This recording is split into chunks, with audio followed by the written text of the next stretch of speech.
Chapter 1. Porter. Day 1. 8:23 p.m. Darkness. It swirled around him deep and thick, eating the light, and leaving nothing behind but an inky void. A fog choked his thoughts. The words tried to come together, tried to form a cohesive sentence, to find meaning. But the moment they seemed close, they were swallowed up and gone, replaced by a growing sense of dread, a feeling of heaviness, his body sinking into the murky depths of a long-forgotten body of water. Moist scent. Mildew. Damp. Sam Porter wanted to open his eyes. Had to open his eyes. They fought him, though, held tight. His head ached, throbbed.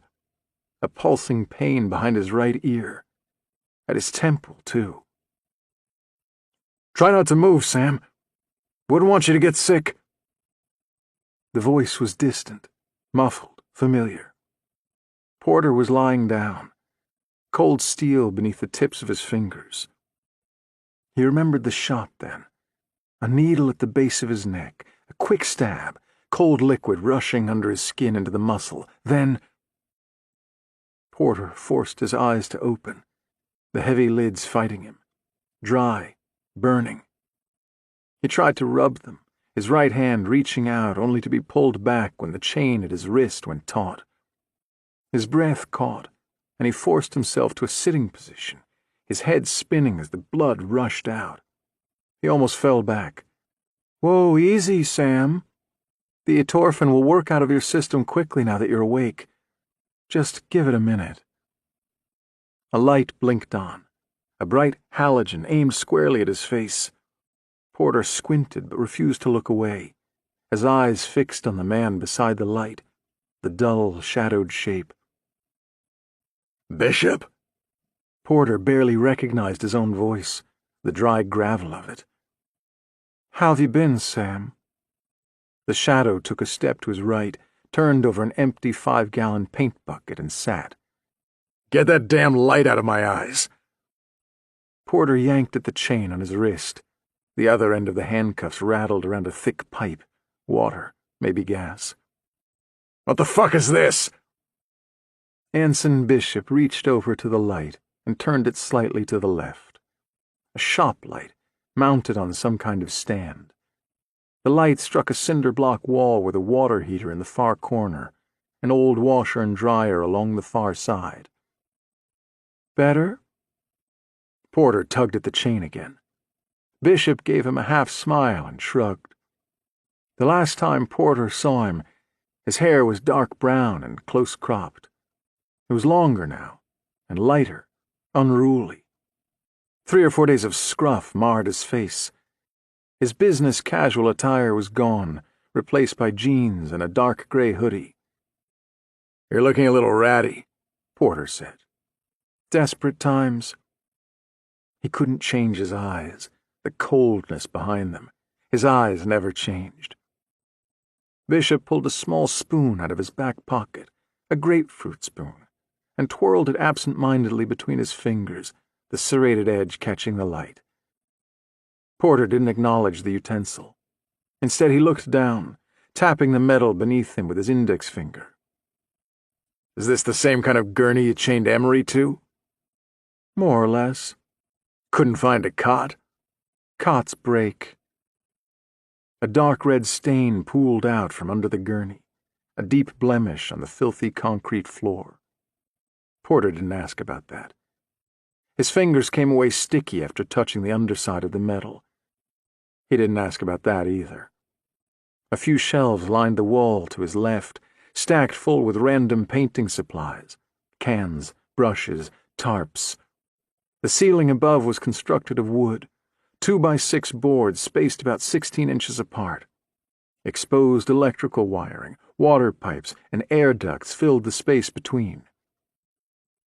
"This is a residential basement, not a big house. Older, though. That pipe above your head is shielded in asbestos, so I wouldn't recommend chewing on it. I'm guessing the place is abandoned because your light there is plugged into an extension cord running upstairs to... What? Some kind of battery pack? Not a generator, we'd hear that. He didn't bother with any of these plugs along the wall, so that tells me the power isn't on in this place. It's also cold as balls.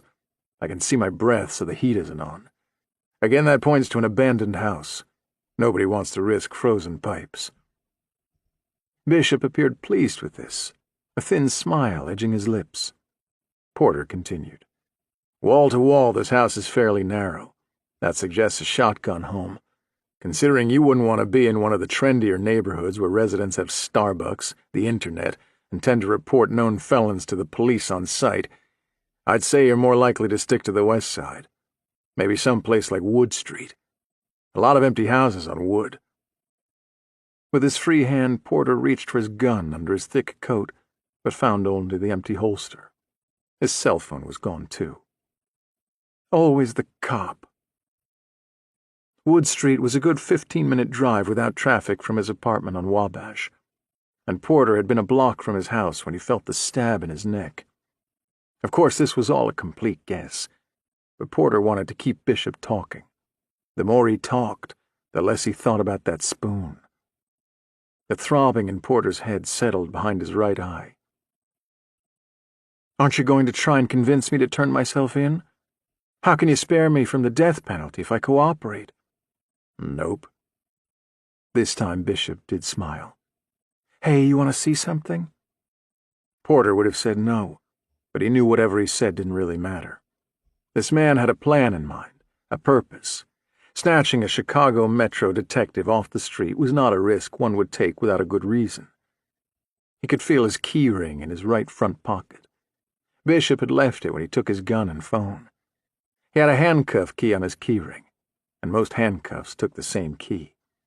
While he was a rookie, he was told this was because the person who cuffed a perp most likely wouldn't be the same person who would later uncuff the perp.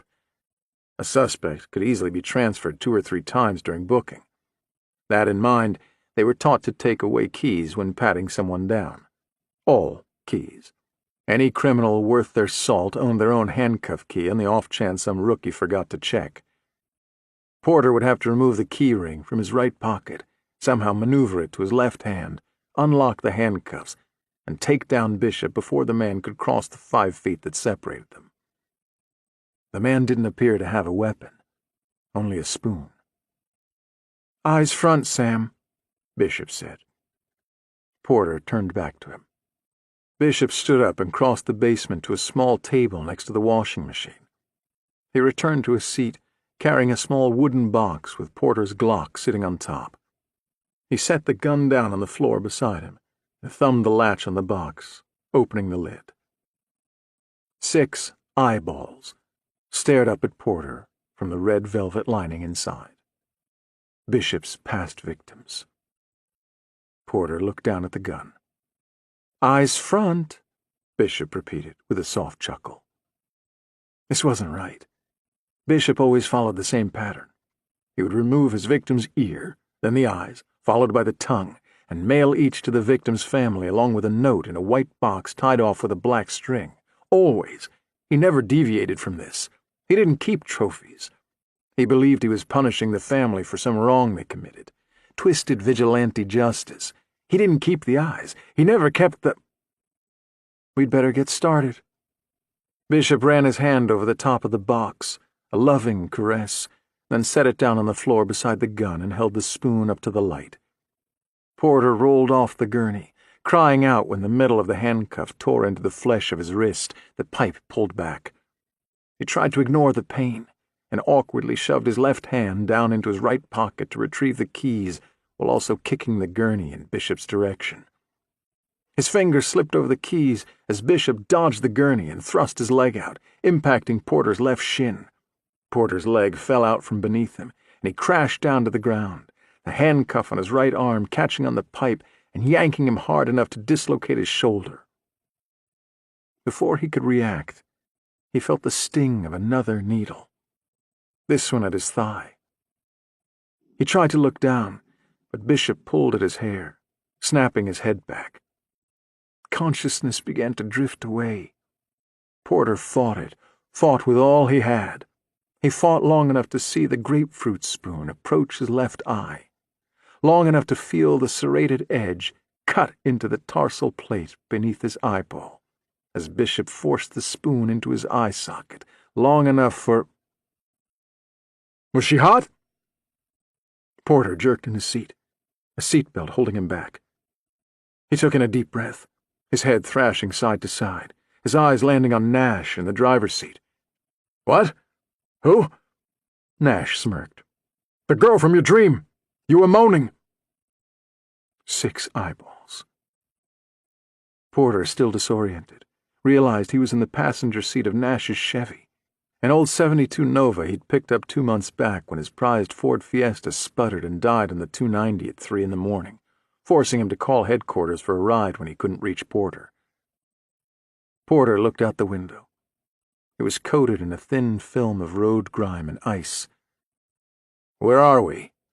"We're on Hayes, coming up in the park," he replied, flipping on his blinker. "Maybe you should sit this one out." Porter shook his head. "I'm all right."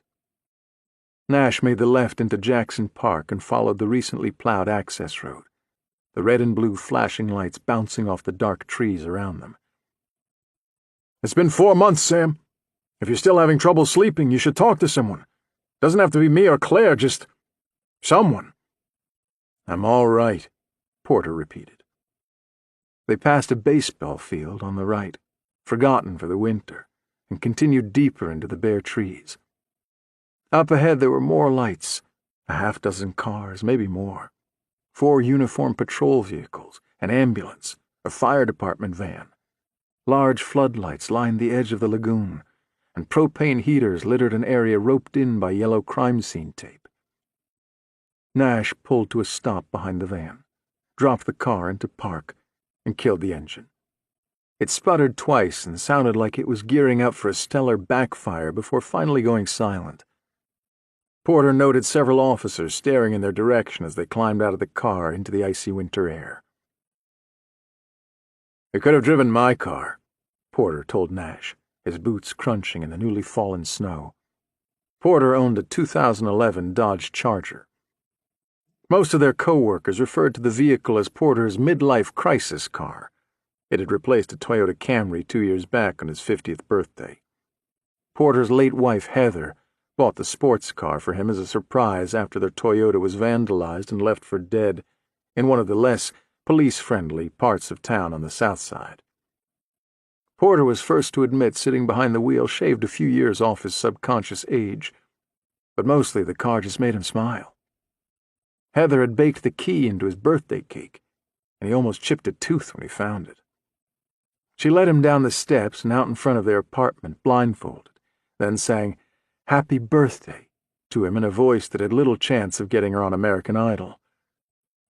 Porter thought of her every time he climbed in. But it seemed fewer and fewer things reminded him of her these days, her face gradually becoming a little more fuzzy in his mind. "Your car is part of the problem. We always drive your car, and Connie over there spends her days rotting in my driveway. If I drive her, I'm reminded of the fact that I want to restore her. If I'm reminded of the fact that I want to restore her, I might actually get out to the garage and work on it." Connie? Cars should have a name. No, they shouldn't. Cars shouldn't have names, and you have no idea how to restore her. Whatever. I think you got that beater home, and the first time you picked up a wrench you realized you wouldn't be done in 43 minutes like those guys on Overhaulin', Porter said. "That show is bullshit. They should tell you how long it really takes." "Could be worse. At least you didn't get hooked on HGTV and convince yourself you can flip a house in your spare time." "This is true, although they knocked those out in 22 minutes for a much bigger return on investment," Nash replied. "If I did a house or two, I could pay someone else to restore the car. Hey, there's Claire." They crossed under the yellow crime scene tape and made their way toward the shore of the lagoon. Claire was standing next to one of the heaters, her cell phone pressed to her ear. When she saw them, she nodded toward the shoreline, covered the microphone, and said, "We think that's Ella Reynolds," before returning to her call. Porter's heart sank. Ella Reynolds was a 15-year-old girl who had gone missing after school near Logan Square 3 weeks earlier. She was last seen getting off her bus about 2 blocks from her home. Her parents wasted no time reporting her missing, and the Amber Alerts were running within an hour of her disappearance. Little good they did. The police hadn't received a single worthwhile tip. Nash started toward the water's edge, and Porter followed. The lagoon was frozen. 4 orange cones lined the ice offshore, yellow tape running between them, creating a rectangle. The snow had been swept away. Porter tentatively stepped out onto the ice, listening for the telltale crackle beneath his feet. No matter how many boot tracks waffled the lagoon's frozen surface, it always made him nervous when they were his boots. As Porter edged closer, the girl came into view. The ice was clear as glass. She stared up through it with blank eyes. Her skin was horribly pale, with a blue tint except around those eyes. There her skin was a dark purple. Her lips were parted as if she were about to say something, words that would never come. Porter knelt to get a better look. She wore a red coat, black jeans, a white knit cap with matching gloves, and what looked like pink tennis shoes. Her arms were loose at her sides, and her legs curved beneath her, disappearing into the dark water. Water normally bloated bodies, but at these temperatures the cold tended to preserve them. Porter preferred bloated. When they appeared less human, he found it easier to process what he was looking at. He was less emotional. This girl looked like somebody's baby, helpless and alone, sleeping under a blanket of glass. Nash stood behind him, his eyes scanning the trees across the water. "They held the World's Fair out here in 1893. There used to be a Japanese garden across the lagoon. That whole wooded area over there. My father used to bring me up here when I was a kid. He said it went to shit during World War II. I think I read somewhere they got the funding to restore it in the spring. See all the marked trees? They're coming down." Porter followed his partner's gaze. The lagoon split into 2 branches, east and west, enclosing a small island. Many of the trees on Wooded Island had pink ribbons tied around them. A couple of benches littered the opposite shore, covered in a thin layer of white. "When do you suppose this freezes?" Nash thought about this for a second. "Maybe late December, early January? Why?" "If this is Ella Reynolds, how'd she get under the ice? She disappeared 3 weeks ago. It would have been frozen solid at that point." Nash loaded a recent photo of Ella Reynolds on his phone and showed it to Porter. "Looks like her, but maybe it's just a coincidence. Some other girl who fell through back when it was still soft." "Looks just like her, though." Claire came up beside them. She blew into her hands and rubbed them together. "That was Sophie Rodriguez with Missing Children. I sent her a picture, and she swears this is Ella Reynolds, but the clothes aren't a match. She says Ella was wearing a black coat when she disappeared. 3 corroborating witnesses put her in a black coat on the bus, not red. She called the girl's mother. She said her daughter doesn't own a red coat, white hat, or white gloves." "So either this is an entirely different girl or somebody changed her clothes," Porter said. "We're a good 15 miles from where Ella disappeared." Claire bit at her lower lip. "VME will have to get a positive ID." "Who found her?" Claire pointed to a patrol car at the far perimeter. "A little boy and his father. The kid's 12. She glanced at the notes on her phone. "Scott Watts. He came out here with his father to see if the lagoons had frozen over enough for some skating lessons. Father's name is Brian. Said his son brushed away the snow and saw part of her arm. The father told his son to stand back and cleared away a little more on his own, enough to confirm it was a person. Then he called 911. That was about an hour ago. The call came in at 7:29. I stowed them in a patrol car in case you wanted to speak to them." Porter scraped at the ice with his pointer finger, then glanced along the shoreline.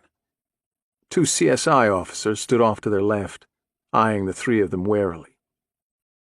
"Which one of you cleared this?" he asked.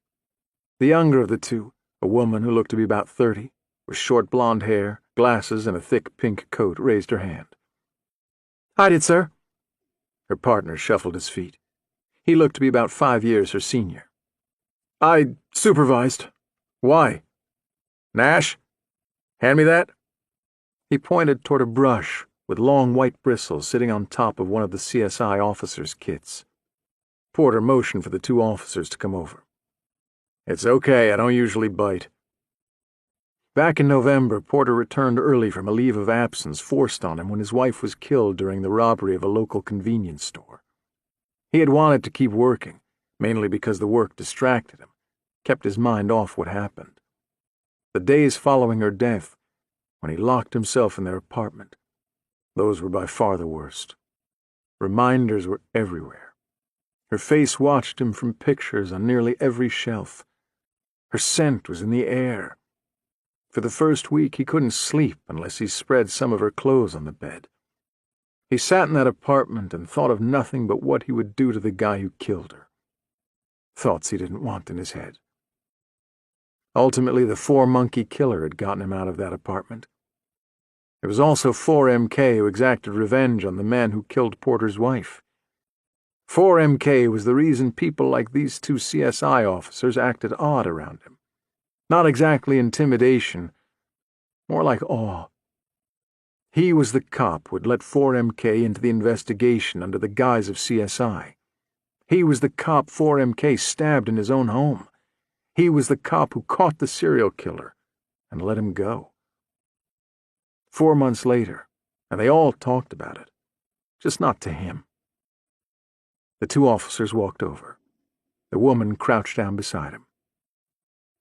Porter used the brush to clear away the snow nearest the shoreline and along the outer edges they'd previously cleared. When he expanded the circle by another 2 feet, he set the brush down and ran his palm over the ice, starting at the center and slowly moving out toward the edge. He stopped about 4 inches from the snow. There. Feel that. The younger investigator removed her glove and hesitantly followed his lead, her fingertips brushing the ice. She stopped about an inch from his palm. Do you feel that? She nodded. There's a small dip. Not much, but it's there. Follow it around. Mark it with this. He handed her a Sharpie.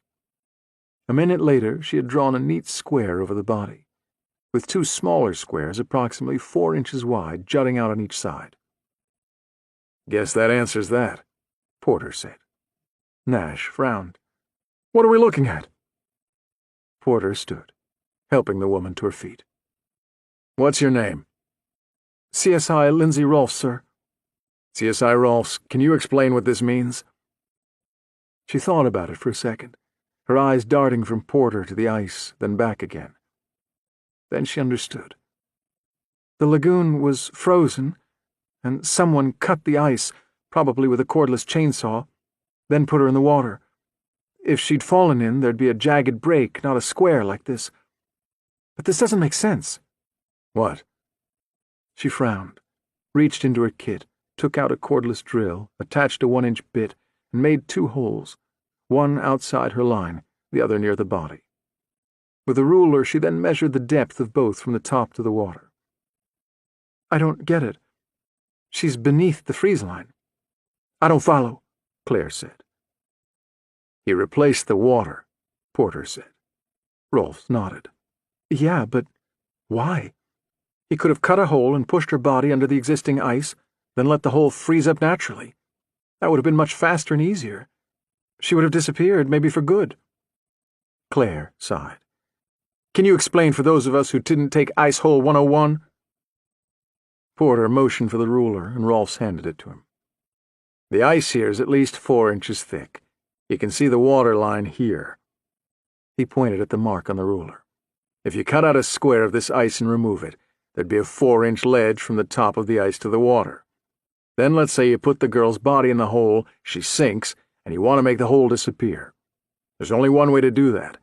You'd have to wait for the water to freeze around her, at least a thin layer, then fill the hole with more water to the top of the ice, level it off.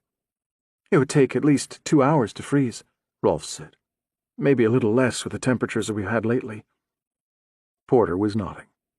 He kept adding water until this fresh ice was at the same height as the surrounding ice. Our unsub is patient. This was very time-consuming. He turned to the CSI supervisor. We'll need this ice. Everything on top of her, and at least a few inches surrounding this square. There's a good chance some trace got in with the water while it froze. Our unsub hovered here for a long time." The supervisor looked like he was about to argue, then nodded reluctantly. He knew Porter was right. Porter's gaze went back to the overgrown mess of trees across the water. "What I don't understand is why whoever did this didn't dump her over there. Dragging a body out here in the open, taking the time to cut the ice, fill it, wait for it to freeze. That's a lot of risk. The unsub could have carried her across the bridge and left her anywhere over there, and she'd go undiscovered until spring when they started work. Instead, he spends hours to stage her in the water near a high-traffic area, risks getting caught. Why? To create the illusion that she was here much longer than she really had been? He had to know we'd figure that out." "Dead bodies don't float," Nash pointed out. "At least not for a few days. Look at her. She's perfectly preserved. I'm still not sure why she's floating." Porter ran his finger along the edge of the square, stopping at one of the two smaller squares on the side. He lowered his face to the ice, looking down at her from the side. "I'll be damned." "What?" Rolfs leaned in. Porter ran his hand over the ice, above the girl's shoulders. When he found what he was looking for, he placed Rolf's hand over it. She looked at him, her eyes growing as her fingers dug slightly into the ice. She reached for the same spot on the other side.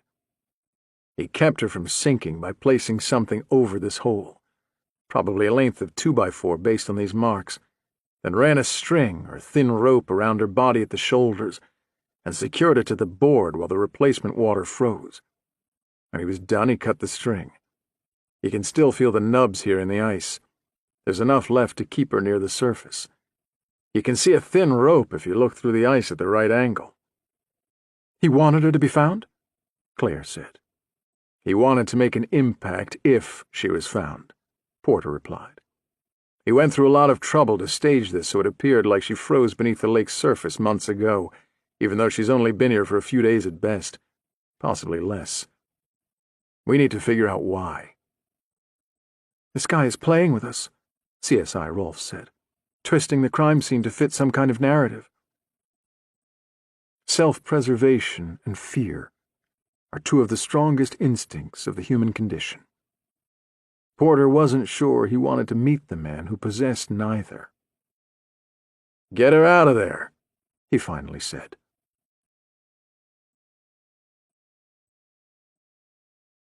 Chapter 2. Porter. Day 1, 11:24 p.m. "You want me to come up?" They were parked in front of Porter's building on Wabash. Nash tapped at the gas to keep Connie from stalling. The night had grown bitterly cold. Porter shook his head. "Go home and get some rest.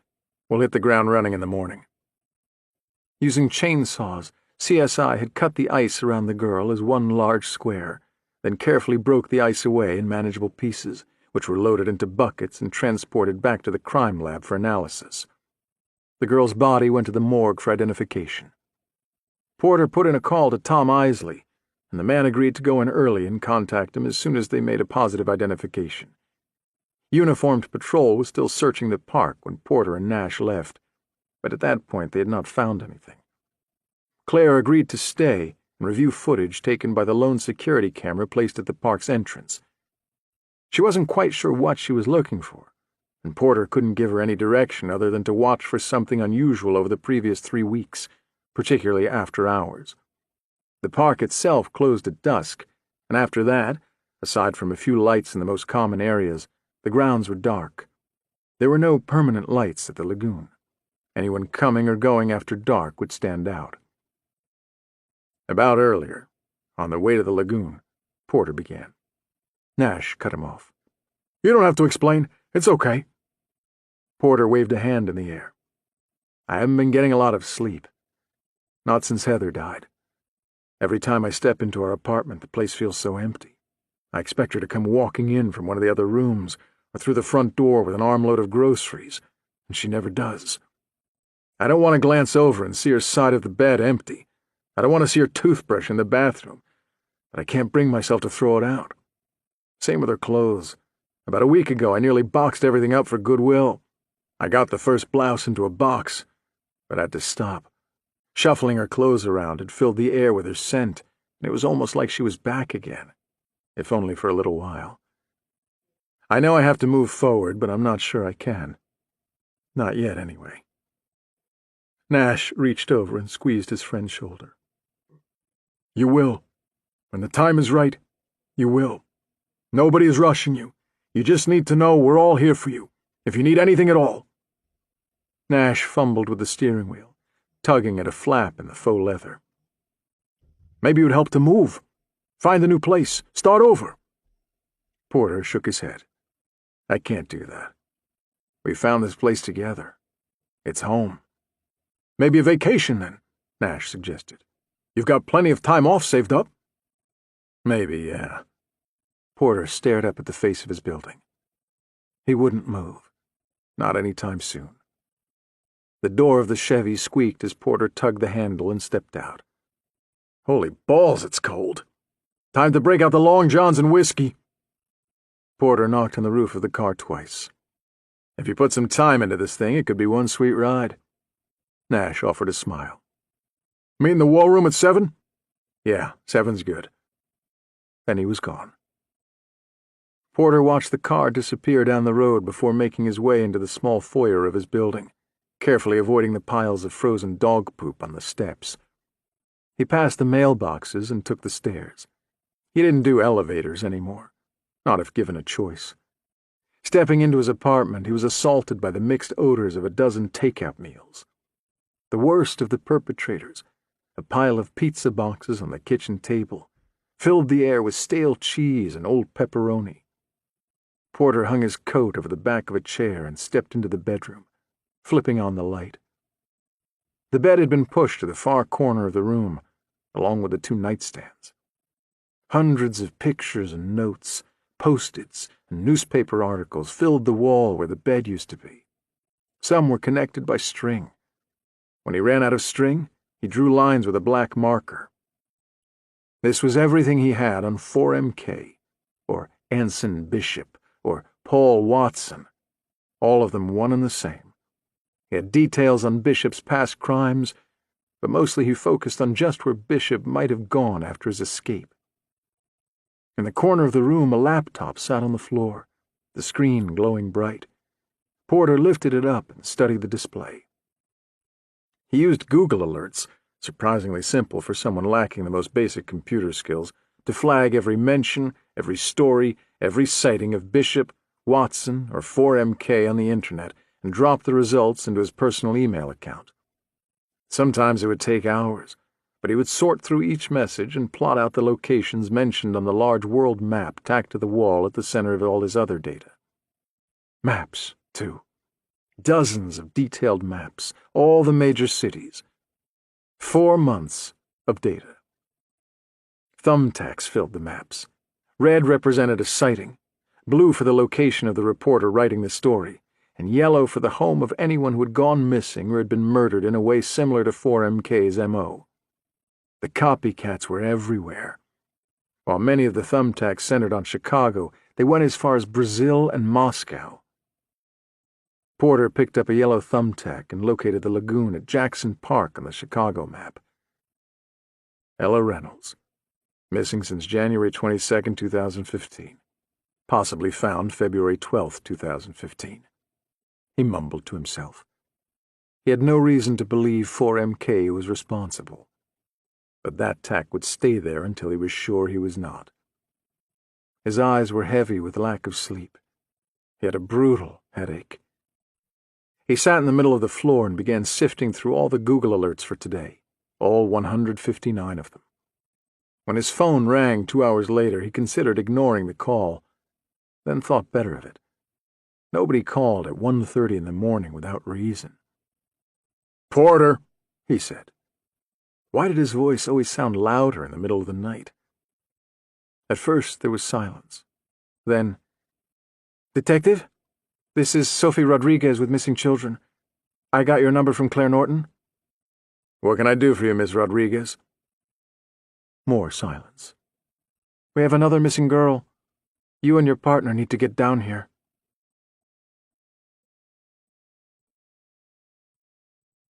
Chapter 3. Porter. Day 2, 2:21 a.m.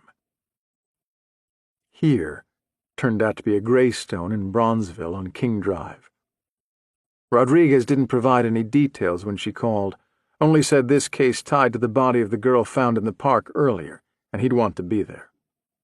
Porter parked his Charger on the street behind Nash's Chevy and trudged through the snowbank at the side of the road and up into the home at the corner.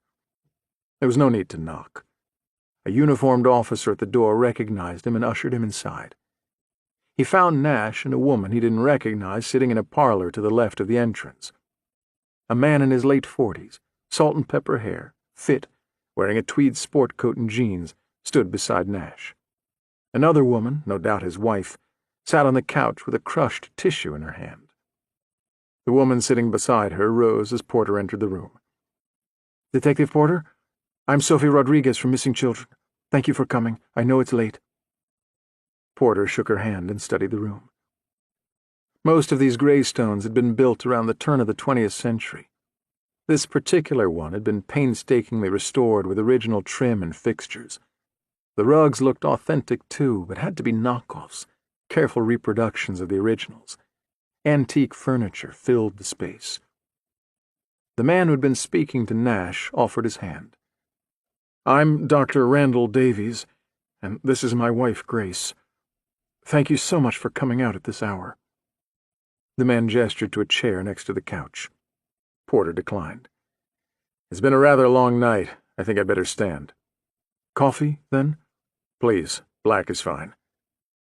Dr. Davies excused himself and disappeared down the hall. Porter glanced at Rodriguez, who had returned to her seat on the couch.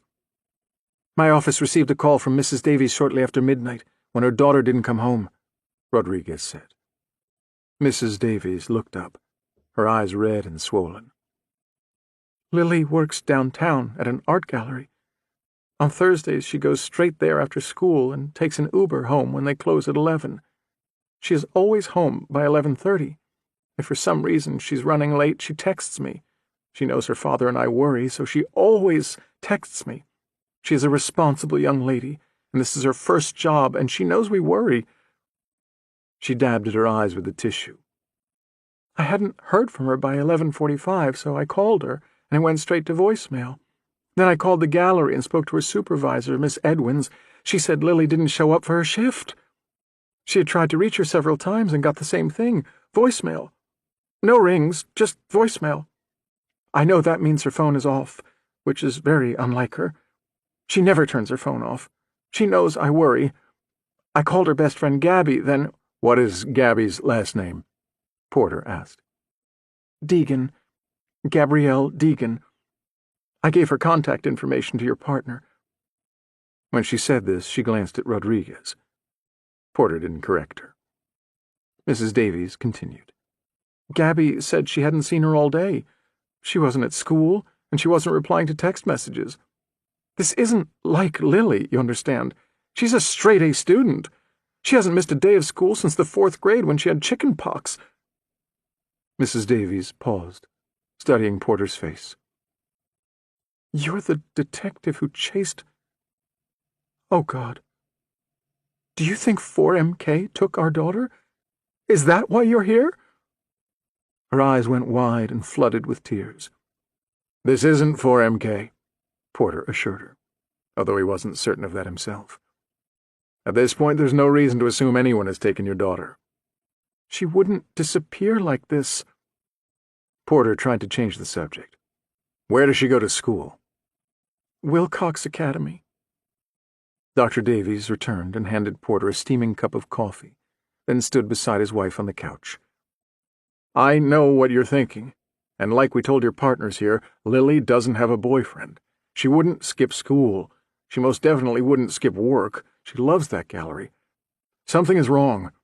The Find My iPhone feature is activated on her phone, but it's not coming up on our account. I called Apple, and they said her phone is offline. Our daughter would not turn off her phone." Nash cleared his throat. "Mrs. Davies, can you tell Detective Porter what Lily was wearing today, when she was last seen?" Mrs. Davies nodded. "Her favorite coat, a red Perro parka, a white hat, matching gloves, and dark jeans. On cold days, Lily preferred to change into her uniform once she arrived on campus. She stopped in the kitchen and said goodbye to me before she left for school this morning. That's her favorite coat. She bought it at Barney's with her first paycheck. She was so proud of that coat. Rodriguez pursed her lips. Porter said nothing.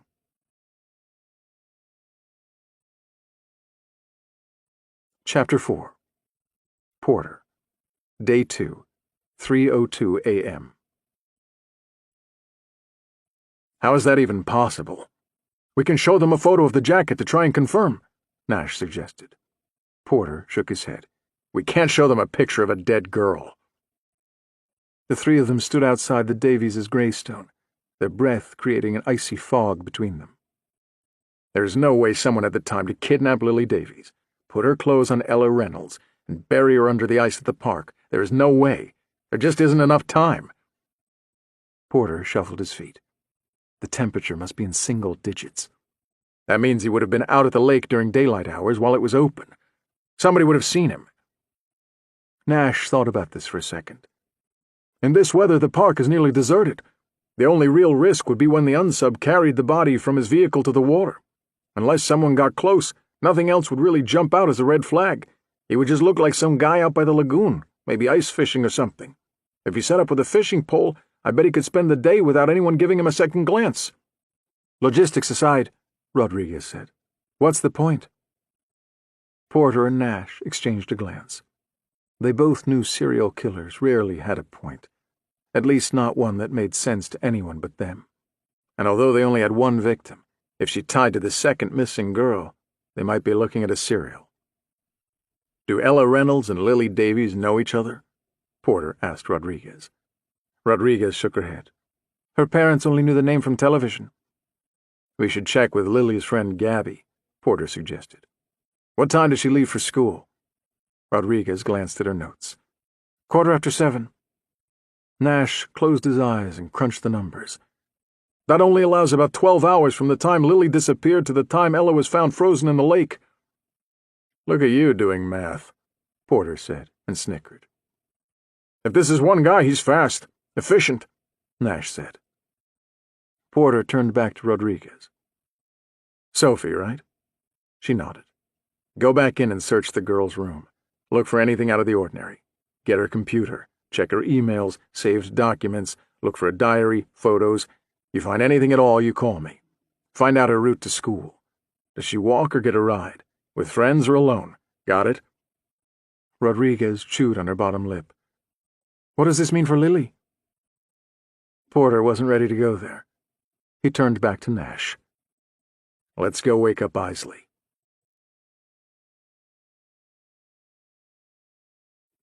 Chapter 5. Porter. Day 2, 4:18 a.m.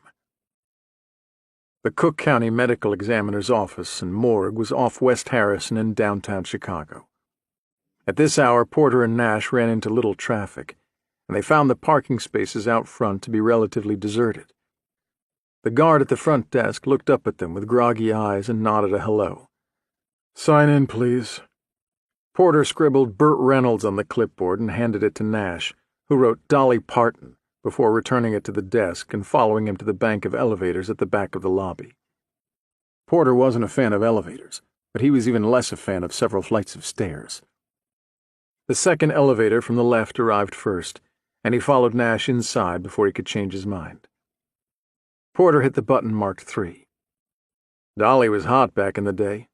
Still is, Nash replied. A true gilf.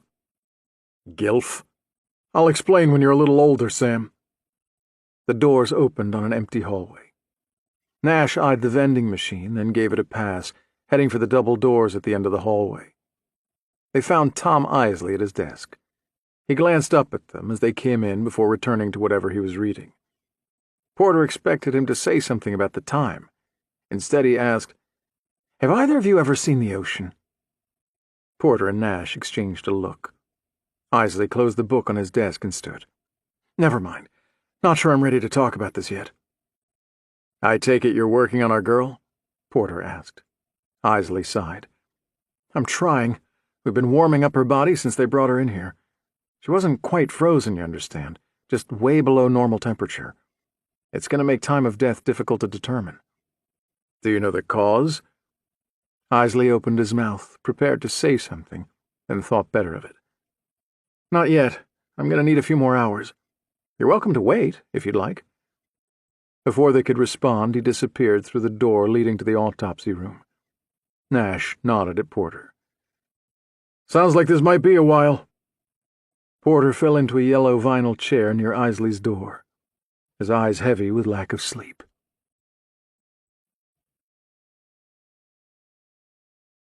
Chapter 6. Porter. Day 2. 7:26 a.m. Gentlemen?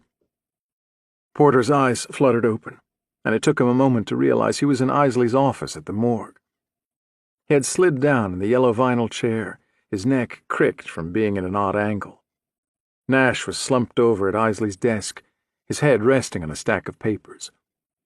Isley picked up a medical text, lifted the book about 3 feet above the desk, then released.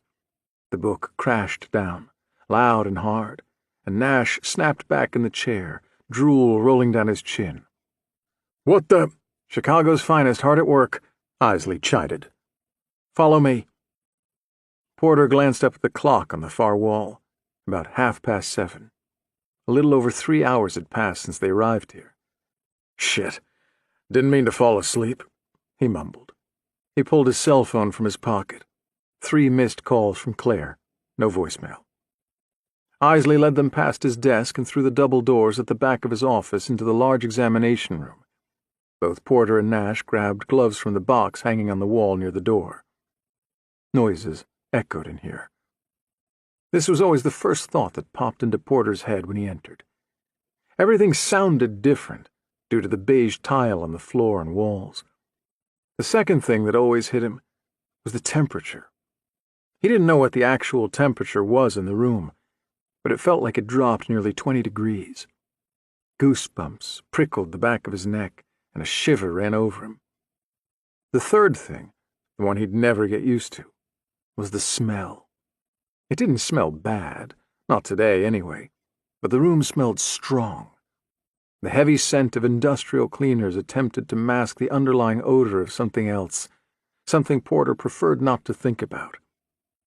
Fluorescent lights burned bright above, glimmering on stainless steel cabinets. A large round surgical light arched over the examination table at the center of the room, where the body they pulled out of the lake rested. Isley had closed the girl's eyes. Sleeping Beauty. An electric blanket and 4 large lamps sat off to the side. Isley caught Porter looking at them. We got lucky. She wasn't in the lake very long, and her body was below the freeze line. If she froze through and through, we'd need to wait a few days before we could autopsy. In her case, it only took a few hours to raise her body temp enough to proceed. You haven't cut her open yet, Nash pointed out. It doesn't look like you started at all. You'd be surprised what a body can tell you if you know where to look, Isley replied. I won't be able to open her up until tomorrow. She's still quite cold. If I warm her up too fast, we run the risk of crystallization and cellular damage. That doesn't mean she can't offer up some answers while we wait. Unlike you two, I've been busy. He ran his hand through his hair. She's been talking, and I've been listening. Okay, now you're creeping me out, Porter said. Isley offered a smile and took a step back from the table. Would you like to know what I found? That would be lovely. He walked over to the side of the table and lifted her hand. The cold water was extremely preserving. With most bodies found in the water, they can be difficult to print. The skin tends to expand, and we have to reverse the effect before we can print, like an extreme version of the pruning you probably experience in the bath. I'm more of a shower guy, Porter told him. Isley ignored the comment. The near-freezing water kept her fingerprints completely intact, probably would through spring thaw. He lowered her hand back to the table, placing it gently at her side. The results came back about 2 hours ago. I confirmed this is Ella Reynolds, the girl who disappeared 3 weeks ago. Porter sighed. He expected as much, but there was something deflating about hearing the words spoken aloud. What about a time of death or the cause? As I said earlier, the time of death can be a bit tricky because of the icy water. At this point, I would have to say no more than 48 hours ago, but at least 24. I'm hoping to narrow that down once I can get a look at her liver and other organs," he explained. "Help me turn her over?" Porter and Nash exchanged a look. Nash took a slight step back. For a homicide detective, he had an odd aversion to dead bodies. Porter took the girl's legs, and Isley held her shoulders. Together, they turned her over. Isley ran a finger along a long, dark mark running across her back. "This is from the rope he used to hold her up in the water. The coloration tells me she was suspended post-mortem. Soon after, though, otherwise it wouldn't be so prominent, particularly through that thick coat she was wearing." He nodded at her clothing, neatly piled on the stainless steel counter. Nash walked, picked up the red coat, and began going through the pockets. "Did you see any identifying information on the clothing?" "The clothing isn't hers, is it?" Isley said this more as fact than a question. Porter turned to him. "Did you come to that conclusion?"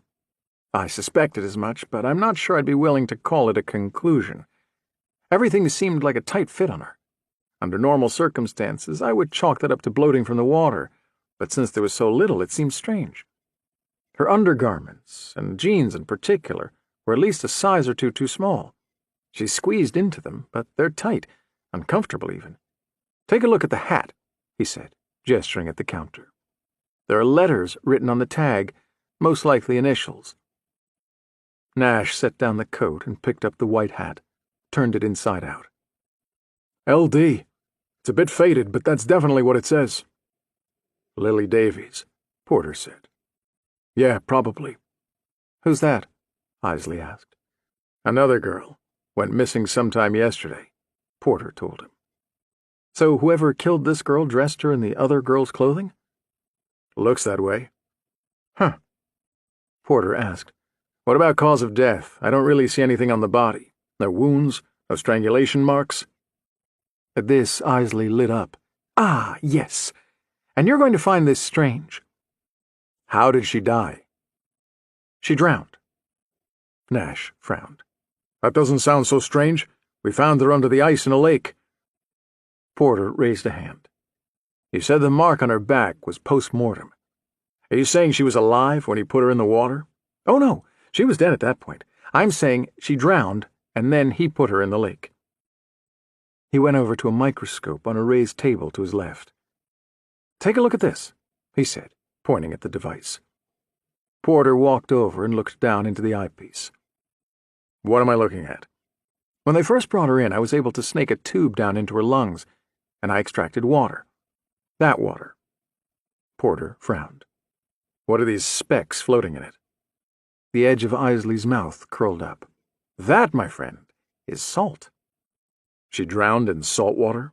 "Precisely." Nash's face went from lost to confused, then back again. "We're in Chicago. The nearest ocean is what, 1,000 miles from here?" "The Atlantic would be the closest," Isley told him. "Baltimore, Maryland, about 700 miles from here." Porter's cell phone rang. He glanced at the display, then answered. "Hey, Claire." "Back from vacation? I called you about a dozen times." "You called me 3 times. "So your phone is working," she replied. "You should never ignore a woman, Sam. It won't end well." Porter rolled his eyes and walked slowly across the room. "We're at the morgue with Isley. He confirmed the girl in the lake is Ella Reynolds. It also looks like she was wearing Lily Davies' clothes." "Who's Lily Davies?" He thought he'd told her about the second missing girl, then realized he never had. They hadn't talked since the park. He needed sleep. His head was a foggy mess. "Can you meet Nash and me in the war room in 30 minutes? We all need to get up to speed." "Sure thing," she said. "Aren't you going to ask me why I've been calling you?" Porter closed his eyes and ran his hand through his hair. "Why have you been calling me, Claire?" "I found something on the park video." 30 minutes in the war room. We'll talk then. Grab claws."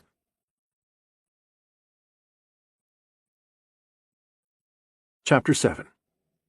Lily. Day 2, 7:26 a.m. "Would you like a glass of milk?" Lily Davies heard his voice before she saw him, truly saw him. He spoke slowly, softly, only a breath, each word enunciated with the utmost care, as if he put great thought into what he wanted to say before releasing the words. He spoke with a slight lisp, the S in glass troubling him. He'd come down the stairs nearly 5 minutes earlier, the boards creaking under his weight. But when he reached the bottom, when he stood at the foot of the steps, he remained still.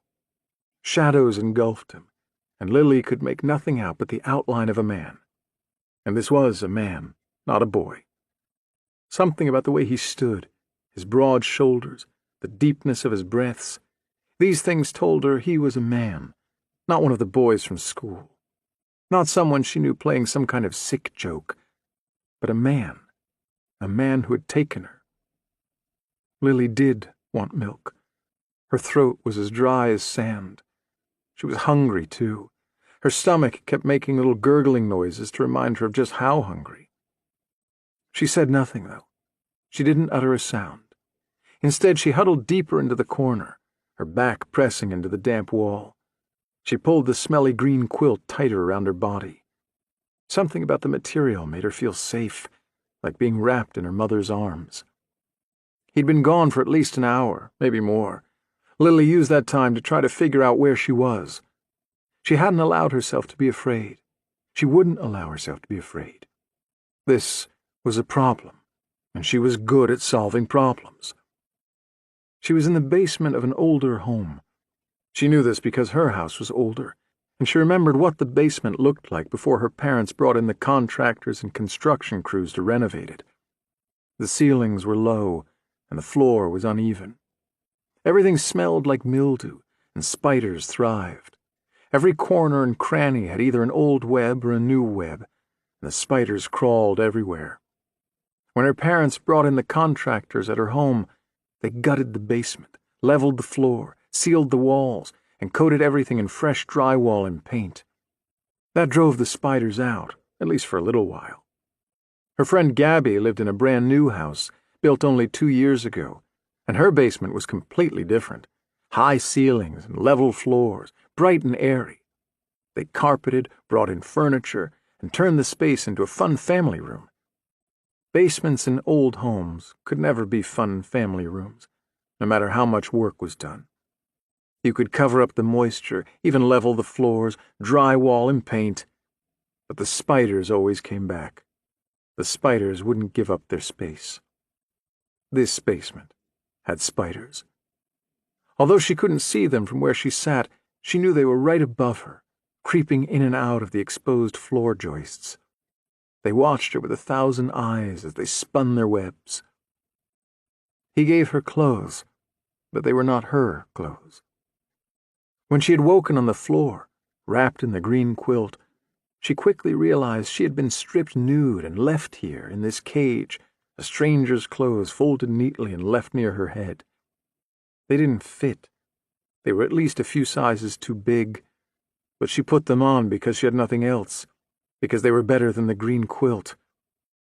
Then she wrapped herself in the green quilt anyway. She was in a dimly lit, damp basement. More precisely, she was in a chain-link enclosure set up in a dimly lit, damp basement. The enclosure went from floor to ceiling, and the pieces were welded together. It was meant to be a dog kennel. She knew this because Gabby's family owned a dog, a husky named Dakota, and they had a very similar, if not the same, kennel in their backyard. They bought it at Home Depot, and she and Gabby had watched her father put it together over the summer. It didn't take him long, maybe an hour, but he hadn't welded it. When Lily stood up, wrapped in her green quilt, and ran her fingers over the various pipes and thick metal wire that made up her cage, she sought out joints, remembering how Gabby's father assembled his. Then her heart sank as she found the bumpy welds.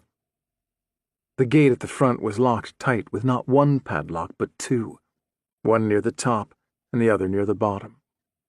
She rattled the gate, but it barely moved. The entire structure had been bolted down into the concrete floor. It was secure, and she was trapped inside. "You should drink something. You need to be strong for whatever is to come," the man said. his voice catching for a second on the S in something. Lily said nothing. She wouldn't say anything. To talk to him would give him power, and she wasn't ready to do that. He didn't deserve anything from her. The only light came from what was probably an open door at the top of the stairs. He stood perfectly still at the base. Lily's eyes fought with the darkness, slowly adjusting. He remained out of focus, though, a darker shadow among other shadows, an outline against the wall. "Turn around, face the back wall, and don't turn back again until I say it's okay," he instructed. Lily didn't move, her posture firming. "Please, turn around." Softer, pleading. She gripped the quilt and pulled it tighter around her small frame. "Turn the fuck around!" he shouted, his voice booming through the basement, echoing off the walls. Lily gasped and took a step backward, nearly tripping. Then all went quiet again. "Please don't make me shout. I prefer not to shout." Lily felt her heart pounding in her chest, a heavy thump, thump, thump. She took a step back, then another, and another after that. When she reached the wall, the back of her cage, she willed her feet to turn around and face the corner. Lily heard him as he walked closer, the living shadow. Something about his gait was off. Rather than steady steps, she heard one foot land, then the other slid for a second on the concrete floor before it too fell into place, repeating again with the next step. A shuffle or limp, a slight drag of the foot. She couldn't be sure. Lily forced her eyes to close. She didn't want to close them, but she did anyway. She forced her eyes to close so she could concentrate on the sounds, picture the sounds behind her. She heard the jingle of keys before the telltale click of a padlock. It sounded like the top lock, then the other a moment later. She heard him slip both locks from the gate, then lift the handle and open the door. Lily cringed in anticipation of what would come next. She expected his hand on her, a touch somewhere, or a grab from behind. That touch never came. Instead, she heard him close the gate and replace the locks, both clicking securely back into place. His uneven shuffle away from her cage. "You can turn back around now." Lily did as he asked. He returned to the stairs, lost to the dark again. A glass of milk sat on the floor just inside the cage, a thin bead of water dripping down the side. "It's not drugged," he said. "I need you awake."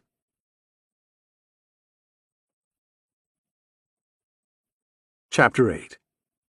Porter. Day 2, 7:56 a.m.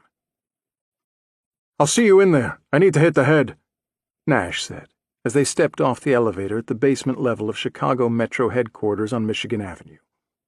Nash took a right down the hallway and disappeared behind the bathroom door. Porter went left. After Bishop escaped, the feds had stepped in and taken over the 4MK manhunt. Porter had been on medical leave at that point, but from what Nash told him, they initially tried to take over the war room.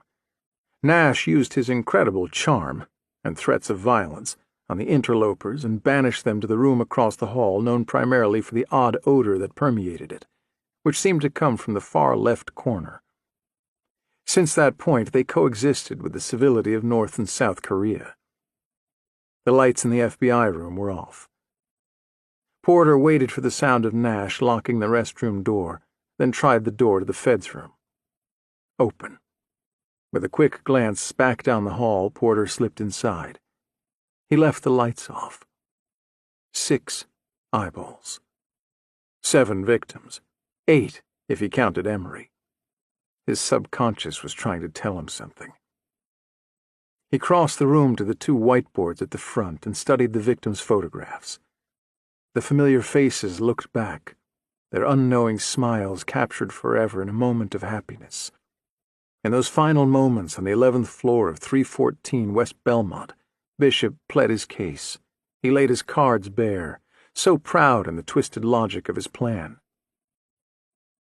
"These people deserve to be punished," he told Porter. And it was true. Each of his victims did something horribly wrong, something worthy of punishment. But he didn't go after them. Instead, he took their children. He made the children suffer in death so their parents would suffer forevermore in life. Each of these girls died not because of something she did, but because of something a member of her family did. Each of these beautiful young faces snuffed out to pay for another's crimes. Porter stepped closer to the first board and ran his fingers over the photo of Callie Tremmel, Bishop's first victim. 20 years of age, taken March 15, 2009. Bishop's first victim is 4MK. Klosowski was always quick to point this out. So thorough and sure in his methods, the pattern strongly suggested he'd killed before, developed a technique after honing a practice over years. He was too sophisticated to be a first-timer, and the thought of someone like him existing out there, taking lives, leading up to this, if this was his beginning as 4MK, Porter couldn't imagine where he came from. The diary gave him some insight, but not enough, only a glimpse, a quick look through an open curtain before Bishop dropped the fabric back into place. Callie Tremmel's parents reported her missing that Tuesday. They received her ear in the mail on Thursday. Her eyes followed on Saturday, and her tongue arrived the next Tuesday. All were packaged in small white boxes tied with black strings, handwritten shipping labels, and 0 prints. He never left prints. 3 days after the last box arrived, a jogger found her body in Almond Park, propped up on a bench with a cardboard sign glued to her hands that read, "Do no evil." Porter and his team had picked up on his M.O. by that point, and the sign confirmed their theory. Do no evil turned out to be the key to Bishop's focus, something they realized with 4MK's second victim, Elle Borton. She disappeared on April 2, 2010, more than a year after his first victim. Porter's team caught the case for missing children when her parents reported receiving an ear in the mail. When her body was found a little over a week later, she held a tax return in her grandmother's name covering tax year 2008. After some digging, they found out the grandmother had died in 2005. Matt Hosman in Financial Crimes discovered that Elle's father filed tax returns on more than a dozen residents of the nursing home he managed, all deceased. Bishop killed Elle Borton, only 23 years old, because of crimes committed by her father. When 4MK's motive became clear, they went back and looked at Callie Tremmel's family and discovered her mother had been laundering money from the bank where she worked, upward of $3 million over the previous 10 years. Porter stepped to his right and looked at the third photograph. Missy Lumax, June 24, 2011. Her father sold kiddie porn. Susan Devoreau's father swapped fake diamonds for real ones at his jewelry store. She was victim number 4, May 3, 2012. Number 5, Barbara McKinley, 17 years old. She disappeared on April 18, 2013. Her sister had hit and killed a pedestrian 6 years before, and Bishop killed Barbara as punishment. Allison Kramer's brother ran a sweatshop full of illegals down in Florida. She was number 6, disappearing on November 9, 2013, at only 19 years of age. Jody Bloomington followed only a few months later. On May 13, 2014, she went missing at age 22. 4MK killed her because her father imported coke for a cartel. The very last photo on the board was of a girl Porter knew well. The only one he actually met. The only one not to die. Emery Connors, 15 years old, taken in November of last year. Although she lost an ear and spent days in captivity, Bishop didn't kill her. Most likely he would have, if Porter hadn't found him first. At least, that was how the papers printed it.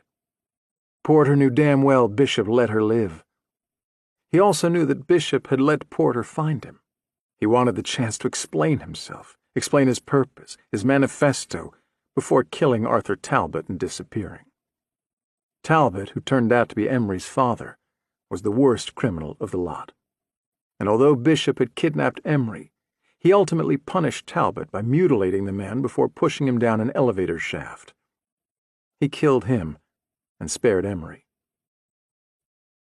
Emery went on to inherit her father's billions, his untimely death triggering a clause in his will, a condition left by her mother years prior.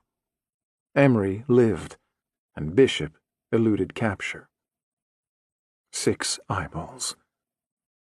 Porter stared up at the photos of 4MK's victims. 7 deaths, 1 girl freed. Anson Bishop had managed to integrate himself into Porter's task force when he posed as a CSI photographer back in November. During his first briefing with the team, they reviewed each of 4MK's past victims, tried to bring him up to speed while searching for Emery. He listened to them with attentive ears, soaking in what they knew, pretending all this was new to him. Porter often looked back on that moment, searching for anything that should have given away his true identity. But there was none.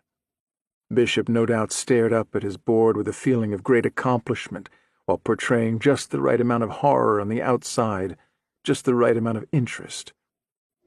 He asked the right questions and refrained from embellishing on the information provided.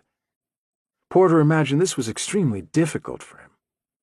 During that last confrontation at Belmont, Bishop bubbled over with the need to share what he knew, to explain himself. That urge must have been overwhelming as he stood looking at these boards, as he heard what they knew about each victim. Bishop made several points, though, latched on to a few details. Porter closed his eyes and thought back on that day, on his words. He recalled Bishop pointing out information access. Find out who had access to information on all these crimes and work back from there. That had been a moot point, though, because ultimately they discovered that it was Talbot himself who knew of all these crimes, and Bishop had pilfered the information from him. He mentioned the dates, pointed out 4MK was escalating. This was true, but if a reason existed, they never determined what it was. They believed 4MK was dead at that point. Only finding Emery mattered. Then there was the hair color. Porter recalled how Bishop fixated on the photo of Barbara McKinley, the only blonde. An anomaly, he called her. The only blonde among a group of attractive brunettes. He went on to ask if any of the girls had been sexually assaulted. They had not. He also asked if 4MK had any male victims. Specifically, he asked if any of the girls had brothers, then said something like, "If we assume half these families had at least one son, and he grabbed their children at random, 1 or 2 male victims should have presented. That didn't happen. There was a reason he took the daughters over the sons. We just don't know it." Porter believed 4MK took female victims simply because they were easier to control, less likely to fight back. 6 eyeballs. 7 dead girls. Porter returned to the photo of Barbara McKinley, punished because her sister killed someone in a hit-and-run. McKinley was the only girl to really hold Bishop's interest during their briefing, the only one he had honed in on. Porter could still picture him, tapping on her photo, the wheels of his mind racing. Porter glanced over at the door, listening for anyone in the hallway, but heard no one. A table stood against the wall on his left, stacked high with file boxes, everything they'd collected on 4MK. The third box from the left had the word victims written on the front with red marker, Porter's own handwriting. He crossed the room, removed the lid, and shuffled through the contents until he located Barbara McKinley's file, the name also written in his handwriting. These were his files, his team's files. They did not belong to the FBI. Fuck it. Porter wrapped the file in his coat, then replaced the lid on the file box and crossed the room to the door. When he was certain the hallway was still deserted, he slipped out of the room and pulled the door quietly shut behind him. He ducked into the war room at the end of the hall and flicked on the overhead fluorescence. "I was beginning to think you took the morning off," Special Agent Stuart Diner said. He was sitting at Nash's desk, his feet up, poking away at the tiny screen of his phone. Porter hoped an indoor breeze would catch the man's delicate comb-over. No such luck.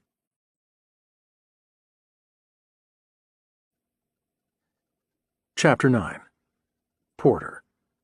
Day 2, 7:59 a.m. Porter stared at Diner. "We caught a body and a second missing girl. I've been up all night. What do you want?" Has he been in here the entire time? "Yeah, great job keeping a lid on that." Diner tossed a folded copy of the Chicago Tribune over to Porter's desk. Porter glanced down at the headline. 4MK back and taking our daughters? This was followed by a photo of Emery Connors walking on the sidewalk, head down. Both the story and photo were above the fold. Main headline. Below the fold were two other shots, a telephoto lens capturing the scene at the Jackson Park Lagoon and another of the Davies' house. Diner stood and walked around to the side of Porter's desk, pointed at the paper. "They name both Ella Reynolds and Lily Davies in here." "How's that possible? We haven't released anything. I just met with Lily Davies' parents a few hours ago."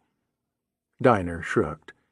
"One of your crack team of investigators has loose lips." "That's ridiculous," Porter muttered, skimming the text.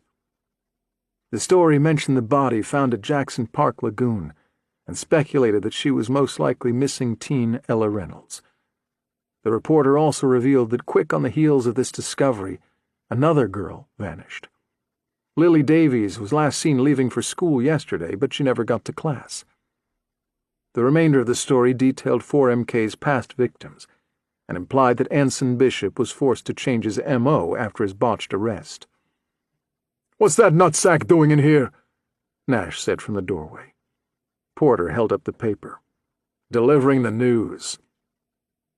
Nash walked over and dropped his coat onto the chair Diner had vacated. He brushed a piece of lint from the man's shoulder. "Nice to see you exploring your career options. If you behave, maybe after school today we can go down to Walmart, pick you out a nice bike so you can expand your route." Porter dropped the paper onto Nash's desk and pointed at the photos of the lagoon and the Davies' home. "This isn't Bishop. It's completely irresponsible for them to go out on a limb and say that it is. They're just trying to sell more papers." Diner said, "How can you be so sure? Maybe Bishop decided to change things up, just like they say." "Serial killers don't change their M.O., you know that. Their signature's fixed." Diner shrugged. "Bishop is no ordinary serial killer. Each of his murders was part of an elaborate revenge plot, a plot he wrapped up when he killed Talbot. Maybe he planned to retire after that, and quickly realized he still had a taste for young girls. When he couldn't keep it under control, he grabbed Ella Reynolds. He finished up with her and snagged Lily Davies." Diner started for the door. "You take a step back and look from a little distance, and it makes sense."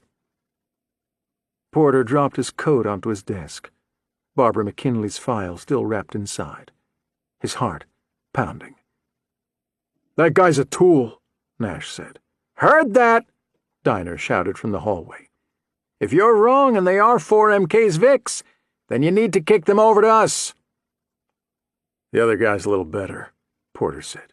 "His partner, Stool, Drool, Mule, Poole, Frank Poole, also a tool, the whole room full of them. Hey, see what I did there?" Nash reached for the door, ready to slam it, when Claire pushed past, holding an iPad. Claus was right behind her, with 3 white boxes perched precariously on top of his laptop. "Little help here," he said. Nash plucked the top box off and carried it back to his desk. "Don't go too far with those," Claus implored. "They need to last me for the week." "What is it?" Porter asked. 3 dozen from that new place down the block. Peace, love, and little donuts," Claire told them. "The little bugger was going to hoard them back at his desk till I explained the virtues of sharing with his co-workers." Claus snickered. "You said if I didn't bring them down here, you'd send a mass email to the department telling everyone I had these in my desk. I couldn't leave them upstairs undefended with all those vultures. They'd be gone in a minute, and there's only 18. 6 in each box, not 12. Nash opened the box he pilfered, and his eyes grew wide. "My baby Jesus, these are beautiful." Porter grabbed the second box from the pile and settled at his desk. Claire grabbed the third. "Hey!" Claus cried out. "Those are mine!" "Why are they so small?" Porter asked, his mouth full of cream filling. Claire plucked a donut from her box and held it up. It was covered in Oreo crumbles. "They're gourmet. I'd do air quotes, but my fingers are busy. They make them small and sell them as artsy-fartsy fancy food for twice the price of regular donuts. If they didn't taste so damn good, they'd never get away with it. But these little guys are heaven. I can feel my ass getting bigger with each bite, and I don't care." Claus settled into his usual desk next to the conference table. He placed both palms on the metal top and took a long, soothing breath, his face turning red. "Okay, you can each have one. Only one." "I may have eaten 4, Nash said, wiping the culinary evidence from his lips. His eyes fell on the decimated box before him. "And I'm keeping the rest." 10 minutes later, all 3 boxes were empty, with the exception of one strawberry-frosted donut. Porter felt the sugar kick in. He stood up, walked over to their single remaining whiteboard, and wrote Ellen Reynolds at the top. "It's Ella Reynolds," Nash told him. Porter grunted, wiped away the first name with the back of his hand, replaced it with Ella. "Okay. What do we know?" Claire said, "Ella Reynolds was reported missing on January 22nd and found yesterday, February 12th. Her body was discovered frozen under the ice at Jackson Park Lagoon." "She wasn't frozen," Nash broke in. "Not entirely, anyway. That's what Isley said. But the lagoon was." "Yeah, sorry," Claire said. "According to the park, the lagoon was completely frozen over by January 2nd, 20 days before she went missing. Also, I have something on video we'll want to watch after we update the board." Porter nodded. "When found, she wasn't wearing her own clothes, but clothes believed to belong to our second missing girl, Lily Davies." He wrote her name on the board, then went back to Ella's column. "Ella was last seen getting off her bus about 2 blocks from her house in a black coat near Logan Square, approximately 15 miles from where she was found. I think we can safely say the unsub staged the scene at the lagoon to appear as if Ella's body had been there for weeks, which would be impossible if her clothes turned out to be Lily's." Nash got up from his desk and went to the conference table in front of the whiteboard, taking a seat. "What's the point of that? He went through a lot of trouble to put Ella under the ice, but then he dressed her in Lily's clothes, giving us a firm date on the timeline. It doesn't make sense." "It makes sense to him," Porter pointed out. "All of this does. Including this." Porter wrote, "Drowned in salt water," beneath Ella's name. "Are you serious?" Claus said. "Isley said he found salt water in her lungs and stomach. He's fairly certain cause of death was drowning," Porter told him. "Drowning," Claire repeated. "In salt water." Nash added, "The nearest ocean is about 700 miles away." "We'll need to check out local aquariums and aquarium supply houses," Porter said. "I think we can rule out a trip to the coast. This timeline is too tight." Claire was shaking her head. "I haven't slept enough to deal with this." "I think we're all running on fumes," Porter agreed. "What do we know about the second girl, Lily Davies?" Nash opened his small notebook. "Parents are Dr. Randall Davies and Grace Davies. Her best friend is Gabrielle Deegan. She goes to Wilcox Academy. She was last seen wearing a red coat, according to her mother, a Perro red nylon diamond-quilted hooded parka. She also had on a white hat, white gloves, dark jeans, and pink tennis shoes. She never made it to school yesterday, which means she was most likely taken on the morning of February 12th. Her mother said she saw her leaving for school. That was about 7:15 in the morning. Classes start at 10 to 8, and she's walking distance to the school." "Does she walk with anyone to school?" Porter asked. Nash shook his head.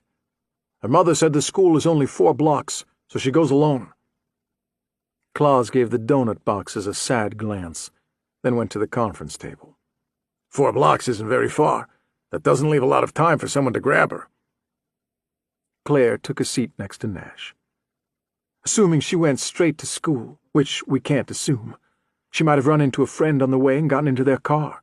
I know it's only a few blocks, but I used to do that all the time when I walked to school. When you're that close to campus, the drivers and walkers tend to converge in the parking lot, and many of the students hang out there waiting on that first bell." "May I come in?" The 3 of them looked up. Sophie Rodriguez stood at the door. Porter noted she was wearing the same tan sweater she had on at the Davies' house. Most likely she hadn't gone home yet either. "Please," he said. "Take a seat. We're running through everything." Sam?" Claus said, his eyes giving her a once-over. "Remember what happened the last time you invited a stray into the clubhouse?" Claire smacked his shoulder. "I've known Sophie for almost 4 years. She's been vetted." She motioned to the chair to her left. Sophie set her bag down by the door, removed her coat, and took a seat studying the board. "I know you're all working this from homicide, and Lily is just missing at this point, but we have an obvious connection. Probably best for us to work together, at least for now, until we have a handle on what's going on." "Welcome to the team, Sophie," Porter said. Nash gave him a weary look, but said nothing. Sophie studied the faces in the room. "Ella was one of my girls, too. You always hope for the best, but when they don't turn out for more than 48 hours, it usually means they're a runaway or something worse. Both of these girls have solid home lives, so I think my heart was telling me it was something worse. When you told me about the clothes, I guess you confirmed it for me. I'm just hoping we find Lily in time." "Did you show the clothing photos to Lily's parents?" Porter asked. He had emailed them to her from the morgue. Sophie nodded. Her mother confirmed they belonged to Lily. She said she wrote the initials in the hat herself. Porter wrote, "Found in Lily Davies's clothes," under Ella Reynolds on the board. Then he turned back to her. "What else can you tell us about Ella?" Sophie studied the board for a moment. "I walked the scene a few weeks back, right after she disappeared. The bus lets her off about 2 blocks from her house, near Logan Square, but her parents told me she would sometimes go to Starbucks on Kedzie to do her homework. I took both routes. It took me 4 minutes to walk from the bus stop to her house, 7 minutes to walk from the bus stop to Starbucks, and 9 minutes for me to walk the route from Starbucks to her house. The entire area is very public, people everywhere. I don't see how someone could have grabbed her without being seen." Nash asked, "Did you talk to the manager at the Starbucks?"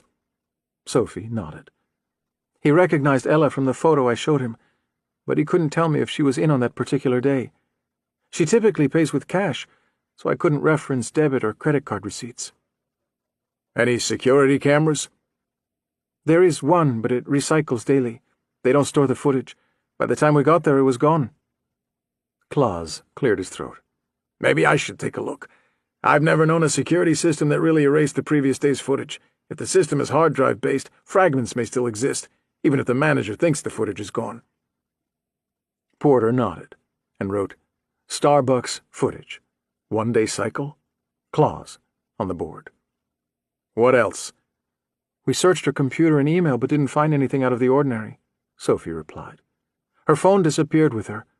It last connected to the tower near Logan Square and dropped off 4 minutes after the bus's scheduled stop." "Claus?" Claus was already nodding, making a note on his laptop. "I'll take a look at that, too." Porter turned back to Sophie. "Did you find anything in Lily's room?" "Nothing out of the ordinary. Lots of clothes strewn about. Nothing hidden in any of the drawers or under the mattress, the typical places. There was a photo taped to the mirror of her and another girl. Her mother said it was her friend Gabby. Her father said she had both a cell phone and a laptop, but neither were in her room. Her mother told me she would have taken them to school, said she was carrying her backpack when she left." She paused for a second, reading a text message on her phone. "My office pinged her cell, but it was off. The results just came back. The last tower it hit was near her house. It went dark at 23 after 7. That's only about 8 minutes after she left home." "Claus, see if you can pull anything from her social media accounts or email," Porter pointed out. "On it," Claus replied. Sophie pulled a folder from her bag and spread the contents on the table. She had pictures of both girls. Ella and Lily have a similar look, which would suggest an attraction or sexual motive, but the ME said there was no sign of assault with Ella. I'm not willing to write that off as a coincidence just yet." "Good point. May I?" Porter said, pointing at the photos. Sophie handed the pictures to him, and Porter taped them to the board. "How old is Lily?" 17, Sophie replied. "Both have blonde hair, roughly shoulder length. Ella had blue eyes, Lily has green. They're 2 years apart. Where did Ella go to school? Porter asked. Sophie flipped through her notes. Kelvin Park High. She was a sophomore. Any reason to believe they knew each other? None that I'm aware of, she replied. Different schools, different social circles, 2 years apart. Neither drove. What about the gallery? Porter asked. Could they have met there? I haven't been to the gallery yet. They don't open until 10. Porter scratched at his cheek. I'd rather you and Claire walk to school than maybe interview her friend, Gabrielle Deegan. Nash tends to scare the children. Nash smiled. I can't help if I'm intimidating. Porter nodded at him. You and I will check the gallery. Love me some art. I'll text you the address, Sophie said. It's on North Halsted. Porter glanced back at the board. What else? The group fell silent. Should we watch the video? Claire asked. Yeah. Fire it up. Claire tapped at the screen of her iPad, then set it in the middle of the table. The image was frozen, a horrible angle on a narrow blacktop road. The timestamp indicated 8:47 a.m., February 12th. Claire pressed play, and the timestamp moved forward in real time. 2 cars rolled past, a yellow Toyota and a white Ford. When a gray pickup truck came into view, Claire hit pause. I'm going to advance slowly, she said, and the image moved forward a few frames at a time. When the back of the truck came into view, Porter understood. Freeze there, he said. The pickup truck was towing a large water tank, the kind belonging to pool cleaners. There's no pool in the park, and pool service during the dead of winter is not in high demand, Claire said. I think that's how we got the water in. Do you have any other angles?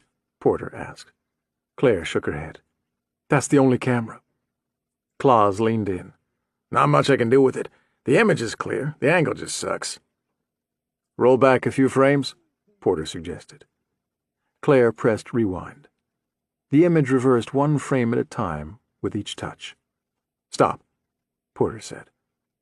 What's with that glare? And why such a horrible shot?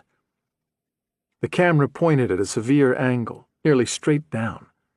Normally they either pointed up a road or down a road, the best possible angle to capture cars either approaching or leaving.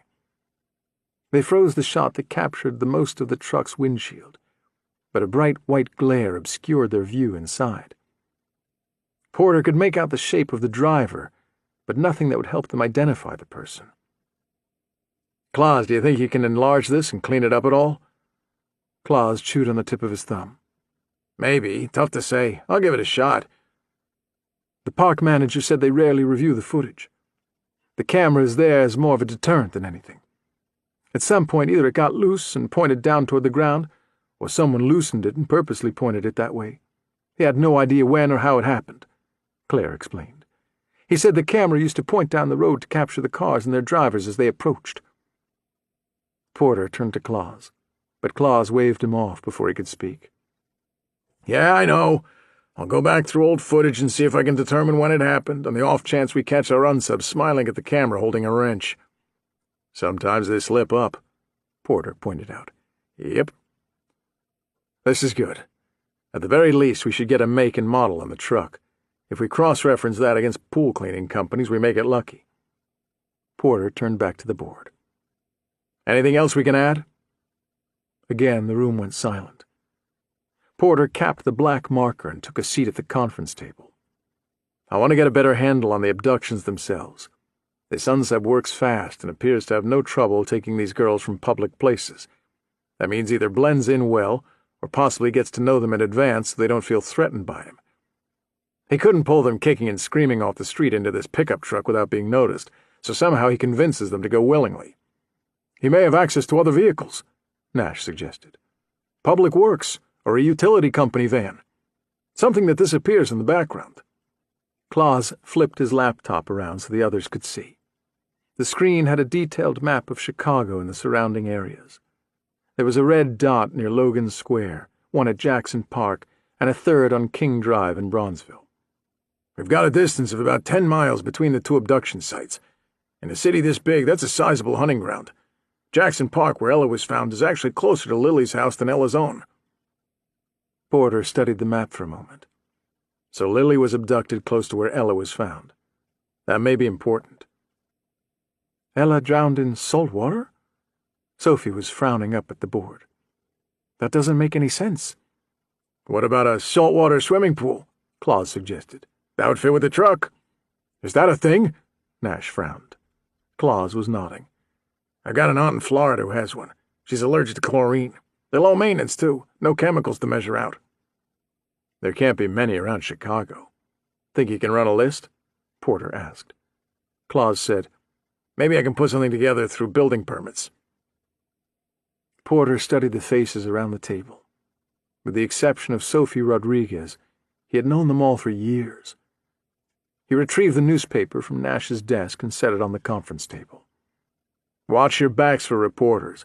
Somebody is snooping around a little too close to camp, and they're not afraid to speculate. Claire flipped the paper around so she could read the headline. You don't think one of us talked to the press, do you? Porter shook his head. I think they'll print anything to sell papers, and if they can't get one of us to talk, they'll make something up. When we're ready, I'll make a statement. Until then, aside from the Amber Alert on Lily, we're on a press lockdown. An uncomfortable silence fell over the group. Sophie was first to speak. Is anyone going to eat that last donut? Claus's head dropped to the tabletop, and he let out a sigh. Take it. Evidence board. Ella Reynolds, 15 years old. Reported missing January 22nd.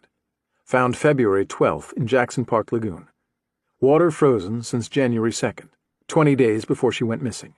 Last seen getting off her bus at Logan Square, 2 blocks from home, 15 miles from Jackson Park. Last seen wearing a black coat. Drowned in salt water, found in fresh water. Found in Lily Davies's clothes. 4-minute walk from bus to home. Frequented Starbucks on Kedzie. 7-minute walk to home. Lily Davies, 17 years old. Parents, Dr. Randall Davies and Grace Davies. Best friend, Gabrielle Deegan. Attends Wilcox Academy, private. Did not attend classes on February 12th. Last seen leaving for school, walking, morning of February 12th at 7:15, wearing a Perro red nylon diamond-quilted hooded parka, white hat, white gloves, dark jeans, and pink tennis shoes, all found on Ella Reynolds. Most likely taken morning of February 12th, on way to school. Small window, 35 minutes, left for school 7:15 a.m., classes start 7:50 a.m. School only 4 blocks from home. Not reported missing until after midnight, morning of February 13th. Parents thought she went to work, art gallery, right after school. She didn't do either. Unsub. Possibly driving a gray pickup towing a water tank. May work with swimming pools, cleaning or servicing. Assignments. Starbucks footage, 1-day cycle, Claus. Ella's computer, phone, email, Claus. Lily's social media, phone records, email, phone and PC MIA, Claus. Enhance image of possible unsub entering park, Claus. Park camera loosened, check old footage, Claus. Get make and model of truck from video, Claus. Claire and Sophie walk Lily's route to school, talk to Gabrielle Deegan. Porter and Nash visit gallery, manager, Ms. Edwins. Put together a list of saltwater pools around Chicago via permits office, Claus. Check out local aquariums and aquarium supply houses.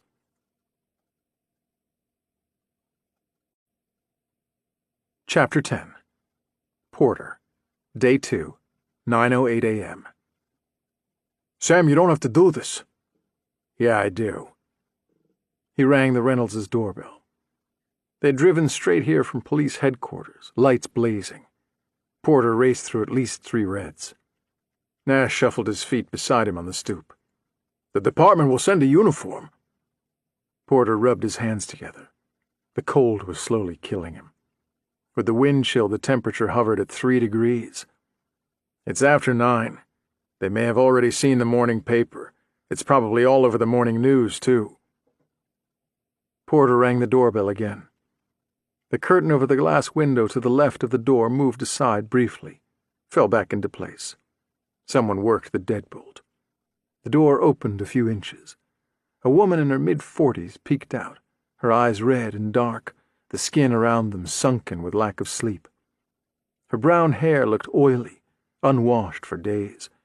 She wore a thick brown sweater and jeans. "May I help you?" Porter unfolded his badge case. "I'm Detective Porter, and this is Detective Natch with Chicago Metro. May we come in?"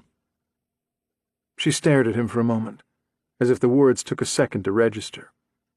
Then she nodded and opened the door while staring past them to the street. "I think the cold finally scared away the last news van. They were still out there last night."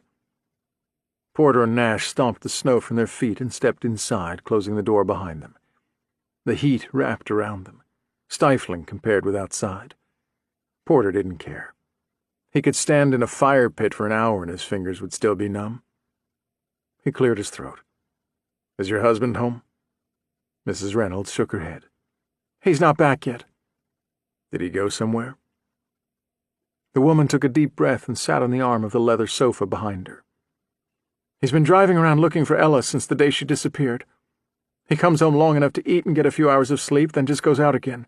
I went with him the first few times, but it felt so futile. Driving up and down random streets like we're going to spot her darting between houses or something, like a runaway dog. I can't tell him not to go, though. It would break his heart. He tried staying home last Tuesday, and we were both climbing the walls. He went back out again last night after dinner." "It helps to stay active," Nash said. She looked at him, her face blank, then went on. "For the first week I did nothing but make phone calls. All Ella's friends and our family, our neighbors, anybody I could get to pick up. Shelters, hospitals, morgues.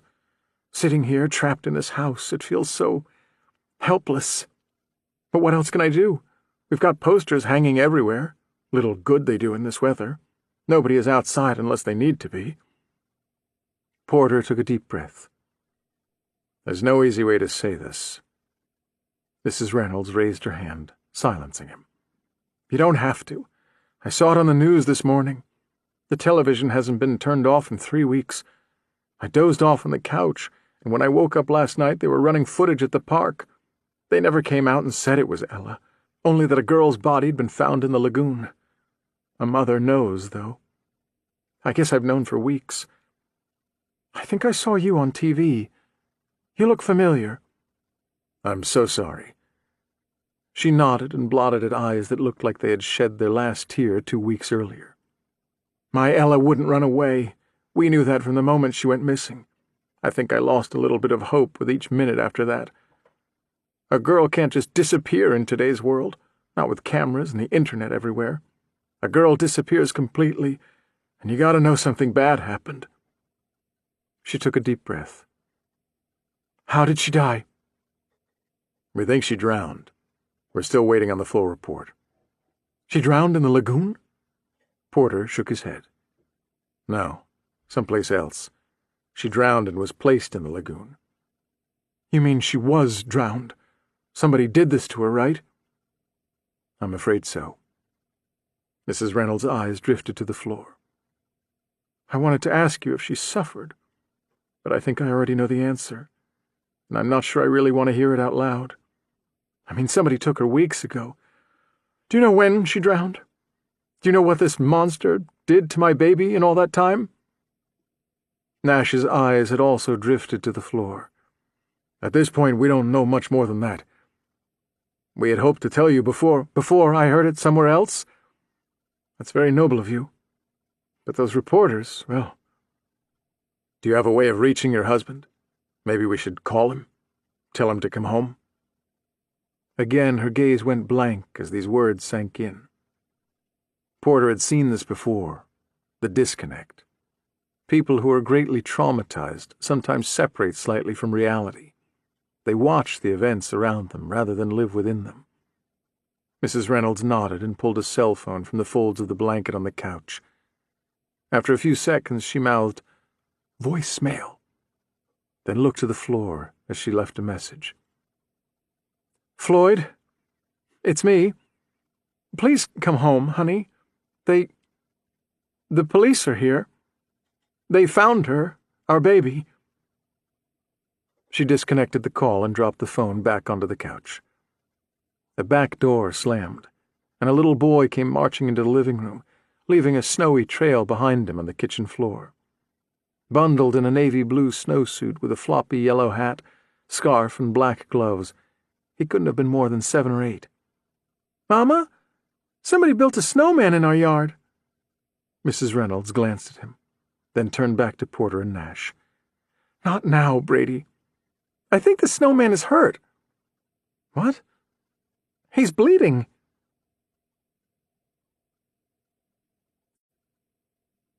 Chapter 11. Lily. Day 2. 9:12 a.m. Lily had been alone, and now she wasn't. The man came down the steps and just stood there for maybe 2 minutes, watching her. He held something in his hand, but she couldn't make out what it was. When he finally spoke, his voice was low, deliberate, and practiced in its delivery. "You didn't drink the milk." Lily had not drunk the milk, and she wouldn't. She wouldn't eat or drink anything this person planned to offer her. She would sooner starve to death than accept something from him. "Why not?" She didn't answer.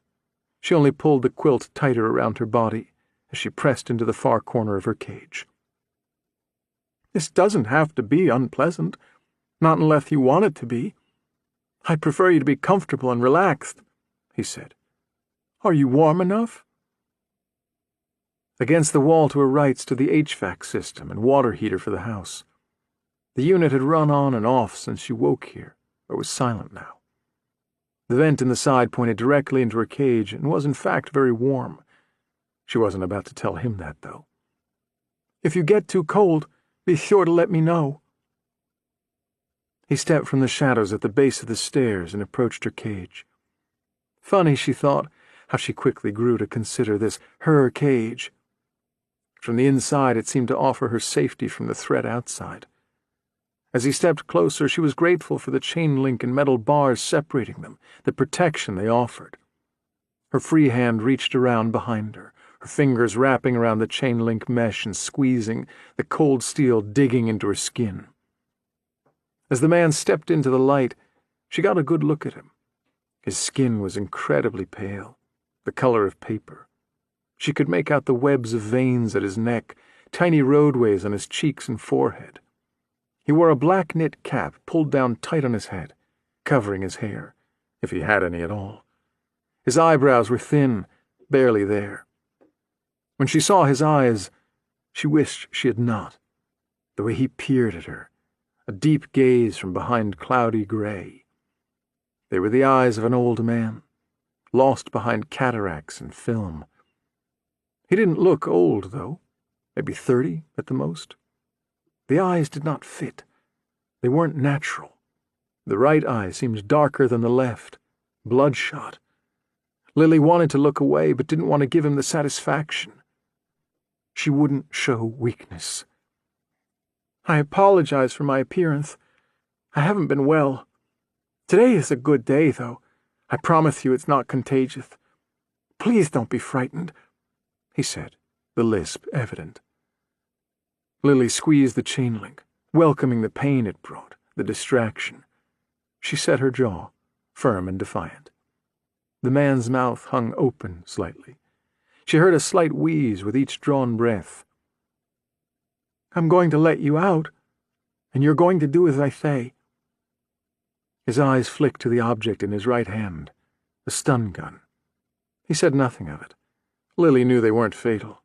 She wondered just how much they hurt. Would she be able to push past him and get up the stairs, even if he shocked her? With his left hand, he slipped a key into first the top padlock, then the bottom, sliding each from the door and hanging them on the chain link. Then he lifted the latch and pulled open the door. Lily remained still, her fingers tightening on the back of her cage. "Please, come out," he said quietly. "I could shock you and take you out, but then we would have to wait or possibly start over. It's best that you just do as I say." His eyes bore into her, those cloudy eyes. There was a bandage on his right hand near the wrist, dirty, stained with dried blood. "Out now!"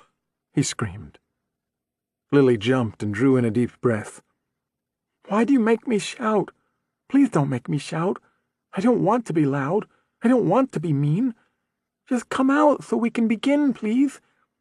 The sooner we start, the sooner it will be over." She didn't want to. Lily knew she shouldn't, but she forced herself to stand and walk toward the man, toward the door of the cage, her eyes looking over his shoulder at the stairs behind him, at the light pooling toward the top. "Others have tried to make the stairs, but nobody ever has. You can try if you like, but it will only lead to a shock and delays. We would have to start over, but we would start over. It's best that you just do as I say," he said again, in the most reassuring of voices. She felt his hand on the small of her back through the quilt, guiding her, nudging her toward a large white freezer against the wall with the stairs. He lifted the lid.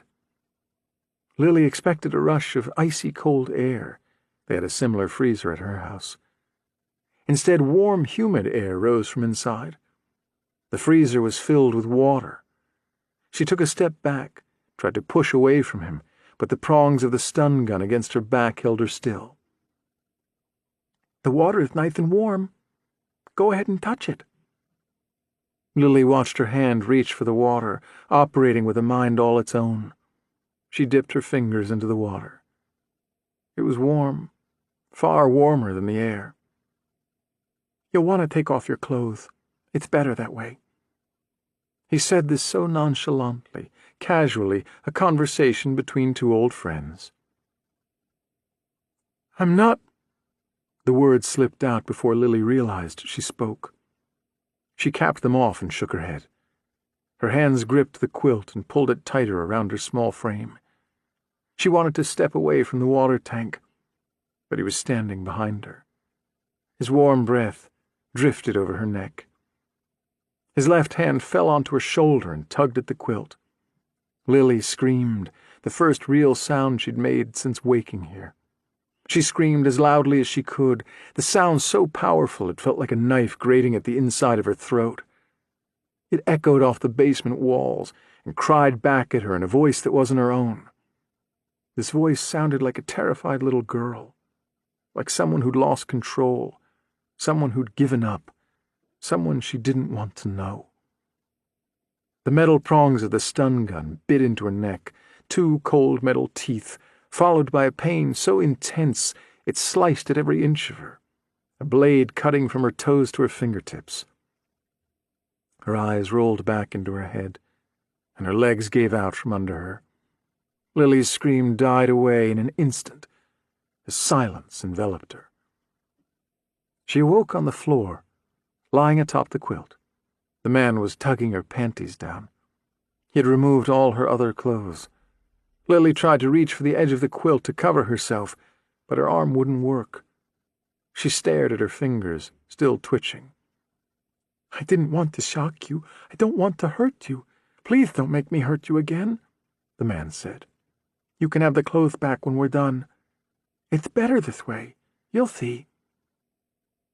Lily understood what would come next, and she tried to mentally prepare herself. The man wrapped one arm around her back and the other under her knees, and lifted her from the ground. Although he appeared sick, he was surprisingly strong. He lifted her over the freezer filled with warm water and gently lowered her inside. Lily was 5'2". Her toes brushed the far side as her legs drifted out, flattening. He held her up at the shoulders, keeping her face above the water. "Warm, isn't it? Nice." The warm water was oddly comforting. It felt like slipping beneath the surface of a pool, allowing the water to hold you as you drift along. Lily noticed the feeling returning to her fingers, her arms, the warmth massaging her limbs back to life. "Close your eyes. Relax," he said in a soothing tone, his lisp barely catching. "Calm.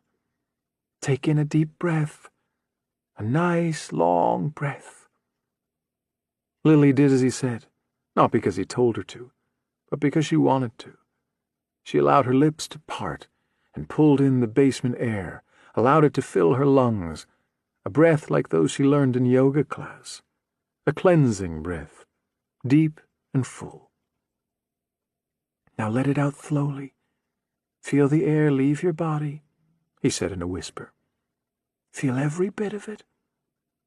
Lily released the man pushed at her shoulders and plunged her into the water with such force her head banged on the bottom of the tank. Her legs kicked and her arms failed. Her fingers caught at the top edge for one brief second before the smooth plastic slipped from her grasp. Lily could hold her breath for a long time, almost 2 minutes the last time someone timed her. But that only worked when she filled her lungs with fresh air first, when she was prepared. She hadn't filled her lungs, she'd emptied them, just as the man asked, and when he pushed her beneath the surface, she inhaled instead, her body's attempt at grasping for air. Instead of air, she gulped down water and immediately coughed, expelling it even before her head hit the bottom, expelling the water only to inhale more. The water filled her throat, her lungs, resulting in a pain so severe Lily thought she might implode. When she stopped kicking, when she stopped flailing, the pain went away, and for one brief second, Lily thought she would be okay. She thought her body had somehow found a way to survive on water. And she went still. She saw the man looking down at her from above with those gray, bloodshot eyes, his mouth agape. He was distorted through the water, but she could see him. Then everything went black, and she saw nothing at all.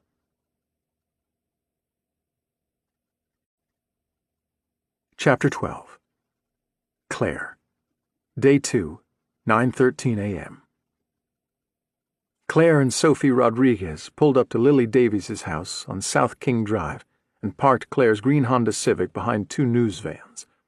Both had their satellite antennae raised, but there was no sign of the reporters or the camera operators. A light snow filled the air, leaving the sky a hazy white. "It's colder than a witch's tit out here," Claire said, rubbing her hands together. "I never understood that expression," Sophie replied, eyeing the vans. "Witches get no love." "Oh, I know that feeling." Claire glanced over at her. "What happened to that guy you were dating? James, John, Joe, Jesse Grabber." Claire chuckled. "Really? That's his name? Grabber?" Sophie rolled her eyes. "I'm sorry. It's a bit high school to make fun of a name, but come on, Grabber? No sneak attack down in Lover's Lane with a name like Grabber." "Well, he was anything but. I think that was part of the problem. I was hoping for a little something, but he was nothing but a gentleman. All the way on through date number 4, I got nothing but a peck on the cheek. A girl's got needs." "Like witches." Sophie nodded. "Like witches." "I'm still not warm." Claire frowned. "Me either." "Witch tit." "Witch tit." Sophie shivered. Claire shuffled in her seat, looking up and down the street, then pointed at the graystone beside them. "That's Lily Davies's house, right?" "Yes, 748. "And the school is where?" Sophie pointed out her window. 4 blocks east of here. You can nearly see it." The snow shifted from tiny flakes to something a little larger than Claire's favorite breakfast cereal, and her body gave an involuntary quiver. She zipped her jacket all the way up, wrapped a heavy knit purple scarf around her neck, and donned a fluffy pink cap. When she turned back to Sophie, the woman had done the same. "You look like the Stay Puft Marshmallow Man." Sophie smirked. "You look like Willy Wonka's long-lost sister." "Perfect. Let's do this." Claire tugged at the door handle and stepped out onto the sidewalk. The snow was about 2 inches deep and still coming down, flying at her at an angle. She jogged in place for a second as Sophie rounded the car, her breath leaving a white plume in the air. The 2 women started walking east on 69th Street, hunched against the snow. They crossed Vernon Avenue, and Claire stopped, staring ahead. "If I wanted to grab a girl, that seems like a good spot." She stared at the dark tunnels 1 block up, where the Skyway crossed over 69th Street, 3 lanes of traffic running in each direction. At approximately 15 feet per lane, That meant she was looking at a space about 100 feet wide, with only a small break at the median in the middle. Although 3 lights burned under each section, they offered little to break up the gloom. Claire looked up at the sky, searching for the sun. "What time is sunrise?" Sophie tilted her head, a line appearing between her brows. "About 7 or so? So our girl made this walk about 2 hours earlier in the day, a little after the sun poked out, if it came out at all. This stretch is fairly deserted now, but that may be different closer to school time. Still, though, someone could easily park around here, maybe feign a breakdown, and grab her when she walked by. The tunnel would be my bet. Everything else is fairly wide open." They'd reached the start of the underpass. Sophie pressed a hand to the concrete. "This is a good neighborhood. There's not a bit of graffiti on these walls, and no sign of homeless activity. I can't imagine someone could stand around very long without getting noticed." They followed the sidewalk under the skyway, their footfalls echoing off the walls. When they came out the other side, Sophie pointed. "There's her school." Wilcox Academy was a private school housed in what appeared to be a repurposed factory or warehouse building. The red brick facade was immaculate. It could have been built a year ago. The parking lot beside it was posted "Faculty Only" and was full. A public lot sat across the street, most likely utilized by the students. Claire pulled open the large glass door, and both women stepped inside, a wave of heat wafting out. "This makes me want to hop back in the car and drive straight to Florida." "Can I help you?" Claire turned to find an elderly security guard sitting at a table to their left. She took a step forward, and a buzzer went off. The guard pointed toward the entrance. "Metal detector built into the doorframe." Claire showed the man her badge. "I'm Detective Norton with Chicago Metro. This is Sophie Rodriguez with Missing Children. We're investigating the disappearance of one of your students, Lily Davies." The security guard's smile fell away. "Heard about that on the way in. I'm so sorry for her family. She's a good girl." Sophie's head tilted slightly. "You know her?" He nodded. "This is a small school, only about 200 kids total. I see each of them every day. Hard not to get to know them. I'm former Pittsburgh PD, retired about 6 years ago. If there's anything I can do to help, I'm here for you." "What can you tell us about her?" Claire asked. "Like I said, never gave me any trouble. Usually got here around 7:30 or so. Many of the students hang out across the street there in the lot until first bell. But not her. She'd try to beat the crowd and get up to class. Not too many friends." He waved a hand. "Don't get me wrong, she was well liked. Just a bit of an introvert. Could always tell there were big plans cooking behind her eyes. Always thinking, that one." Sophie glanced out the window at the cars across the street. "Did she ever ride in with anyone?" He shook his head. "If she did, I never noticed. If I saw her outside, she was usually coming up the walk the same way you did." Claire pulled off her hat and scarf. "What about Gabrielle Deegan? Do you know her?" The corner of his mouth turned up, and he brushed at his chin. "Gabby can be a bit rough around the edges, but she's a good girl, too. The two of them are together a lot. A bit of yin and yang thing there." "What do you mean?" He looked down the hallway, then turned back to them, lowering his voice. "I have to be a bit hard on her, you know, being the law here. But I see her for what she is, just a girl looking for some attention. She's not fooling me none. She'd never admit it. In fact, I bet she'd outright deny it. But I think she may be one of the smartest students here. I think she acts out because she's bored, not because she's a troublemaker. She'll come into her own one day. Until then, it's my job to steer her away from big trouble and let her get away with a bit of little trouble. Find that balance. Every class has at least one. Do you know where we can find her?" "I'll call upstairs, see if I can get someone to bring her down for you," he replied, reaching for the phone on his table. "Watch your wallets and jewelry." He winked.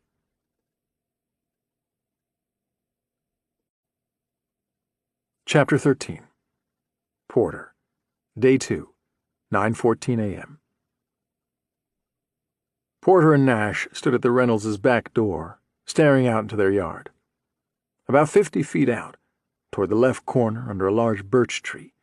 A snowman stared back at them. The beady black eyes glistened under a stovepipe hat.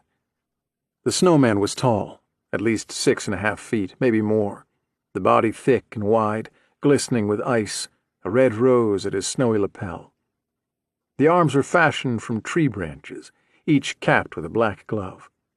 The right hand held the handle of a wooden broom. A corncob pipe jutted from the corner of its makeshift mouth, and dark blood trickled down from an icy neck. Snow fell, filling the air with a white haze. The scene was so odd, so picturesque. Porter felt he was looking at the page of a childhood storybook, not a real yard. There was a swing set off to the far right, and woods behind the yard. "Nobody in your family made that?" Nash asked. Mrs. Reynolds had her arms wrapped around her son. "No." The single word escaped her lips, but she didn't take her eyes off it, this stranger in her yard. Porter tugged at his zipper and reached inside his coat, retrieving his Glock. Brady's eyes went wide. "Whoa! Is he going to kill the snowman, Mom?" "I'm not going to hurt the snowman. I'm worried he may try to hurt me," Porter said quietly. "Did you see anyone else out there? Anybody at all?" "No, sir."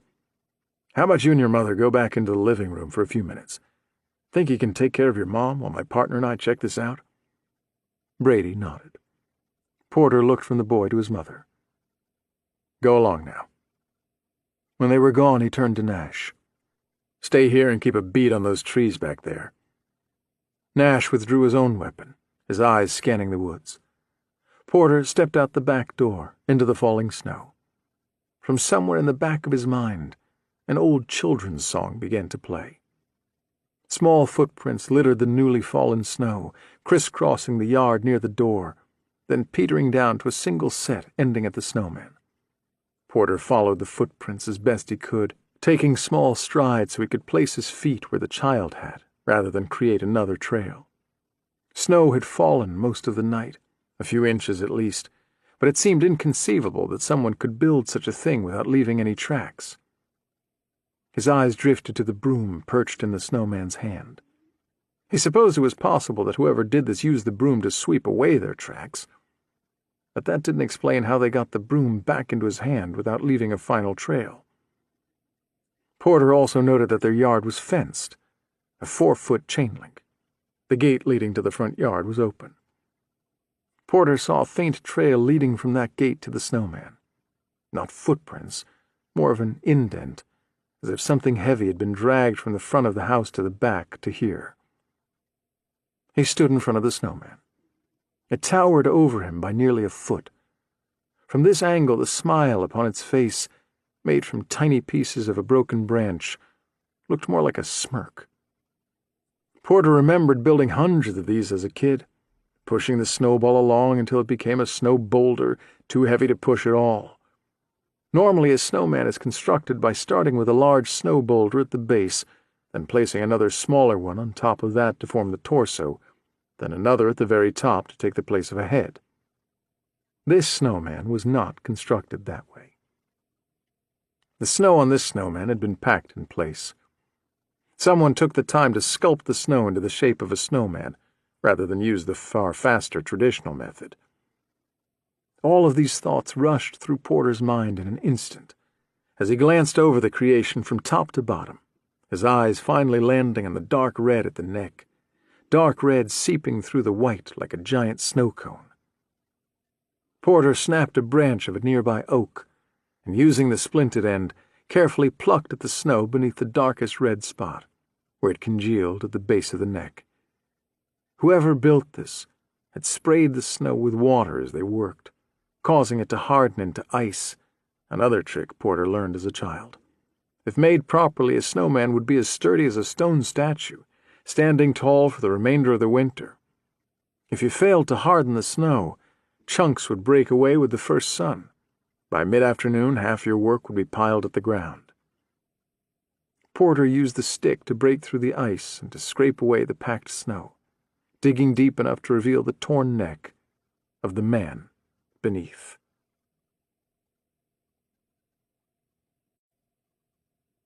Chapter 14. Lily, Day 2, 9:15 a.m. It hurt. It hurt so bad. Lily's body convulsed in one big spasm as her lungs fought to expel water, to cough it out. She inhaled in a quick gasp, even though she didn't want to. She didn't want to breathe in more water. She didn't want to die. She did inhale, though, the motion as involuntary as listening, and this time her lungs filled with air. She coughed again, ridding her lungs and throat of more water. This was followed by another gasp. She was cold, so cold, no longer in the water but lying on the concrete floor. Her eyes snapped open. The man was above her, his palms pressing down into her chest. As her eyes met his, he stopped. His eyes went wide, and he leaned in, his stale breath rushing over her face.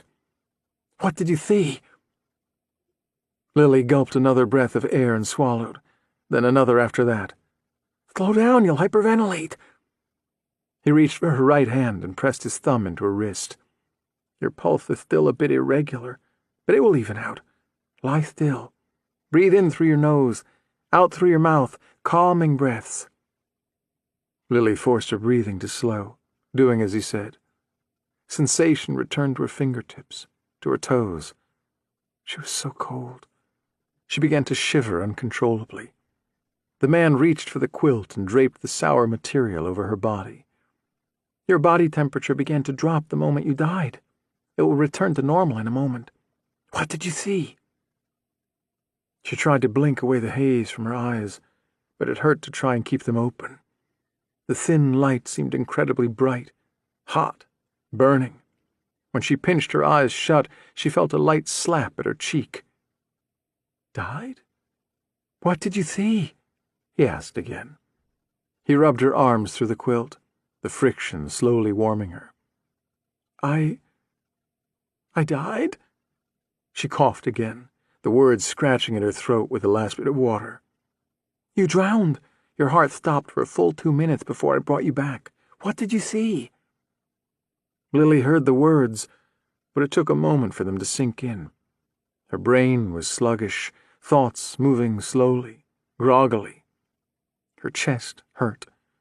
There was a deep pain at her ribs. She realized he had probably performed CPR to expel the water and kickstart her heart. "I think you broke my ribs." He grabbed her shoulders and shook her limp body. "Tell me what you saw! You have to tell me now before you forget, before it goes away!" The pain at her chest burned like a knife gouging her belly. Lily shrieked. The man released her, pulled back from her. "I'm sorry. I'm so sorry. You just have to tell me, and this will all be over. Just tell me." Lily thought about it then, her mind jumping back to the moment she plunged beneath the water, the moment had she really drowned? She remembered breathing in water, consciousness pulling away. She remembered blackness. She remembered nothing. "I didn't see anything. I think I passed out. You were dead." Her words drifted off. She didn't remember anything at all. He was staring down at her, his bloodshot eyes wide and wild, spittle dripping from the corner of his mouth. "I remember blacking out, then you waking me. Nothing else." "You must remember something." Lily shook her head. "Nothing." He released her shoulders and sat back, his back pressed against the large freezer. He pulled off his knit cap and scratched at his head in frustration. Lily gasped. There was an enormous fresh surgical incision running across his bald head. It started above his left ear and trailed around to the back of his head. It was stitched together with black thread, the flesh raised and purple. He pulled the cap back down, covered up and stood, favoring his right leg. Reaching down, he pulled Lily to her feet. The blood rushed from her head, and she swooned, her vision going white. He held her still until she could stand on her own, then led her back to the cage, guiding her inside. He tossed her clothes in behind her and slammed the door, then clicked both locks back in place. "You can get dressed. We'll try again in a few hours. You will remember next time," he told her. He started for the stairs, his right leg dragging slightly behind him. "Drink the milk. You'll need your strength." Lily eyed the glass, now warm. A fly had landed in it and drowned.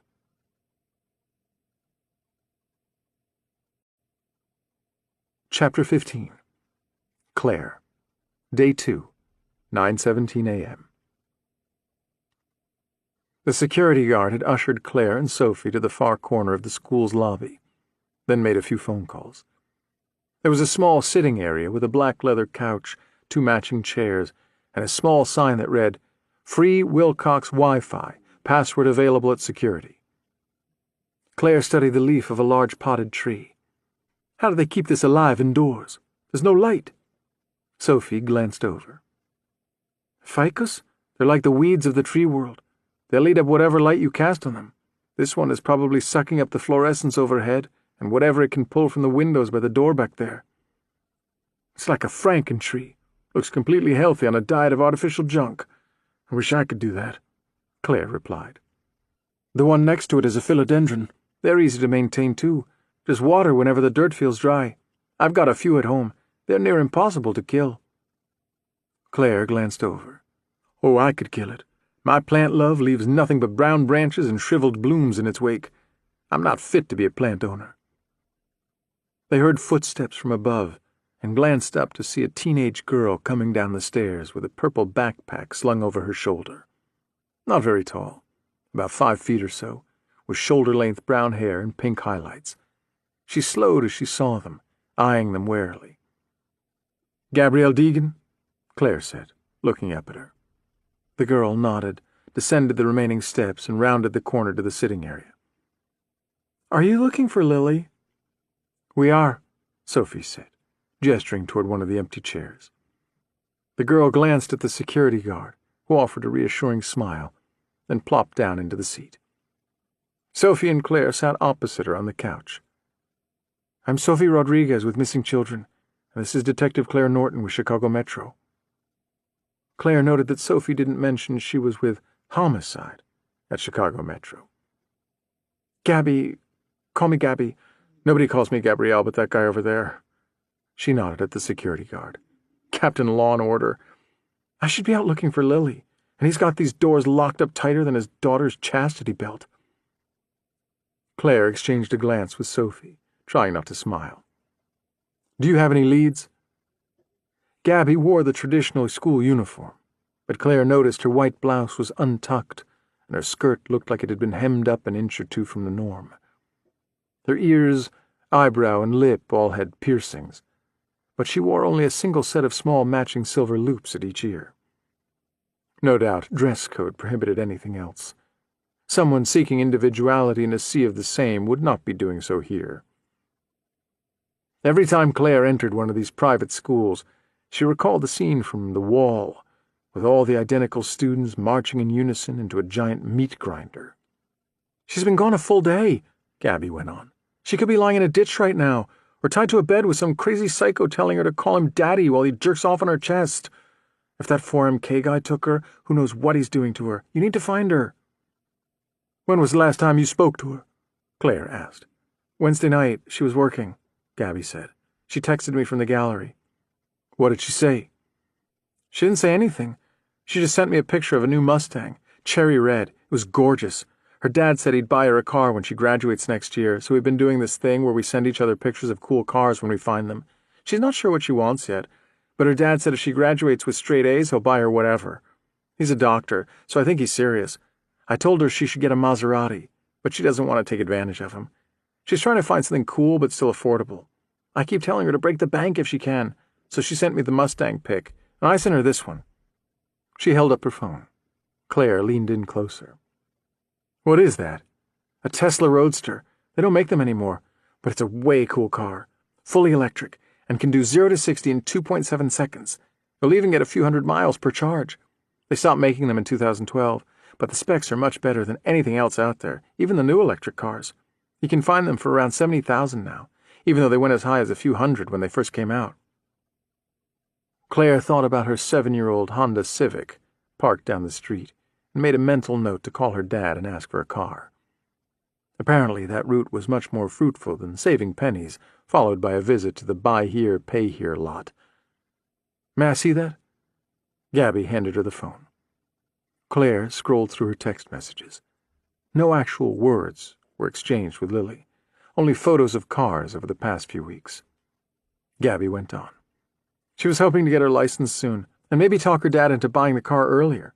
She's had straight A's since finger painting in grade school. That's not going to change between now and graduation. We thought it'd be cool to drive to school every day, even though it's only a few blocks. Claire returned the phone to her. Do you have a license? Gabby shook her head. I don't really need one. Not now, anyway. I get along fine on the bus or the train. Parking in the city can be a bitch. I figured riding in someone else's car was the way to go. She offered a wry smile, particularly if it's a Tesla Roadster. Have you ever done that? Sophie asked. Ridden in someone else's car to school? Gabby shifted in her seat and scratched her elbow. Sometimes, if the weather's bad. We always see somebody we know on 69th. If it's raining or snowing heavily, we might catch a ride. What about yesterday morning? Think Lily caught a ride with someone? Claire asked. Gabby thought about this for a second. It was snowing pretty good, so I guess it's possible. We're going to need a list of everyone who might have given her a ride. Do you think you can do that? Sophie asked. Gabby chuckled. You think one of the boys here took her? Not a chance. She'd kick their ass before they got their pecker out of their pants. Sophie tilted her head. Would she get in the car with a stranger? No. Then... Sophie let the word hang. Gabby leaned forward, twisting her fingers together. Right before school, 69th is full of students, driving and walking. If someone tried to pull her into a car or something, somebody would have seen her. What about if she got into a car with someone she knows? Claire asked. Think somebody would notice that? Gabby sighed. I don't know, maybe. Think you can make that list for us? Anyone you can think of who may have given her a ride? Gabby nodded and pulled a notepad out from her backpack.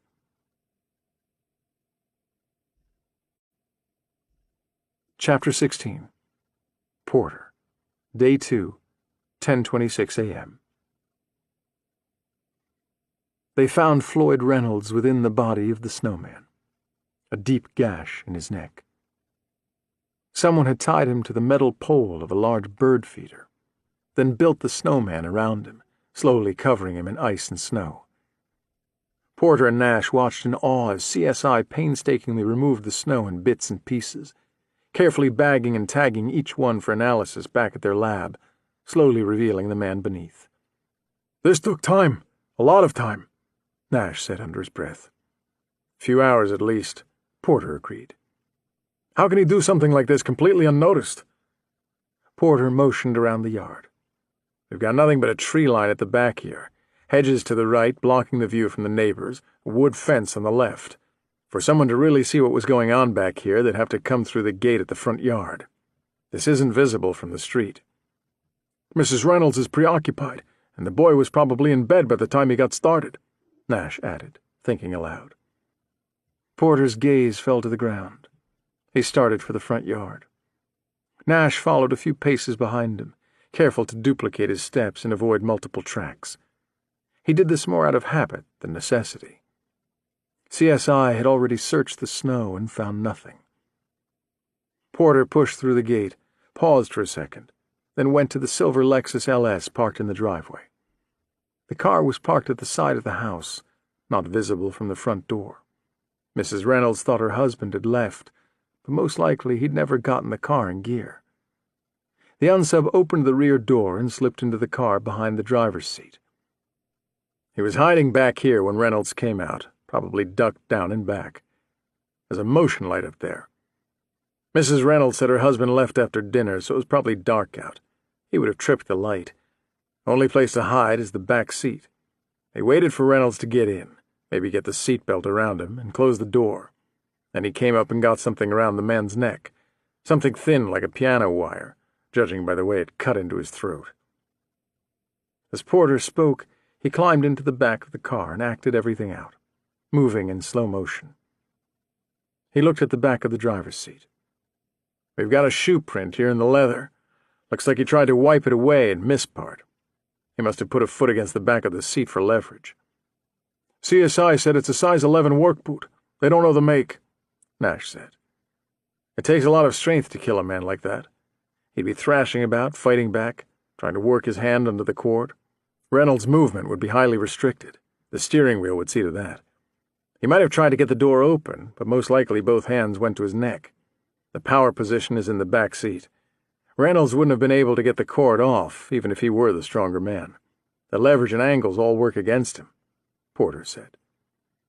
Porter climbed out of the back seat and opened the front door. The blood spatter on the windshield and dashboard fits. The steering wheel and door were covered in black fingerprint powder. Our unsub kills him, climbs out, reaches into the front, takes Reynolds by the shoulders, and drags him out, and drags him all the way to the back. Again, Porter mimics the movement, his back hunched, hauling an invisible body through the snow until he reached the remains of the snowman. Reynolds's body was completely visible now, all the snow and ice removed. Porter looked at the props on the ground, the stovepipe hat, the black gloves, and the broom. He must have used that broom to sweep away what he could of his tracks. Last night's snow did the rest. "We think he walked off into the woods," one of the CSI officers said. It was the same woman Porter and Nash had met at the Jackson Park Lagoon crime scene. Porter nodded in agreement. "That's how I would have left. You're Lindsay, right?" "Yes, sir," Rolfs replied. She pointed at the ground leading into the trees. "The snow isn't as thick under the trees, but he brushed it anyway. Looks like he used a branch or something not as effective as the broom. We've got a faint trail. It comes out 1 block over on Hyacinth Street. He probably parked his own vehicle there." "Any tire tracks?" Rolfs shook her head. "Nothing to identify the unsub's vehicle. 2 uniforms are going door to door to see if anyone saw a car parked there last night." Porter's phone rang. He glanced down at the display. "It's the captain." "You gonna answer?" "Nope." Nash frowned. "Balls. You know what that means?" Porter's phone went silent. A moment later, Nash's phone rang. "Double balls. Tell him we're still at the scene. We'll come in as soon as we wrap up here," Porter said. Nash sighed and answered the call. Behind them, a woman screamed. Porter turned to find Mrs. Reynolds standing at her back door. "Christ, I told him to keep her and the boy in the living room. She shouldn't see this," he said. Nash shrugged his shoulders and walked away from the house, his phone pressed to his ear.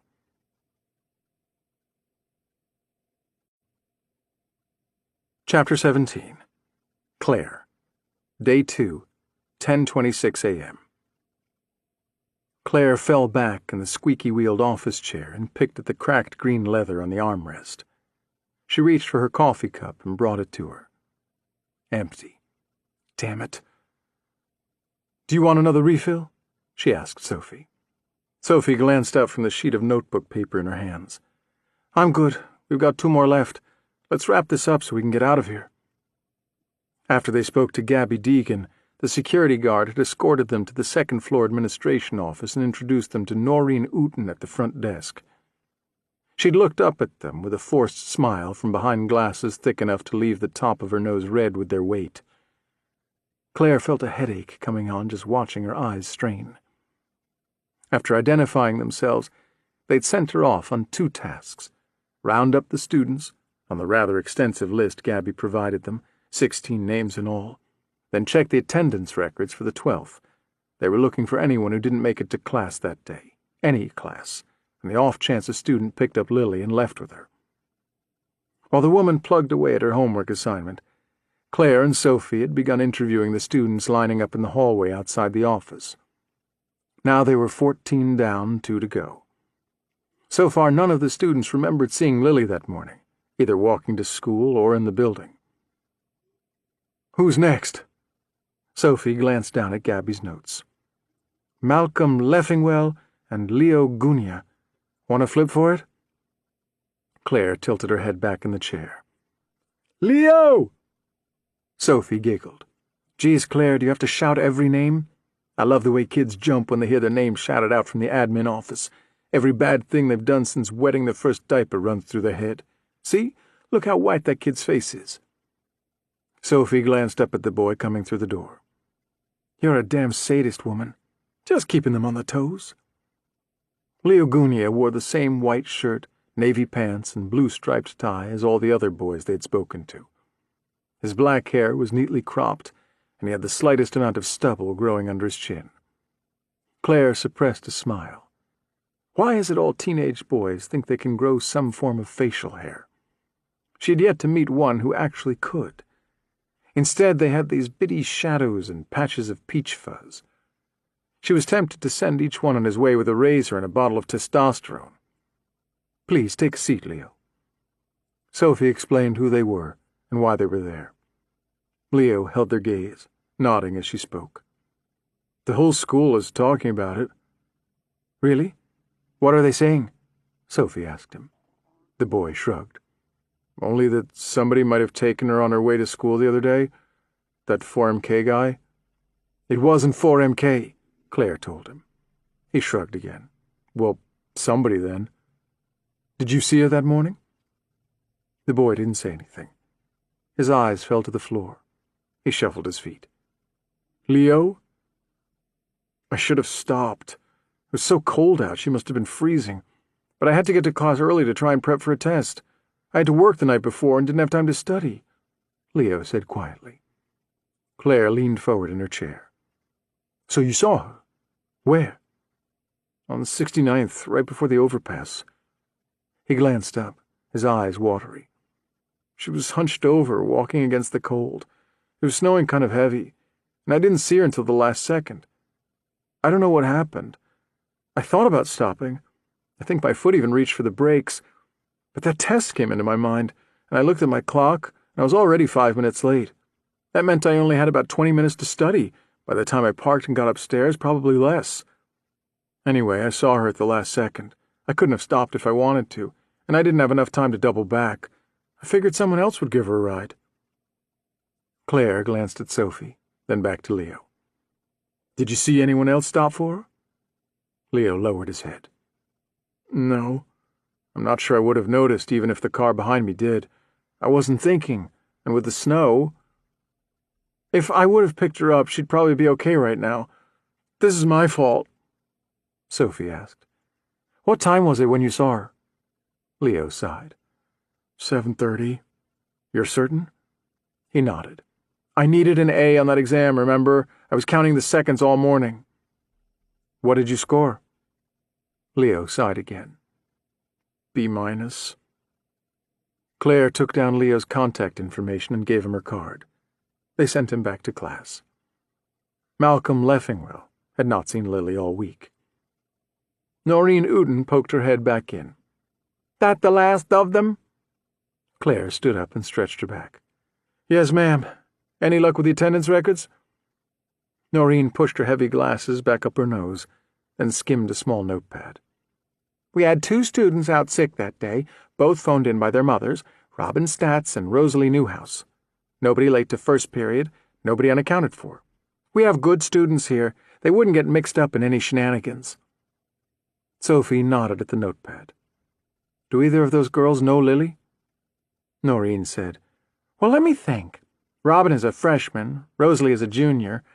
It's possible, I suppose, but I don't know for sure." "We'll need to speak to both of them, too," Sophie told her. Noreen nodded. Claire fell back into her chair. It felt like they were spinning wheels.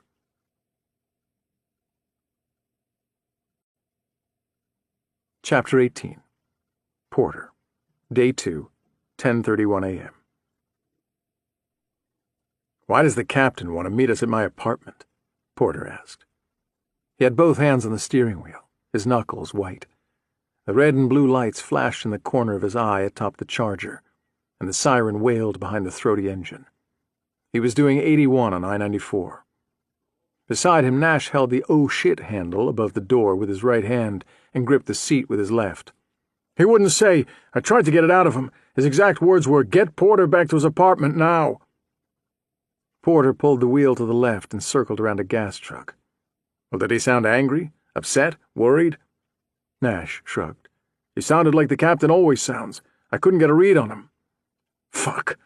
Porter slammed his hand into the horn and held as a blue Prius pulled into his lane. Damn tree hugger. Is there something at your place I should know about? Why would you want to meet there? The Prius's right blinker came on, and the car pulled lazily into the next lane. The moment it passed, Porter dropped the Charger into fourth and flew past, coming within inches of the car's protruding mirror. Sam? I don't know. Nash groaned. You don't know if there's something at your place I should know about? Come on, Sam, this isn't first grade. I'm your partner, you can tell me. Does this have something to do with Heather's death? Porter said nothing. He took the exit for Lakeshore Drive. Along with the captain's white Crown Vic, there were 3 vehicles Porter didn't recognize parked in front of his building.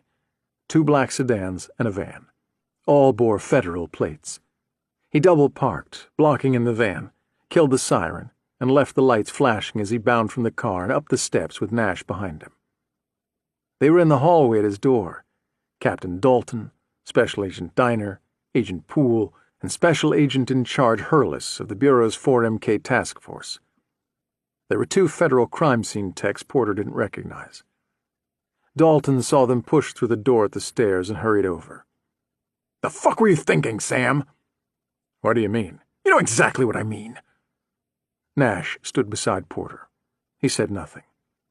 Dalton clicked through some images on his cell phone and held the small screen up to Porter. Did you take it because of this? Are you looking for her? Porter glanced at the screen. It was the note Bishop had left for him on the bed in his apartment, along with the ear of the man who had killed his wife. Sam, a little something from me to you. I'm sorry you didn't get to hear him scream. How about a return on the favor? A little tit-for-tat between friends. Help me find my mother. I think it's time she and I talked. B. Are you looking for her? Dalton repeated. Porter took a deep breath. I'm trying to find him. That's not your job, Dalton said, fuming. Have you been in contact with him? Has he reached out to you at all? No. Would you tell me if he had? Of course I would. Dalton dropped his phone back into the pocket of his thick brown coat. I want to believe you, but I'm not so sure I can anymore. Nash frowned at Poole. What are you up to? Poole raised his hands defensively but said nothing. Dalton's forehead furrowed. He didn't do anything. Security caught your buddy here on video sneaking into the FBI's office across from yours this morning. He was probably just turning the heat up for them. Always nice to come into a toasty office on a day like today, Nash replied. He jerked his thumb back at Diner. That pud-tugger was sitting at my desk in our office this morning. We're all one big happy family down there. Share and share alike. Special Agent in Charge Hurless stepped forward. Our office is considered federal territory until we vacate. Trespassing is a prosecutable offense, local law enforcement included. I pulled the file on Barbara McKinley, Porter said. Dalton rolled his eyes. Hurless drew closer. Theft of federal property would be a separate but equally damning charge. I'll return the file as soon as I'm done. You'll return it now. Then we'll decide if you get to keep your badge, Hurless replied. Dalton's face went red. He turned to Hurless. The only person who'll decide what happens with Detective Porter's badge is me. You're guests in my house. I can put you and your team out on the street with one phone call. Hurless stepped closer. Let's be clear, Captain. We're here because your prize detective let a serial killer walk. That mistake will cost lives. There's a good chance it already has. You've got one girl dead and another missing, 2 crimes probably attributed to our guy, and you put the same clumsy detective in charge. Now he's stealing files. How much blood do you want on your hands before you decide it's time to fix this? 4MK didn't take the girls, Porter said quietly. Enough! Dalton grunted. I want to know what else this man is hiding. Open the door, Hurless said. No fucking way, Nash blurted out.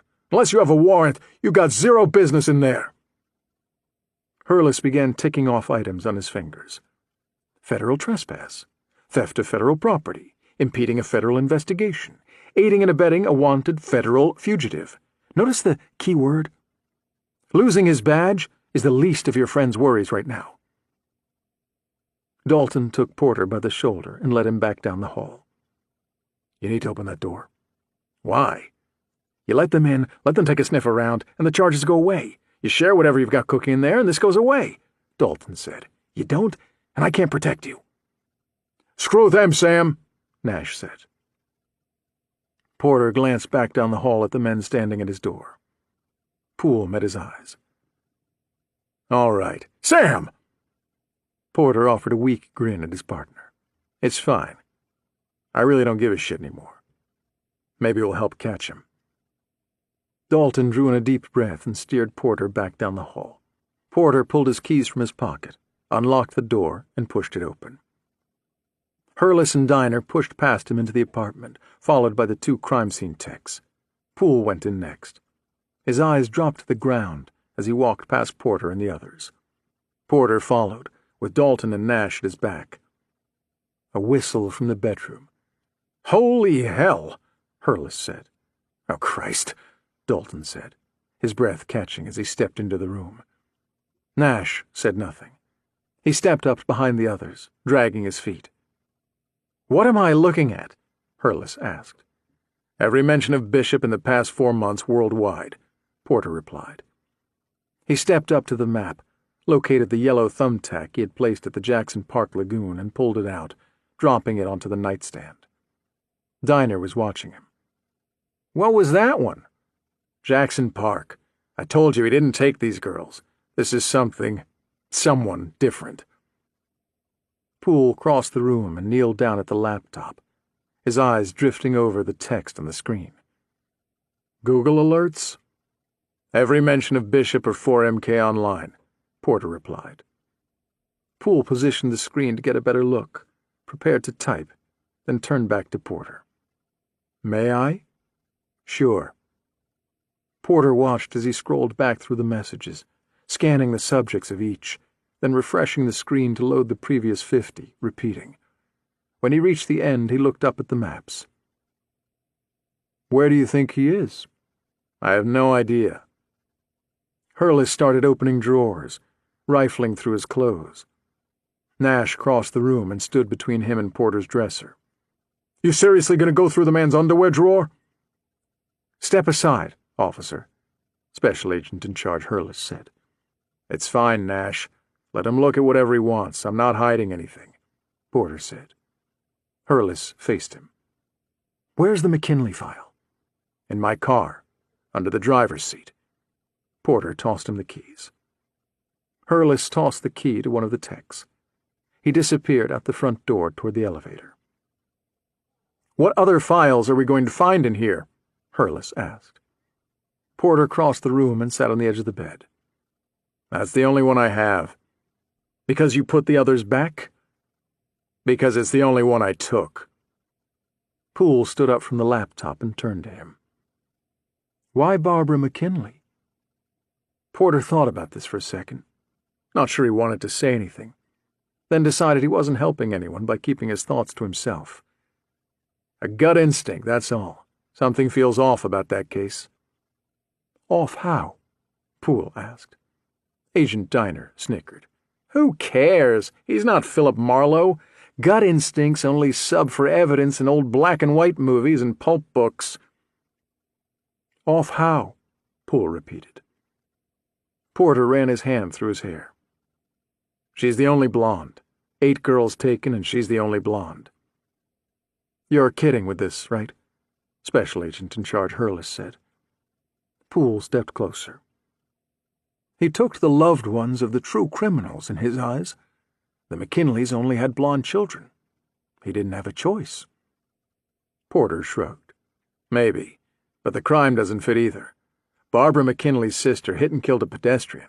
It was an accident. All the other crimes, everyone else he decided to punish, did something premeditated. Poole thought about this. That's still thin. I never said I had something solid. Just a gut instinct, a hunch. Like your buddy said, Just my very own Philip Marlowe moment, nothing more," Porter told him. "If it played out, I would have told you." The tech returned holding the McKinley file and handed it to Special Agent in Charge Hurless. He waved it at Porter. "What did you find in here? Anything to back this up?" "I didn't get a chance to look," Porter said. "It's been a busy morning." Special Agent in Charge Hurless stared at him for nearly a minute, neither man saying a word, then turned back to the two techs and the other federal agents. He waved his arm at the wall. "I want photos of all of this. Then bag and tag everything. Bring it all back. Turn over every inch of this place. You find anything at all having to do with this case, I want to know about it." He turned back to Porter and stood inches from his face. "I find out you're holding out. If this guy reached out to you and you're holding back, if you know anything at all you're not telling me, I will not hesitate to lock you up. I don't give a shit what kind of seniority you may have or what your track record is. You're nothing but a fucking thief to me. A thief and a hack interfering with a federal investigation. Now's your chance to come clean. If there's anything at all you haven't told me, now or never, I hear about it in an hour and you're done. Do you understand me?" "There's nothing else." The man let out a breath. Porter's eyes stayed on him. When Special Agent in Charge Hurless finally turned away and crossed the room to root around in Porter's closet, Porter found himself looking at the photo of Heather on his dresser, her bright, reassuring smile, and he'd never felt so alone. 1 hour and 4 file boxes later, they were finished. Porter's wall was once again bare, save for the tiny holes left by the tacks and the paint damaged by roughly removed tape. Agent Diner had the laptop under his arm and was slowly circling the room on the off chance something was missed. In the hallway, Porter heard Special Agent in Charge Hurless mumbling something to Dalton, but he couldn't make out the words. On his way out, Poole prepared to say something, but then changed his mind. Porter watched him slip into the elevator with the techs behind him, lugging the last of the boxes. "Diner!" Hurless shouted out. "Let's go." Agent Diner pushed past Porter and went to the elevator, trailing the scent of an aftershave forgotten since 1992. The doors opened. Hurless said one last thing to Dalton and ducked inside, his eyes fixed on Porter as the doors creaked shut. Dalton came back into the apartment with Nash behind him. "I really don't know what the hell you were thinking, Sam. This is a clusterfuck." "It's not like he was hiding evidence," Nash pointed out. Dalton went red. "You keep your mouth shut. I seriously doubt all this was going on under your nose and you didn't know." Porter said, "He had no idea. This was all me." Dalton spun back to him. "Not only have you compromised the 4MK investigation, now you're impacting our efforts to find this new psycho snatching girls. I can't afford to take you offline right now." "Then don't." Hurless took it to his assistant director, and the AD called our chief. "This is completely out of my hands." The captain's eyes fell to the floor. "I'm relieving you of duty. 1 week. You've got to get this shit out of your head. I find out you didn't drop it, and this will play out much worse. They agreed not to charge you, but the suspension is non-negotiable. Captain, this is just a pissing contest. You can't let politics dictate your actions. Catching this guy has to be our priority. Nobody knows more." Dalton held out his hand. "Gun and badge." Porter knew better than to argue. He handed over his Glock and identification. Dalton dropped both into his jacket pocket, turned, and left the apartment. He pressed the elevator call button.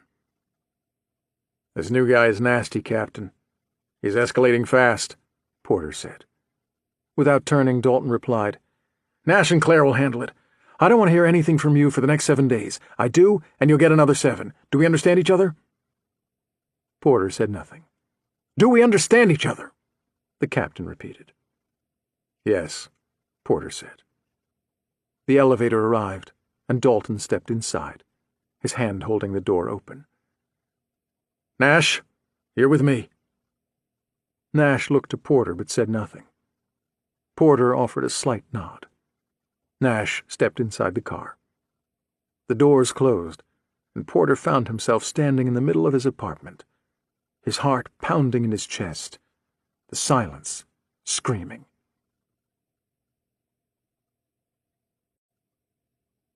Chapter 19. Lily. Day 2. 11:36 a.m. Lily huddled in the corner of her cage, the thick blanket wrapped around her. She had gotten dressed, but she couldn't get warm. She couldn't stop shivering, even when standing next to the heater vent. She couldn't stop looking at the dark staircase in the corner of the basement, or listening to the creak of old floorboards as the man moved around upstairs. A spider crept across the chain link a few inches from her foot, and she pulled away, pushing deeper into the corner. With each footfall upstairs, a tiny bit of dust rained down from the rafters, a thin fog in the gloomy light. Lily tried to pretend this was snow, and she was looking out a window. She tried to pretend she was safely back in her room at home, but the illusion broke whenever the man cried out. He screamed. A lot. His words were incoherent, a muffled blast of nonsense, and they were followed sometimes by crying, other times by a pain-filled wail. But they broke the relative silence of the home and lingered on the air, somehow living in those tiny bursts of dust drifting down. Nothing preceded the cries. Lily's father once hit his index finger with a hammer while trying to help her build a birdhouse for school, and he let out a similar wail, but it hadn't lingered. Like he caught himself about the scream, realized his daughter was watching, and bit his tongue. The scream came to an abrupt halt, dying somewhere in his throat as his face flushed with red. The screams from the man upstairs did not drop off so suddenly. He would be silent for a really long time, no movement or noise at all. Then his voice would fill the house with the sharpness of a blade, then linger as they morphed into sobs. Lily didn't know what brought on his screams. She didn't want to know. She preferred he keep whatever it was upstairs. He had come down only once in the past hour. He emptied the bucket he had left for her waste, washing it in the utility tub before returning it to her cage. He then eyed the still full glass of milk with the fly floating on top, picked it up, and carried it back up the stairs, all without uttering a word. He looked sickly pale, though. When Lily met his gaze, she couldn't help but turn away, her eyes unwilling to look upon him. Somehow that had caused him to stay a little bit longer. If she wasn't looking at him, he felt more comfortable looking at her, staring even. Who knew what thoughts ran through his head? When he came back again, Lily would lock her eyes on him and not turn away, maybe say something about his wound. Maybe that would make him go away sooner. Lily knew plenty of boys like this. The confident ones had no problem glaring at her. Some made sure she knew they were watching. The shy boys, though, they may look, but the moment she felt their eyes on her, the moment she looked over at them, they would turn away and lose themselves in something else, pretending she wasn't there at all.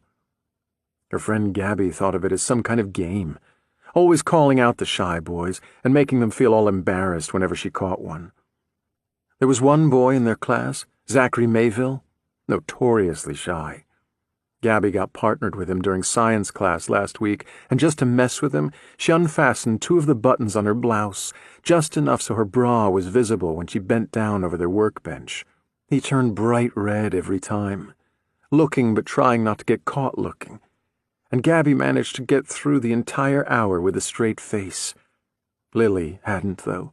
She couldn't stop laughing, and nearly didn't get the assignment done. She had to... Lily heard footsteps on the stairs. The man appeared. He had changed clothes. Now he wore black jeans, a dark red sweater, and the same black knit cap from earlier.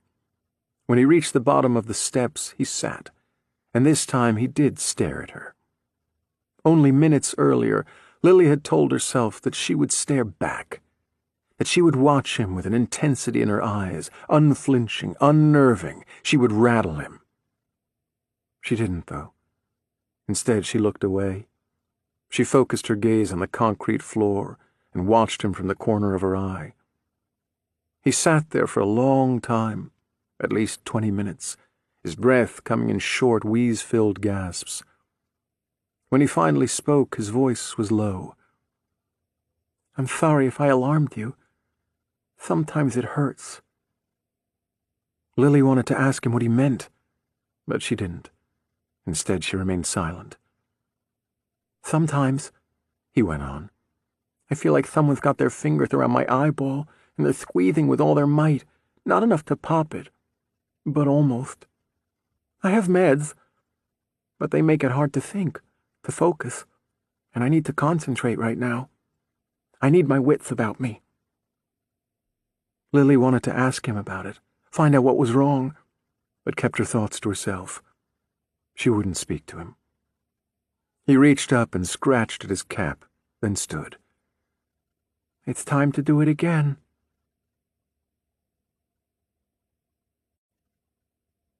Chapter 20.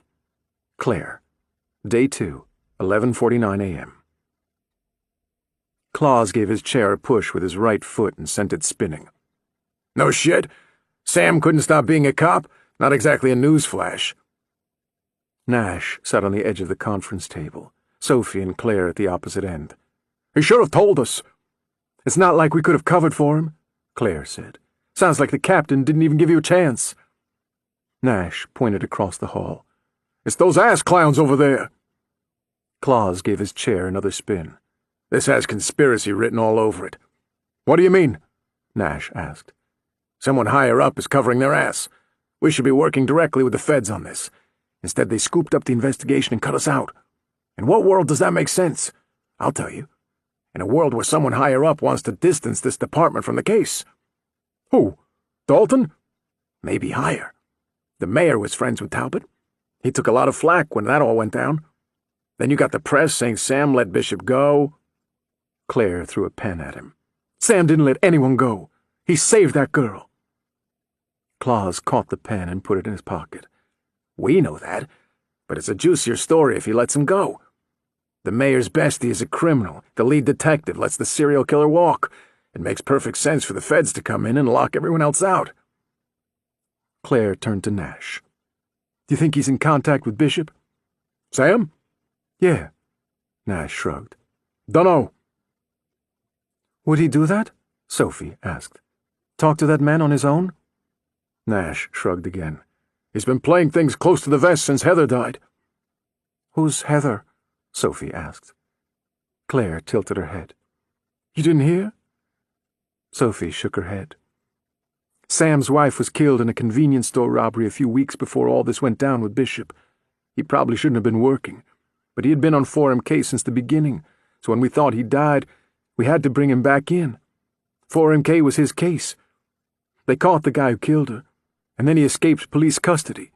Bishop killed Talbot, Porter saved Emery, then he spent a little time in the hospital recuperating. When he got home, he found a box on his bed. Inside there was a note from Bishop and an ear belonging to the man who killed his wife. Bishop got him," Claire explained. "What did the note say?" "Bishop asked Sam to help find his mother," Nash told her. "His mother? What does she have to do with this?" Claire rolled her eyes. "We don't have time for this right now. I'll fill you in when we're back in the car. We need to keep moving, figure out how to proceed without Sam." She turned back to Nash. "What happened at the Reynolds' house?"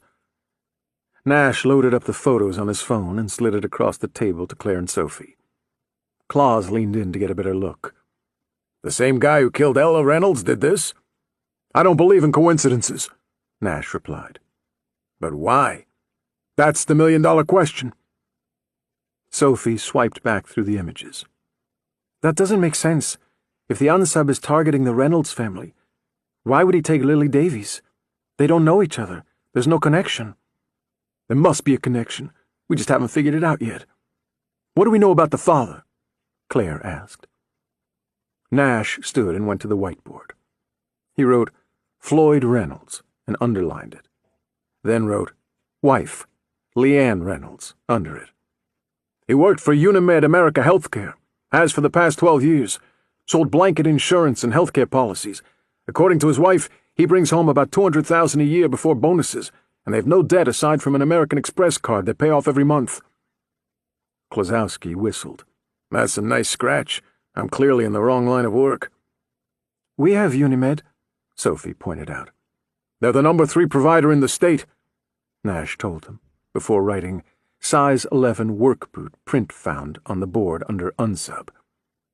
Where? Sophie asked. On the back of the driver's seat in the Reynolds' car. A Lexus LS. Looked like the unsub tried to wipe it away, but must have been in a hurry. Sam thinks he put his foot there for leverage when he strangled the father.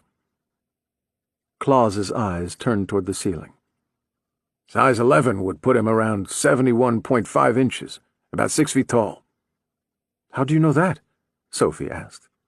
The average person is 6.5 times taller than their shoe size. Any smaller or larger and their feet are out of proportion with their body, which means they'd have trouble walking, standing, balancing, Claus replied. Huh. Hang with me and I'll school you on all kinds of trivia. No, thank you, Sophie told him. Claire said, I'm not sure I buy the no-debt thing. Maybe they don't have traditional debt, but what about something not so traditional, like gambling, or something he may not have shared with the wife? If you owe the wrong person money, I can see them making an example out of Reynolds' daughter. They wouldn't take him out, though, Claus said. Do that and there's nobody left to pay. What about the wife? Maybe she owes somebody, and they made examples out of her daughter and her husband, Sophie said. Women bet on the ponies, too. They have time for that between all the cooking and the cleaning and baby-making? Claus said, raising his notepad to shield his face from flying pens. He lowered the notepad a moment later to find Claire just staring at him. You are such a douche nozzle. Sophie was shaking her head at him. I don't like you much. Nash studied the board. That's actually a good point. Thank you, Claus said, smiling triumphantly. Not you, asshat. Sophie, Nash said. Claire, ask Hosman to dig into their finances in case things are amiss in suburbia. On it. Is somebody watching the mother? Klosowski asked. Nash nodded. We left 2 uniforms there to keep an eye on her and their little boy. There were also 3 news vans outside when I left. I don't think they'll get much alone time in the near future. Probably a good thing. Claire was flipping through the images of Reynolds on Nash's phone again. This doesn't really feel like a collection hit. Those guys tend to work efficiently. A double tap to the head, no mixed signals. They don't build snowmen or spend hours positioning a body under the ice just right. Whoever this is, they're trying to send some kind of message. They're not afraid of getting caught either, Sophie said. They're spending a lot of time in visible places. Claire nodded. Somebody with nothing to lose has no fear, no remorse. They just act. That makes this guy very dangerous. Nash drew a line between Ella Reynolds and Lily Davies. These 2 are connected somehow. Klosowski's phone buzzed, and he glanced down at the display. We've got a make and model on the truck from the park footage. It's a 2011 Toyota Tundra. See if you can get a list of matches within a 100-mile radius of the city. Klosowski was already tapping at his phone. Yep. Any luck enhancing the image of the driver? Nope, Klosowski replied. I tried before I came down here. The camera is old and doesn't have the resolution. Nash went back to the board, crossed out the completed items, and studied the remaining list of assignments. This is getting long, and now we're down a man. Claus set down his phone and raised his hand. Yes, Claus, Nash said, pointing at him. Klosowski grinned. See what I did there? Remember when Bishop raised his hand? That's a callback. Do you have something to add? Claus nodded. Yes, sir. I can go out in the field. I need to run to that Starbucks anyway to tackle their video footage. Nash glanced up at the evidence board. What about your other assignments? I'm not running a one-man show upstairs. I've got staff. I'll bring my laptop and they can feed information to us as they get it, Claus said. Nash nodded. Done. Ladies, let's divide and conquer. You take the art gallery. They should be open by now. Claus and I will hit Starbucks and tackle some of these other items on the list. At this point, we've got to assume Lily is still alive. We need a break. Claire stood up and stretched. Should someone check on Sam? Nope, Nash replied. Evidence board. Ella Reynolds, 15 years old. Reported missing January 22nd. Found February 12th in Jackson Park Lagoon. Water frozen since January 2nd, 20 days before she went missing. Last seen, getting off her bus at Logan Square, 2 blocks from home, 15 miles from Jackson Park. Last seen wearing a black coat. Drowned in salt water, found in fresh water.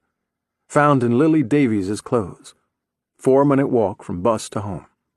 Frequented Starbucks on Kedzie. 7-minute walk to home. Lily Davies, 17 years old. Parents, Dr. Randall Davies and Grace Davies. Best friend, Gabrielle Deegan. Attends Wilcox Academy, private. Did not attend classes on February 12th.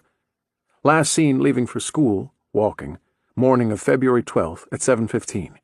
Wearing a Perot red nylon diamond-quilted hooded parka, white hat, white gloves, dark jeans, and pink tennis shoes, all found on Ella Reynolds. Most likely taken morning of February 12th on way to school. Small window, 35 minutes. Left for school 7:15 a.m. Classes start 7:50 a.m. School only 4 blocks from home. Not reported missing until after midnight, morning of February 13th.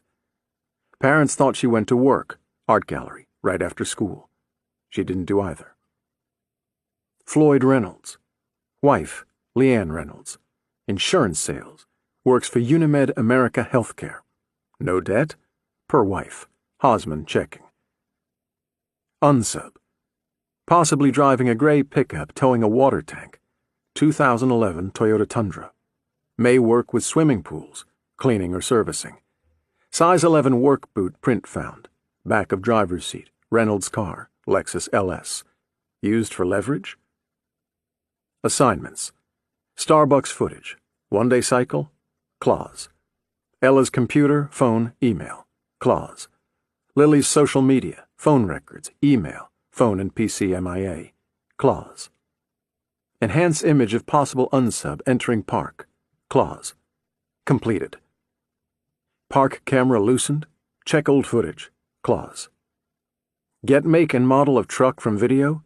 Clause. Completed. Claire and Sophie walk Lily's route to school. Talk to Gabrielle Deegan. Completed. Claire and Sophie visit gallery.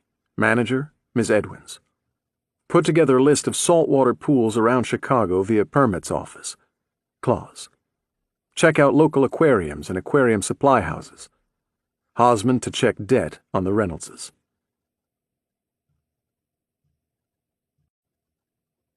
Chapter 21. Porter.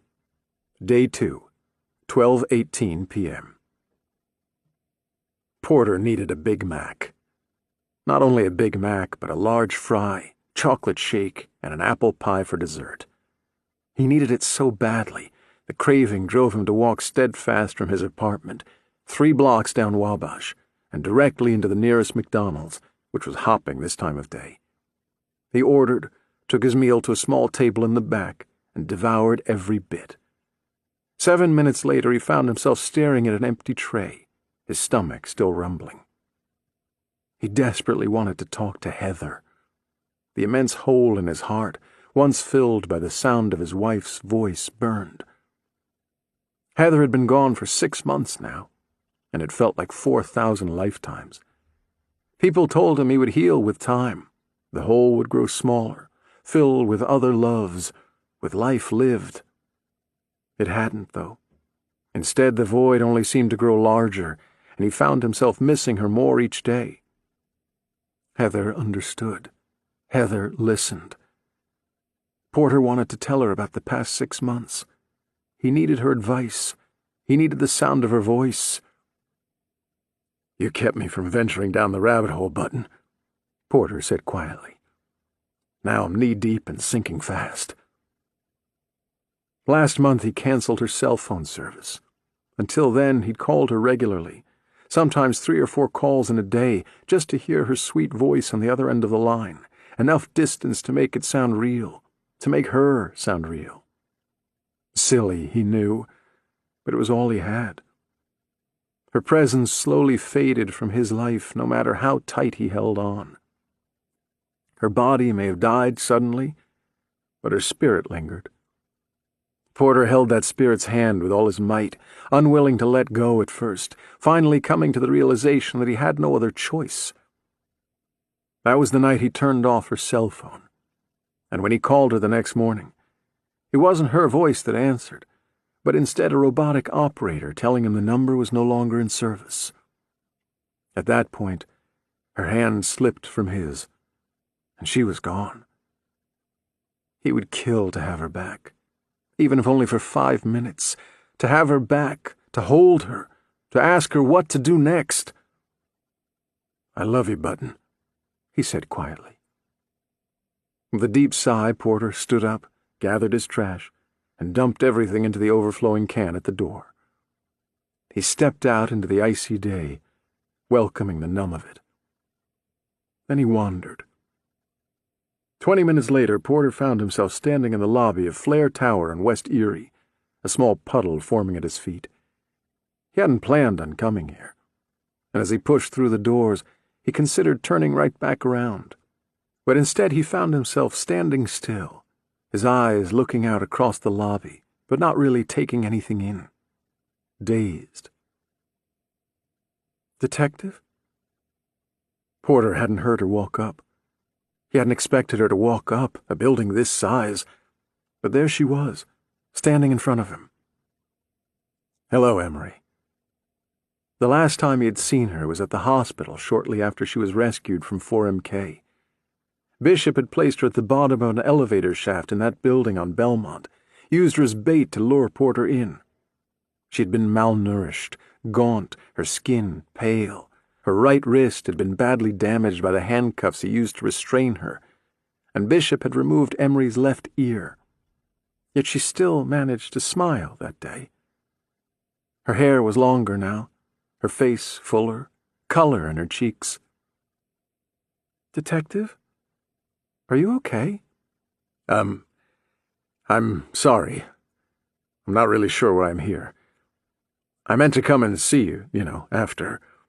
But things have been so hectic, the time got away from me," he said. "Let's sit."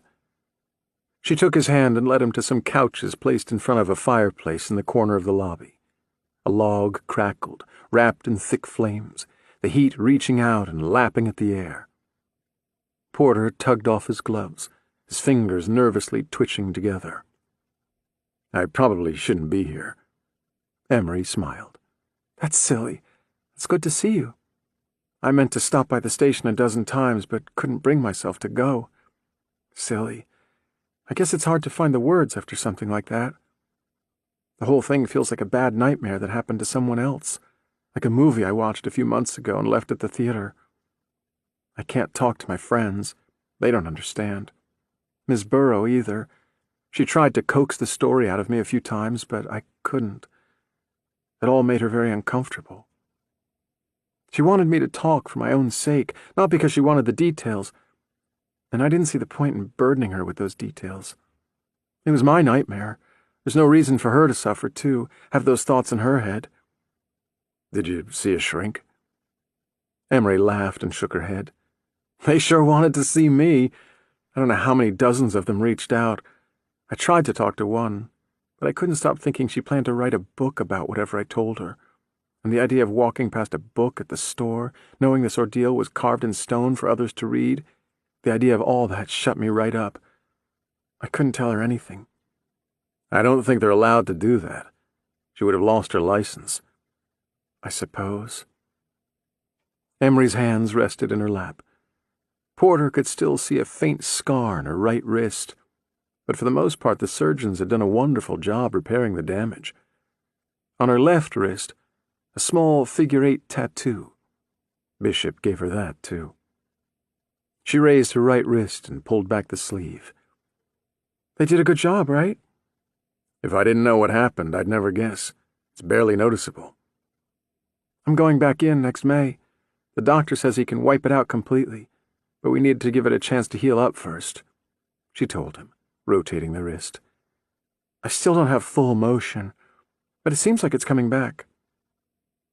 Porter's eyes inadvertently went to her left ear, hidden behind her long chestnut hair. He caught himself, almost looked away, then figured he wasn't fooling anybody.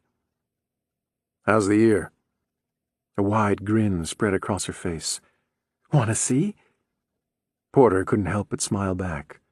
He nodded. Is it gross? You tell me? Emery pulled her hair back, revealing a perfectly natural-looking ear. Pretty cool, huh? Porter leaned in closer. Aside from a small scar visible at the base where doctors had attached the extremity, he couldn't tell it wasn't her original ear.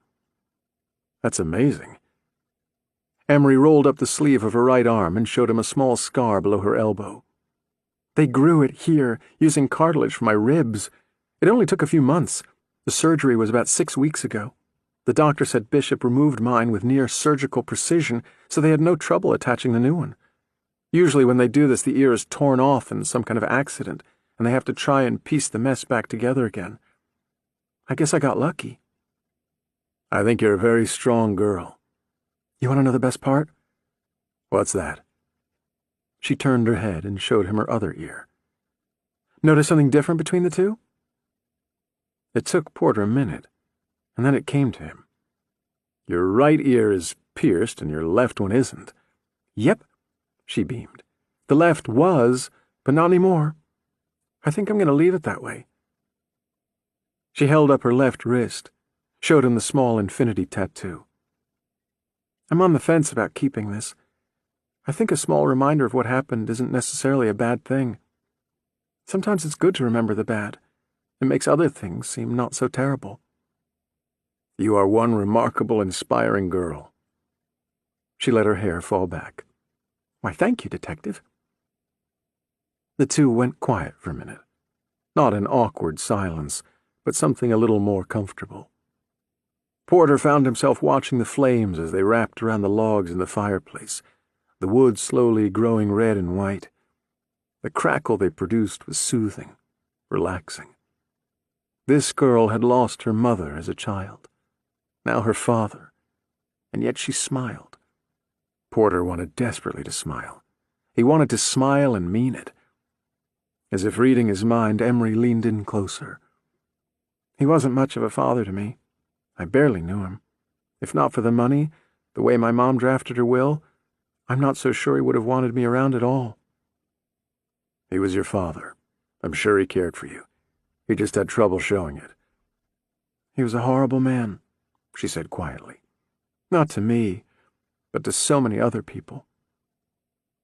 Porter considered telling her something to the contrary. Try to build him up. Thought better of it. She was a big girl. She deserved the truth. It's important to remember he's not you. He never was. Tears welled up in her eyes, and she fought them back. That's not what the press says. They say it's worse now than ever. All his assets going to a kid, leaving nobody to run the business. Building inspectors shut down one of his skyscrapers last month, and the press blamed me. Nearly 4,000 lost jobs. Porter knew the building. Talbot had used substandard concrete in the construction. When the shortcut was discovered, he tried to retrofit the building, and most likely pay off inspectors. But the project was shut down anyway. The building cost a little over $700 million, and it was set for implosion. Better to end it now, Porter supposed, than let construction complete and the thing topple over down the road. They're trying to sell papers. How could that be your fault?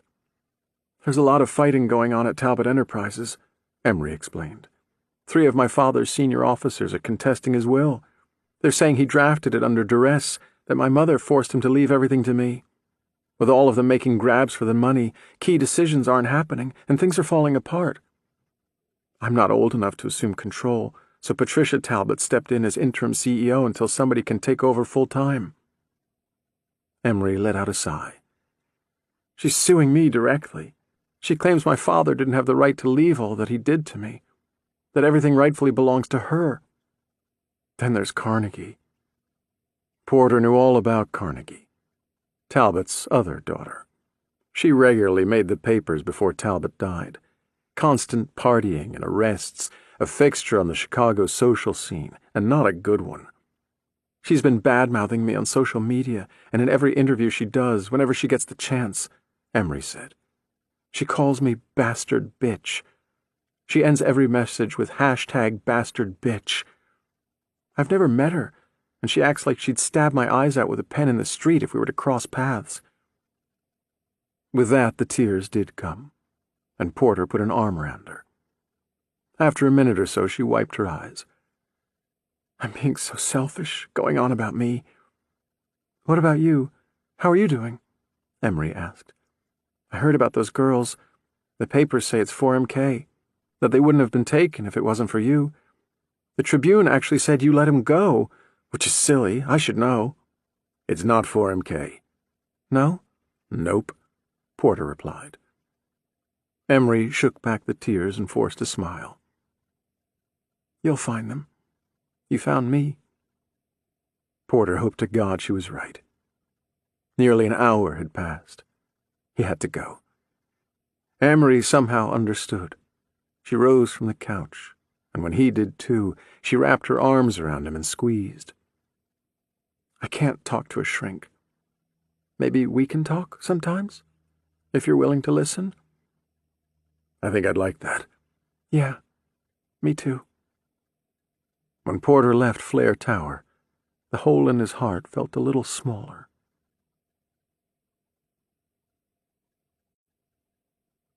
Chapter 22. Lily, Day 2, 12:19 p.m. No! No more! Lily screamed. The man reached for her anyway, his large hands tugging at the quilt wrapped around her. We must continue, he said. Lily scrambled across the damp floor, sliding, her feet slipping, trying to get a grip on the damp concrete. She found herself in the back corner of the cage, unable to go any farther. Please stop! No place else to go. The man raised the stun gun and pointed it at her. He pressed the button, and Lily watched lightning jump across two metal prongs, smelled ozone in the air. 1 more hour, then we can do it again, I promise. I promise. She tried to say this, but she shivered so hard that only a handful of syllables actually came out, fragments of words. If they did it again, this would be the 5th time. Wait, maybe the 3rd time. She couldn't be sure. Her thoughts didn't want to come together. Her string of consciousness had a knot, something that kept her brain from working properly.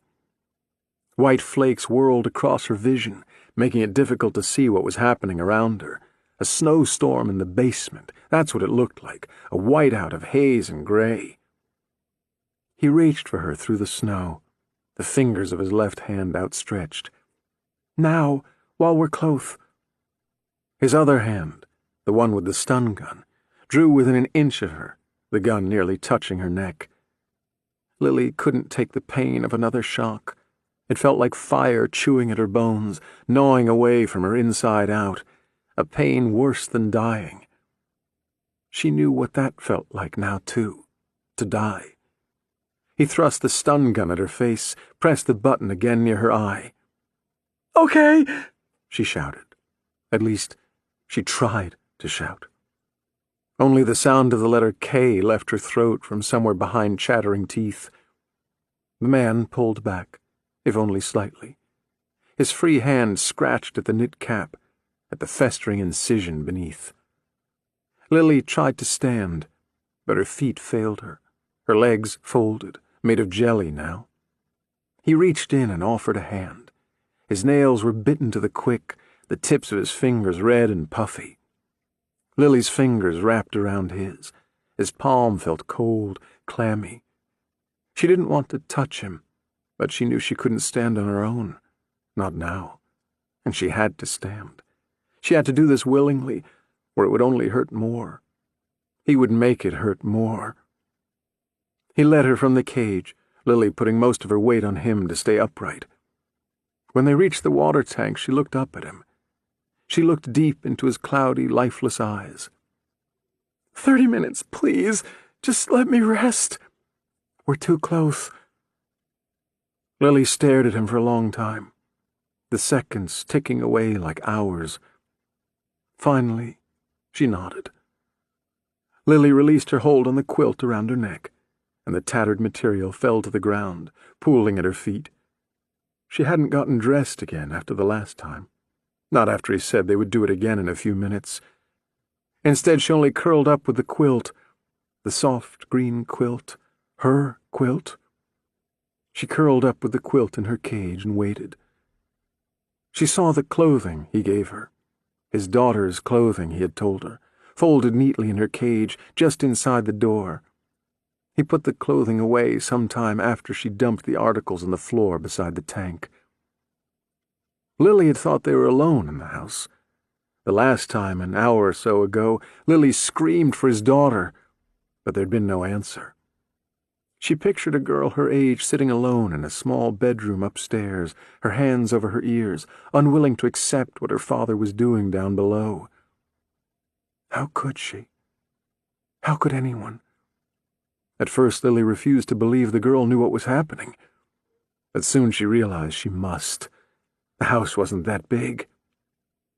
Lily's own house was much larger, and she was certain she'd hear cries from the basement. This girl, the man's daughter, she understood all too well, and she did nothing.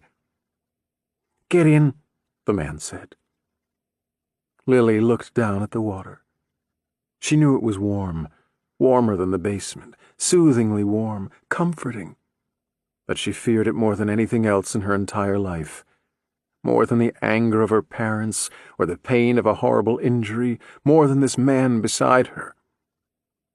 It was death. "Get in now," he said. Lily took a deep breath, but it did little to stem the quivers passing through her body, the weakness building deep within and slowly taking hold of her all. She took a deep breath, placed a hand on the edge of the large freezer, and climbed over the side. Then she sank into the water and lay down, the man holding her head above the surface at her shoulders. When her ears dipped below the waterline, she lost all the sounds of the basement and heard nothing but her own breathing, the echo of her pounding heart, even the sound of her eyelids snapping shut and open again. The man lifted her up just a little, enough to bring her ears back into the air. "Remember this time," he said. "Remember it all." "I will," Lily said. The man shoved her beneath the surface, pressing her weakened body against the floor of the tank. Lily didn't try to fight him this time. She didn't even suck in one last breath. Instead, she inhaled the water. She choked back the pain as fluid filled her lungs. She fought the urge to cough and breathed in more. She breathed in more until the wavy image of the man hovering above her faded away, until all went black, until it didn't hurt anymore. Telling herself to remember, she had to remember. Lily would not wake up again.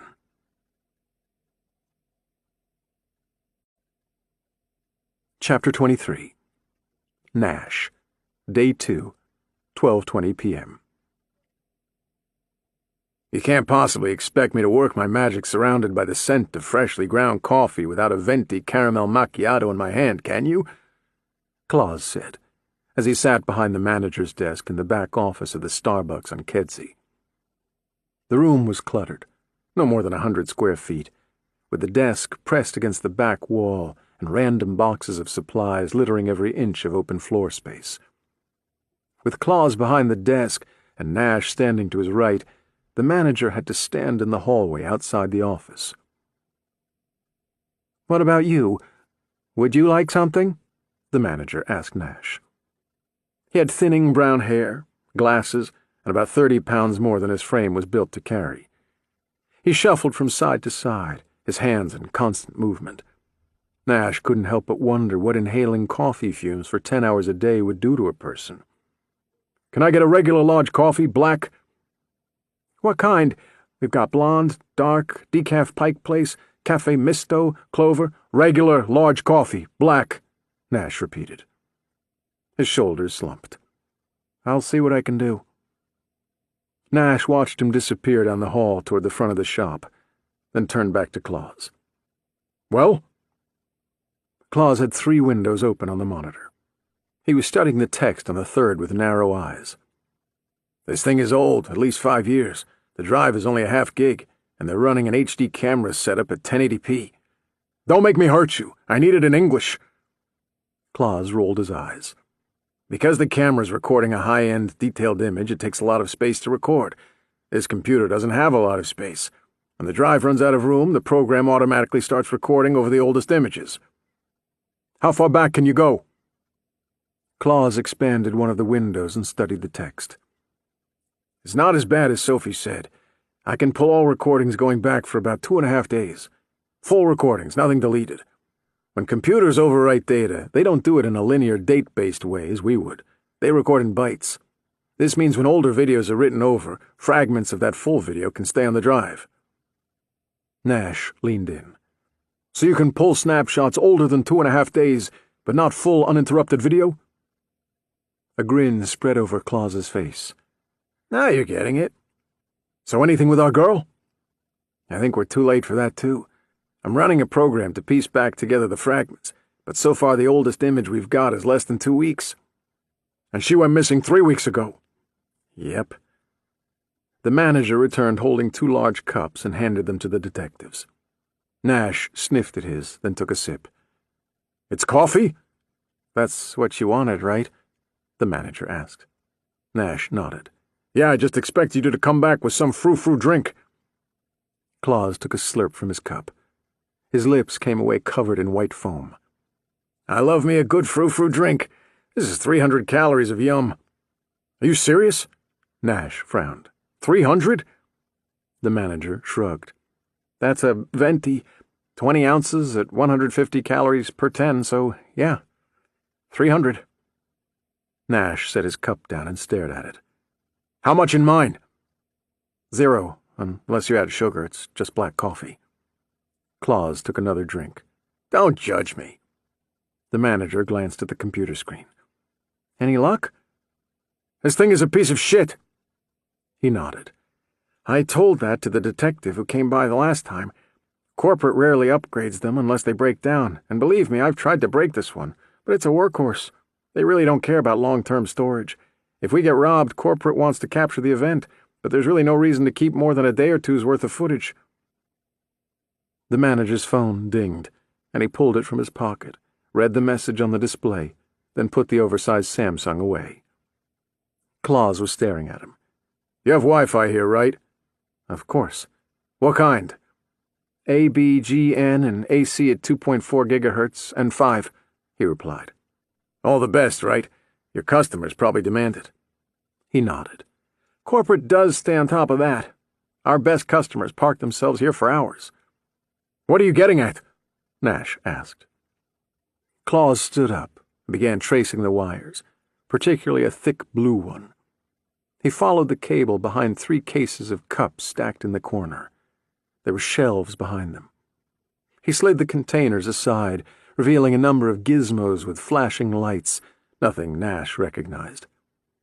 He stopped at one device in particular, a small black box with 2 antennae sticking out the top. Claus flipped it over. "This is their Wi-Fi router and access point. It's a Ruckus ZoneFlex, state-of-the-art. Remember all those people staring at their laptops and smartphones out there? They're all connected to the internet through this," Claus told him. He opened the lid on his MacBook. "See? I've connected to Starbucks Wi-Fi before, so my computer connected automatically. Now I'm on the same network as all the people here." He was pointing at an icon in the corner near his clock. "How does this help us?" Nash asked him. Claus clicked at his keyboard. A new window opened, and data began to fly past much faster than Nash could read. "This is the traffic on their router in real time." He turned to the manager. "You shouldn't keep your username and password on a sticker attached to the router. That's the first place a potential hacker will look if they have access." He raised both hands. "That's all corporate. I don't touch that thing." Claus went back to his MacBook. "I can see every email, web page, picture, or song accessed by the people out there, right here, right now, by watching this log file." "I'm still not sure how that helps us," Nash said. Claus smiled. If I were a hot leading lady and you were Tom Cruise, this is the part where you would try to kiss me. I'm not going to kiss you, Claus. I'm not going to let you. What does all this mean? Claus held up his index finger and began typing again. Nash watched him cut and paste some data from an email into the program he was running. Then he clapped his hands and grinned. We can't watch Ella Reynolds on video because that is long gone, but we can view everything she did while she was here dating back over a year and ending on January 21st. Her phone and computer. Nash thought about this for a second. The 21st? That's the day before she was reported missing. That means she never made it here on the day she disappeared. That narrows down our timeline a little bit. What else you got? Claus wasn't listening to him. He was busy typing again. He didn't speak for nearly 3 minutes. Then, kids will always be one step ahead of their parents. What do you mean? Claus had 2 windows open on his screen. He selected the one on the left. This represents all the data we pulled from Ella's computer and her online accounts. Her phone disappeared with her, but we have her laptop. Her browser history was nearly non-existent. She either used a secure browser or encrypted her traffic. Most kids know how to do it. They don't want their parents snooping around. So I took her MAC address, that's an ID unique to her computer, and ran it through the Starbucks router. That's this window here. He clicked on the box on the right. The router captures all her activity, encrypted or not. If I compare the 2 windows, filter one against the other, I can see what she looked at while encrypted. Basically everything she didn't want her parents to find.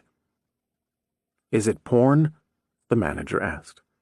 Nash had forgotten he was still standing there. Sadly, it is not porn, Claus said.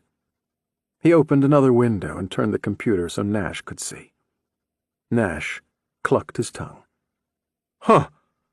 I wouldn't have expected that.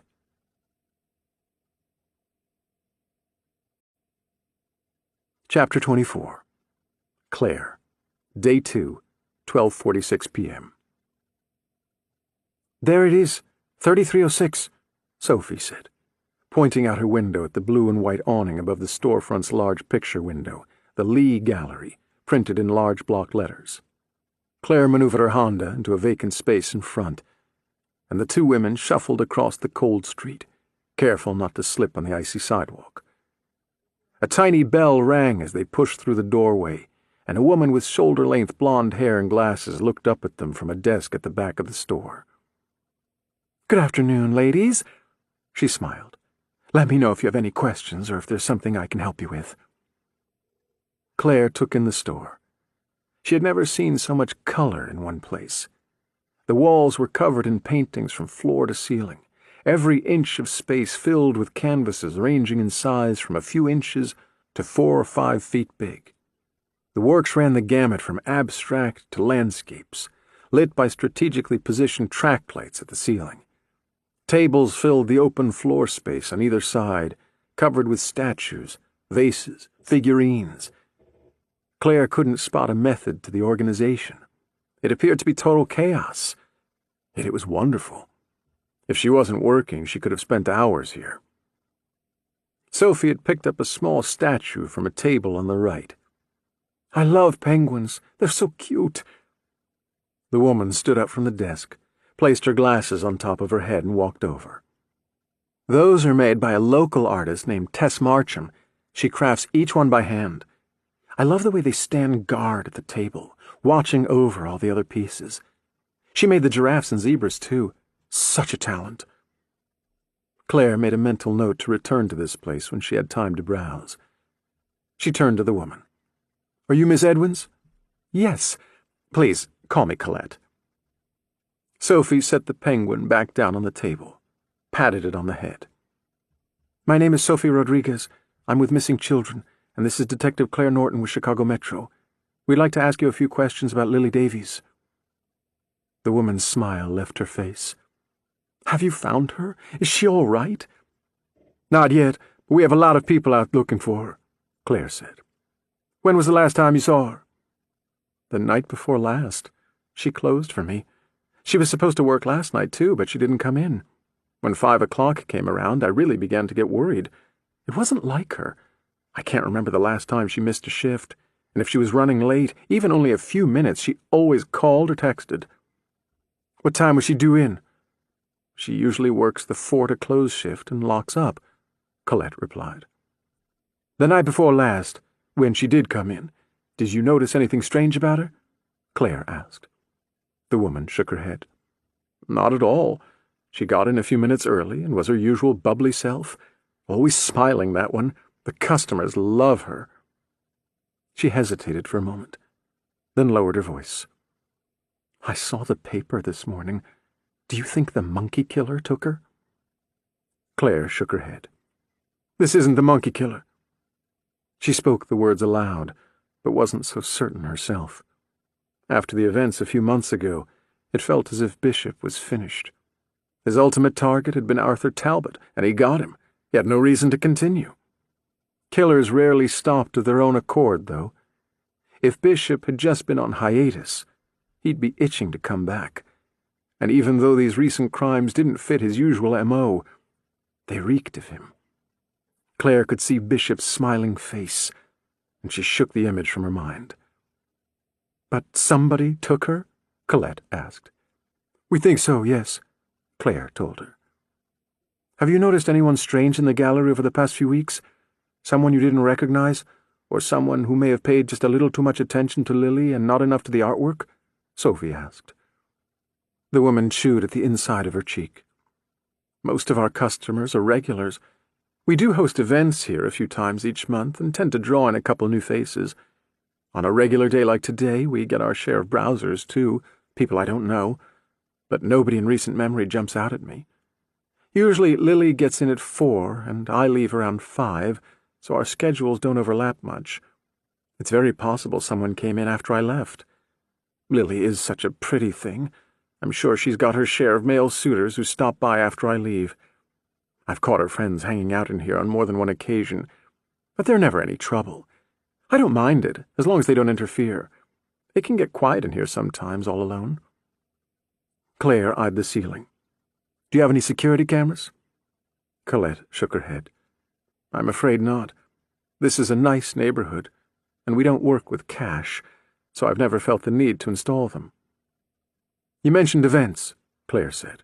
Do they draw a large crowd? Oh, yes. We'll get a few hundred people in and out of here whenever we feature a local artist. We have our regulars, then they invite their friends and fans. There's food and drinks. We try to do them as often as possible, she replied. Claire turned to Sophie. If I wanted to stalk a young girl, get close to her, that seems like the best time to do it, right? Large crowd, strange faces, much less likely to stand out than coming in on his own. She turned back to Miss Edwins. Any chance you keep some kind of sign-in sheet for those events? Colette nodded. We do. We gather names, addresses, and emails so we can add visitors to our mailing list. We also supply a copy to the featured artist. Would it be possible to get copies of those lists? Claire asked. At this, Colette hesitated, then reluctantly nodded. If it will help Lily, of course. Give me a moment. Claire watched the woman head toward the back of the store and disappear down a hallway behind the desk. She turned back to Sophie. If our guy came in, I doubt he provided his real name or contact information. Then what good will the list do us? We'll review all the names and isolate the bogus ones.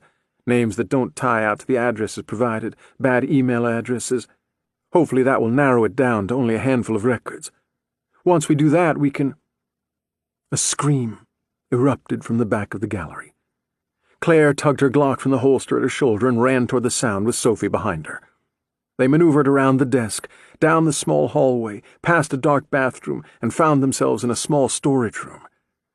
Colette Edwins stood just inside the doorway, one hand still on the light switch, the other pressed to her mouth.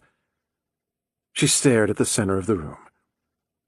Claire followed her gaze, her grip on the gun tightening. Lily Davies's lifeless body hung motionless against a metal shelf, her eyes glossy, empty, her mouth slightly agape. A black electrical cord encircled her neck, the flesh around it purple. She looked horribly pale. Claire swept the room, holstered her Glock, then went to the girl, her fingers going to her neck in search of a pulse. Nothing.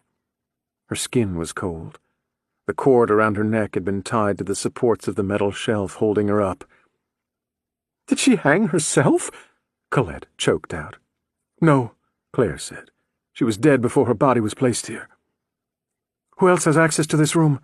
Sophie asked. Colette was shaking. I was just back here not 2 hours ago. I had to restock some of the figurines out front. She wasn't here. Nobody was here. I've been alone all morning." "What about that door?" Claire asked. There was a steel door at the far corner of the room. "We keep that door locked. It's only open for deliveries." Claire reached into her pocket and produced a latex glove, pulled it over her hand, and tested the doorknob. It was locked, as was the deadbolt above it. "Everybody out," she said.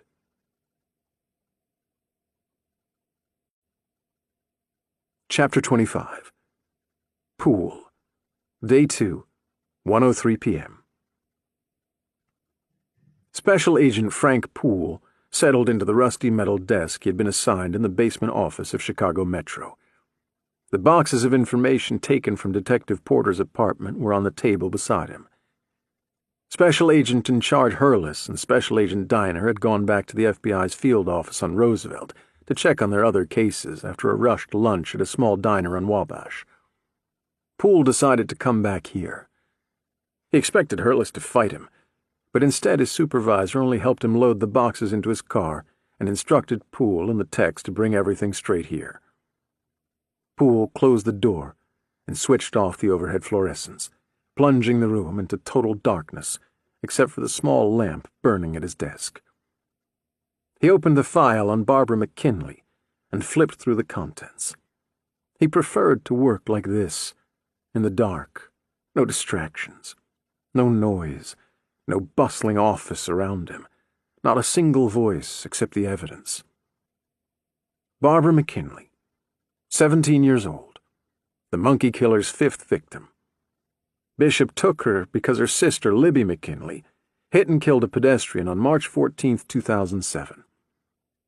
He flipped back to the inside cover of the folder, to the photo of Barbara McKinley stapled inside. Beautiful girl, blonde. He looked up at the whiteboard in the corner of the room, his eyes straining to see the images of Bishop's victims. All brunettes, all but Barbara. He lost himself in those images, and when he glanced back at his watch, he realized nearly 10 minutes had passed. He reached for his phone and dialed a number he'd programmed in at the start of this investigation but had yet to use. The line rang 3 times before a gruff voice picked up. "Hello?" Poole cleared his throat. "Detective Porter?" "Yeah?" "This is Special Agent Frank Poole." Silence. Then, "Okay." Poole went on. "We're here on this investigation because we were asked to be here. You understand that, right? We can't take over a case unless we're invited." "Who invited you?" Poole ran his hand through his hair. "If they wanted you to know, they would have told you. I don't think it's my place to communicate that information." "You called me," Porter said. "What would you like to communicate?" "If given a choice, I wouldn't intrude like this. I wouldn't want someone else to butt into one of my investigations, and it's not something I want to be party to." "Yet here you are." "Here I am," Poole agreed. "Someone feels I messed up and they brought you in to save face. Not your fault you're here, just doing your job, is that it?" "They say you let him go, that you're too close." "You can believe whatever you want. It's your case now," Porter said. Poole stood up, his chair squeaking in protest, and walked over to the whiteboard, to the pictures of the girls. "The truth is, I don't care much for the political bullshit of all this. I get the feeling you don't either. You and I think we're both after the same thing. We just want to put this monster down." Porter said nothing. Poole went on. "My boss and Diner are hoping to make a name for themselves with this case. I think that's their agenda." "And you don't have an agenda?" "I don't want this guy to hurt anyone else," Poole replied. Neither man spoke for a long while. Porter was the first to break the silence. "Why did you call, Agent Poole?" "Frank," he said. "Call me Frank." "Why did you call me, Frank?" Poole returned to his desk, to the file. "Barbara McKinley. I got the feeling you were holding something back earlier." "I told you and your boss I haven't had a chance to look at the folder." "But your gut tells you there's something there?" Again, Porter said nothing. Poole continued. "My gut is telling me to trust your gut." Poole heard nothing from the other end of the line. He said nothing either. He'd wait for the other man to speak. Porter finally let out a sigh. "That day when I got called back into the case, I'd been out on leave for a few weeks because of my wife's murder. Nash caught the body, the one we thought was the monkey killer. Things moved so fast. We brought Bishop in from CSI because he seemed sharp. We weren't looking for a killer anymore. We thought he was dead. Our entire focus fell on finding Emery. We got back to the war room. All the key players from the 4MK task force were there. And there was Bishop, the new guy. We ran the evidence. It sometimes helps me to run from start to finish to keep it all straight in my head.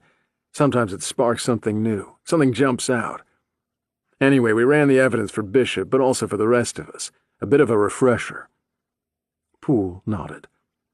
"You wanted to run the data from a new angle, no longer looking for the man behind the evidence, but use the data to try and piece together who he was, where he would have taken Emery." "Yeah. Sometimes when you shift focus like that, something comes to you from left field, something you didn't catch with the first go-around. The case became more about our missing girl," Porter said. "As we reviewed the evidence, Bishop weighed in, and I swear to God, even looking back now, that little shit seemed like all of this was new to him. He stared at the boards not only with a straight face, but I could see the gears turning in his head. I could see him thinking through the evidence, connecting dots, making things fit, and generating theories. I've played it over and over in my mind, and not once did he do anything to tip us off to the fact that he was really our killer. He played the part of Paul Watson's CSI so well, I think even he forgot who he was. He looked like he wanted to catch 4MK as much as we did.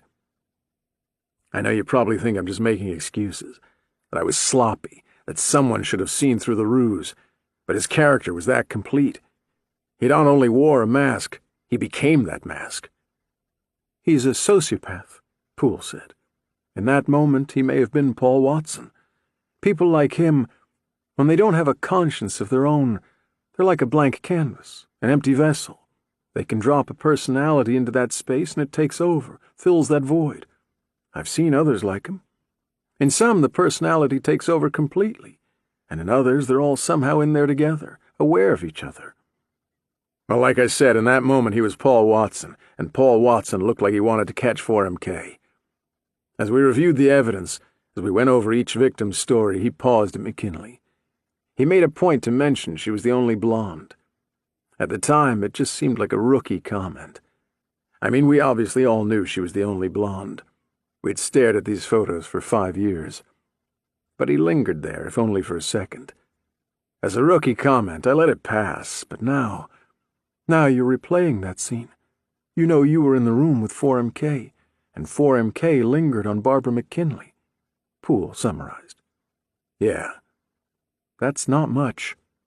I think I've said that a few times now. Nothing solid, only my gut," Porter said. "There is the crime itself, too. McKinley's sister killed a pedestrian in a hit and run. It was an accident. With all the other victims, Bishop played off the fact that someone related to them committed an intentional crime. Something premeditated, thought out, and orchestrated. A hit and run doesn't fit." Poole looked back to the file. "According to the arrest report, she hit a pedestrian who was crossing the street against the light. He stepped out into traffic into the path of her car." "If she wouldn't have run, she wouldn't have been charged. Not for something like that," Porter said. "There's the similarity to the way Jacob Kittner died, too. Don't forget, Bishop paid that guy to step out into traffic. I don't believe in coincidences." "Me either," Poole replied. "Give me a second." He pulled up Libby McKinley's record on his laptop and reviewed her file. According to records, She was charged in March 2007 and convicted of manslaughter for the vehicular death of one Franklin Kirby in July 2007. Sentenced to 10 years, of which she served 7 and a handful of months. She was released on parole 6 weeks ago. What was the name of her victim again? Franklin Kirby. Why? Do you know him? Again, Porter went quiet. Porter? If the name means something to you, you need to tell me, Poole said. You should check on her. Let me know what you find. Why? Poole asked. But Porter had disconnected the call. Chapter 26. Porter. Day 2. 1:04 p.m.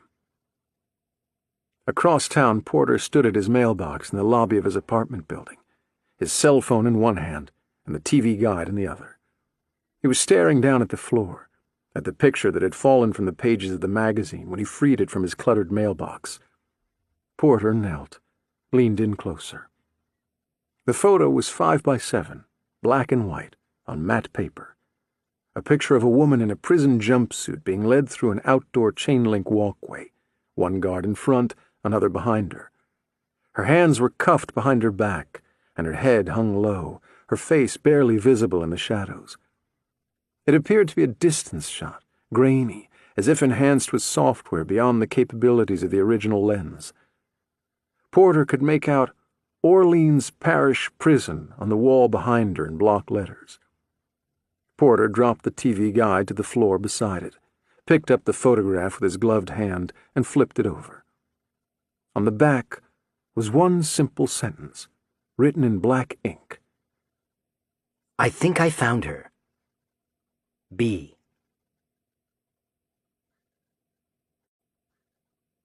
Chapter 27. The Man in the Black Knit Cap. Day 2, 1:14 p.m. Did she see? The voice on the line said. The man in the black knit cap pressed the phone against his ear. No, she did not.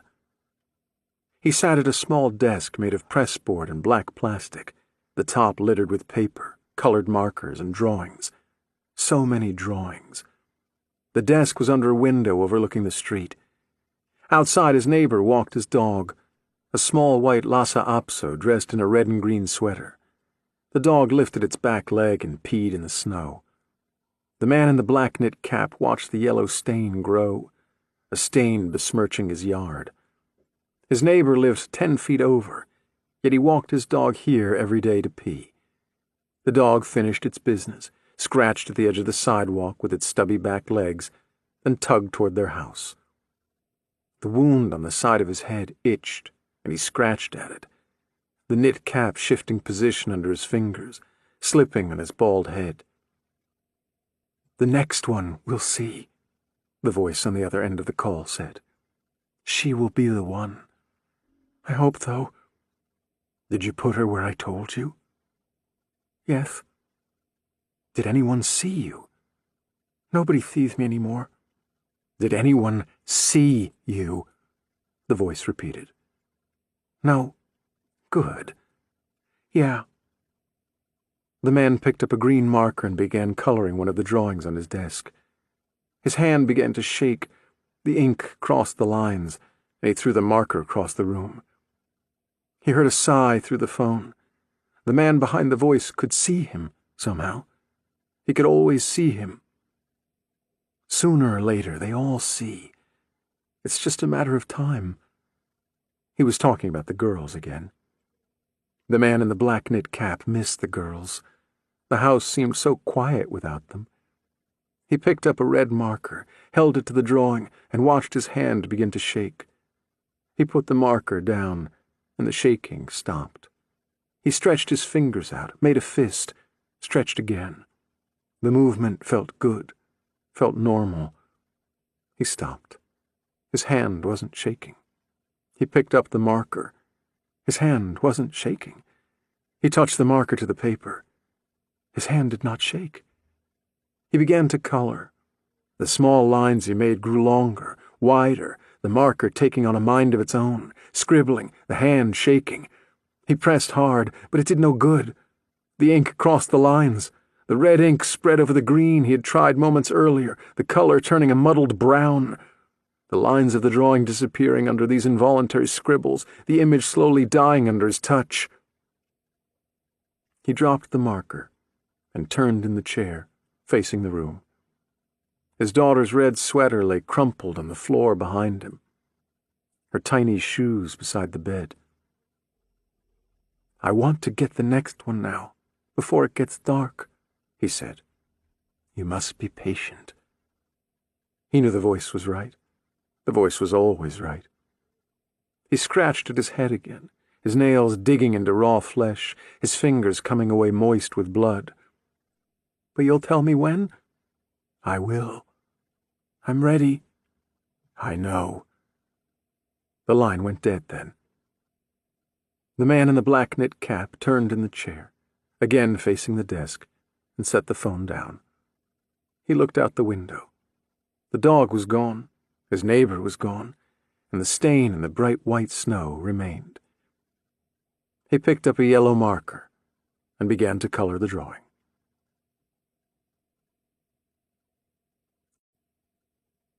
Chapter 28. Porter, Day 2, 2:17 p.m. Porter had spent the last hour sitting on his couch, the photograph on the coffee table before him.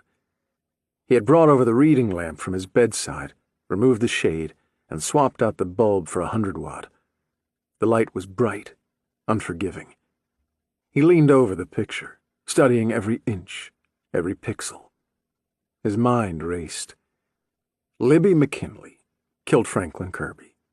Barbara McKinley died for the crime. Of course he knew the name. Bishop told him that name right before he pushed Arthur Talbot into the elevator shaft. The name Franklin Kirby was etched into his skull, along with all the loose strings surrounding 4MK. Franklin Kirby was the real name of the man who ran off with Bishop's mother and neighbor, a lover to one, possibly both. He killed his partner, the man Bishop called Mr. Stranger in his diary. The man Bishop later told him was really named Felton Briggs. Briggs had been some type of security officer or private investigator employed by Talbot. Neither name had ever turned up in the various databases Porter searched. Ghosts, just like Bishop. Until now. He looked back at the photograph, his eyes fixed on the woman. He sat there for a long while, unmoving. When he looked up, he eyed his apartment. The feds had made a mess of the place, pulling down books, emptying cabinets, dumping drawers. Heather's picture stared up at the ceiling, knocked over in their search. He didn't want to be here. He couldn't be here. Not now. Porter stared at the photograph on the coffee table. 10 minutes. 20 minutes. Fuck it. He stood, went to the bedroom closet, and pulled out his suitcase. 5 minutes later, the bag was packed and sitting at the front door. He went to the freezer, removed the foil package labeled ground beef, peeled it open and removed the contents. Nearly $3,000 in cash at last count. He folded the bills, shoved them into his pocket, and returned to the living room. He surveyed the room again, then went over to his lazy boy, his favorite chair. He picked it up by the base and turned the chair on its side. The loud bang as it hit the hardwood echoed through the otherwise quiet apartment. Porter slipped his fingers under the material at the bottom and tugged. It came away, held only with Velcro. Bishop's diary was duct-taped to the wood frame under the cloth. He never did log it into evidence. He pulled the small book free, removed the tape, and slipped the black and white composition book into his pocket with the money. Returning to the table, he retrieved the photograph from Bishop, his hand no longer gloved, and pocketed that too. Porter took out his cell phone, switched it off, and placed it on the coffee table. At the front door, he took one last look at his apartment, at Heather's fallen picture, then picked up his suitcase and left, locking the door behind him.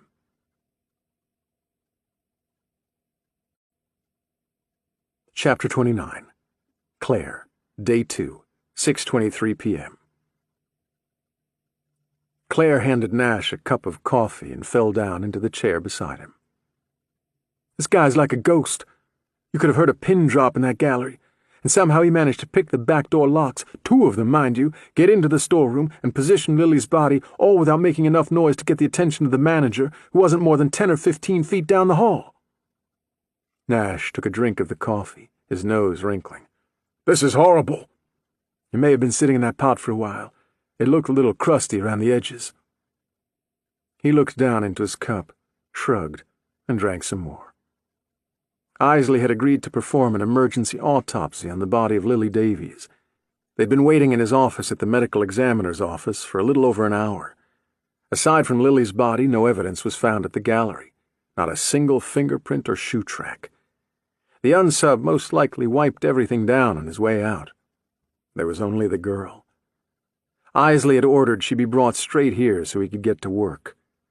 Claire and Nash agreed to wait for the results, while Klazowski checked in with his IT team. Sophie Rodriguez went straight to the Davies home. They didn't want the family to learn about all this on the news, like the Reynoldses had. "So Ella Reynolds was looking at cars?" Claire asked. Nash had told her what they found in her browser history at Starbucks. He took another drink of the coffee, forcing it down. "Cars R Us on Pulaski Road. For about 2 weeks, she searched their inventory nearly every day. And she seemed to find something she liked, a 2012 Mazda 2 Sport for $7,495, bright green with cloth interior, 1.5-liter engine, automatic transmission, and 75,000 miles. That's high mileage." "Yeah," Nash forced a smile. "That was my first thought, too." "You said the searches were encrypted, right? Why would she hide something like that from her parents?" Claire asked. Nash shrugged. "Maybe they didn't want her buying a car yet. She was only 15. Maybe they thought she was too young." "Seems weird to be looking at cars when you're not even old enough to drive." "Hell, I was ready to buy when I was 8 years old," Nash replied. "At 15, girls are usually interested in guys with cars, not buying their own car." "Not all girls." "Guess not." "Claus and I planned to head there next, when you called about Lily," he told her. "We'll drive over when we're done here." Claire remembered something Gabrielle Deacon said. "You know, Lily Davies' best friend, Gabby, said that Lily was in the market for a car, too. For the last few weeks, all she texted were pictures of cars, trying to figure out what she wanted. Her dad said he'd buy her one when she graduated." She watched Nash take another drink of his coffee, mulling this over. "Any chance she visited this dealer? Maybe that's our link." "Our unsub as a used car salesman?" Nash stood and slowly paced the office. "He'd have easy access. Think about how that process works. Somebody like Ella or Lily finds a car they like. They go down to the lot, and they're met by her unsub. It's unthreatening. They're going to him instead of the other way around. He shows them the car they came to see, or shows them other cars in the lot. They spend some quality time together. When was the last time you got off a car lot in less than an hour? They rope you in. They ramble around with the salesperson, get to know each other, maybe go for a few test drives. All of these things are disarming. Girls like Lily and Ella may have their guard up when a guy approaches them on the street, but a scenario like this? Hell, they'd be trying to get on the unsub's good side. So he puts in a word with the finance guy." Claire's eyes went wide. "When you go for a test drive, they take a copy of your driver's license, all your personal information. He'd have that when they left." Nash shook his head. "Neither girl had a license yet, remember?" "Maybe they had to fill out a form or something." "Maybe. It's worth checking for sure." "Yeah." Isley pushed through the double doors, drying his hands with a paper towel. He tilted his head back toward the examination room. "Come on." Claire stood and followed him back inside, with Nash behind her. She popped a piece of gum into her mouth and offered one to Nash. He shook his head. "I think I'm getting used to the smell." "In this office, the day you get used to the smell is the day you retire," Isley told him. Lily Davies' naked body was laid out on the table, her chest still open, with a large Y incision that began at her shoulders and ended above her pubic bone. When she came into view, Nash went pale and reached out a hand to Claire. "I'll take that gum now." Claire snickered and handed him a piece. She leaned over the body. Lily's face looked so peaceful, Isley tilted the large light above the table, focusing the beam on the open chest cavity. Normally I would have closed her up, but I wanted you to see this. He reached inside, pointing beneath her ribs. See these marks on the lungs? Claire followed his finger to dark streaks across the pink surface. There were dozens of them on both lungs. What are they? When the lungs fill with fluid and strain against the pressure, it can sometimes cause bruising, Isley told her. So she drowned, like Ella? Nash said. Isley nodded. In salt water, just like Ella. Claire leaned in closer.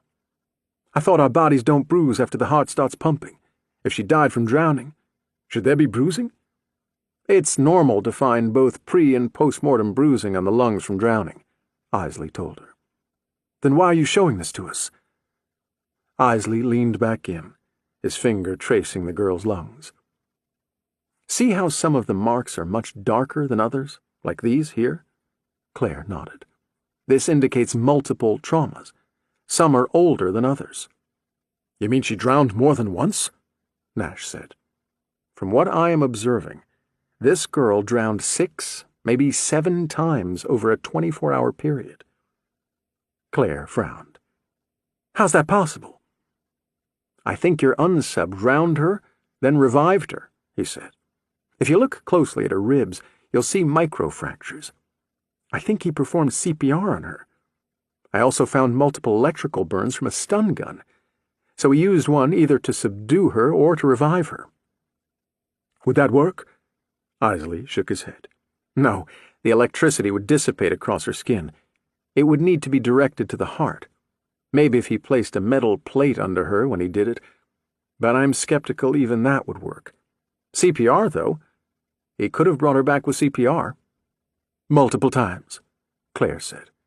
6 or 7, at least. My God. Nash lowered his head, scratched at his eyebrow. So he drowned her repeatedly until he was unable to revive her? That would be my conclusion as well, yes, Isley said. Claire stepped back from the table. Why would, she said, more to herself than anyone else. Isley frowned. I'm afraid there's more. Claire watched as she crossed the room and pulled back the sheet covering a body against the wall. Ella Reynolds. I re-examined 14982F and found the same marks. The near freezing and thawing of the body damaged her cells, making this condition less pronounced.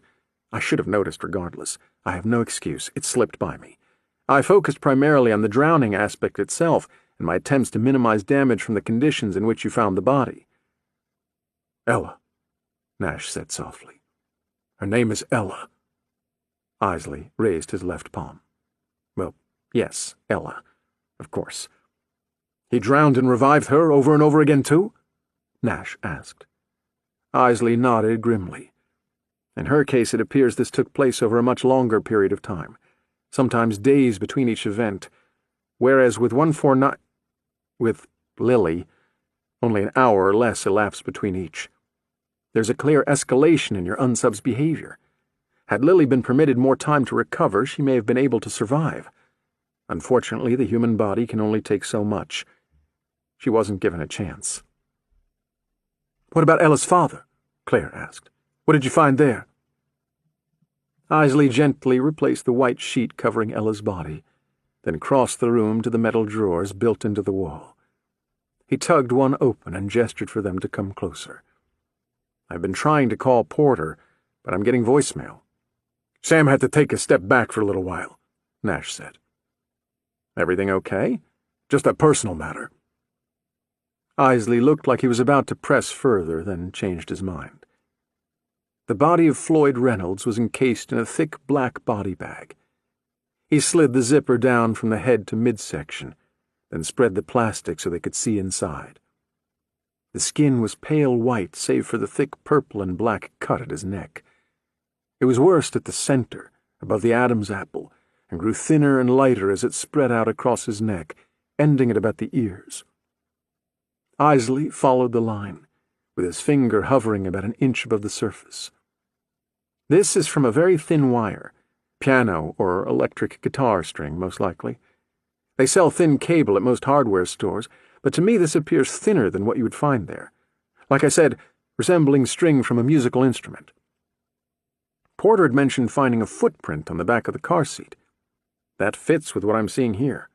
The unsub got the string around this man's neck, then pulled at it with tremendous force. Because the back of his head was cradled against the headrest, the unsub had tremendous leverage. If you look closely at the center here, you see the string cut nearly to the windpipe. The trauma lessens at the sides, consistent with strangulation from behind. "So definitely the cause of death?" Nash asked. Isley nodded. "I'm confident of that. I found nothing else." Claire's cell phone vibrated. She plucked it from her belt and read the text. "Randall Davies just suffered a major stroke."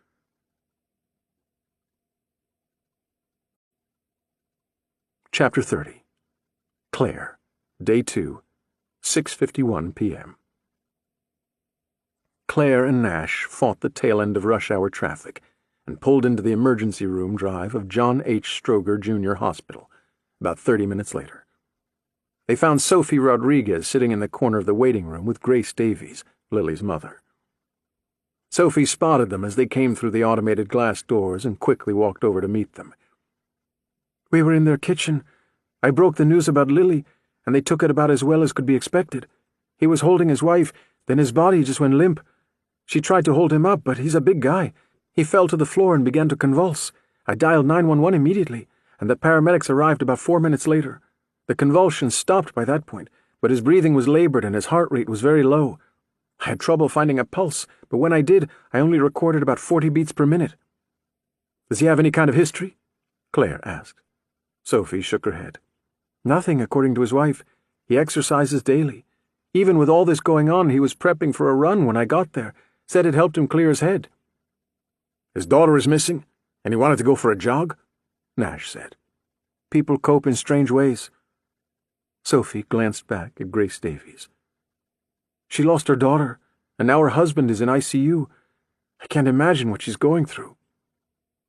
A doctor pushed through the double doors at the back of the ER, scanned the crowd, and started toward Grace Davies.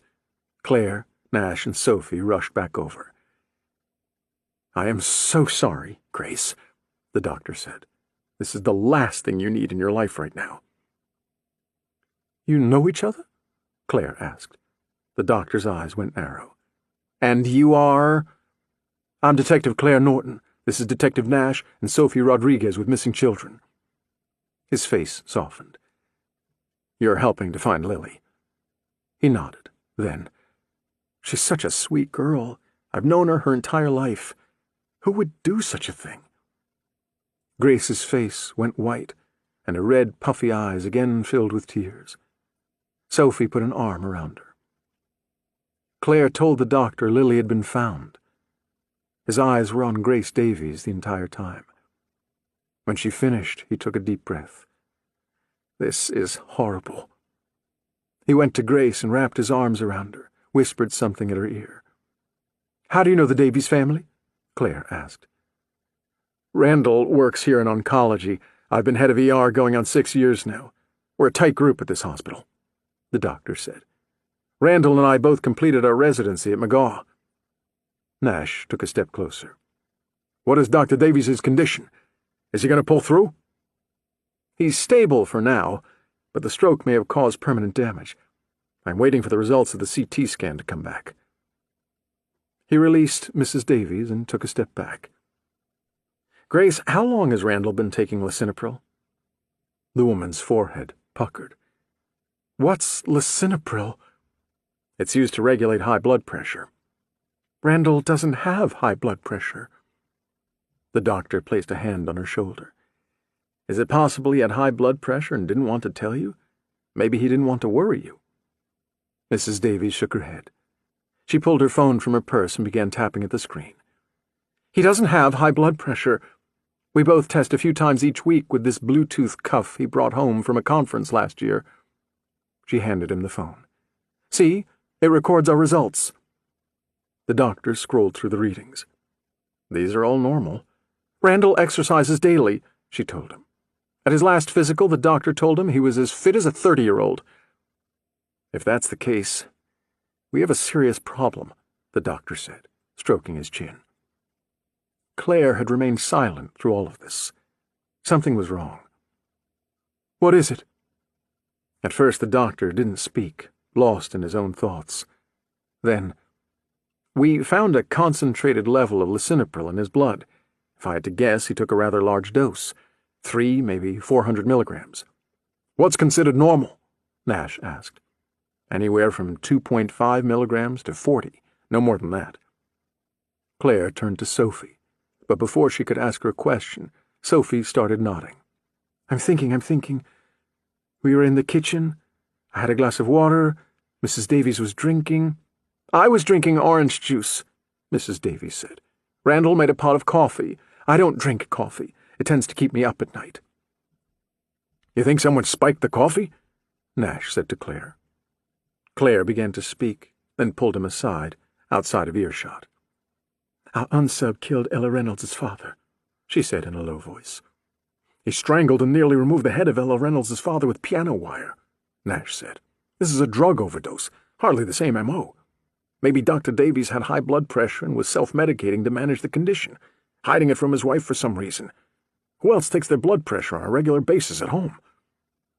Claire raised her wrist and showed him her Apple Watch. "This thing tracks every step I make during the day, monitors my heart rate, it even tells me when I've been on my ass too long. Everyone is tracking their health stats these days." She poked his oversized belly. "Everyone should be, anyway. I'm comfortably plump, Claire Blair. I don't need some gizmo on my wrist to remind me of that 4 times per day."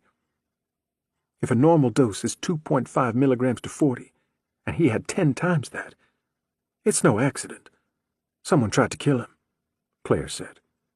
"It could be a suicide attempt," Nash pointed out. "Only one way to find out," Claire said. She pulled out her phone, dialed Metro. "I'm getting CSI out there." Nash nodded reluctantly. "I'll ask Mrs. Davies where she hides the spare key."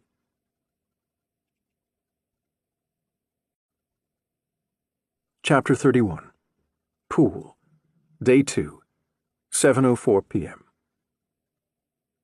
Special Agent Frank Poole parked his red Jeep Cherokee on the 300 block of McKean Road in Downers Grove, a few houses down from 317 on the right. Barbara McKinley's file lay open on the passenger seat. This was the only known address for Libby McKinley, noted in her file by her parole officer upon her release 6 weeks earlier. He shouldn't be out here. He knew better. A late 80s Ford Taurus sat in the driveway. By the looks of it, the car had sat there for some time. The color appeared to be a faded burgundy or brown, hard to tell in the remaining trickle of evening light. There were no tracks in the driveway, snow piled high on top. Substantial rust, low tire pressure, neglected, forgotten. Long blades of brown grass and weeds poked out of the fresh white layer of snow. Winter's attempt at covering up an unkempt lawn, failing. The house was a single-story box of a thing, no real discernible style. 4 walls and a roof with an attached one-car garage. White paint had long ago given up its hold on the siding, and dark wood shone through from beneath where it had peeled away. The roof was in need of replacement, visibly sagging over what was most likely a very small living room. Lights began coming on in the surrounding houses, but 317 remained dark, lifeless. "You want to take a look?" a voice at the back of his mind whispered. "Just a quick peek. You can be on your way. No harm, no foul. Nobody will ever be the wiser." Poole did want to take a peek. He wanted to talk to her. Porter had been right. Something felt off about her sister's death. It nagged at him, and Poole knew if he didn't do this, he'd spend the next 2 weeks thinking about doing it. The only way to get it out of his system was to walk up to that house, ring the bell, and have a few words with Miss McKinley. After hanging up with Porter, Poole had run a detailed search for Franklin Kirby, McKinley's hit-and-run victim. He came up blank.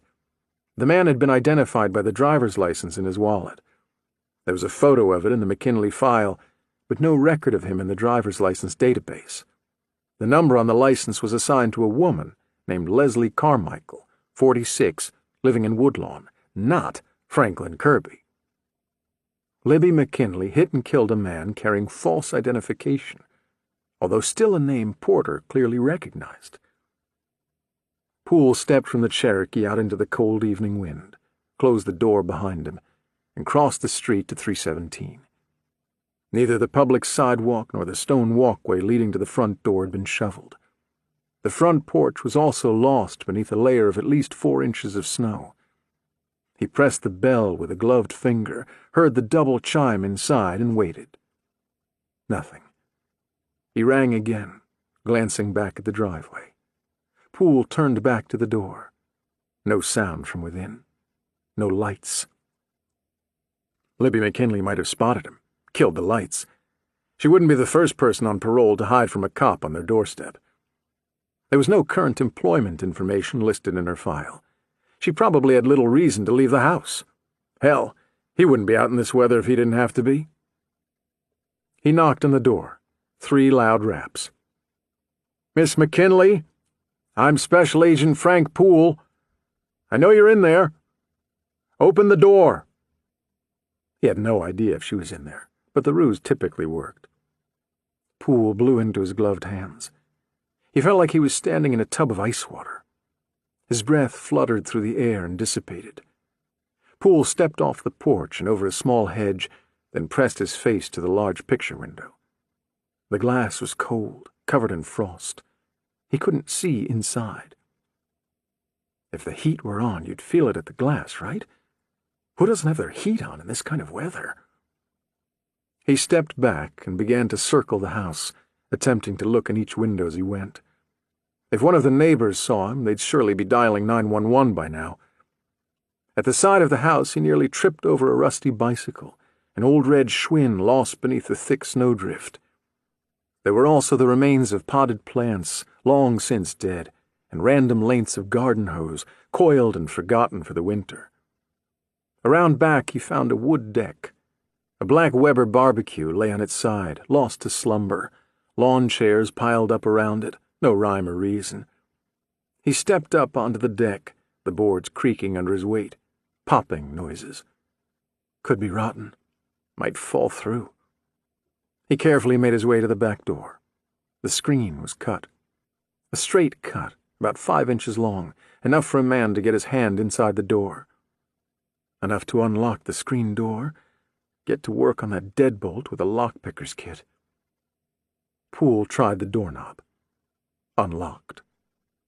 He reached inside his coat, unsnapped and removed his Glock 22, held it low against his hip, pointing at the ground. A small LED flashlight was attached to the barrel. He flicked it on with his forefinger. He gave the door a little push. It protested, frozen in the frame. Again, with more force. When it finally opened, it did so with a loud thwack. The smell hit him first. The sweet, sickly odor of something turned, something gone bad. It wafted out, warning him off, telling him to get back into his car and drive away. "Miss McKinley, this is Special Agent Frank Poole. I'm coming inside." The wood door opened into the kitchen. Poole gave it a push with the toe of his shoe while sweeping the room with the barrel of his gun. The light. Dishes were piled high at the sink, the counter buried under them. There were also pizza boxes and cartons from Chinese takeout, empty soda cans and water bottles. The heat was off. As he approached the sink, he realized the dishes were frozen in a block of ice. A thin coat of frost covered everything. Still, the smell. Poole walked past the kitchen counter into a small dining room. Boxes and paper littered the table, job applications, copies of a resume, Elizabeth McKinley, printed in bold font at the top. There were newspapers, unopened bills, clothing, a woman's blouse and bra, all haphazardly tossed about. "Miss McKinley? Are you in here?" Poole's breath floated through the cold air. He spotted the thermostat on the wall and glanced at it. The heat was switched off, the dial turned to the coldest position. An open doorway stood to his left. Poole followed it into the small living room. The gun and flashlight pointed forward now, leading him. To his right stood the front door, along with the picture window he had tried to peer into, as opaque from this side as it was from the front yard. On his left, a couch lined the wall, facing a small television propped up on milk crates. There was a cheap pressboard table in front of the couch. Someone had shoved the contents to the floor: magazines, a remote, a few utility bills, and some advertising circulars. Sitting on top of the table, spaced evenly, centered, were 3 white boxes tied off with black string. The white of the boxes was riddled with specks of brown and crimson, a spatter of sorts. There was a small bathroom directly across from where he stood, and another door to the left of the television, most likely a bedroom. Poole stepped forward and swept his eyes over the bathroom. The white tub was ringed with brown, the sink covered in dry toothpaste. A moldy towel was on the floor, bunched up and shoved to the side near the toilet. Someone had wiped at a spot in the middle of the mirror. Poole's hazy reflection stared back at him. He backed out of the bathroom into the living room, his gun now pointed at the bedroom door. He saw the boxes on the table from the corner of his eye. He tried not to look at them. Poole approached the open bedroom door with a wide arc, preferring to enter the room straight on rather than sliding against the wall and going in from the side. The beam of his flashlight dancing over the walls revealed a ratty dresser, the bed. A woman's body was tied to the bed at all 4 corners. Her clothing had been cut away, the tattered remains scattered about the floor. Her flesh was covered in tiny red cuts, thousands of them, every exposed inch. The eyes were gone, 2 black sockets. Her mouth was filled with dry, crusty blood. Poole knew that beneath her matted hair, her ear was gone too.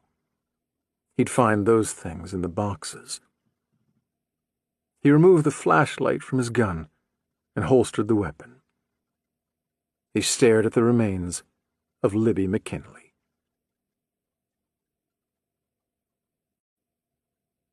Chapter 32. Poole. Day 2, 7:12 p.m. Poole stood perfectly still, his breath caught in the air before him, thin wisps of white curling about. The room felt so still. When you enter a room with at least one person already present, you know they're there. The human body somehow feels this person on an instinctual level. Your sense of caution, self-preservation, these things heighten. There's a subtle surge of adrenaline as the body takes in the sight and sound of this person, the body language and demeanor. Here instantaneously the brain jumps to judgment. Am I attracted to this person or repulsed? Indifferent or taken aback? Our body, our minds, come to all these conclusions in less time than it takes to blink an eye. If the person in the room is alive. When you enter a room occupied by only the dead, there's none of this. Without the soul, the body is just a husk, a shell, and somehow the mind knows that too. Different signals are sent. How did this person die? When did she die? Is whoever or whatever killed her still here? Could that something hurt me? Poole looked down at the body of Libby McKinley, and he felt nothing but a profound sense of loss, one that caused his heart to ache. He stepped closer to the bed, the beam of his flashlight slipping over her body. Her fingers and toes had been removed. He found them lined up neatly on the nightstand, a pair of stained lobster shears beside them.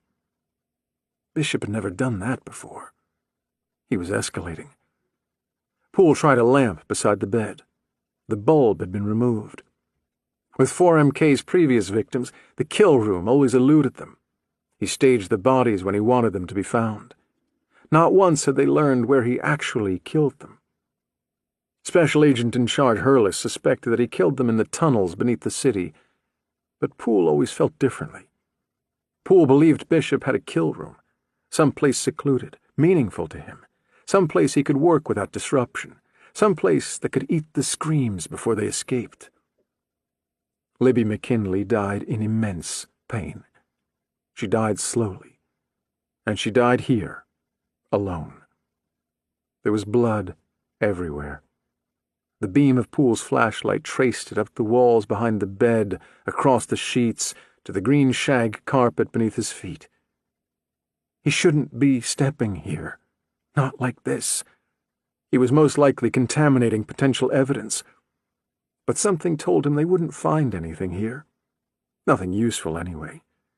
They'd only find whatever Bishop wanted them to find. Poole leaned in close to the body, his flashlight over her spoiled flesh, the tiny cuts. Razor blade, each no more than a half-inch. So many her skin covered in dried blood. Poole removed his glove and reached out to her, his fingers brushing over her forearm. She was cold but not frozen. The heat had been turned off in the house long before she died, days, maybe a week earlier. She had died recently, within the past day or two. It was then that he saw something in the cuts. He hadn't seen it at first, probably because of the direction he faced. He didn't see it until he looked down at her arm from the head of the bed. Words. He had not just cut her with a razor blade. He had written upon her, her body a canvas under his brush. Tiny words, barely visible under the blood. The arms bled less, tied to the bedposts. They were above her heart. You are evil. You are evil. You are evil. You. The same phrase over and over again, every inch of exposed skin. She had been alive when he did these things. The small pools of blood at each cut told him so. He started at her feet and worked his way up. He could tell that, too, from the amount of blood at each wound. She finally died somewhere near the rib cage. He continued beyond that point, but the cuts were swifter after. He hadn't enjoyed it after she died. He needed to finish his work, though. This was violent. This was revenge. Who was Franklin Kirby to you? Poole asked aloud, of both Libby McKinley and Anson Bishop. Neither answered. 10 minutes later, he retraced his steps back out of the house, back to his Jeep Cherokee. He climbed inside, started the engine, and placed a call to Special Agent in Charge Hurlis. He considered calling Detective Porter, too, but changed his mind. He wanted to see his face when he talked to him about this. He needed to understand exactly what Porter knew.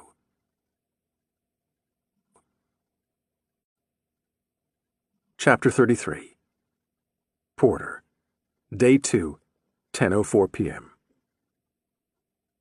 Detective Sam Porter arrived in New Orleans at a little after 10, following a 2-hour layover in Dallas, the only flight he could book the same day. While in Dallas, he attempted to eat at a McDonald's in the terminal, but his stomach was a mess. He couldn't keep anything down. From the New Orleans airport, Porter took a cab directly to the Orleans Parish Prison on Gravier Street. He told the driver to circle the prison until Porter spotted the chain-link-surrounded sidewalk and the sign from the photograph. There he asked the driver to stop and wait for him. Porter got out of the cab and crossed the street, sweating in his heavy coat, even at this late hour. He had never been outside of Chicago during the winter. The difference in temperature this far south was amazing. The air was thick, humid, filled with the distant stench of a city that felt used, abused, and hosed down nightly. He approached a guard stationed near the gate. The man told him visiting hours started at 9 and went until 6, no exceptions. The warden would be in at 7. Take it up with him. The guard didn't recognize the woman in the photograph, but he did recognize the guard walking in front of her. That's Vince Widener. He's on days. Gets in at 8. Porter thanked him and returned to the cab. You got someone in there? The driver asked, and Porter pulled the door closed. Someone, yeah. I spent my share in that place, probably be in there now if my cousin hadn't hooked me up with this gig. Tough to make a living around here. The job's paid just this side of shit, and all the tourists drive up the real estate. A regular Joe can't afford to live in the city on what you get. Got to live in one of the outer parishes and commute, or you got to find a way to augment your income." "That how you ended up in there? Augmented income?" The driver let out a chuckle. "My other cousin taught me the fine art of pickpocketing. He can separate just about any man from his wallet." "If he's so good, how'd you get caught?" "Didn't say I was good at it. I think Cousin Mick may have left out a step or two during training. I got nabbed in my first attempt. Had my fingers in some man's back pocket. He grabbed my wrist and snapped it. I yelled so loud 3 cops came over to see what all the ruckus was about. I shouldn't have picked such a big son of a bitch for my first mark, but I figured he wouldn't feel much with all that bulk in the way. I was very wrong." "How long did you get?" The driver let out a sigh. 3 long weeks and a day. Time served by the time I made it to trial. That was enough for me, though. I got no interest in seeing the inside of that place again, no sir. My butt is perfectly happy right here in this seat. Speaking of which, where are we heading?" Porter's eyes were locked on the building. Beige stone, narrow windows. She was in there somewhere. "What can you tell me about the warden?" "Not a damn thing. I got in there and kept my head down. Didn't speak to damn near anybody. I did my few weeks in my lonesome, washed the stink off, and I got out. I saw the warden for all of 2 minutes when I first come in off the bus, and he didn't speak a word, just watched the guards drive the fresh cattle into their stalls," the driver said. "Hard-looking man, that one. Comes with the job, I suppose." He looked at Porter in the rearview mirror. "Probably none of my business. But what's your friend in there for?" "Dunno. Reason I ask is the minimum security prisoners are housed in the other building at the East Wing. We get a lot of drunk and disorderly around New Orleans. Most of the rides I take out here to pick someone up who had 1 or 10 too many the night before in the quarter and ended up getting hauled off for a sobering night in the Tombs. The East Wing is on the other side of the prison. This here side is for the hardcore criminals, the ones who need a little more than a one-night scare to get them right with God.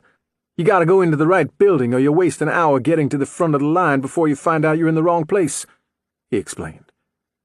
"She's in this building." "Oh, well, that's too bad." "Is there a hotel near here?" Porter asked. "Shit, no place you'd want to stay. Why don't we head back to the Strip and get you something nice on Bourbon?" "I need someplace close." The man drew in a long breath. "Well, we got the Traveler's Best up the block, but I didn't even let my cousin stay there, and that was after he got me busted." "That's fine," Porter said. The driver rolled his eyes and slipped the car into gear. "Your vacation. Spend it the way you like. Fair warning, though. You throw beads from your balcony at someone in that part of town, and they're likely to empty a .22 on you." The hotel was not in the best of neighborhoods. Only a few blocks from the prison, the squat pink building sat atop a parking garage, 2 stories of rooms beneath a large fluorescent sign that read, "Traveler's Best Value Inn Hotel, Vacancy." Half the lights were out, and 2 of the bulbs flickered from behind the dirty white plastic. The driver slipped the cab into park at the side of the building. "You sure about this?" Porter was already halfway out the door. "They take cash, right? You could probably trade a pack of Luckies and a bottle of Ripple for a room in that place. I'm sure they welcome cash." The meter read $51.23. Porter pulled 3 20s from his wallet and handed them to the driver. "Keep it." They quickly disappeared in the man's shirt pocket. "I'm Herschel Chrisman, by the way. You need a ride anywhere, you give me a ring and I'll be right over, even here." He nodded at the hotel, handing Porter a business card with his phone number printed in big block letters. "Walk through the parking lot along that concrete wall. The office is on the other side of the elevator, opposite end of the building. You change your mind and decide you want a room at the Hilton on Bourbon, you give me a ring. You want to see the sights, you give me a ring. Been here all my life. I know this town inside and out." He lowered his voice. "If you can't spring your lady friend, I know a few places where you can find yourself a brand new lady friend. Just give me a ring." Porter nodded and slipped the card into his pants pocket. "Thanks for the ride, Herschel. Take care of yourself." The cab pulled away, and he found himself standing there alone, the distant sound of sirens and loud voices drifting in from the dark. Porter followed the cinder block wall through the parking garage, which reeked of rotting garbage, and found the office beyond the elevators.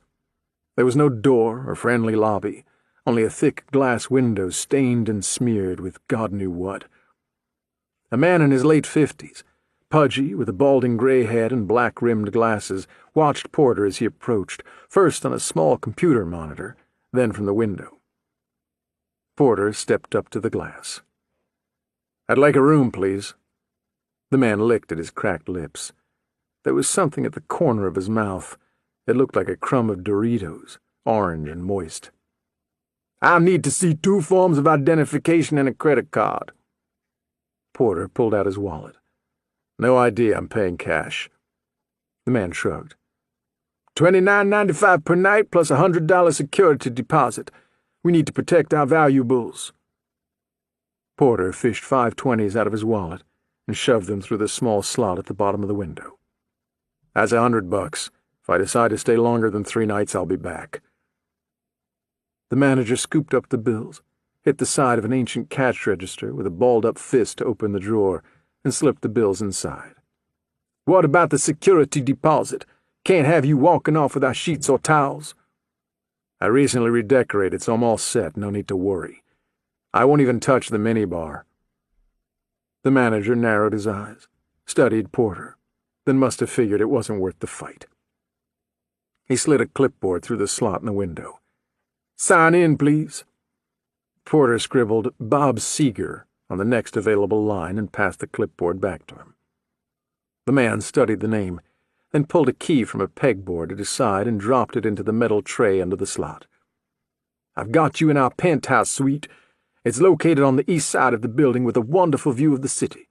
Our continental breakfast can be found in the vending machines located at the end of each hall. Enjoy your stay."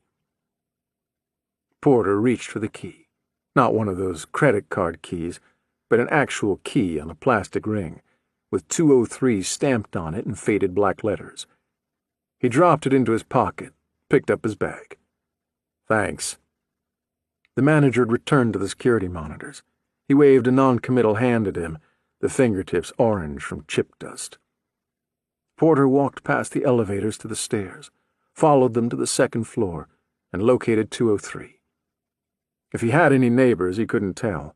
All the windows appeared dark. He fumbled with the lock a bit to get the key to turn. When it did, he pushed the door open, stepped inside, and flicked on the light. A queen-size bed stood at the center, with a scratched light oak dresser on the opposite wall.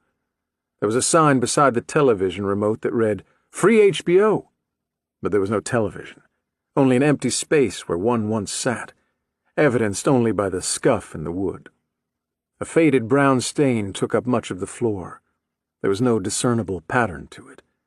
Someone had tried to scrub the green Berber with some kind of cleanser and only made it worse. A scratched desk and chair filled the far corner. The room had a bathroom, but Porter couldn't bring himself to take a look. He'd build up to that. Instead, he dropped his bag onto the bed and crossed the room to the window. He pulled back the thick curtain. The lights of the prison were visible in the distance. Thin, slotted windows lit up randomly at this late hour.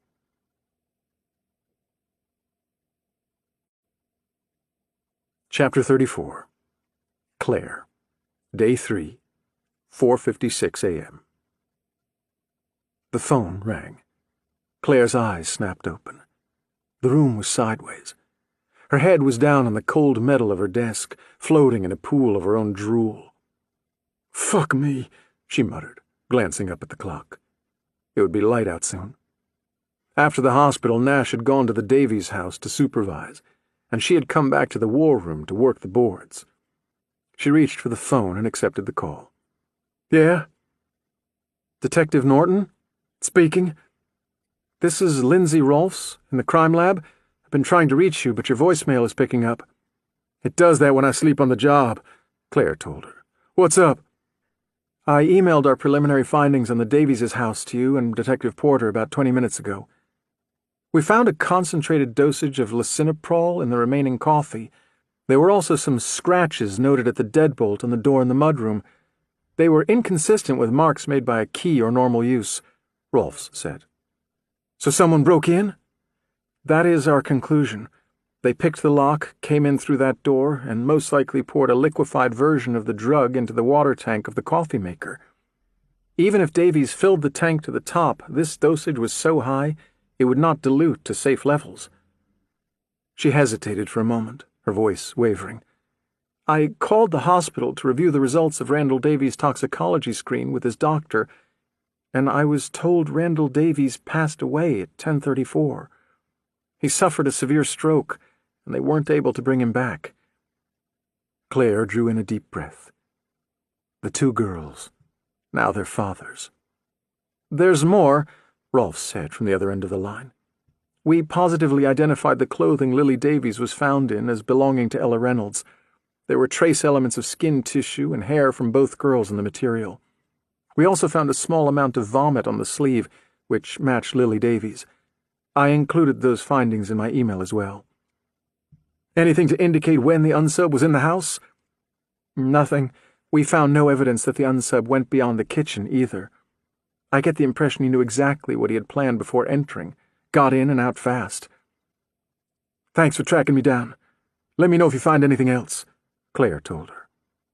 Get some rest, Detective. The call ended, and Claire set the phone down on her desk.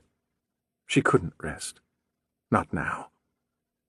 Standing, she stretched and walked to the whiteboards. Under Lily Davies, she wrote, Found in Ella Reynolds' clothing. Drowned and resuscitated multiple times, saltwater. Then she added a column for Randall Davies, followed by, Doctor, John H. Stroger Jr. Hospital. Father to Lily Davies. Wife, Grace Davies. Overdosed. Lisinopril. Blood pressure medication. She looked at the list of assignments, crossed out the ones that were complete. Not much left. They needed another lead. 4 dead. She wondered if Claus had gotten anywhere on the list of saltwater pools, the local suppliers, or the aquariums. Claire found herself glancing at the coffee machine in the corner of the room, then quickly changed her mind. She'd get something out of the vending machine instead. Something in a sealed, lisinopril-proof package would do nicely.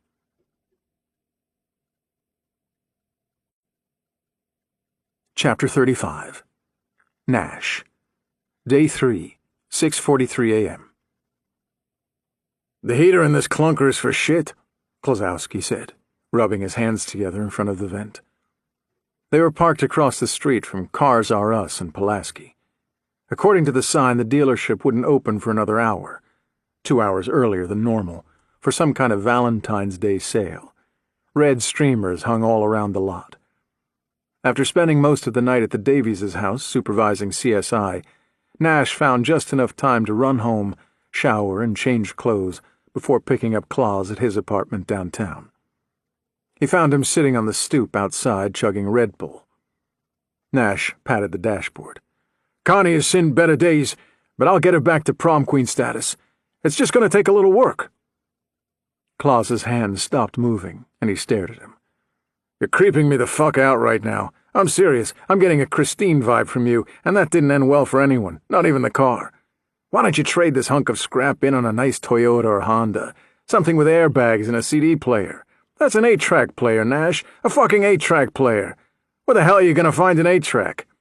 Oh, ye of little faith, Nash said. He reached over and banged a fist on the glove box. It popped open and fell against Claus's knees. 8-track tapes rained down to the floor well. Pop one of those bad boys in. Claus stared at the puddle of tapes at his feet. This car has officially been upgraded to legendary status. He reached down and plucked up one of the tapes. Hell yeah. He slipped the cartridge into the 8-track player with a satisfying clunk.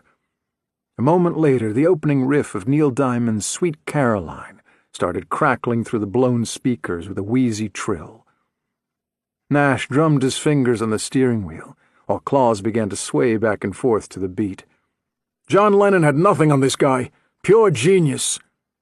Claus started humming. Nash reached over and ejected the tape. What the hell? Klosowski frowned. If I let you play that, you're going to start singing. Then I'm going to start singing. Then we're going to have some kind of moment, and when it's over, things will be weird between us. I'm not ready to sing Neil Diamond with you. That's a big step. You haven't been in the field long enough, Nash said. You would sing with Claire Porter, though, wouldn't you? That's different. Different how? Just different. I think I have partner envy. We don't sing in IT. Nash peered out across the street. We've got movement. A man in a thick blue winter coat climbed out of a red SUV and darted through the snow for the squat gray building at the center of the lot. He struggled with the key in his gloved hands, got the door open, and slipped inside. Must be the manager or the owner, Claus said. You were right. He came in early to prep for the sale. Let's go, Nash said. He unfastened his seatbelt and pushed open his door. Icy wind nearly knocked him over, and he fought for footing on the ice. He reached for the collar of his coat and held it tight around his neck. He wished he had a hat. When the traffic broke, he crossed the street as quickly as he could without falling down. Klosowski followed behind him. Cars R Us was a small lot, a half-acre at the most, surrounded by a high black fence and tall yellow floodlights set to illuminate the selection of late-model used cars in the best possible light. Each vehicle was tagged with a bit of text beneath the inflated price. Low miles, no rust, great value, clean. Nash hustled past them and stopped outside the office door. Claus almost lost his balance on a patch of ice on the sidewalk. He quickly looked around to see if anyone had noticed. Nash stared at him. I'm moving to Florida or L.A. when this is all over. Plenty of work for an IT guy in warm climates, Claus said when he finally got to the building. You do that, you'll be shunned by Cubs fans. Warm climate teams are the worst, no fan base. People are too busy driving around the beach all day in search of a parking spot or out playing golf. They don't have time for real sports. Claus tapped himself on the chest. Me, IT guy. You think I know the first thing about sports? Nash shook his head.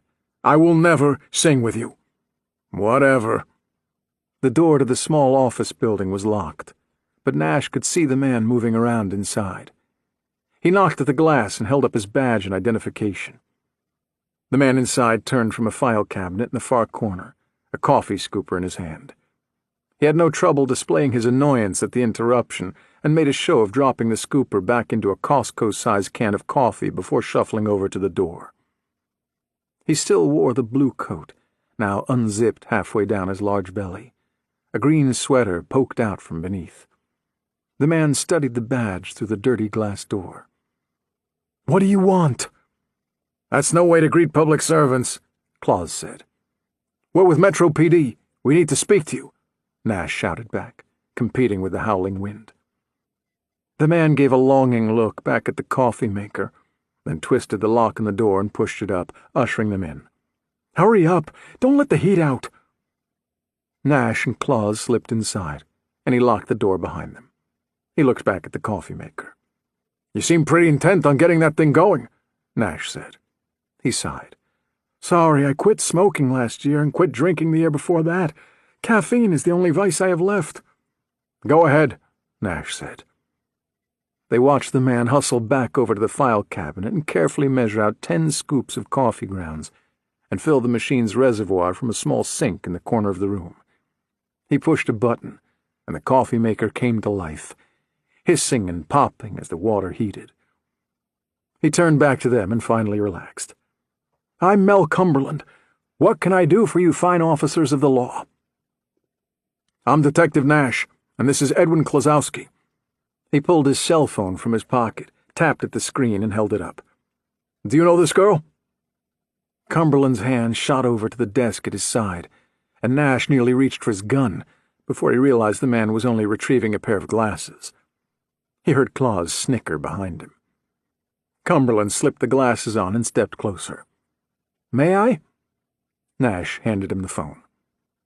He brought the phone to about an inch of his face, tilting his head slightly to get a better view through the glasses. Should I know her? There's the car, Claus said from behind him. Nash turned and followed his pointing finger to a bright green Mazda 2 parked in the side lot. Oh, her, Cumberland said, handing the phone back to Nash. Listen, I go through this with parents all the time. There is no law that says a kid can't buy a car. They're just not allowed to drive it until they get their license. She had no credit, so I told her she can't take it off the lot until she's made at least 10 payments. She'll be 16 by then, so no harm, no foul. If her parents are going to call the cops on me, I suggest they review the rules and regulations before they start wasting taxpayer money. I'm sure you've got better things to do with your time. I know I do." Behind Cumberland, the coffee maker sputtered. With practiced care, he swapped the pot with a stained mug, held it there, and swapped them again when the mug was full.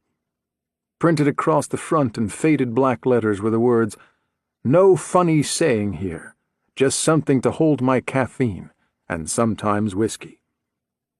"I wouldn't mind a cup of that," Klosowski said. "Maybe in one of those, though." He nodded at a sleeve of styrofoam cups lying on the side of the cabinet. Cumberland filled 2 cups and handed them to Claus and Nash. "She made the first 2 payments on time, but she's late on the 3rd one, nearly 2 weeks now. Kids have no sense of responsibility these days. Probably blew her money on a prom dress or some shit and didn't think to stop by and say she'd be late. I usually cut the kids a break and waive the late fee the first time around, try and get them to understand the importance of timely payments, but rather than fess up, some of them hide. They do it twice, and we got a problem." "She's dead," Nash said, watching the man's face for a reaction. There was no reaction, only, "Well, I didn't do it." "No?" Cumberland set his mug down on the filing cabinet and raised both hands. "I'm not sure what you're thinking, but all I did was sell her a car. I've seen her maybe 4 or 5 times tops. She came in, looked around the lot a few times, settled on the Mazda, then set up an in-house payment plan. That's it. Like I said, she's 2 weeks behind on the latest payment. Last I saw of her, it was right after the 1st of the year. Technically, she didn't even buy that car. She needed to build up 10% down before we could make it official." "So you haven't seen her since January?" Nash asked. Cumberland walked around to the other side of the desk and hit a few keys on his computer keyboard. "Ella Reynolds, right? She last came in on January 3rd and put down $312. I told her she only needed to do $200, but she didn't want someone to buy that car out from under her, so she paid extra to try and get the deposit together. Month before that, she paid $273. That was on December 2nd.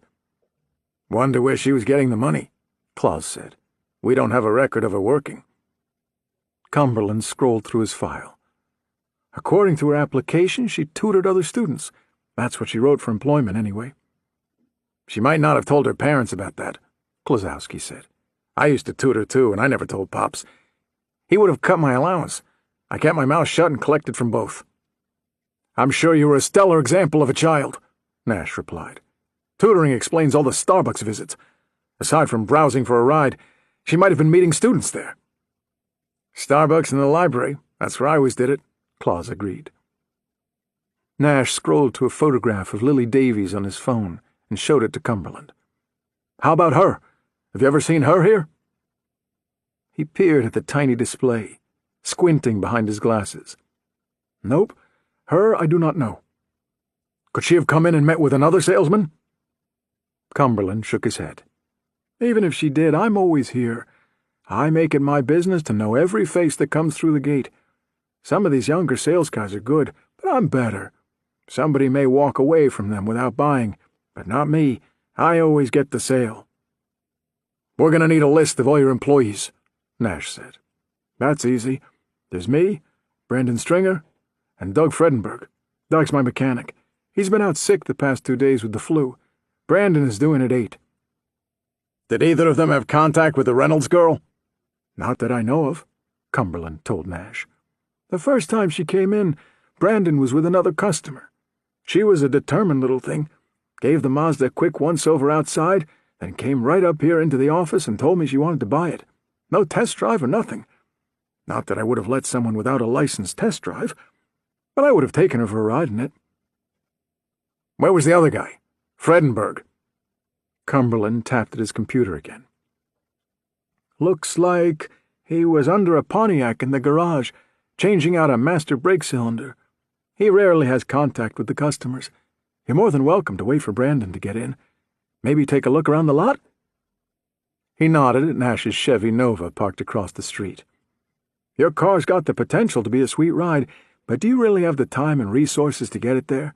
How about trading it in on something nice, something turnkey?" "Something with working heat and maybe a stereo without a crank on the side," Claus said. Your car is so old you have to feed the horses under the hood." Both men stared at him. "Come on, that was funny." "No, son, it really wasn't," Cumberland said. Nash and Claus climbed back into the Chevy. Snow swirled over the windshield. Nash started the car and glanced back across the street. "I don't think the Coffee King is our guy. I'll defer the actual detecting to you detectives, but I have to agree, he doesn't fit. Grabbing a girl from his own lot seems downright stupid, and frankly, he doesn't seem motivated enough to pull something like that off." "He's too old," Nash said. "These kind of crimes tend to have a sexual motivation typically reserved for the 35 and under set. Even if there's no actual sex, it's the driving factor. Cumberland's easily in his 50s. Overweight. A teenage girl would beat the hell out of him if he tried to offer her candy and flowers. He's got no shot of kidnapping out in the open like this. We're looking for someone younger, stronger, someone with motivation." "It could still be one of his employees," Claus pointed out. "Just because he said Lily Davies didn't come in doesn't really make it so. Both girls were in the market for a car. This is the closest thing to a lead we've got. We'll wait for them to get in." Claus reached for the power button on the stereo. "Don't!"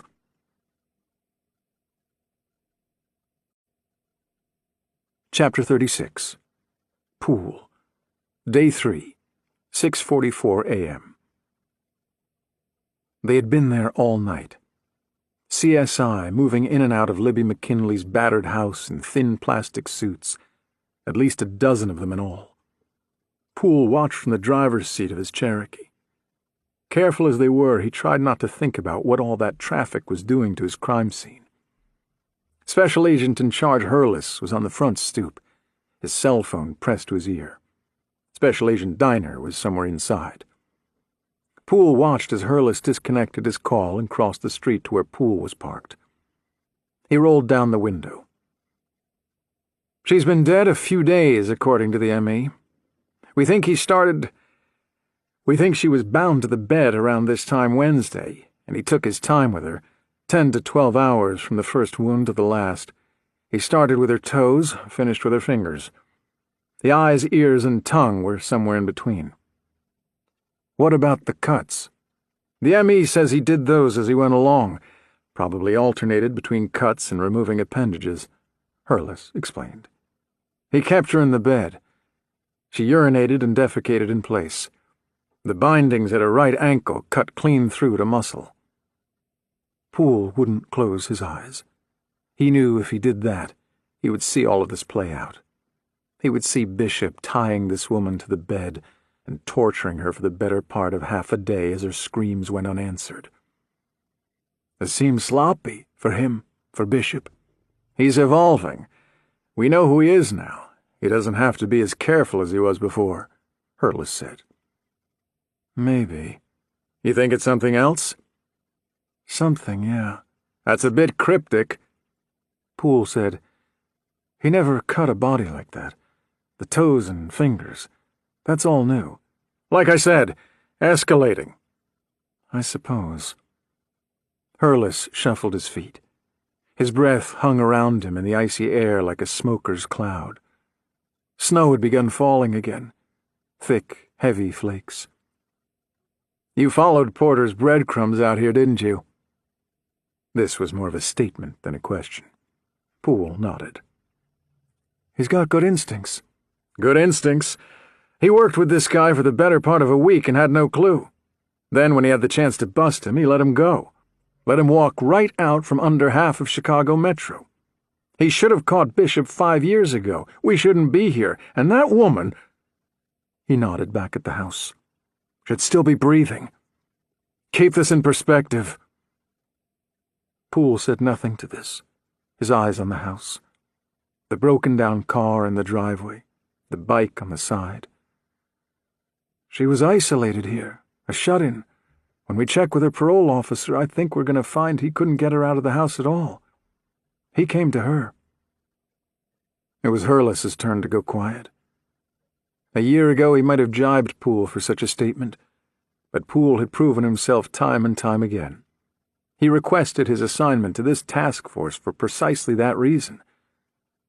Special Agent Diner came out onto the front stoop of the house, saw both of them and waved. "There's something you need to say," he shouted. Poole got out of the Jeep and followed Hurless back across the street, his head low to block the flakes that had taken on the feel of ice and sleet. Inside, the power was still off. CSI had set up a generator in the backyard, and orange extension cords snaked through the hallways and rooms. Double halogen floodlights on yellow metal stands were positioned around the residence, filling every inch with bright light and harsh-lined shadows. Hurless and Poole followed Diner from the front door to the back bedroom, where Libby McKinley still lay. A photographer slowly made his way around the bed, capturing every inch of her horror. Poole could hear her screaming from that frozen, blood-filled mouth. Another tech was dismantling the 3D imaging camera set up on a tripod at the center of the room. When operating, the camera spun at the top of the stand and took a full image of the room from all angles, stills and video. The camera would then be moved to another room to repeat.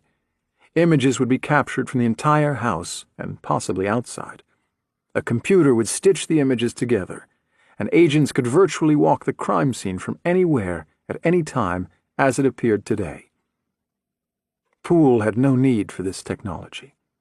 For better or worse, he had near-perfect retention, eidetic memory. He wouldn't be able to cleanse his mind of what he saw here if his life depended on it. The sights, scents, and sounds all burned into his brain. 4 of the halogen lights illuminated the bed.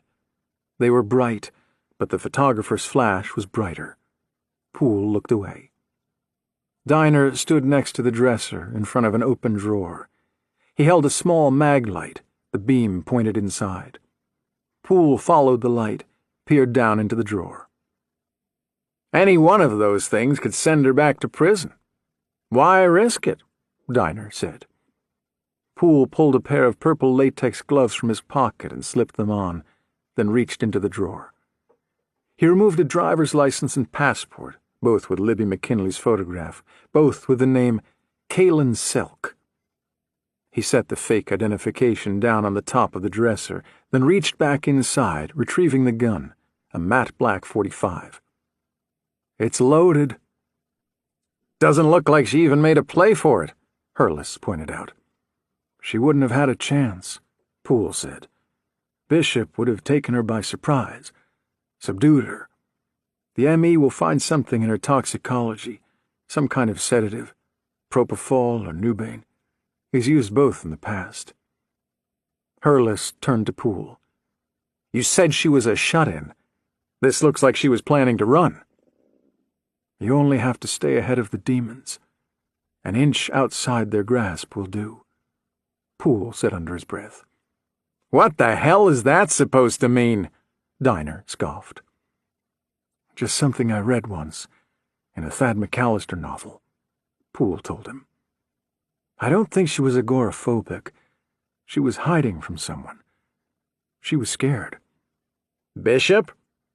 "He killed her sister. Maybe he somehow got a message to her in prison, threatened her in some way. I think this Franklin Kirby person she killed was important to him somehow. That's why the scene is different. He didn't kill Libby McKinley because of Talbot, or in retaliation to the crimes Talbot was involved with.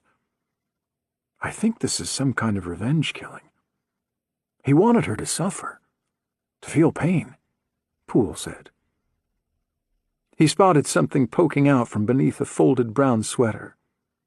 Poole reached inside and took it out. It was a Polaroid of 2 women in bed, naked. The edges were frayed, the color muted. "I'm beginning to like this girl," Diner said. "It's old. 15, 20 years, I guess. Nobody uses Polaroids anymore." "There's something else in there." Hurless was pointing at the edge of the sweater, under the opposite corner. Poole saw it. He reached inside.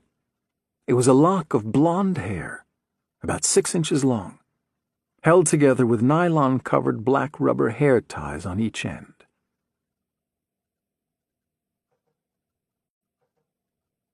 Chapter 37. Larissa. Day 3, 7:21 a.m. Larissa Beale stood on the corner of West Chicago Avenue and North Damon. Every time someone opened the door to Pierre's bakery behind her, she fought the urge to run inside and eat her weight in cookies, cake, and other assorted yummies. Was it even legal to vent that smell out into the streets? The Valentine's Day dance was tonight at school, and she had to fit into her dress. It was tight as is, and 1 or 2 donuts would push her over the edge.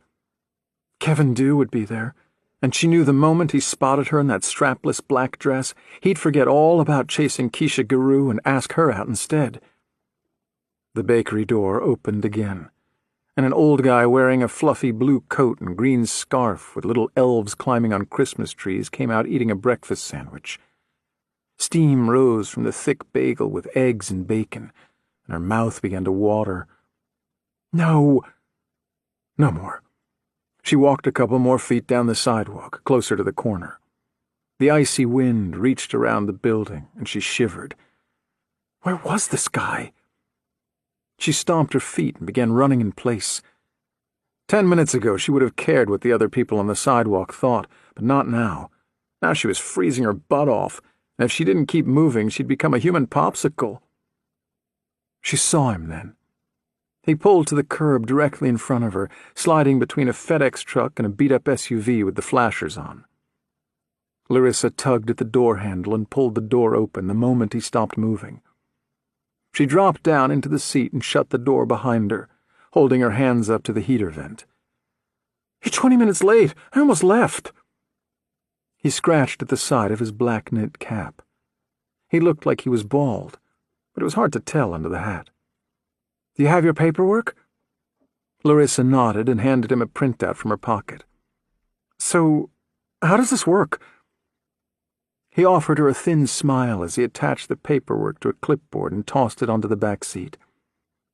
"The contest you won entitles you to 1 free lesson. If you decide to continue, the cost is $400. That will buy you 30 hours of in-class instruction as well as 8 hours behind the wheel, the minimum the state of Illinois requires in order for you to obtain your license. We have other programs ranging up to $700 if you have trouble with something specific, like parallel parking or questions on the written exam." "And you can pick me up here each time?" He nodded. "We pick up students all over the city, but we can drop you off anywhere within city limits, too. Ultimately, you'll be doing the driving." Larissa smiled politely. The instructor had trouble saying the S in students and the C in city. She thought it was kind of cute. Reminded her of Kevin. "Shall we get started on your complimentary lesson?" Larissa tugged the seatbelt across her chest and snapped it into place. "I'm ready when you are." She watched as he placed a student driver placard on top of the dashboard before pulling back out into traffic. This seemed a little silly, considering it was painted all over the outside of the car, too.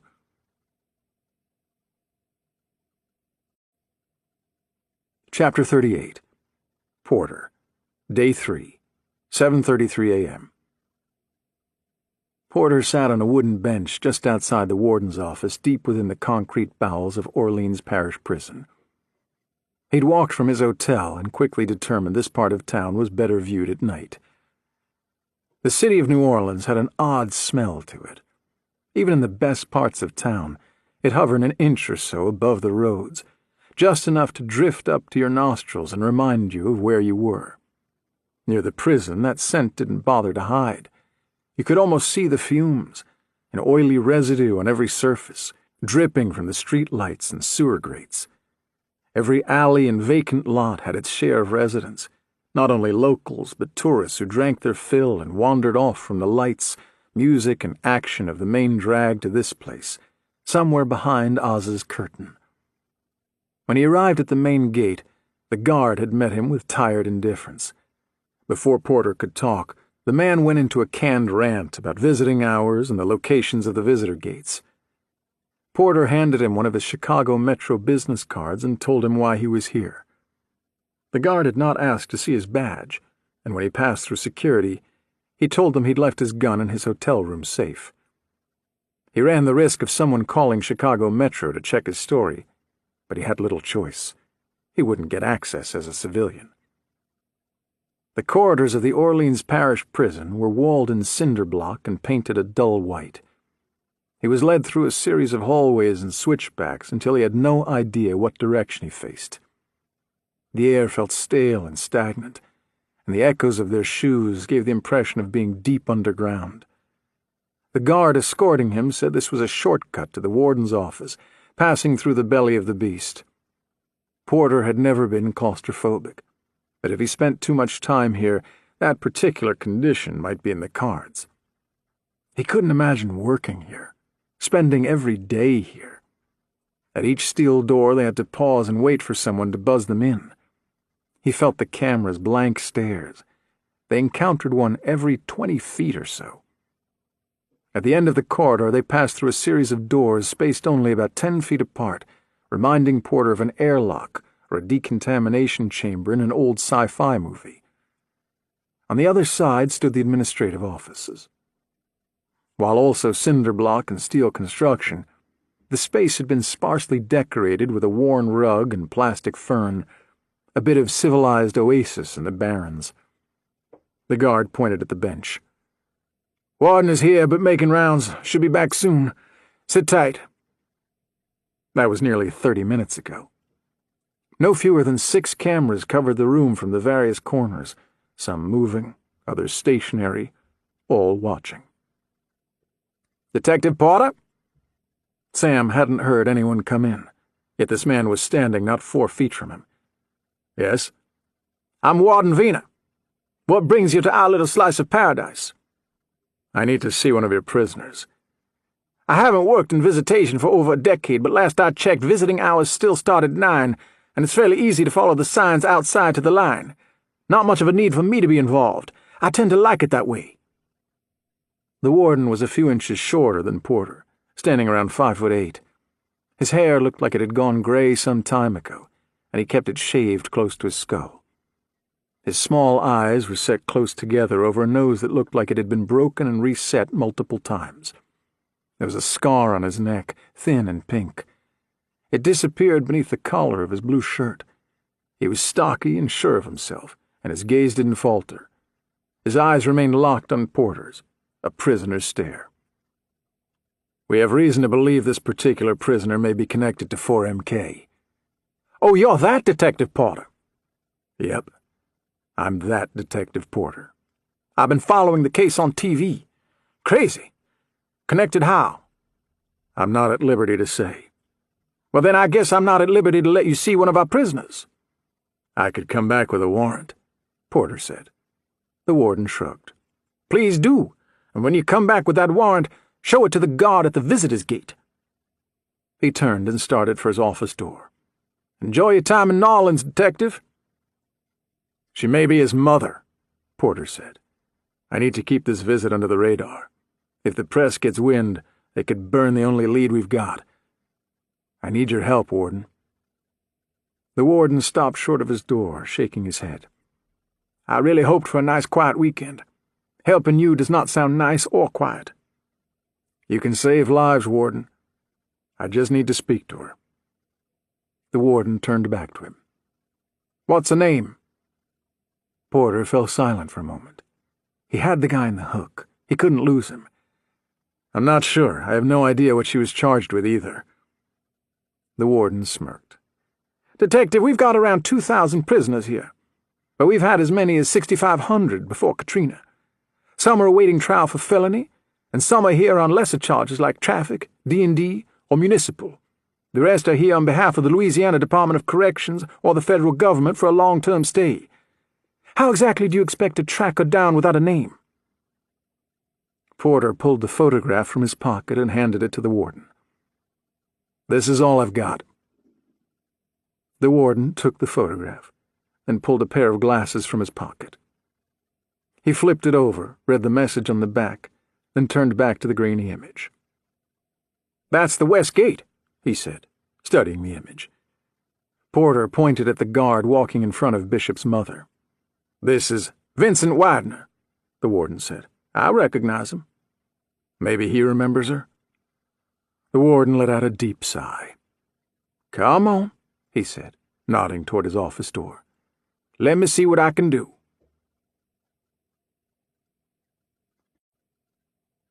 Chapter 39. Claire. Day 3, 8:13 a.m. Claire's cell phone rang from the corner of her desk in the war room. She snatched it up and pressed the accept button. "Detective Norton." "Detective, this is Sergeant Dawn Spiegel. I run the 911 desk. What can I do for you, Sergeant?" "One of my operators took a very odd call a few minutes ago. I think it may be related to your case. Can I play it for you?" "Please don't let this be another missing girl." "Yeah, go ahead." "Hold on for 1 second. I'll have to put you on speaker," the sergeant said. Claire heard a slight rattle as the woman set down the phone on the other end. "Here it is." 911, what is the nature of your emergency?" she heard the operator ask. A slight hesitation, then the voice of an older woman, slow, papery. "He died twice." "I'm sorry, ma'am, I didn't understand you." "He died twice," the older voice said, louder this time, more urgent. There was an audible sigh from the operator. "Who, ma'am? Who died twice?" "Floyd Reynolds." Claire stood and went to the evidence board. Floyd Reynolds. Wife, Leanne Reynolds. Insurance sales. Works for Unimed America Healthcare. No debt, per wife. Hosman checking. Beneath the existing text she wrote, "Strangled with thin wire. Piano? Outside of own home, in car. Body hidden in snowman. Father of Ella Reynolds." "Who, ma'am?" the operator asked. This time it was the old woman who sighed. "Floyd Reynolds. He died last week, and he died again yesterday. He's in today's obituaries." "Ma'am, do you understand that making a false call to emergency services may result in charges of a Class 4 felony?" "Nobody dies twice." "A Class 4 felony is punishable by 1 to 3 years in prison and a fine of up to $25,000. Making false calls to 911 can put our law enforcement officers and emergency responders in serious jeopardy while also straining public resources," the operator told her. "If you are not the correct person to alert, perhaps you should transfer me to the proper department." There was an audible click, and at first Claire thought the operator hung up on the woman. But she came back a few seconds later. She must have muted the call. "Floyd Reynolds is a common name, ma'am. I'm sure it's just a coincidence. I don't want to see you get into trouble, so I'm going to hang up now. I advise you not to call back with this. If you do, you will most likely be charged." "The name is the same. The birth date is the same. The address is the same. This is the same man. He died twice," the woman insisted. "Take a look at today's Chicago Examiner." At this point, the call dropped. Claire heard Sergeant Spiegel pick up the phone and take it off speaker. After the operator disconnected the call, she alerted the other operators of what she believed to be a crank. "Our normal procedure is to log the false call and initiate charges with Metro if they call back repeatedly. I recognized the name from the blotter, so I pulled up the newspaper online. Floyd Reynolds does, in fact, appear in the obituaries twice. There's an entry today and one last Wednesday. All the identifying information matches up. Same guy." Claire frowned. "How's that possible? He died yesterday." "What is your email address? I'll send you the links."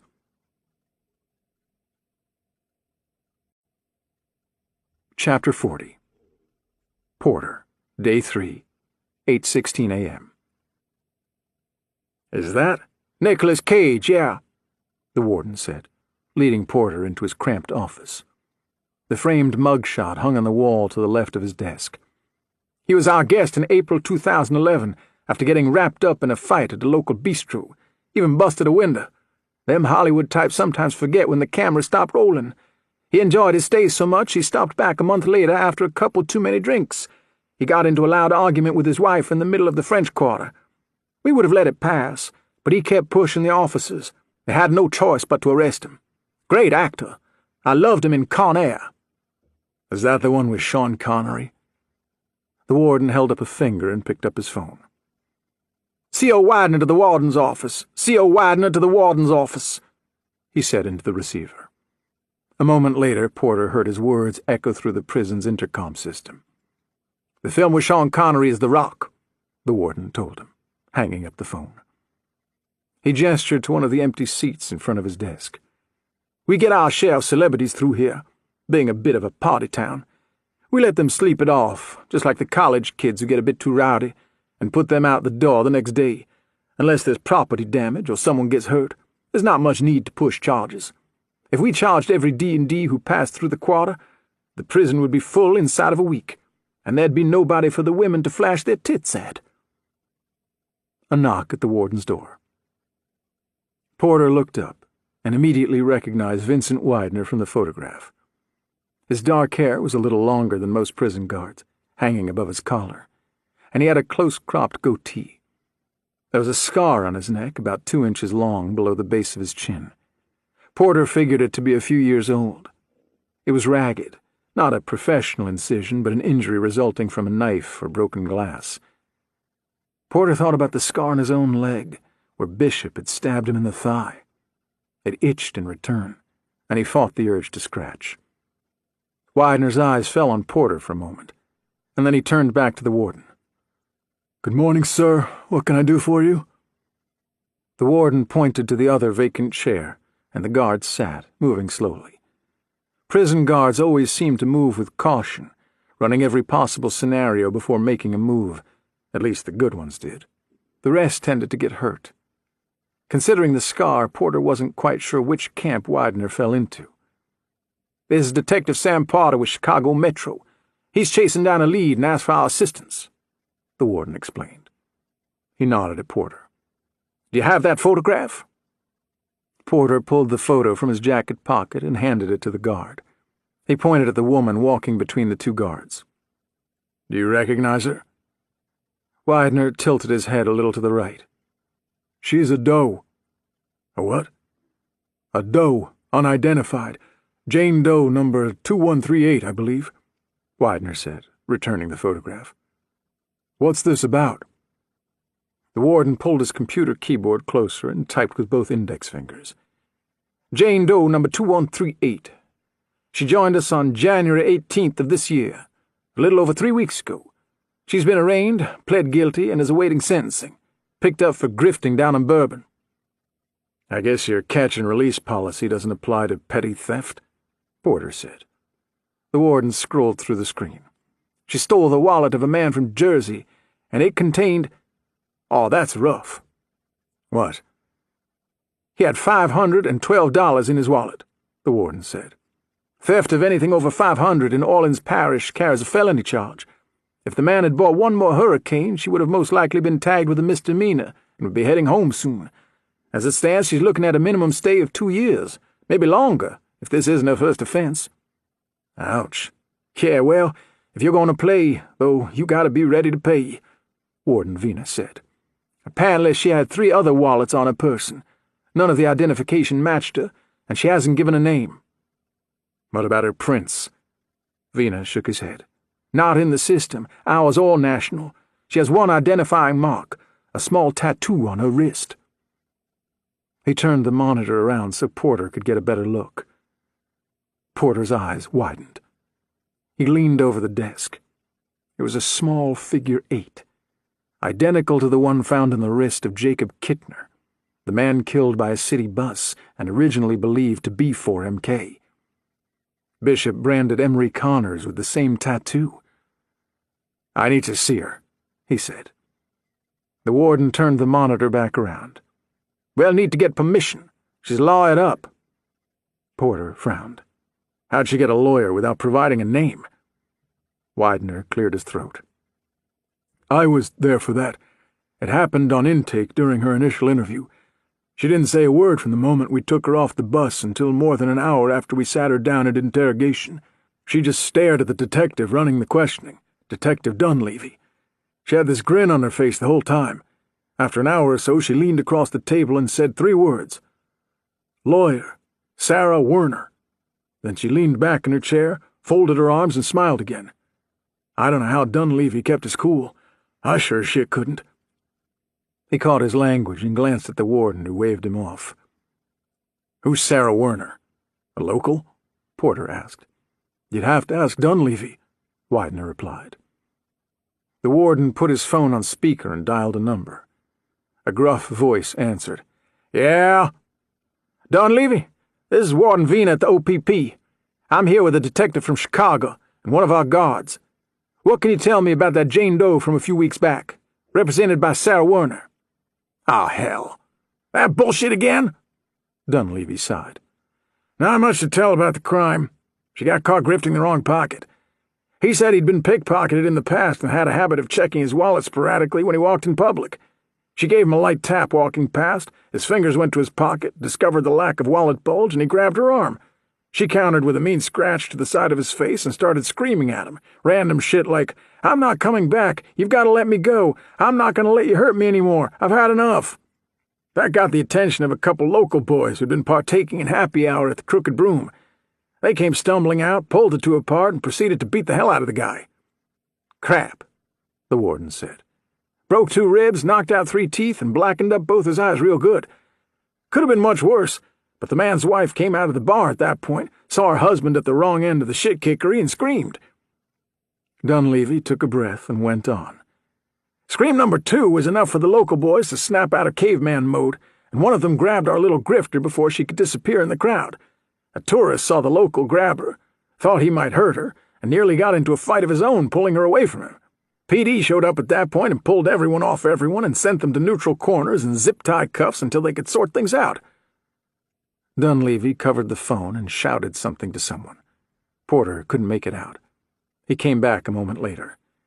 "I didn't have the privilege of meeting Miss Doe until they got her back to HQ and set her up with accommodations in one of our interview rooms. At that point, the conversation was decidedly one-sided. I worked her for a bit, got absolutely nowhere, and then she played the lawyer card." "Sarah Werner." "Yeah, Sarah Werner." The men went quiet. The warden looked at Porter, who nodded, then glanced down at the phone. "Thanks, Rick. If we need anything else, we'll be in touch." "Wonderful, you do that." The line went dead, and Warden Vina pressed the off button, leaning back in his chair. "Getting you in to see her would be tough. As a civilian, you'd have to have her agree to meet with you and put you on a visitors list. As a detective, you can't be allowed in to see her unless her attorney clears it first. Either way, there is some hoop jumping in your immediate future." Porter said, "Where can I find Sarah Werner?"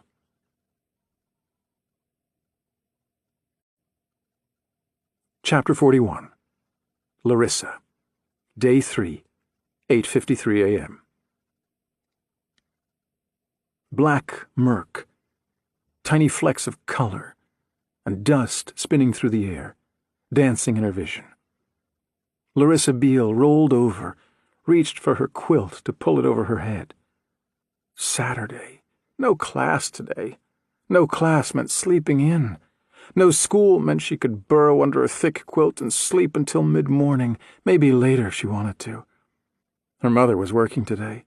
The house was empty, quiet. Then she remembered her appointment with the driving school. She'd set an alarm. The alarm would go off soon. Until then, though, she could sleep. She reached for her quilt, and her hands found nothing. Her room sounded funny. An unfamiliar electric buzz. Equipment running. Larissa had already gotten up. She had left the house. She remembered walking to the corner in the cold to meet the instructor, getting into his car. Her mattress was cold and hard. Her bedding smelled awful. "Would you like milk? I brought you milk." The voice was soft, hesitant, a stranger. Larissa fought back the sleep, willed her eyes to open. When they fluttered open, so heavy and tired, a pain wrapped around them, like someone had beat around in her head with a golf club and squeezed. "It might be warm now, but warmeth good. I like warm milk." He'd stabbed her with something, the instructor. Right after she fastened the seatbelt, there was a prick at her thigh, a sharp pain. She remembered looking down, seeing the needle, seeing him push the plunger on the needle. Nothing, then. The dim basement came into view, the shadow sitting on the stairs at the opposite wall, chain link between them. Larissa sat up and nearly fell back over, her vision filling with a quick white light before leveling back off. The room was dark. the only light coming from somewhere at the top of the staircase. "The milk will help get the drug out of your system.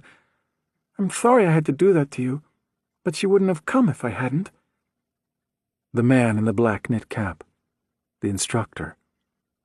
She was in a cage, a chain-link cage, wrapped in a filthy green quilt on a concrete floor. Her head snapped around, taking in her surroundings. A water tank, heater, workbench. There was an old white freezer against the wall with the stairs, but it must have been broken. The freezer made no sound, and the lid was open, leaning against the wall. At the base of the freezer there was something on the floor covered with a painter's tarp. She saw herself under that tarp, being found under that tarp. "What's that?" she said, her voice hoarse. He stood up from the steps, fast, angry. "Never mind that. You never mind that." She heard him shuffle closer, one leg dragging slightly behind him. He stopped about 3 feet away and scratched at his knit cap. Larissa saw his eyes now, dark around them, sunken in his face. They looked grey, listless, the eyes of a much older man.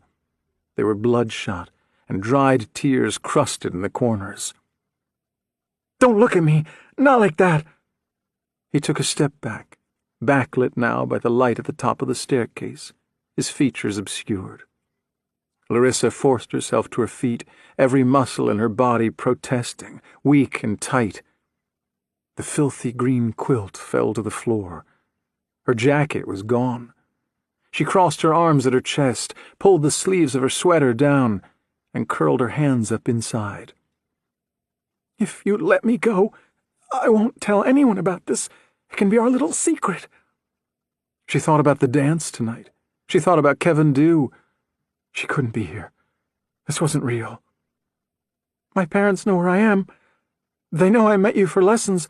If I'm gone too long, they'll report me missing. They'll call the police. Do you want that?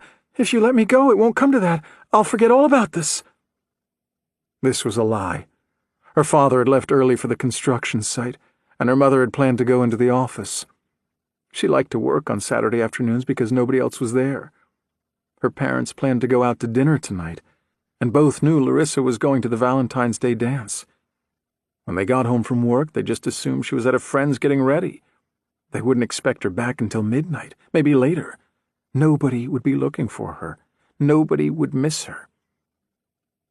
"Are you clear of mind and soul?" He had trouble pronouncing the word soul, and he made a strange grunt afterward, as if angry with himself. "I don't understand." He leaned forward for a moment, caught himself, and slipped back into the shadows. "To see, you must be pure.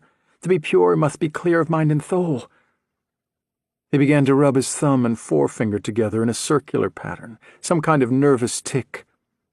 "The last one, she wasn't of clear mind and soul, and I think that's why she couldn't see.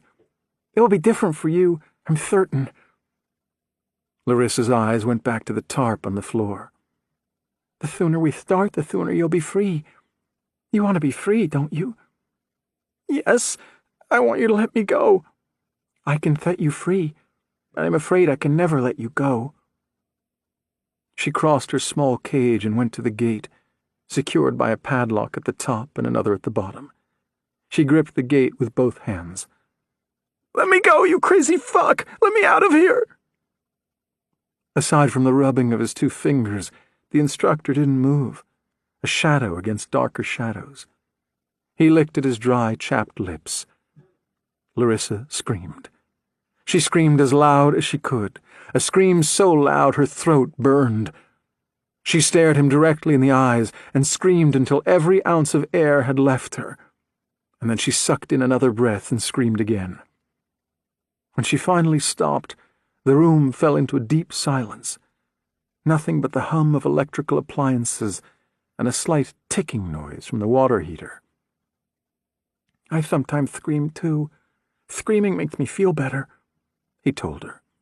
"Nobody ever hears me, and they won't hear you either." He started for the stairs, pausing at the foot. "Drink your milk. You'll need the strength." I'll be back soon, and we'll get started." She watched as he climbed the steps, favoring his right leg. When he reached the top, she heard a door close. He left the light on. The glass of milk sat in the corner of her cage, just inside the door. Larissa picked it up, poured out the milk onto the concrete, and wrapped the glass in the green quilt before dropping it to the floor and stomping on it with her shoe. Then she unwrapped the quilt and carefully selected the sharpest shard, a piece about 3 inches long, holding it in her shaking hand. "Let's get started, fucker!"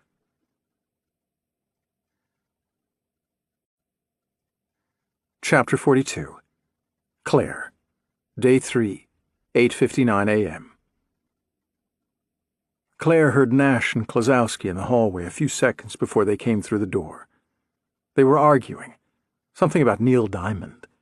She shook her head. When Nash walked into the war room, she tossed a pen at him. He caught it mid-flight. "What the hell, Claire Bear?" Claus ducked past him and shuffled to his desk. "Didn't Porter instigate a no-throwing stuff at the other detectives rule?" "Porter's on suspension, so that rule is null and void," she told him. "I've got something. This could be big." Nash sat on the edge of the conference table. "Good, because we struck out at the car dealer. Turns out Ella Reynolds was paying off a Mazda behind her parents' backs. We talked to all 3 employees. Brandon Stringer, one of the sales guys, recognized Ella from a photo, but that was the extent. He was with another customer when she first came in. Cumberland, the owner, handled her from there. None of them knew Lily Davies outside of the news. There's a mechanic on site, Douglas Fredenberg, but he's not our guy. He's got a wife and 5 kids at home. He wouldn't have the time to orchestrate a poker game, let alone multiple kidnappings and murders. Besides, Cumberland gave him a full alibi. None of them seem right for this. More dead ends." Claire had a number of printouts laid out on her desk. She picked one of them up and handed the page to Nash. "What's this?" "Read." Nash held the page up and read aloud. "In loving memory of Floyd Bernard Reynolds, May 11th, 1962, February 13th, 2015. Please join us Monday, February 16th, 2015, at 5 p.m. at St. Gabriel of the Sorrowful Virgin Catholic Church for a memorial service honoring Floyd, who was a loving husband and father. There will be a reception immediately following in the church hall." Nash lowered the page. "It's the obit for Reynolds. So what?" Claire retrieved another printout and handed it to Klosowski. He gave her a sidelong glance, then cleared his throat. "In loving memory of Floyd Bernard Reynolds, May 11th, 1962, February 13th, 2015. Father of lies, husband of death, finally found peace among the roses. No more flowers, please, send only your blessings." "That's a bit dark," Nash said. "That's ex-girlfriend dark," Claus agreed, handing the sheet back to Claire. Claire turned back to Nash. "The one you read appeared in this morning's Chicago Examiner. This one?" She shook the page in her hand. "Ran last Wednesday, before Reynolds died. Also in the Examiner." Nash reached for the paper. "Let me see that one." Claire ignored him and went to the whiteboard.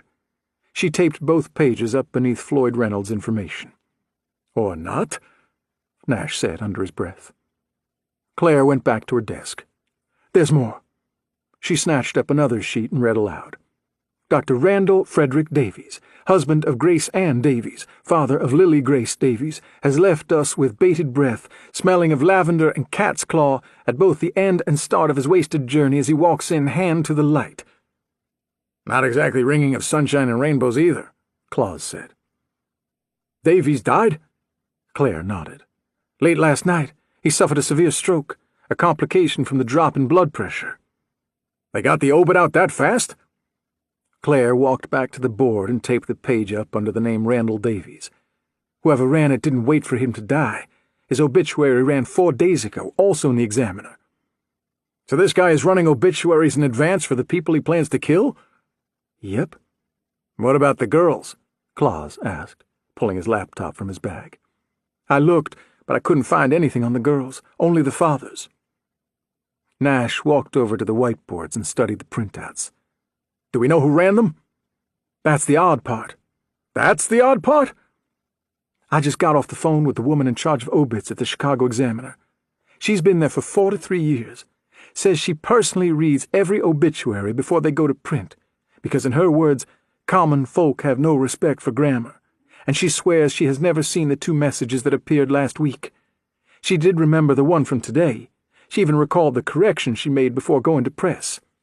When I read her the other messages, she scoffed at them, said she would have flagged both.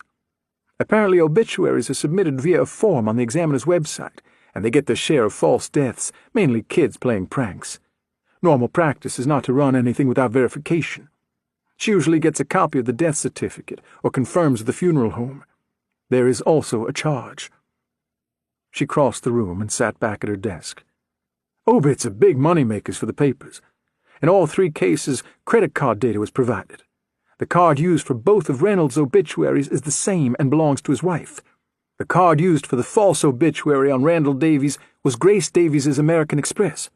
On the false obits, somebody submitted the data online, then immediately hacked their system and coded them as approved. They essentially bypassed this woman and the paper's safeguards by sending them directly to print without any verification. I'm looking at the code behind the Examiner's web form. Their system captures information the user cannot see. Their operating system, IP address, a few other data points, Claus said, his eyes scanning the text rolling across his screen. The woman I spoke to at the Examiner sent me a file of all the submissions in the past 30 days. It should be in your inbox, Claire told him. Got it. Reviewing the data now, too. Nash studied the false obituary for Randall Davies. If this ran 4 days ago, that puts it before Lily Davies disappeared. Claire nodded. So who was the real intended victim? The father or the daughter? Claire had spent the past hour puzzling over that exact question, and she didn't have an answer. I think he's going after both, but for different reasons. He's drowning the daughters over and over again. That was consistent with both girls. He takes his time, revives them, and repeats until their bodies finally give out. Weeks for Ella Reynolds, days for Lily Davies. With the fathers, he killed them in completely different ways, and he killed them fast, almost like an afterthought. Not an afterthought. Not if he's planting the obituaries, Nash said. Okay, not an afterthought. More of a statement, Claire said. What he's doing to the girls, the drowning, that serves some kind of purpose for him. Like he's trying to learn something. Like he's trying to learn something, Claire agreed. So his focus is the girls, and the fathers are some kind of smokescreen? Claire pressed her fingers to her temples. No, they're more than that. I'm not sure why. Not yet. Fathers, daughters, this is beginning to sound a lot like 4MK, Nash pointed out. Drowning doesn't fit, and Bishop made it a point to not kill the parents. He felt they suffered more alive after the loss of their child. Maybe he evolved, or devolved. Why would Bishop change his M.O.? I found the records, Claus interrupted. In all 3 cases, the IP addresses originated at the homes of the victims. That means the obituaries were either sent from each home or made to look that way. Can something like that be faked? Claus touched a finger to the top of his laptop screen, thinking. It would be tricky. You can't really fake the incoming IP on a form. The string is captured after the data leaves the host machine. Claire launched a pen at him. He hadn't seen her pick one up. She was getting fast. The pen bounced off Klosowski's shoulder and fell to the floor beneath his desk. Hey, I don't mind you throwing things at Nash, but I gotta draw the line when you try to hit me, Claus said. Keep it in English and you can avoid the hurt. Claus crouched down, putting the laptop screen between him and Claire. To send the messages with their IP address, the request would have to originate within their house, from their router. There are a few ways to do this. He ticked them off on his fingers. 1. Hack into their computer from a remote location. This is fairly difficult. The unsub would need to gain access by sending them malware to open a back door or finding a hole in their operating system. If they don't update their operating system on the regular, this gets easier. But it's still a crapshoot, because you wouldn't know if and how you can get in until you try. Risky. 2. Hack the family's Wi-Fi. This is a bit easier. It can be done from the street outside their home and only requires a few tools anyone can download off the web. Getting so close sounds dangerous too, Nash pointed out. He's sending these messages before he's taken or hurt anyone. Nobody would be watching for him. He could be in and out in a few minutes. particularly if the family doesn't update the firmware on the router. Nobody updates their firmware. We learned that at the Starbucks. Exactly. Claus nodded. There's also the newspaper itself. That would be option number 3. The unsub would need to place the ads via the web form, then hack the data stored on the newspaper servers. Once he got in, he'd have to change the IP addresses. This would be the most difficult. If it were me, I'd go after the Wi-Fi. Would that leave some kind of footprint? Like what you found at Starbucks? Nash asked. Again, Claus nodded. The newspaper didn't capture MAC addresses in their data, but the routers at each location would. I just need access. Would you need to go inside the houses? Claire asked. With all they're going through. I could do it from the street, same as the unsub. No need to disturb the families. Nash said. The list the newspaper sent over of all the submitted obituaries. Can we run the names? Look for obits on people without a death certificate on file? Maybe we'll get lucky and find his next target before he hits. It would be tricky without social security numbers or something concrete to rule people out, but I can give it a shot, Claus said. Claire read over the assignments on the whiteboard. Any luck putting together a list of saltwater swimming pools around the area? If I tell you yes, will you promise to stop throwing things at me? Claus said. No. You're an evil woman, Claus said. File sent. You should see it in your inbox. We can rule out saltwater swimming pools. The water Isley found in the girl's lungs had too high a salt content. Pools are kept around 3,000 parts per million, and the water we're looking for is around 35,000, on par with ocean water. That in mind, I found 18 aquatic stores selling saltwater fish and supplies. I sent you that list, too. Claire stood up from her desk and updated the board. Okay, I'll check those first thing. The two of you do a drive-by at the victims' houses and get what you need from their routers. Then we'll touch base. Sam would make me get a warrant for the router data, Claus said. Claire leveled another pen, ready to throw. I'm going to pretend you didn't say that out loud. Evidence board. Ella Reynolds, 15 years old. Reported missing January 22nd. Found February 12th in Jackson Park Lagoon. Water frozen since January 2nd, 20 days before she went missing. Last seen getting off her bus at Logan Square, 2 blocks from home, 15 miles from Jackson Park. Last seen wearing a black coat. Drowned in salt water. Found in fresh water. Found in Lily Davies's clothes. 4-minute walk from bus to home. Frequented Starbucks on Kedzie. 7-minute walk to home. Lily Davies, 17 years old. Parents, Dr. Randall Davies and Grace Davies. Best friend, Gabrielle Deegan. Attends Wilcox Academy, private. Did not attend classes on February 12th. Last seen leaving for school, walking, morning of February 12th at 7:15, wearing a Pero-red nylon diamond-quilted hooded parka, white hat, white gloves, dark jeans, and pink tennis shoes, all found on Ella Reynolds. Most likely taken morning of February 12th, on way to school. Small window, 35 minutes. Left for school 7:15 a.m., classes start 7:50 a.m. School only 4 blocks from home. Not reported missing until after midnight, morning of February 13th. Parents thought she went to work, art gallery, right after school. She didn't do either. Found in Ella Reynolds' clothing. Drowned and resuscitated multiple times. Saltwater. Floyd Reynolds. Wife, Leanne Reynolds. Insurance sales. Works for Unimed America Healthcare. No debt. Per wife. Hosman checking. Strangled with thin wire. Piano. Outside of own home. In car. Body hidden in snowman. Father of Ella Reynolds. Randall Davies. Doctor. John H. Stroger Jr. Hospital. Father to Lily Davies. Wife, Grace Davies. Overdosed. Lisinopril. Blood pressure medication. Unsub. Possibly driving a gray pickup towing a water tank. 2011 Toyota Tundra. May work with swimming pools, cleaning or servicing. Completed. Size 11 work boot print found. Back of driver's seat, Reynolds car, Lexus LS. Used for leverage? Assignments. Starbucks footage. 1-day cycle. Clause. Completed. Ella's computer, phone, email. Clause. Completed. Lily's social media. Phone records. Email. Phone and PC MIA. Clause. Completed. Enhance image of possible unsub entering park. Clause. Completed. Park camera loosened. Check old footage. Clause. Get make and model of truck from video. Clause. Completed.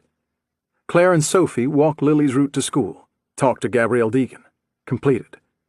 Claire and Sophie visit gallery. Manager, Ms. Edwins. Completed. Put together a list of saltwater pools around Chicago via permits office. Clause. Claire to visit. Completed. Check out local aquariums and aquarium supply houses. Claire.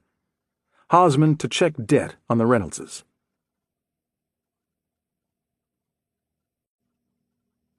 Chapter 43. Pool. Day 3. 9:23 a.m. Poole stood in the center of the room loaned to them at Chicago Metro headquarters and stared at the wall. Agents from the Chicago field office had spent the night recreating the wall of data from Porter's apartment here, using photographs taken from the scene. Detective Porter had been extremely thorough. It didn't take long for Poole to determine the meaning of each colored thumbtack. Red represented a sighting of Bishop, blue for the location of the reporter or local media outlet reporting the story, and yellow for the home of anyone who went missing or murdered with a method similar to those used by 4MK.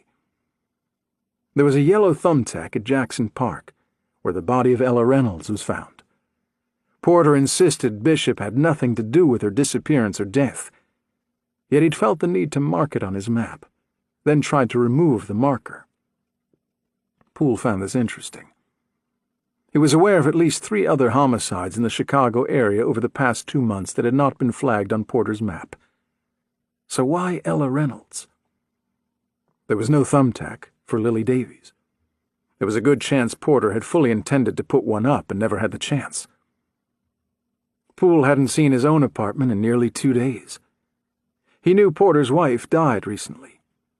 The detective might not have been home between the time of the disappearance and the FBI seizing the data. But still. He walked over to the new whiteboard, commandeered from somewhere else in the building. He didn't ask where. In the top left corner, he wrote the name Libby McKinley, added her mugshot, numerous photos from the crime scene at her home, and his notes. Bound to bed. Toes and fingers removed. Eyes, ears, and tongue removed. Numerous cuts. Torture. Revenge. Fake identification. License, passport. Name of Kaylin Selk. .45 caliber gun. They ran the name Kaylin Selk and learned she was a 7-year-old child killed 24 years ago in Woodstock, Illinois. If she had lived, she'd be only 1 month younger than Libby McKinley. The various forms of identification they found weren't fake. They were real government documents. This means McKinley somehow obtained a copy of Selk's birth certificate and Social Security card and used them to obtain a passport, then used these 3 documents to apply for and receive a driver's license in the false name. This was a time-consuming process, but one she could have easily learned while in prison. He supposed she may have even worked on this from behind bars, but she would have needed help. She had access to computers and the internet, so the research would have been possible, but someone on the outside would have had to write the letters and mail them. Beneath the information on Libby McKinley, the final item listed was the lock of blonde hair. He drew an arrow from the text to a photograph of the hair that was taped at the top of the next column. He had hoped CSI would find DNA attached to one of the strands, but that was not the case. The neat band of hair had been clipped from the owner's head, not torn. There was no identifying information. An analysis of the hair told them the owner was a habitual smoker of both tobacco and marijuana. This person had also been taking Xanax, a very common anxiety medication, at the time of this particular hair growth. They could not tell whether the hair came from a male or female. The lab estimated the age of the hair to be around 20 years. They were quick to point out that this meant the hair sample itself was 20 years old. They had no way to determine the age of the person from which it came. It was cut from someone's scalp approximately 15 to 20 years ago, they said. The 2 black bands holding the hair together on either end were common elastics, manufactured by a company called Goody, available in nearly every drug and grocery store. "Where do you want this?" Poole turned to find Diner holding a large white file box. The box of paperwork discovered by Detectives Nash and Norton at the apartment on LaSalle, staged by Bishop 4 months ago. Set it on the table there. Diner dropped the box with a heavy thunk. Everything here has been indexed and imaged. You can see it on your tablet. What do you need the originals for? Scrolling through pictures doesn't work for me. I need something tactile. Yeah, well, you better do it fast. Hurlis said you're wasting your time digging through this. He wants us to talk to McKinley's neighbors and their parole officer. Why don't you do that? Yeah? Poole nodded. Start with the uniforms. They already spoke to most of the neighbors. Revisit the few surrounding her house. I placed a call to her parole officer. As soon as I can secure an appointment, I'll call you and we can meet there. Diner hated to be cooped up in the office, and Poole knew he'd bite at the chance to get out in the field, even in this weather. Poole also knew talking to the neighbors wouldn't go anywhere. He didn't care. He just wanted Diner out of his hair. Diner made a beeline for the door, grabbing his coat off one of the chairs. Hurlis will probably be back from the field office in an hour. You'll want to be out of here before he shows up. Poole gave him another quick nod and returned to the box. He wasn't worried about Hurlis.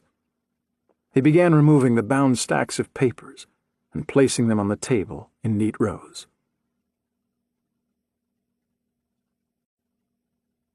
Chapter 44. Porter. Day 3, 9:33 a.m. I gotta tell you, for a man on vacation, you're doing it all wrong, Herschel Chrisman said from the front seat of the taxicab. Most tourists don't set foot in this part of town, and when they do, they go running back out. Better to mess with the juju priestesses and peddlers around the Strip than the gangbangers around here. People are so poor around these parts, they eat their cereal with a fork to save on milk. They gotta take the bus to do a drive-by. Porter smiled for the first time in 2 days. At first glance, the area didn't look so bad. They were parked in front of a series of shotgun homes that had been converted into businesses along South Broad Avenue. Some of the same kinds of businesses he'd found on California Avenue back in Chicago near Cook County Prison. Bail bond offices, lawyers, check-cashing stores. In Chicago, those places had graffiti on the walls and bars on the windows. Here, each office masked the ugliness behind a bit of New Orleans charm.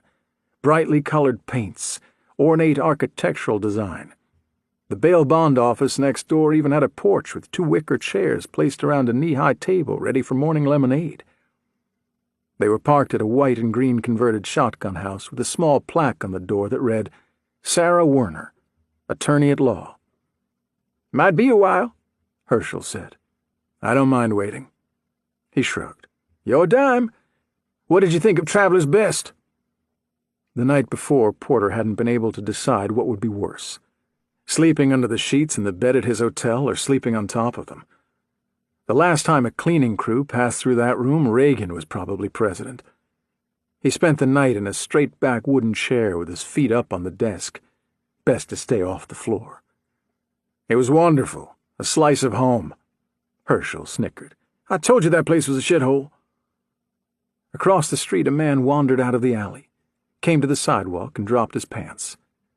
Porter couldn't help but watch as the man urinated while whistling a tune he didn't recognize, then zipped up and walked back into the alley, a hand over his mouth as he yawned. In the dank shadows of the alley, Porter saw at least 3 other people shuffling around, another lying on a rumpled sleeping bag. A large cardboard box was propped up against the side of the dumpster. One of the shadows ducked inside. He ain't from around here, Herschel said. No? People of N'Orleans may not be rich, but we respect the city, even the dirty parts. This here is a magical place. He nodded back toward the alley. People like that ain't Louisiana bred. He's probably a tourist passing through, got stuck along the way maybe. The city will get him out, run him right on out. Ain't no place for that here. You told me this was a bad part of town, that I shouldn't be here. Herschel waved his hand. Ain't the part of town that's bad. Would you shoot your dog 'cause he has some fleas? This part of the dog happens to have more fleas than most, that's all. A black BMW with dark-tinted windows pulled up beside them and parked. That's a lawyer's car, if ever I seen one, Herschel said. Porter watched the driver's side door open. A woman with shoulder-length brown hair and sunglasses far too large for her face stepped out, glanced around the block, and closed the door, starting for the office. Porter leaned into the front seat. "What do I owe you?" Herschel glanced at the mirror. $16.75. He handed him a 20 and waved off the change. "You want I should wait for you?" Porter watched as the woman unlocked the front door of the law office and slipped inside, closing the door behind her. He handed the driver another 10. "Wait 5 minutes. If I'm not back out by then, go ahead and take off. I'll call you if I need you." Herschel took the money and dropped the bill into his shirt pocket. "This woman of yours must be something special to go through all this trouble. Most men move on rather than deal with the likes of this. I hope she realizes she's got something good in you, remembers that when she gets out." Porter stepped from the taxi and gave the roof a tap before turning and heading up the steps to the office. An alarm chimed as he opened the door and made his way inside. The air conditioning hit him like a wave. He hadn't realized how hot and humid it was outside, even at this early hour. "Take a seat, make yourself comfortable, I'll be right out," a female voice called from the back. "I just got in, was about to boil a pot for tea. I'm useless without caffeine." The office wasn't very large, only about 10 feet wide and maybe 14 feet deep. Although an attempt had been made to convert the space, Porter still got the impression he was standing in the parlor of an old home more than a law office. The ceilings were high and edged with crown molding, the center finished with an intricate pattern of tin inlays. Wainscoting covered the walls. There was a fireplace beside a large leaded window to his right, with a small couch and 2 chairs placed in front. The wall on his left was lined with built-in bookcases and texts that looked as old as the house. At the back of the room stood an antique wood desk with 2 more chairs, all 3 covered with stacks of books and papers. Behind, a doorway led into a bright hallway. In his mind's eye, he pictured this place as it once was, a sitting room here in the front, with the kitchen and a less formal family room toward the back. He could hear shouts of children calling from one end of the house to the other, haunted voices long lost. "Feel free to clear off one of the chairs at my desk. Just put that stuff on the floor," she called out from the back room. "Sorry, I wasn't expecting visitors today." There was a second floor. He could tell from the outside. He wondered if the additional space had been converted into an apartment at some point, and he wondered if Sarah Werner lived here. Like the facade of the former house-turned-office, this place seemed out of touch with the vagrants outside, a sanctuary from the dark cloud hanging over this part of the city, a place caught up in time and out of sync with the happenings beyond the thick doors and plaster walls. Porter crossed the room to the desk, lifted the stack of paperwork from a chair, placed the documents on top of the pile on the other chair, and took a seat. Several framed degrees hung from the wall beside the desk. Ms. Werner had earned her undergraduate at Penn State and her law degree from the University of Pennsylvania Law School in Philly in 1998. Porter hadn't gone to college. He joined the force shortly after high school. He considered obtaining a criminal justice degree, but after he'd spoken to several police officers, it quickly became apparent that such a degree would do nothing but saddle him with debt. If he wished to advance beyond the role of detective, the force might require additional college credits. But he had no desire for that. Never had. Those working above him carried a load of stress on their backs and spent their days behind a desk worrying about budgets and staffing. His mind required the challenges reaped by working in the field. "I am so sorry I kept you waiting." Porter turned to find a woman standing in the hallway behind the desk, a cup of steaming tea in each hand. "I brought one for you," she said. "Figured it would be rude not to, and I prefer not to drink alone." There was a sparkle in her brown eyes, a hint of mischief when she said this. "Oh, and I forgot to ask if you need milk or sugar." Porter reached for the cup. "This is perfect, thank you." She had a bit of an accent, carefully trained away and refined, but still present. Didn't sound local, not Cajun. Sarah Werner smiled, handed him the cup, and gracefully lowered herself into the chair at the desk, cradling her own cup at her lips with both hands. She wore a dark gray skirt suit with black stockings over finely tuned legs, something Porter guiltily noticed before they disappeared under the desk. He glanced back at the degrees on the wall, did the math. If she'd gone straight away into college, that would make her around 45, about a decade younger than him. He would have never guessed. If he ran into her on the street, he would have assumed mid-30s at the most. Aside from the tiniest of lines at the corners of her eyes, her skin was flawless. Her brown hair fell to her shoulders in gentle waves. He could smell the faint scent of lilacs. "I suppose I should ask who you are," she said, smiling. Porter pulled himself back into the moment. "I'm sorry, it's been a crazy few days." He handed her one of his cards. "I'm Detective Sam Porter with Chicago Metro." She studied the card for a moment, then set it on the corner of her desk. "The four-monkey killer?" "You know the case?" She set his card atop a pile near her phone. "I'm a criminal defense attorney, Detective. I'd be the first to admit my fascination with the criminal mind may border on obsessive. I follow all the high-profile cases as closely as I can. How can I help you? Do you think he's found his way to New Orleans?" Porter took a drink of his tea, then set the cup down on the desk. "What I'm about to show you needs to remain between us. You can't discuss it with anyone. You understand? We haven't gone public with this and can't risk this information getting out yet." "Of course." Porter reached into his jacket pocket and took out the photograph, set it on the desk, and turned it around so she could get a better look. Sarah's eyes remained fixed on his for a moment. Then she looked down at the image. "Is that your client?" "Yes, I believe so." "But what does she have to do with the four-monkey killer?" Porter turned the photograph over and showed her the note written on the back. "I think I found her, B," Sarah read aloud. She frowned and looked back at him. "I don't follow.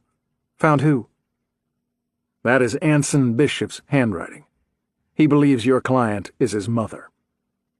Her expression remained neutral. "And what do you think?" Porter shrugged. "I don't know what to think. At this point, I'm just following a lead. What can you tell me about her?" Sarah slid the photograph back to him and pulled a manila file from the stack of papers at her right. She opened the folder, revealing a photograph of a mugshot clipped to the left side and a handful of documents bound on the right. "Jane Doe, number 2138. Aside from that designation and her list of charges, I know nothing about her. I've met with her twice, and she hasn't said a word." "Not even to you?" "Not even to me. The warden's office told me she specifically requested you. Her only words were your name." It was Sarah's turn to shrug. "And I don't have the slightest idea why. I don't know where she even got my name. I advertised quite a bit locally, so most likely she saw one of my cards or flyers. Maybe she heard I take on pro bono work. Maybe she picked me at random from the phone book. Who knows? The first time I met with her, I explained that she could speak to me freely. Nothing between us would be passed on or shared. I gave her the full attorney-client privilege speech. We sat there for 30 minutes, and she only stared at me." She took another sip of her tea, then went on. "The second time I went down there, I reviewed her charges, explained how serious they were. She still said nothing. She signed my legal representation paperwork, though, so I know she comprehends what I tell her. I know she can read. She just refuses to speak." "Has she been to court yet?" Sarah rolled her eyes. "What a shit show that was. Judge Kobrick has seen just about everything around here, and he's not one for playing games. He threatened to enter a guilty plea when she wouldn't speak at the arraignment. I convinced him to give me a 2-week stay. We're set to reappear on February 19th, which gives me less than a week to sort this out. I'm heading down there today, and if she won't talk to me, I may have to call in a psychic consult." "I can get her to talk." Sarah finished her tea and turned the cup slowly between soft, manicured fingers. "Then what? Charge her with something in Chicago? I'm not sure that's in my client's best interest." "I'm after her son, not her." "What makes you think she knows where to find him? Even if she does, why would she tell you?" "I'm only aware of one instinct stronger than self-preservation," Sarah said. "That's a mother's instinct to protect her young." "I can get her to talk. I can help you." Porter leaned into the desk. "Please, let me see her."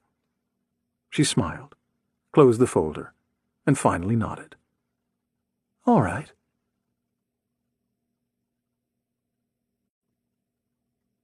Chapter 45. Larissa.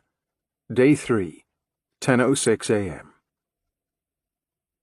Larissa found herself staring across the room at the painter's tarp in front of the freezer, at the bulk underneath it.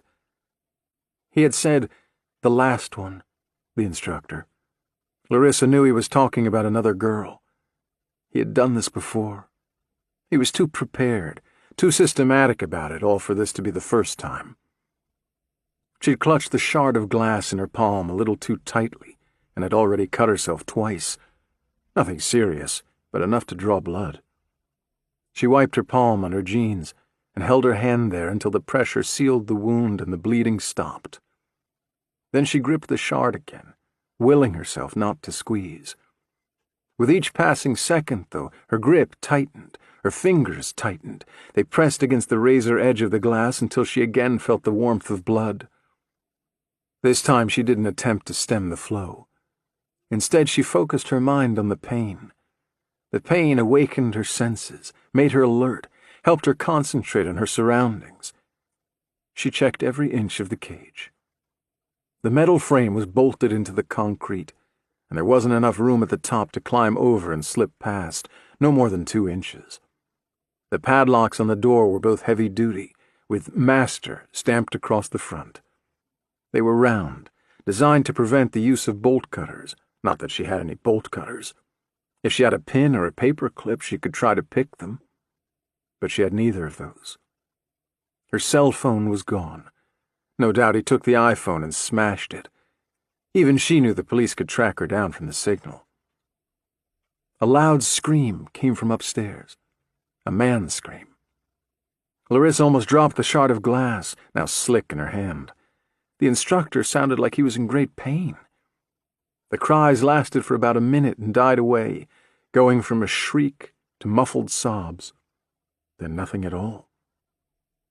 Was somebody here to rescue her? Had somebody hurt him? Larissa closed her eyes, tried to focus her mind on listening, to hear what was happening upstairs. The house dropped into silence again, nothing but the ticking of the heater and the occasional pop of the structure settling. "Help me!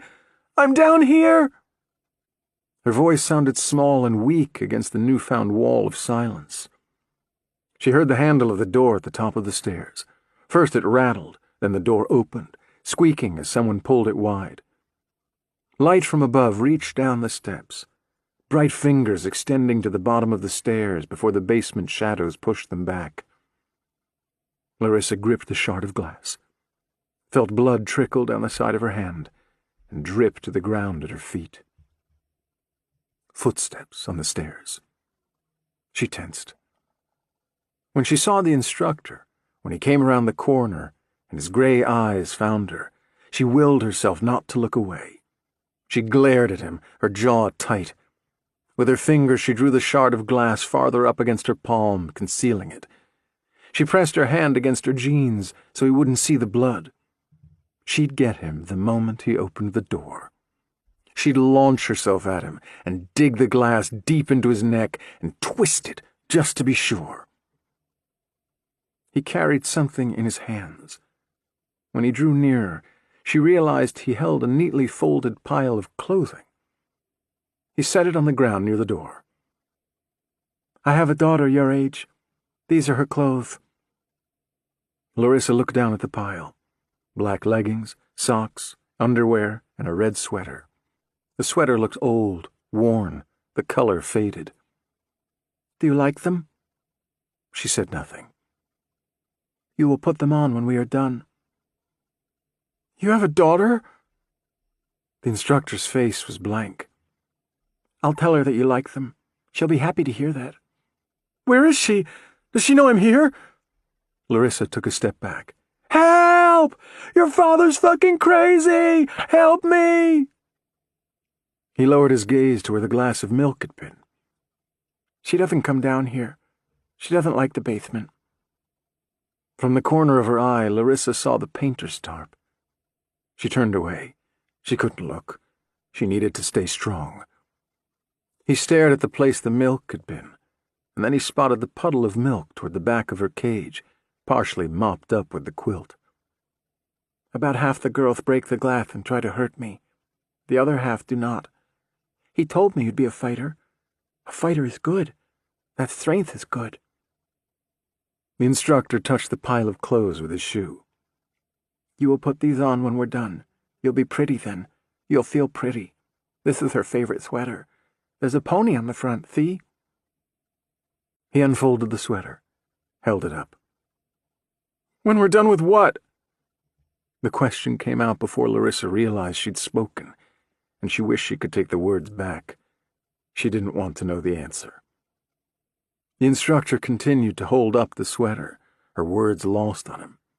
He looked at the pony on the front, smiled, then carefully folded the garment and placed it atop the pile.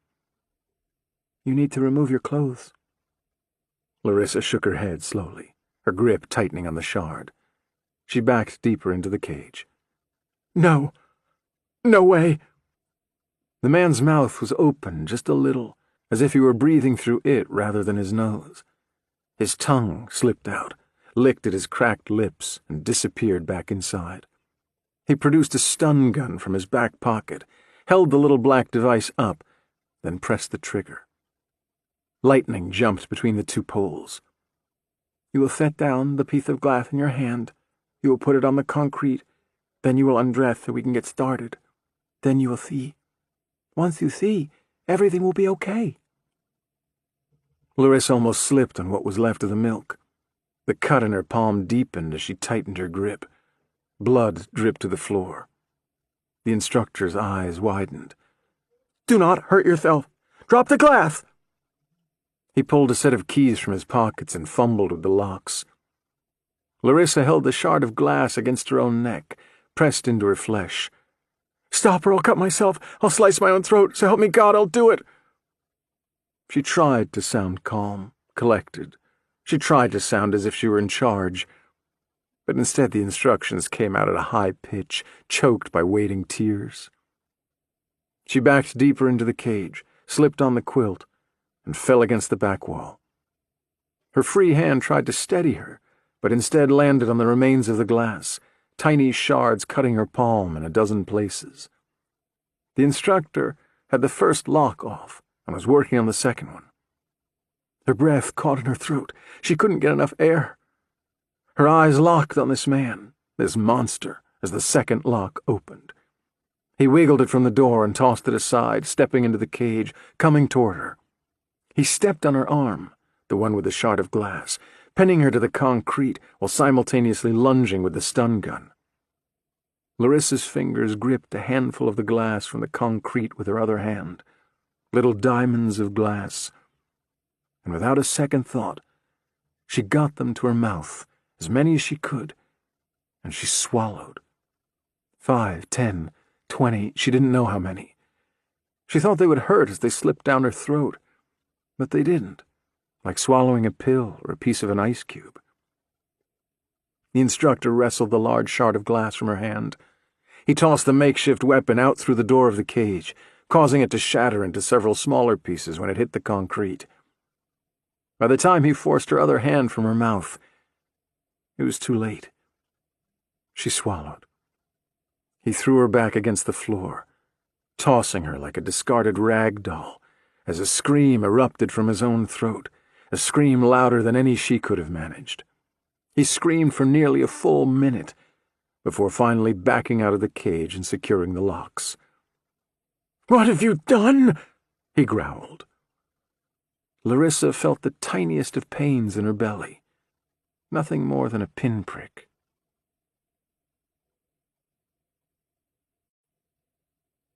Chapter 46. Nash. Day 3. 10:07 a.m. Why the hell are they still here? Nash slowed to a crawl and parked his Chevy about 2 blocks from the Davies' house. 2 news vans were parked across the street from the home. One had its large antenna extended into the sky. There was no sign of the reporters or cameramen. Most likely they were inside the vehicles, sheltered from the cold. "We need to get closer," Claus said beside him, his face buried in his laptop. "I can't see their Wi-Fi from here." Nash wasn't sure it mattered. When Klosowski logged into the Wi-Fi at the Reynolds' house, they discovered that the logs on the router had been wiped clean. The unsub had cleared all records after sending the obituaries. Fuck it.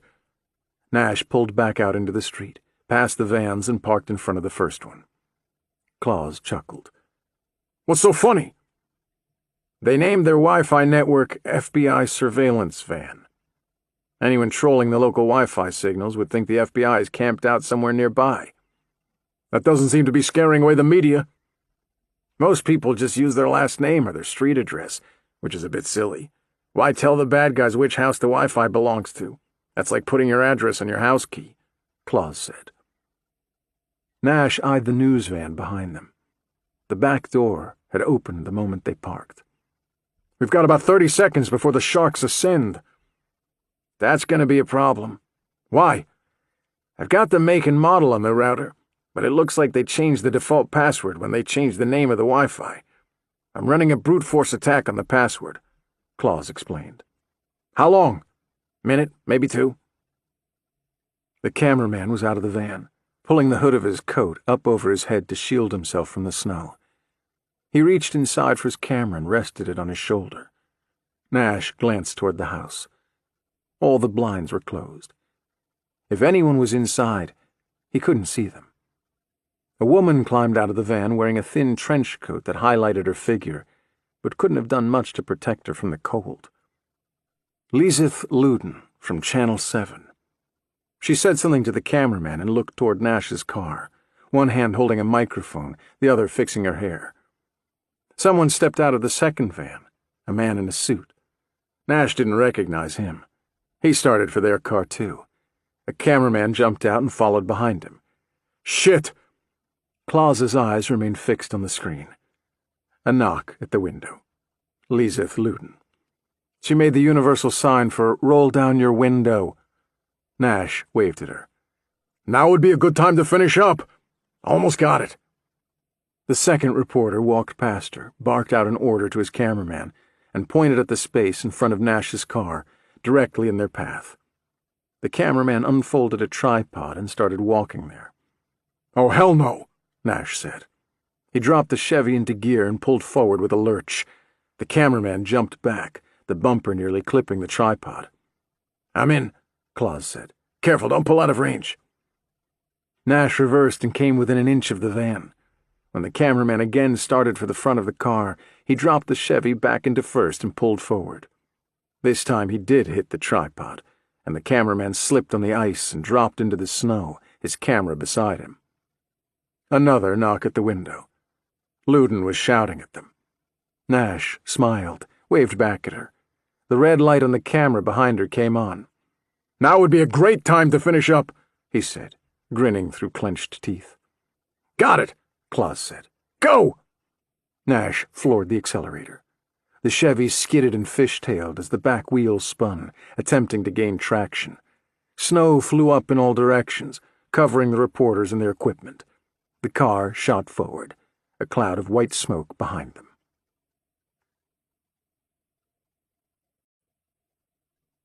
Chapter 47. Porter. Day 3. 10:36 a.m. Sarah Warner parked her BMW in a side lot, and Porter followed her across the parking lot to a small side entrance, about 200 feet down from the line of people at the main visitors center. 2 guards searched her thin leather briefcase and patted them both down after a pass with a handheld metal detector. Porter was asked to provide his driver's license, then remove his belt and shoelaces. The license was returned, the other items placed in a locker behind the guards. He was handed a key with a numbered tag. Warner wore no belt, and she had swapped her heels for flats before leaving her office. Their photos were taken and printed on large red identification stickers with the word Visitor across the top. A female officer waited for them on the other side of security, summoned automatically when Warner had said they were here to see Jane Doe number 2138. She nodded at both of them. This way, please. A buzzer sounded at a heavy metal door, and they stepped into the stale air Porter remembered from earlier. The walls in this portion of the prison were downright cheerful compared with the warden's offices. A muted aqua with beige border and an off-white ceiling. Cameras positioned at all corners followed as they passed, blank, all-seeing eyes that swiveled slowly on their bases. The officer led them through 3 other doors before they entered a large room filled with tables. Most of the tables were occupied with inmates on one side and their visitors on the other. Noise was deafening, echoing off the cinder-block walls. Along the west wall were individual rooms. The officer handed an envelope to Werner, then opened the door to the second one and ushered them inside. The door closed behind them with a clack. Werner dropped her briefcase onto the aluminum table and sat at one of the 4 chairs bolted to the ground. She opened the envelope and scanned the text on the single page inside. Holy hell. What is it? Miss Doe got herself into a bit of an altercation last night. One of the other inmates tried to stab her with the business end of a modified toothbrush. Before the guards could get the 2 women apart, Jane Doe wrestled the toothbrush from the other inmate's hand and stabbed her 3 times, once in the neck and twice more in the thigh. Then she dropped the toothbrush and stepped back with both hands up. She managed to miss all the major arteries, but she still put the woman in the prison's infirmary. The first woman claims our Jane started the little scuffle, but 2 other witnesses say inmate number 1 struck first and Jane was defending herself. Depending on the results of the investigation, additional charges may be filed against her. She set the paper down on her briefcase and swore. Nothing like attempted murder to start the morning. I'm guessing Jane Doe still isn't talking. Werner nodded at the door. I guess we'll see in a second. A loud buzz sounded, and the door swung open. 1 guard in front, another behind her. Jane Doe, number 2138, shuffled into the room. Her feet were shackled together, and a chain connected those restraints to similar handcuffs at her wrists. This forced her to bend awkwardly forward, her long brown hair covering her face and trailing down over her red jumpsuit. The guards led her to one of the chairs and fastened her restraints to an eye-hook in the table. She raised both hands to her head and brushed the hair back out of her eyes. Porter caught a glimpse of the figure-8 tattoo on her inner wrist before it disappeared back into her sleeve. Hello, Jane, Werner said. I brought a friend today. This is Detective Sam Porter with Chicago Metro PD. Porter watched the woman's eyes lift and land upon him. He fought the urge to look away. She tilted her head slightly and leaned back in the chair, interlacing her fingers. There was no smile, no frown, nothing but her dark, piercing stare. Porter took the seat beside Werner, across from the woman.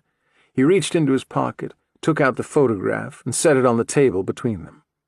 Her eyes flicked down to the picture, then settled back on him. Porter turned the photograph over. Your son sends his regards. If she looked back down, Porter didn't see it. Her eyes remained on him. She steepled her index fingers and leaned against them, pressed them to her full lips. Her sleeve drifted down. Porter pointed at the tattoo. Why don't you tell me about Franklin Kirby? Did he have one of those tattoos, too? At the mention of Kirby's name, the corner of her mouth drew up in a slight smile. She forced it away with another tilt of her head. Werner let out a frustrated sigh. Do you want to tell me what happened last night? You've got 0 chance of getting out of here if you're going to pick fights with the other guests. The wrong witness statement, and you'll find attempted murder charges on your sheet. A grifting charge is one thing, but laying out bodies is sure to tie you up for a bit. Jane Doe's eyes remained on Porter. Werner continued. Look, you can keep up the silent treatment as long as you want. I don't care if you talk to me or not, but keep in mind, you're not helping yourself with this. You're just digging a deeper hole. We've got less than a week to work out some kind of defense, or at the very least poke some holes in what happened so we can plead down to a lesser charge. And I can't do anything without your help. While she didn't speak, Porter could see the intelligence behind her eyes, something in the sparkle at the corners. Her breathing was slow, steady. No doubt her pulse beat at a measured pace. No anxiety, no worry. She wouldn't allow those things. The shackles, the locks on the door, this place, all an illusion to her, meaningless, a hindrance at best. Porter thought of Emery Connors and all the people who had died at Bishop's hand. He thought of the little boy raised by this woman, the little boy shaped by this woman. An anger welled up inside him. He leaned forward. Callie Tremmel, 20 years old. Elle Borton, 23. Missy Lumax, 18. Susan Devoro, 26. He ticked them off on his fingers, one at a time, slowly, deliberately. Allison Kramer, 19 years old. Jody Bloomington, 22. Gunther Herbert, Arthur Talbot, Harnell Campbell, all of them dead. The attempted murder of Emery Connors. Because of your son, your child. Who else? How many others? Porter had purposely left Barbara McKinley off the list, watching her expression closely as he skipped over the name. She betrayed nothing, though. He might as well have been reciting a grocery list. Jane Doe, number 2138, Bishop's mother, this evil woman. She leaned back in her chair, rolled her fingers across the top of the table with a steady tap, then laced them back together. Porter wanted to strangle her. He stood, retrieved Bishop's diary from his pocket, and dropped the small book down on the table at her hands. "I know exactly who you are," he told her. "I know exactly what you are." Porter crossed the tiny room and banged twice at the door, her eyes burning at his back.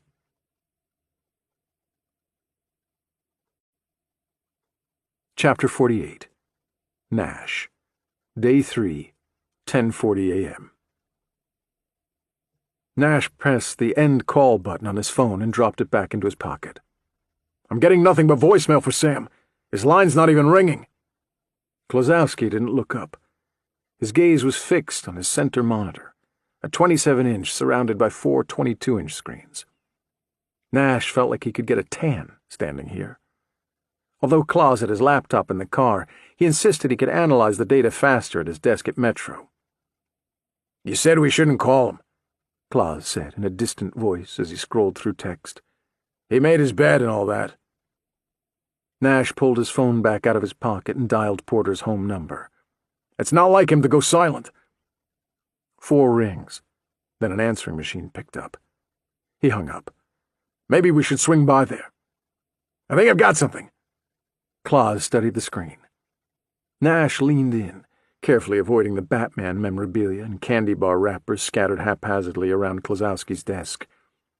The screen was filled with strings of numbers and letters paired off, separated by colons. "What am I looking at?" "See this here?" Claus pointed at a series of dates. "Notice how the data starts on February 9th? "Yeah? Well, the data should go back much farther than that. Months, maybe years. The data writes to this file until it runs out of room, and then old data is purged for new data. Thing is, they never run out of room." "So if it starts on February 9th, that means our unsub wiped the file, like he did at the Reynolds' house, right? So we've got nothing?" Claus pointed at the screen with a pen. "We've got something. See this first one?" He indicated a line that read, 0209-2015, 21-18-24, A8-66, 7F, 04, OC, 63. The first part is the date, the second part is the time, and this last section is a MAC address. I combed through the entire file, and this particular MAC address only appears one time, right here, the very first entry," Claus explained. "What does that mean?" "I think our unsub wiped the router data and disconnected, but not before the new log recorded his or her presence for 1 second. I've accounted for all the other MAC addresses listed during this 48-hour period. Everyone ties back to a device at the house but this one." "Can you trace it?" Claus shook his head. "Sort of. The idea is unique to this computer. MAC addresses are built into the hardware so nobody can change or modify the string. But you can't trace it across multiple networks to find a current location. Not like an IP address, anyway." Nash let out a sigh. "Then how does this help us?" "It's still a bit like a fingerprint," Claus said. I ran this unique MAC address through the data we pulled from the Starbucks and found a record in the log. The unsub was connected to that network for a total of 33 minutes with the same computer. Claus leaned back in his chair. Chicago's a pretty hefty public Wi-Fi system. We've got towers in the parks, the libraries, the trains. They're everywhere. On February 12th, this same MAC address connected to the public system at Jackson Park for nearly an hour and a half in the morning. When he hid Ella Reynolds in the water. Klosowski nodded. The activity appears to be passive, occurring at intervals rather than randomly. This tells me the unsub probably had his laptop in the truck we saw in that video, but he didn't actually use the computer. The traffic I found is most likely automated tasks like email, just his computer working in the background. One hit every minute. If he had actually used it to browse the web, we'd see more random hits.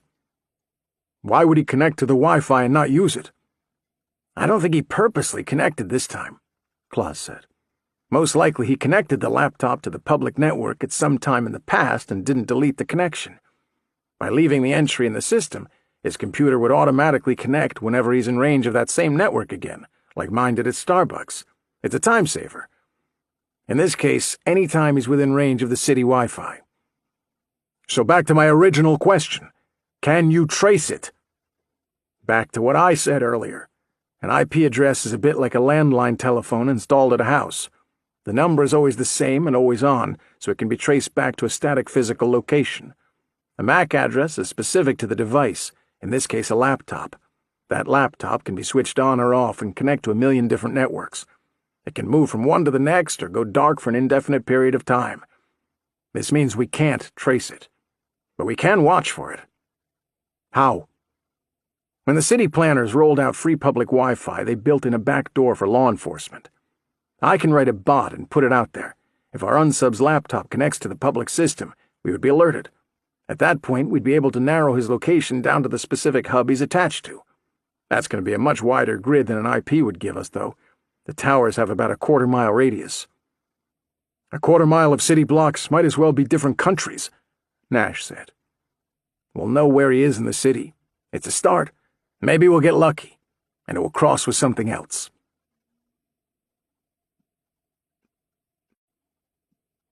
Chapter 49. Porter. Day 3. 10:42 a.m. Sarah Werner followed Porter out into the hallway. The guard closed the door behind them, locking Jane Doe in the interview room. Werner glared at Porter. "What was that you gave her?" "A diary Bishop left for us at a crime scene a few months back. It details specific events from his childhood. If that's really her, she should recognize those events." She frowned. "You say recognize and events, and all I hear is implicate and crimes. You told me if I let you see her, you wouldn't do anything that would lead to additional charges." "At best, the information in that book is circumstantial." "How did you get it past the guards, anyway?" "Down the back of my skivvies." Werner's eyes narrowed. "For future reference, as her attorney, I could have given it to her. No need to smuggle in contraband." "Good to know. I'm prone to chafing." "And as her attorney, I'd appreciate a heads-up before you share anything with her." "Noted.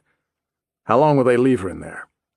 "Until lights out, if that's what I tell them to do," Werner said. "Why?" "Can we observe her?" The attorney locked eyes with him. Porter knew she was upset. She had every right to be. But he didn't think she was that upset. This was more about setting a pecking order, putting him in his place.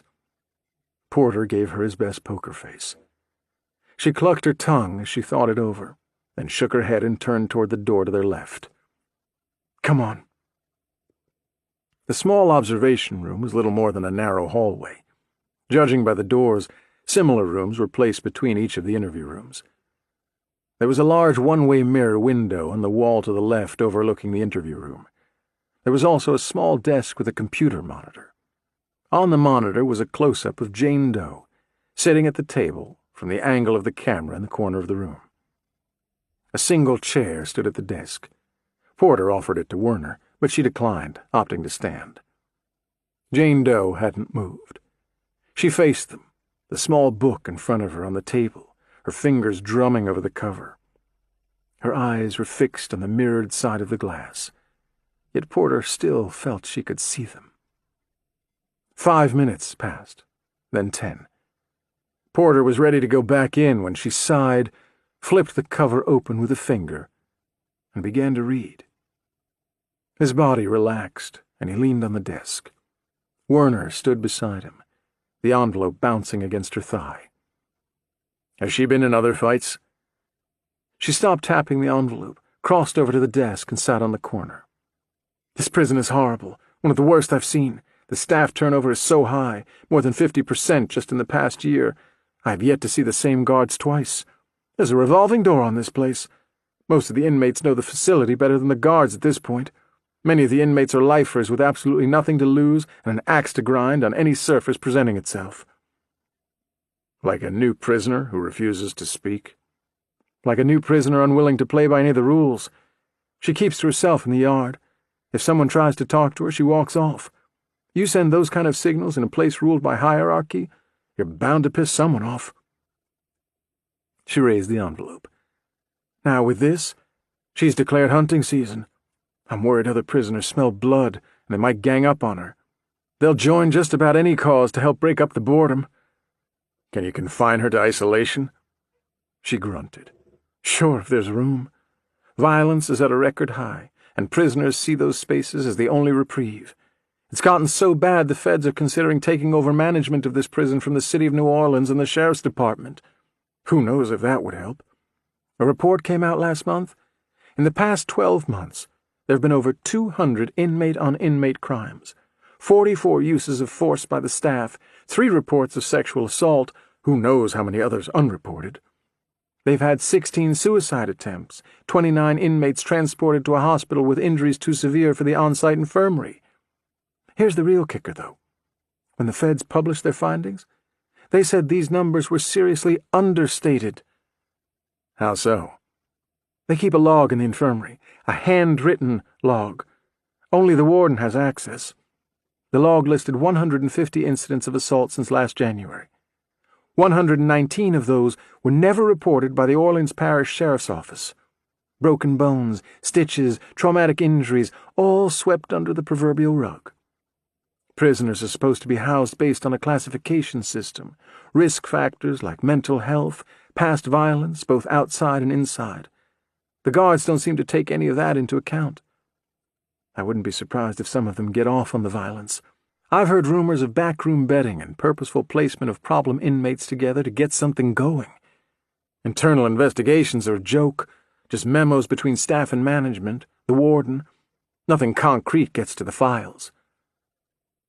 She must have realized Porter was staring at her. She looked down at her feet. "Sorry I get a bit passionate about this. I've seen some relatively good people go in here over the years and come out not-so-good people." Porter smiled. "It's nice to know someone is passionate about something. This isn't an isolated problem. We've got the same issues in Chicago. Sometimes the only clear difference between an inmate and a guard is the side of the bars they happen to be standing on that particular day." Werner stood up and turned back to the one-way window. "I don't know what to make of her yet." Jane Doe turned the page, the faint sound of her chains clanking through the observation room speakers. "Ask the guard to remove her restraints," Porter told her. "Let her get comfortable."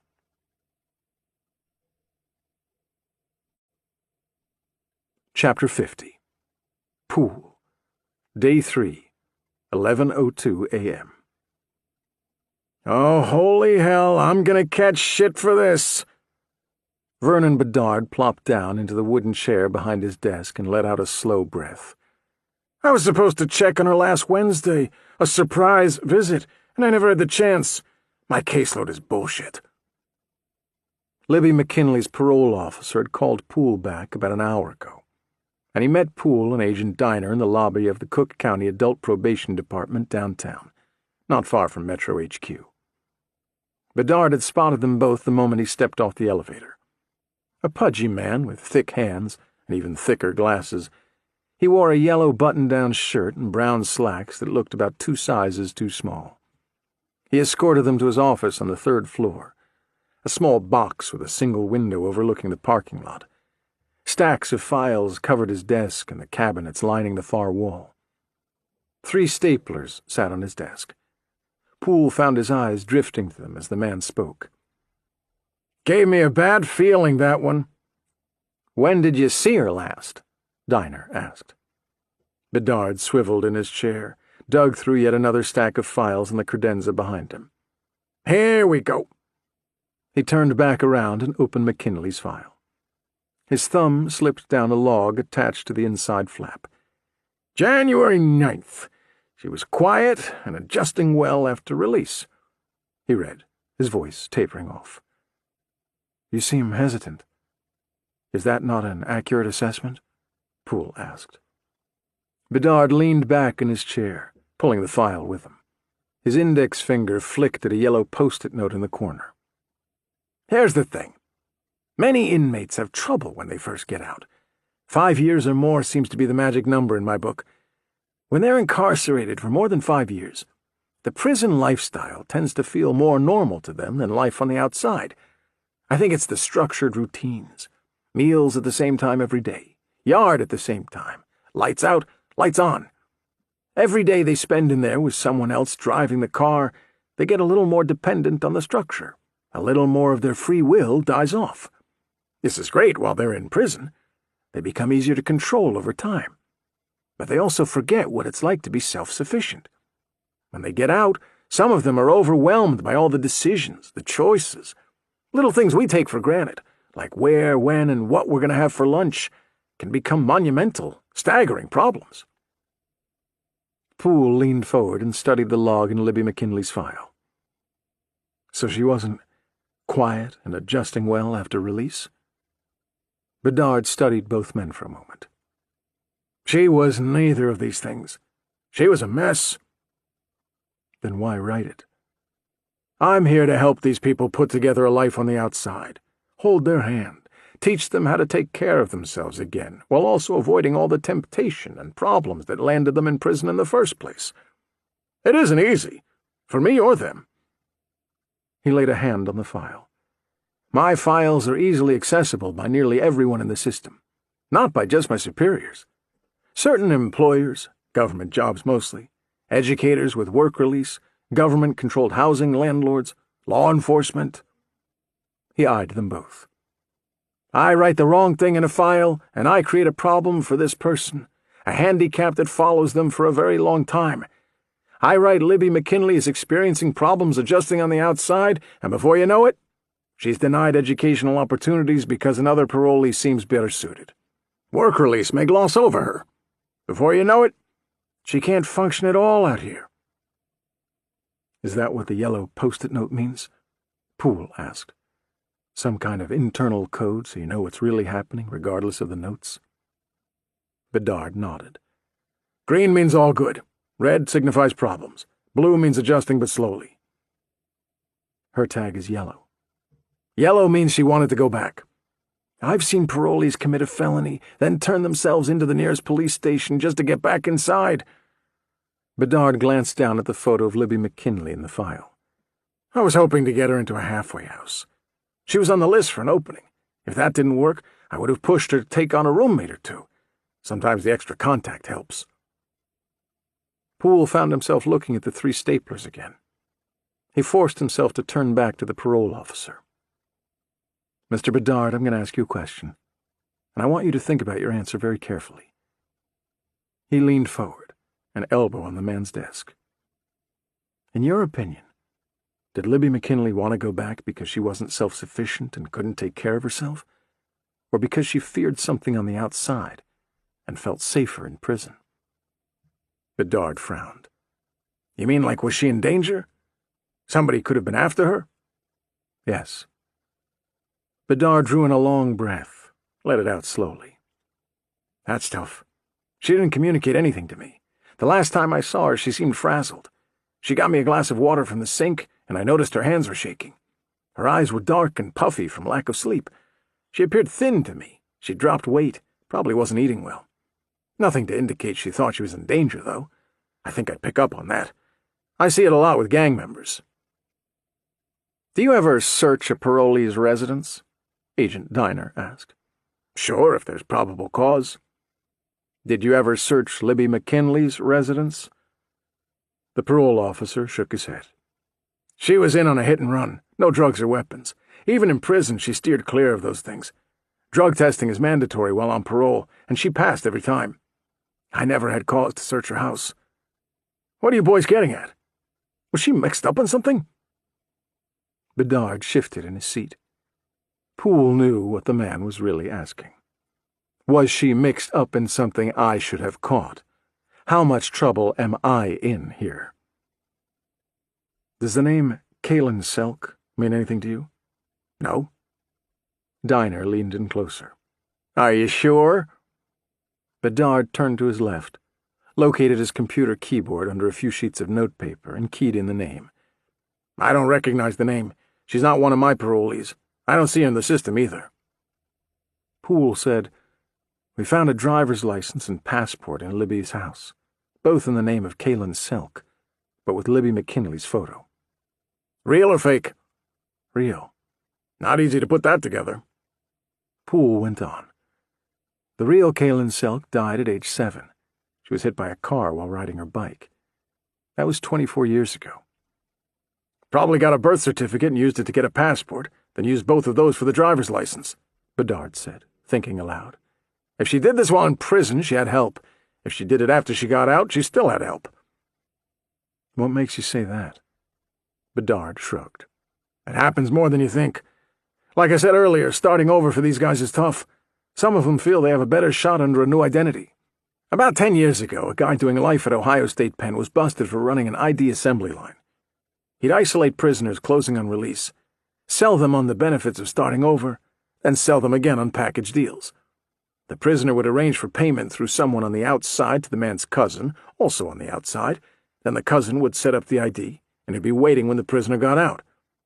You can't do this from the inside. There are too many phone calls to make, letters to write. You need a physical address to receive the documents. They won't mail them to the prison care of your inmate number. I suppose not. Bedard scratched his neck, looked at his finger. This ring in Ohio? It was believed they were pulling in nearly $200K a year running identities. I wouldn't be surprised in the least if someone was doing it up at Stateville Correctional where she was housed. Probably somebody at every prison. Maybe multiple somebodies. As the technology improves, the business becomes more specialized and more profitable. We also found a .45 in the same drawer, Diner said. Bedard sighed. Could have got that from the same guy. They sell a la carte. Identification, weapons, travel plans, the right amount of money, and you can buy whatever life you want, I suppose. Poole said, Did she have money? Bedard skimmed her file again. Her parents are both deceased. 4MK took care of her only sibling. I don't see any visitors during her last year. You'd have to check with the prison to go back further. No phone log either. The way I understand it, she did her time alone, stayed out of trouble. What kind of resources did she have before she went in? Diner glanced down at the notes on his phone. She owed $12,000 on her car, $48,000 in student loans, and her checking account had $32 in it. The funds were eaten up by bank fees over the years until the account eventually closed. The parole officer spread his hands. Well, there you go. No scratch. There are 2 types of payments in prison, cold hard cash and favors. If she didn't have money to pay for this, I'd look into the latter. She may have agreed to do something for someone once she got out in exchange for the identification. Maybe a hit? That would explain the gun.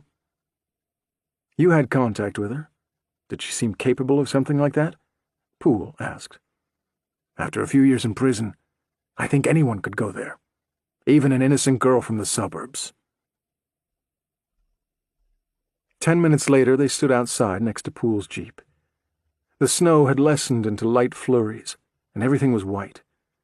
Poole wiped the windshield clear with the sleeve of his coat. Any luck with the neighbors? Diner shook his head. The uniforms learned a whole lot of nothing. I canvassed the houses 4 deep on either side. Not a very savory lot. The only one who remembered seeing her at all was this old woman across the street. She spends her day planted at her picture window with her nose firmly in everybody else's business. He glanced down at his phone. Name is Roxy Hackler. Said she saw Libby a total of 3 times since she moved in. The day of the move, a cab dropped Libby off with a single duffel bag. The next day, Roxy spied her walking back from the grocery store with an armload of bags. Then last week, she said Libby came outside and paced the sidewalk, talking on the phone. She thought it was strange on account of the weather. Who goes outside in this to make a call? Any idea who she talked to? No record of a phone in her name. We didn't find one at the house. Could the house be bugged? Diner kicked at a small pile of blackened snow at the curb. Doubtful. The techs didn't find anything, and they've been through the house top to bottom and bottom to top several times now. Doesn't mean she didn't think the place was bugged, though. Wouldn't be the first person to get out of prison and think someone was watching or listening in. In this case, somebody might have been. Diner blew out his cheeks, his white breath lingering in the air. Bishop never went back after a second family member. She's the first. She knew he was coming and tried to run. He was faster. Poole nodded. That's how I see it. We figure out why, and we get closer to Bishop. So what's next? I'm freezing my balls off out here. I'm heading back to Metro. I need to finish going through the box Bishop left behind. Why don't you work on the IDs? Try to determine where Libby got them. We need to know who was helping her. Should we be watching the families of his other victims? Poole didn't have an answer to that one.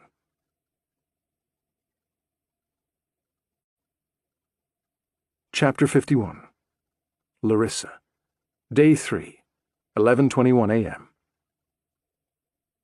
Larissa Beale rolled over on the cold concrete, her legs pulled to her chest. From the corner of her eye, she saw a puddle of vomit beside her head, flecked with red. She had lost count of how many times she threw up in the past few hours. Her throat hurt terribly. She couldn't swallow. She couldn't speak. She'd thrown up some of the glass. She saw that, too, sparkling among the bits of red and yellow. But her stomach ached something fierce, so she knew she had not gotten it all. After she swallowed the glass, the instructor had grabbed her by the hair and dragged her to the freezer and forced her head inside. She hadn't been prepared for water, and it filled her nose and throat, her coughing causing her to suck in more. "Drink!" he shouted. She couldn't breathe. He wouldn't let her breathe. The water burned at her eyes, tasted of the ocean. She tried to spit the salt water out, but he forced her mouth shut and pinched her nose until she swallowed. He repeated this 3 more times before the vomiting began. Then he tossed her back to the ground in the cage and locked the gate. Larissa had not felt the glass going down, but the shards came up like razor blades, and when she cried out, it hurt even more. The instructor watched her now. He sat a few feet away on the concrete floor outside her cage, his dark eyes fixed. She heard him breathing, deep, ragged breaths. He held his right hand in his left. The fingers twitched. A moan escaped Larissa's lips, and she rolled over again. She couldn't face those eyes. "And fear not them which kill the body, but are not able to kill the soul, but rather fear him which is able to destroy both soul and body in hell," the instructor whispered behind her in a voice so low, at first she wasn't sure she heard him at all. After a few seconds of silence, he repeated the words, the S in soul dragging out with the hiss of a venomous snake. Her stomach clenched as she tried to cry out, but the pain in her throat stifled the sound before it escaped, turning it into a muffled wheeze. Larissa focused on the glass. She didn't want the glass to come up. She wanted it to cut right through her stomach and into her other organs.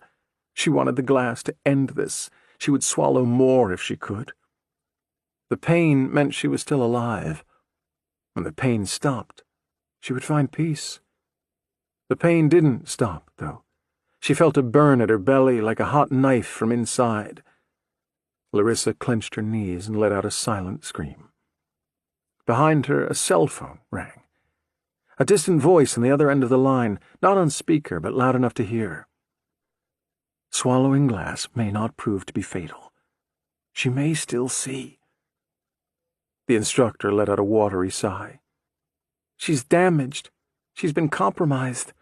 She can't see. She'll never see." "You need to try." "I need another." The basement dropped into silence again as the call ended. The instructor let out an angry grunt. Quiet. Still. Dark. "And as it is appointed unto men once to die, but after this the judgment," the instructor said, inches from her ear. Larissa jumped, pain burning in her belly. He was right behind her. She hadn't heard him come into the cage. Did she pass out? How long? She felt his hot breath on her neck, smelled the stink of it. She must have thrown up again, but she had no memory of it. Her hair was sticky. Larissa turned to face him, the pain unbearable. The cage was empty, the basement empty. Alone. The corner of the green quilt was bunched up under her head. The house creaked around her, otherwise silent as a tomb.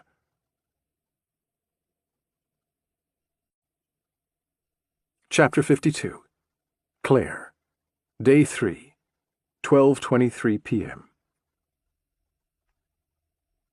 Claire pushed through the doors of Tanks-A-Lot Aquarium and Fish Supplies on 15th and felt a wave of hot, humid air wrap around her. She stomped the snow from her boots and unzipped her jacket. Rows of blue tanks lined each wall of the narrow shop, with 3 aisles of various goods filling the middle of the store. A man with long gray hair looked up from the counter behind the register, his finger holding a place in the paperback he was reading, the latest Jack Reacher. "Can I help you?" Claire had visited 3 similar stores this morning. Each had proven to be a bust. She shuffled over to the counter and showed the man her badge. He set the book down on the counter and frowned. "Did you find it?" "Find what?" "So you didn't find it." Claire narrowed her eyes. "I'm not sure what if you didn't find it. You shouldn't be standing here. You should be out looking. You're wasting time." He let out a frustrated snort. "My deductible is $5,000. It's only worth a fraction of that, so I can't claim it. Can't afford to buy another one. I need you to find the bastard who took it and bring it back here." Claire held up her hands. "I think we need to start over. I'm a homicide detective with Chicago Metro, and homicide? Why would a homicide detective be searching for my stolen water tank?" "Someone stole your water tank?" "Isn't that why you're here?" Claire dug her phone from her pocket and pulled up the picture Claus isolated from the security camera at the park. "Is this it?" The man took the phone and studied the picture, pinching the screen to zoom in closer. "Hard to say that's a crappy picture." "Could be. I think so. Where did you find it?" "Do you recognize the truck?" "Nope." Claire retrieved her phone and dropped it back into her pocket. "When was your water tank stolen?" "When I filed the report. Shouldn't you know this already?" "Let's pretend I don't." "You clearly don't." Claire had never beaten an elder, but the prospect was growing increasingly enticing. "When was your water tank stolen?" He drummed his long fingers on the countertop. "Week after Christmas. Busted into the warehouse at the back and ran off with it." "Was anything else taken?" 20 bags of salt. "Can you show me?" He folded over the page in his paperback and gestured for Claire to follow. The fish watched as they walked past, and Claire tried not to look. Fish had always creeped her out. Some of these were large, too. She pictured tiny little teeth in their mouths. How people swam in open water she'd never understand. A door at the back of the shop opened into a cluttered warehouse. The walls were lined with metal shelves and racks. Old glass tanks cluttered the corner to her left, stacked precariously atop one another like a clear game of Jenga. 3 metal barrels overflowed with plastic pipes and tubes of various lengths and sizes. To her left, A large machine churned with a sound not unlike a broken clothes washer. The contraption stretched on for about 10 feet, with piping flowing from box to cylinder to tank. Smaller pipes disappeared into the wall, no doubt leading back into the front of the shop. "That's my water filtration system. All those tanks out there are salt water, which is far trickier than fresh. One slip with the pH, too much salt, not enough salt. Any little thing can throw off the ecosystem and they're all dead. Doesn't take long either, couple hours at the most." He stepped over, studied one of the gauges. "I had a large pufferfish a few years back. Thing was damn near a foot long. Something spooked him, and the little guy blew up to the size of a basketball, released its poison, and took out almost half my inventory. I swapped out the old filter for reverse osmosis after that, and haven't had a problem since. Still need to keep an eye on levels, though." Claire didn't care to hear about the life and times of pufferfish. "Can you show me where they got in?" The shopkeeper gestured toward the back of the warehouse. "My guess is they used the door." There was a large overhead garage door with a smaller metal door to the left. The second door had 2 deadbolts and a slide bolt. The overhead door was electric. "Which one?" "Dunno. There was no sign of forced entry?" His face pinched, turned red. "Like I told the first officer, the door is always locked. The overhead is always closed. I check them when I get in, and I check them again when I leave. They got in this way for sure. If the cops aren't smart enough to figure out how, that's on them, not me." Claire went to the smaller of the 2 doors, unlatched the deadbolts, pulled back the slide, and opened the door. The cold air rushed in, and she held her jacket closed with a free hand while studying the edge of the metal door. There were no scratches or dents. The door hadn't been pried open. The deadbolts were both heavy-duty medicos, tough to pick, but not impossible. "You sure the slide bolt was latched?" "You'd be hard-pressed to find a time when it's not. I only use the big door, and that only opens with a remote in my truck or this button here." He pointed toward a glowing button on the wall. Walking back to the center of the room, he spread his arms out wide. "The tank was right here. I disconnected it from my truck the night before and filled it from the hose on the filtration system. Got it set up for the next day." "What was happening the next day?" "I maintain 16 large aquariums around the city. Makes up nearly 20% of my business's revenue. Think I can do that if I can't haul water? Water evaporates, gets dirty, has to be replaced. I haul the tank on my run so I can do a swap or replenish whenever necessary." Claire looked up at the garage door opener, a Craftsman 54985, according to the large decal on the side of the motor housing. A ladder leaned against the wall to her right. "Do you mind?" He brought the ladder over and set it up under the opener. Claire pulled her car keys from her pocket and climbed up and studied the back of the device.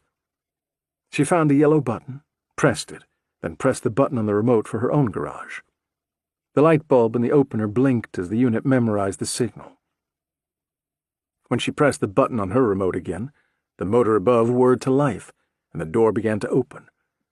She pressed it again, and the door reversed. "I'll be damned." Claire climbed down off the ladder. "Who else has access to this space?"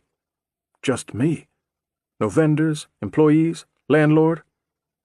I hired a girl a few weeks back to help out up front, but she only showed up for a day. Nervous little thing. I don't think she liked to be around people much." He lowered his voice. "She was in Statesville Correctional for manslaughter. Just got out. She told me what happened, and it sounded like an accident. Seemed like she was having trouble finding work, so I figured I'd give her a shot.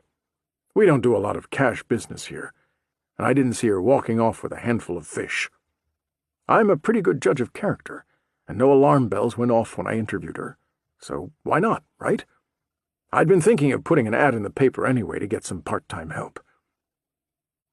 Claire's eyebrows furrowed. "She applied for a job you hadn't advertised?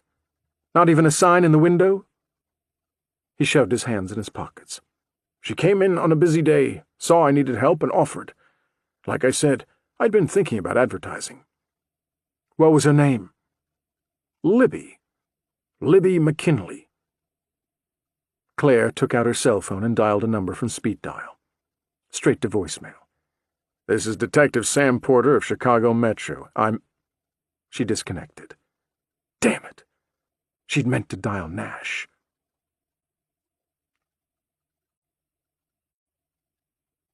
Chapter 53. Pool. Day 3, 1:18 p.m. Ah, my friends. It is good to know you finally found your way here.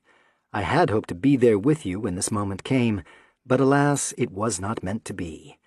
I take solace in the fact that this material has found itself into your capable hands, as I am sure you will take it to your compadres in financial crimes, so they may add it to the mounting pile of evidence against Mr. Talbot and company.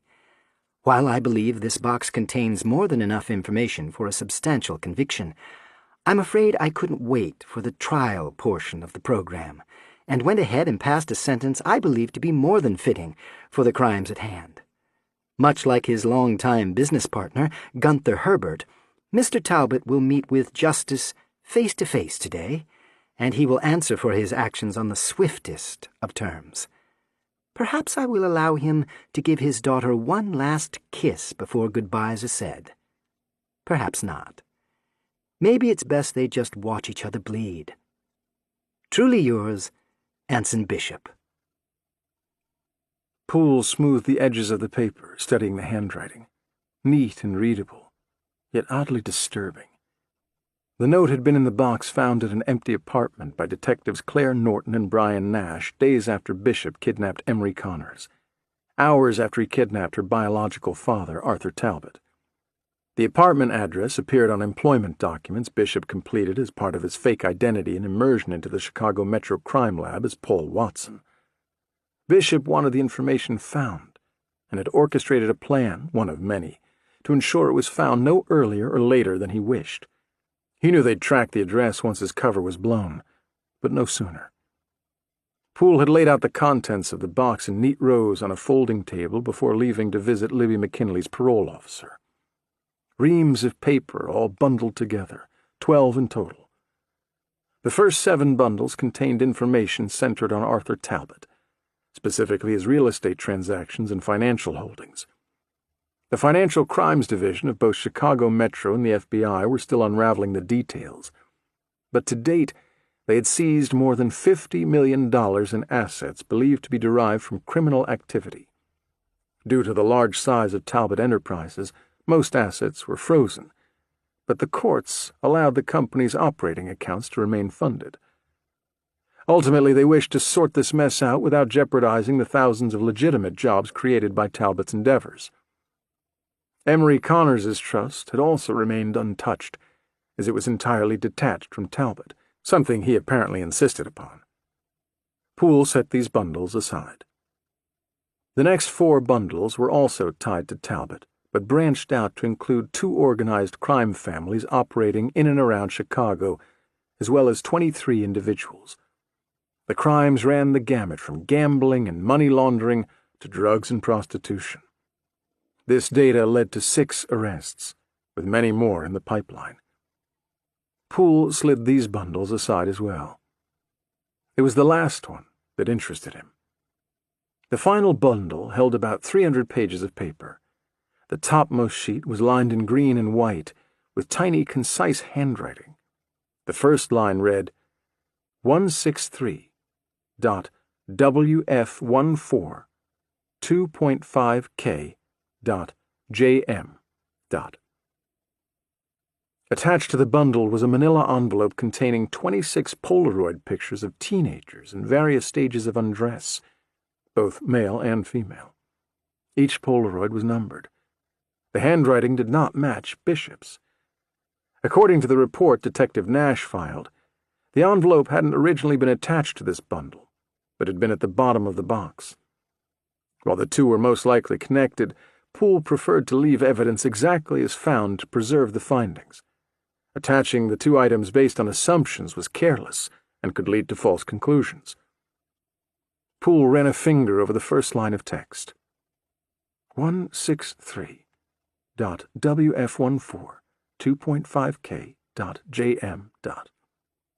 The number 163 was believed to tie out to a specific child, a white female, 14 years old, either sold for 2.5k or bought for that amount, most likely dollars, but possibly another form of currency.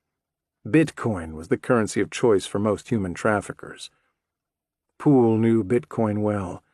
The currency had been a thorn in the side of law enforcement since 2008, since criminals could trade it online like cash, leaving no way to trace just who was trading it and what it was being traded for. If the line meant 2,500 bitcoins, that would set the value at about 2.6 million US dollars. That was highly unlikely. A 14-year-old white female in good health typically sold within the United States for under $25,000. K was sometimes used to abbreviate Bitcoin. If that were the case, then 2.5K would be equal to approximately $2,600, which was far more likely. The idea that a human life could be bought and sold at any amount disgusted Poole, and he forced the thought from his head. He had to focus on the evidence. 163.wf14 2.5k.jm. Child number 163, a white female, 14 years old, sold, or was for sale, at a price of $2,600. The initials JM could belong to the child, or possibly the individual buying or selling the child. There was no way to be sure. Poole flipped through the Polaroids. None were numbered 163. Someone had matched the other photographs to specific line items. Yellow post-it notes had been placed beside each corresponding entry. 19 girls and 7 boys. Poole counted the lines on the first page. 26. With close to 300 pages, that meant there were almost 8,000 children listed here. Correction, there were almost 8,000 people listed here. If the number appearing after the code for race and gender was in fact age, many of the entries were older, although the highest number he found was 23. Chicago ranked third in the country for the highest levels of human trafficking. Recent studies estimated there were at least 25,000 victims in and around the city. If this list was to be believed, it represented nearly 1/3 of them. Poole had no reason to doubt Bishop's intel. All his other data had panned out.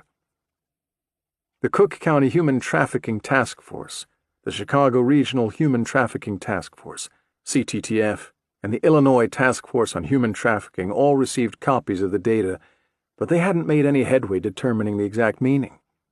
Should they figure it out, the data might lead to the largest human trafficking bust in U.S. history. Poole stood up and stretched his legs.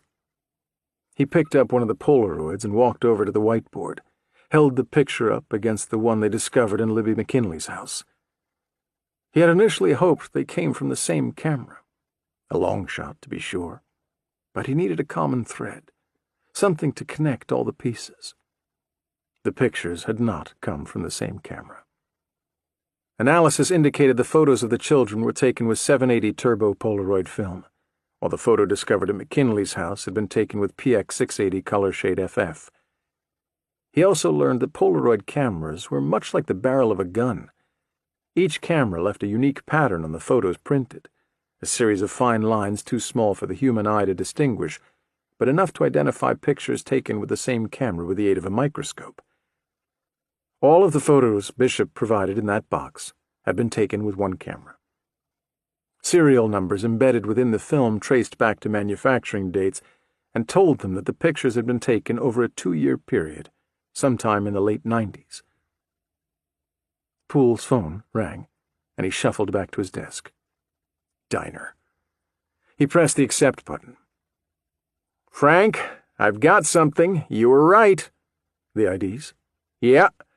Illinois Vital Records received a request for a replacement birth certificate about a year ago, April 10th, 2014, through their online portal." While McKinley was still in prison. "Yeah. The request was submitted by Kalen Selk. Well, someone pretending to be Kalen Selk. They supplied all the necessary information: name of the hospital at birth, city and state of birth, mother's maiden name, father's full name. They stated the reason for the replacement as lost in fire. They even submitted a photo ID with Libby McKinley's picture. It was bogus, but nobody bothered to run it. The replacement went out on May 2, 2014. About a week later, on May 8, 2014, a passport application was received using the birth certificate and 3 utility bills, electric, phone, and cable, all for the same address, the same place the documents shipped to, a residence in Brighton Park. I'm heading over there now. Poole's chest tightened. Text me the address. I'll meet you there.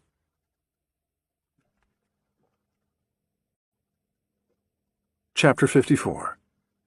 Claire. Day 3, 1:31 p.m. How long is this going to take? Klozowski raised a hand and waved her off, his eyes fixed on his computer monitor. I'm trying to find a good camera angle. Tell me when you spot something that— That one! Claire shouted out. Hell, Claire Bear, how about using your inside voice? Nash said from over her shoulder. Claire leaned in and touched the monitor. That's the back door of the fish store. What street is this? Claus clicked on the information tab next to a graphic of a CCTV camera. Corner of 16th and Mortimer. Can you get in any closer? I'm at full zoom right now. What day do we need? He said the tank was stolen about a week after Christmas, Claire said. He didn't file a report until January 4th. Maybe start with December 27th to be sure? Claus let out a breath. That's a big window. Better to cast a big net. Nash leaned in on the other side. I thought these things let you search by make and model. Claus leaned back in his chair. How about a little personal space? You smell like radishes. I had a salad for lunch, Nash said, stepping back. I'm trying to make a conscious effort to eat healthier. You had a McDonald's salad for lunch and it was swimming in ranch dressing. That's one of the most fattening things on the McD's menu. Bullshit. I shit you not. Focus, gentlemen, Claire said. Can you search by vehicle type? Claus shook his head. Not exactly. That's not exactly an answer. The cameras can't identify make and model of a vehicle, but they do read and record all the license plates. I can cross-reference that information with DMV records, and so long as our unsub didn't swap plates on the vehicle, you can search the plates captured by the cameras and isolate all 2011 Toyota Tundras passing through this intersection without the need for a time or day. Claire interrupted. Do it. Claus began typing. I work better with coffee. You find something, and I'll buy you Starbucks for a month. That's wonderfully generous of you, but it doesn't solve my current situation. Claire rolled her eyes at Nash. Go get him something to drink. Nash opened his mouth, prepared to argue, then thought better of it. He headed toward the small break room in the corner of the IT department. Claire lowered her voice, leaned in closer. Have you talked to Sam? Klozowski's gaze remained fixed on his monitor. We're not supposed to contact him. I would never consider violating a direct order. I've tried him 3 times. I keep getting voicemail. Nash called too a few hours ago. Same thing, Claus said quietly. A list appeared on Klozowski's screen. He selected a number of items and clicked Enter. Look, the last thing I want to do is sound like the only grown-up in the room. Porter's my friend too, but he fucked us. The Fed swooped in and took over the 4MK case. I'm good with that. That's how things happen in the real world. I washed my hands of it and moved on. You did, Nash did, Porter should have too. He stopped typing. His shoulders slumped. You did back off, right? You don't have a secret crime-fighting lab somewhere? He started typing again before Claire could respond, then went on. I like my job. I wish to succeed at my job, so I do what I'm told. Maybe that makes me a little weird, but I sleep like a baby, not a worry in my head. Oh, boy. What? Toyota Tundras are popular. How many do you have? 612 between December 23rd and 28th. Nash returned, carefully balancing 3 styrofoam cups. He set one down next to Claus and handed another to Claire. Claire looked down at the screen. Can you sort the list by the number of times they appear? Libby McKinley working at this fish shop for 1 day is not a coincidence. If she's somehow working with our unsub and scattered the place out, that means our unsub didn't have to, so passes by this camera were probably limited. Higher numbers might be regular traffic patterns, like the same people coming and going from work every day. Claus adjusted some of the entries at the top of his screen, then hit enter again. Okay. Highest number of passes is 14. 106 single passes, 93 doubles. I'm going to sort from lowest to highest, then pull up static pictures. Claire watched as the list disappeared, replaced with a dozen images of trucks, all taken from the same angle. We're looking for someone towing a water tank. Their eyes drifted over the pictures. After a few seconds, Claus clicked Next at the bottom of the screen. The images were replaced with a new set. They studied the photos. Then he clicked Next again, and again after that. They were 12 screens in before they found it. There you are, Claus said. Definitely the same truck we saw in the Jackson Park camera, Nash said. We need to run the plate and pull a name and address, Claire said. Can you zoom in on the driver? Yep. Claus slid a toggle with his mouse, and the image expanded to take up the entire monitor. He double-clicked on the windshield until the driver's face came into view. Oh, balls, Nash muttered. Is that? Claus leaned back in his chair, his mouth open. He rubbed at the back of his neck. That's Bishop, Claire said softly.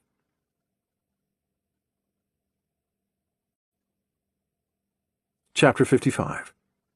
Porter, Day 3, 1:35 p.m. My chiropractor is not going to be happy with me, Sarah Werner groaned. She was lying on the desk in the observation room, the computer monitor and keyboard pushed to the side.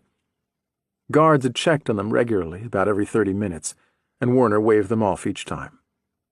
Porter slid back up in the chair. His everything hurt, too. He glanced at the clock hanging in the corner. It's been about 3 hours. What's she doing in there?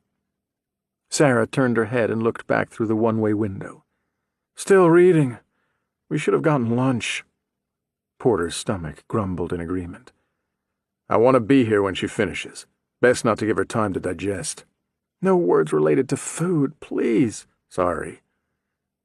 Porter raised his arms over his head and stretched. He fought back a yawn. You don't have to wait with me if you've got something else to do. I don't want to hold you up. Sarah did yawn, covering her mouth. I've got absolutely nothing else to do today. No significant other in your life? Sarah laughed. I'm a criminal defense attorney in one of the country's most dangerous cities. I made the mistake of selecting an office with an apartment above it, which means my work literally comes home with me within just a few steps. Not that location matters, because I spend 80 hours or more a week with my head buried in case files regardless. If I'm not planted at my desk, I'm here or at the courthouse, sometimes the police station. Every decision I make sabotages any chance I may have at a life. She rolled her head and smiled at him. This is the closest thing I've had to a date in about 4 months. Porter felt his face flush. Really? How am I doing? Sarah turned her gaze back to the ceiling and studied her fingernails. He noticed that they were not too long. If she wore polish, it was naturally toned. You get points for originality, that's for sure. Your choice of venue is a bit subpar, though better than some. Maybe I could take you to dinner, make it up to you. The words slipped out before Porter realized he said them, and he wished he could take them back. It was Sarah's turn to blush. She nodded at his hand. Maybe you should clear that with home, Romeo. I may be hard up, but I'm not ready to go there yet. I don't even own a cat. Porter's thumb slipped over the edge of his wedding ring. He looked down at the band.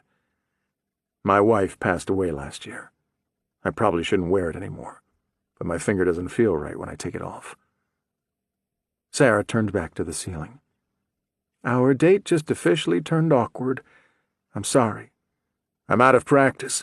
In high school, I could turn a date south in under 4 minutes. Oh, big man on campus, were you? I can't imagine what you were like in high school. Porter had to think for a minute, the distant memories teasing at him, barely visible through a long tunnel. Sometimes all that seems so long ago, and at other times it feels like yesterday. The type of memory designates the appeared distance in time. What does that mean? Sarah let out a shallow sigh. Oh, something I read in a psychology text as an undergrad. The brain perceives happy times as recent activities when recollecting them. Horrible memories, though, they are pushed way back, sometimes forgotten or blocked altogether. Some sort of defense mechanism, I suppose. Surround yourself with the good, put some distance between you and the bad, that sort of thing. Maybe I should be the one lying down, Doctor. Want a trade? The chivalrous gentleman in me would never subject a lady to this chair. The damn thing is nearly barbaric. Porter shifted his weight, the cold wood digging into his hind end. If it was in the interrogation room, I'd get it. Keep the suspect on their toes. But in here? Some poor guard probably spends a good chunk of his life in this chair. This desk is sorely lacking a memory foam pad, too. No bueno. She turned back to him, resting her head on a hand. What do you remember? From high school? She nodded. Did you spend a lot of time getting shoved inside lockers? Or were you the one doing the shoving? Porter chuckled. I'm sure somebody would have locked me in if I fit. I was a bit chubby. You? Oh, yeah. 150 and 5'2" as a freshman. That's not too bad. You obviously grew out of it. I was the #1 target whenever we played dodgeball. In junior year, I shot up nearly a foot. Looked like someone grabbed my head and stretched me out. Felt like that, too. I remember it hurt like hell, and I lost all coordination for a while there. My arms and legs seemed too long. I'd trip over myself walking down the hall. I was a mess. I bet nobody screwed with you then, though. You were tall for high school. Porter shrugged. They didn't really mess with me before. I was a bit of a class clown. Someone tried to pick a fight, I'd crack a joke. All would be well. Too bad you couldn't hold on to that humor as an adult. Sarah grinned, her eyes twinkling in the dim light. Thanks. She swung her legs off the desk and sat up on the edge, smoothing her gray skirt. What's your best memory of high school? Porter thought about that for a second, drew a blank, then sat back up straight in the chair. Oh, no, I shared something with you. Now it's your turn. You're a pretty girl. I bet school was a breeze for you. Huh. I'm not sure what I should read into more. The fact that you called me pretty, or called me a girl? Hell, you clearly didn't skip a single session of that psychology class, did you? Not a one. I'm sure at some point we all became men and women, but I'm not quite sure at what age that occurs. I still feel like a kid. Think of myself as a boy, Porter told her.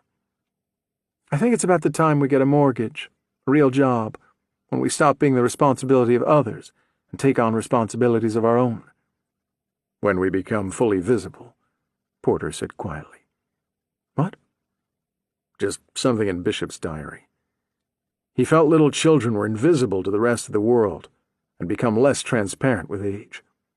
We're fully visible as adults, then fade again as we get older until society no longer sees us anymore, Porter explained.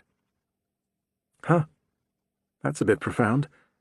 I think I'll keep it, Sarah said. I prefer not to collect my psychological and spiritual guidance from psychopaths. Yet you recalled the words verbatim.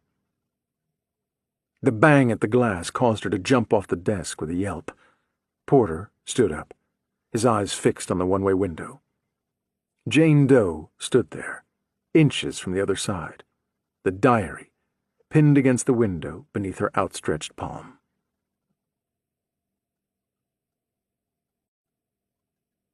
Chapter 56. Pool. Day 3, 1:35 p.m. Special Agents Frank Poole and Stuart Diner sat in Poole's Jeep Cherokee, about half a block down a quiet residential street from 519 41st Place. Poole studied the property through the lenses of Zeiss 526000 binoculars, heavy but extremely effective.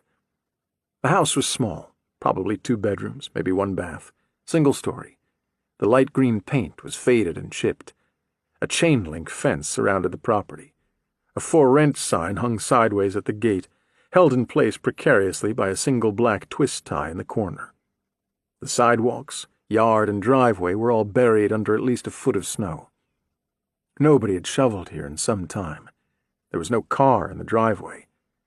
Heavy drapes drawn over the windows prevented him from seeing inside.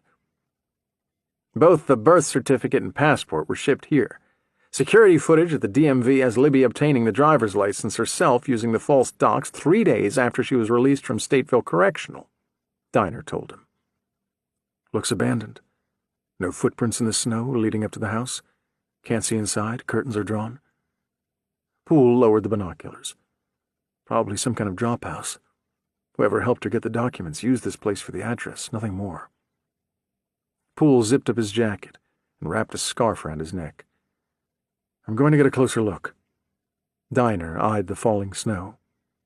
When's this shit supposed to let up? Poole didn't much mind the snow. Sometimes the ugly of the world was better left under a blanket of white. The Jeep door groaned as he swung it open. Poole slammed it behind him. Sometimes the driver's side door didn't close well in the cold. He heard Diner get out and round the car, his shoes crunching in the snow. They followed the sidewalk until they stood across from the property, then crossed the street. Poole had yet to see another car. Traffic appeared limited to only residents. That would make this a bit of an odd choice for a mail drop. Most preferred high-traffic areas. People tended to notice strangers in quiet neighborhoods, and those utilizing mail drops did not like to be noticed. Images of Libby McKinley's house flooded Poole's mind, specifically images of what he'd found inside. A sour taste filled his mouth. He wished he could forget such things, but his mind was rather insistent on keeping them at the forefront. There were 2 mailboxes, both on a post at the edge of the property's sidewalk. The one on the left was meant for newspapers, had no door, and was empty. Poole opened the metal box beside it and extracted the few pieces of mail. Publisher's Clearinghouse addressed to Libby McKinley, and a veteran's donation card addressed to Resident, both postmarked this week. Somebody's watching this box, Poole told Diner before putting them back inside. Diner glanced around the street. About half the driveways have been shoveled recently. Once we check the house, we should speak to the neighbors. Quiet street like this, we're bound to find someone with eyes on this place. The gate in the chain-link fence was frozen shut, and Poole had to beat on it a bit before the latch snapped open. The gate swung with reluctance through the thick snow, and they followed the sidewalk to the front of the house. Frank? Diner said his name quietly, a gloved hand pointing at the door. The deadbolt was missing. Nothing but a gaping hole where it once was. The doorknob looked loose. The top was scratched and dented. Someone had hit it with something. Scuff marks marred the frame. Poole unzipped his jacket and reached inside for his gun before trying the door. He pointed a finger at Diner, then at the side of the house. Diner drew his own weapon and disappeared around the corner in search of a back door. Poole reached for the doorknob. Although it turned, he had to hold it steady. The bolts tasked with holding the assembly together had been either removed or unscrewed, and the entire cylinder felt like it might fall apart in his hand. The latch released with a click. He gave the door a gentle push. The door opened on a small living room. Someone had taken a knife to the cushions of a dilapidated brown leather couch. Piles of stuffing floated through the room, tumbleweeds of white. The heat was off. "This is the FBI! I need you to step out into the open!" His voice echoed through the house, the kind of sound that only came from an empty, forgotten place. He stepped inside. Graffiti covered the walls. Multicolored gang tags, names and random sayings. Dasha loves you, Little Mix, and X-Train chirps. Poole had no idea what half of it meant.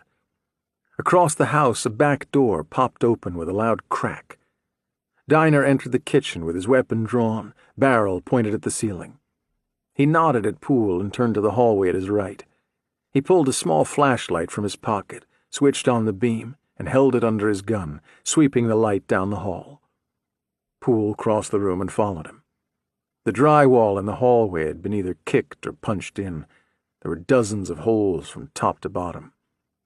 Someone looking for something buried in the walls, or kids messing around. There was no way to know for certain.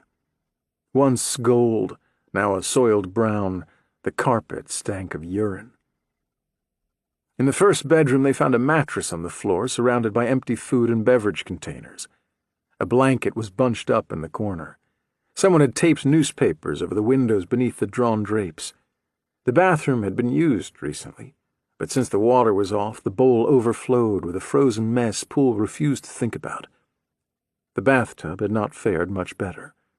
The vanity doors were gone, exposing cracked plastic pipes. They moved on to the second bedroom. No mattress here, only a torn sleeping bag and a battered gas camping grill. Someone used it either for cooking or to keep warm, or both. The room reeked of stale pot. They returned to the living room. There was no basement. The house was deserted. I think we've got some homeless people flopping here, or maybe it's a hangout for local kids. Makes sense as a mail drop. Poole holstered his weapon. How long has the house been vacant? Diner was back in the kitchen going through drawers and cabinets. More than a year. He stared down into the sink drain. Someone poured concrete in here. Kids do that sometimes, Poole said, studying the graffiti on the living room wall. Diner went on. I couldn't find much information on the property. The original owner passed away and the house went to his 3 kids. They all live out of state. It's been on the market. I think they tried to rent it, too. No takers, though. He pulled a dead mouse out from under the sink, holding it by the tail, and tossed it across the room. I don't understand why. The place is charming. Poole ignored the mouse as it thudded against the floor near his feet. There could be something here. He traced the graffiti with the beam of his flashlight. Diner came over, stepped into the light. Looks like more kid crap. Vandals, gangs, that sort of thing. Poole pointed to a small block of text, written in black marker. Because I could not stop for death, he kindly stopped for me. The carriage held but just ourselves and immortality. That's not kids. It's a quote from The Chariot by Dickinson. And this one. He located another block of text written in the same hand. A telling analogy for life and death. Compare the two of them to water and ice. Water draws together to become ice, and ice disperses again to become water. Whatever has died is sure to be born again. Whatever is born comes around again to dying. As ice and water do one another no harm, so life and death, the two of them, are fine. That's from Hanshin, a Chinese poet dating back to the Tang Dynasty, Poole said. How the hell do you know that? I had a girlfriend in college who was into Buddhism. She quoted from this book of poems all the time. This was in there. Figures. Why the underlining? Poole thought about it for a moment and shook his head. I don't know. Diner moved a few feet down the hall. I've got another one over here. Same handwriting. Let us return home. Let us go back. Useless is this reckoning of seeking and getting. Delight permeates all of today. From the blue ocean of death, life is flowing like nectar. In life there is death. In death there is life. So where is fear? Where is fear? The birds in the sky are singing, No death! No death! Day and night the tide of immortality is descending here on earth. Poole frowned. I think that one is Tibetan, but I could be wrong. I'm not sure why these words are underlined here either. Home, fear, and death. Diner scratched at the back of his neck. Smart kids, but still kids. I don't think this has anything to do with Libby McKinley. Poole pulled out his phone and prepared to take pictures of the wall. Why don't you go talk to the neighbors? I want to document this, just in case. The agent snorted. Oh, no. I canvassed the neighbors at McKinley's murder scene while you sat nice and toasty back at Metro. If anyone is going back out in that cold on a door-to-door, it's you. Poole looked reluctantly at the wall. Don't worry. I'll get every inch of it, Diner assured him. With a nod, Poole pushed back out through the front door, into the icy air.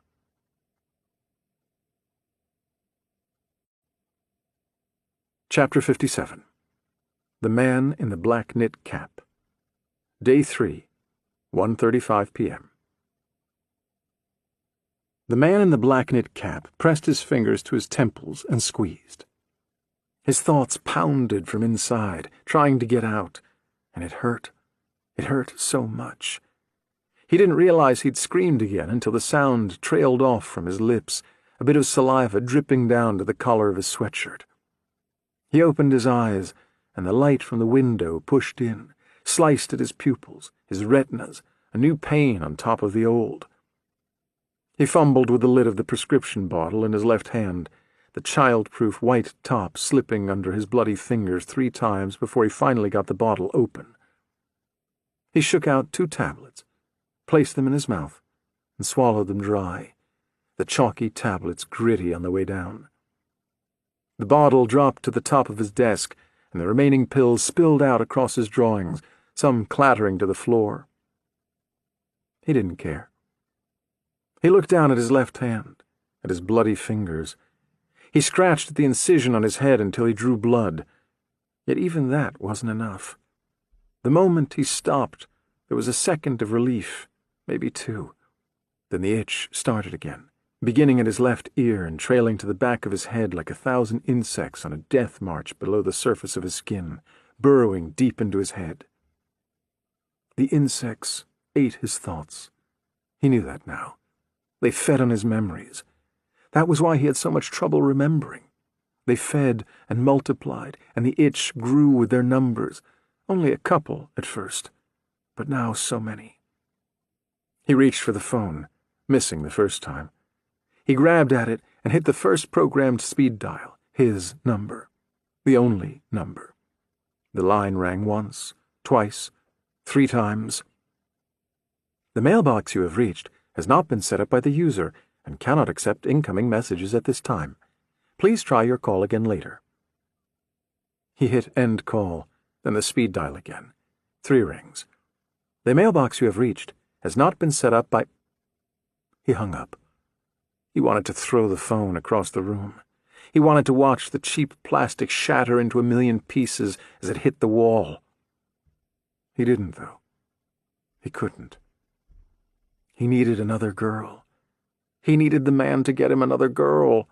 Someone who would see. Someone who would see soon. His vision cleared as the pill began to work, and he looked down at the drawing spread out in front of him. He remembered sketching this particular image, his daughter riding a bike along the sidewalk outside their house. It hadn't been that long ago, only last fall, about the time the first leaves began to drop. The drawing was wrong, though, because the bike should be red.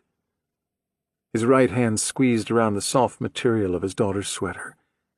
He didn't remember picking it up, but there it was, bunched up in his hand, his index finger poking through the small collar. He raised her sweater to his nose and smelled. Nothing. He wasn't quite sure when his sense of smell deserted him, but knew it had been recently, probably in the past few days.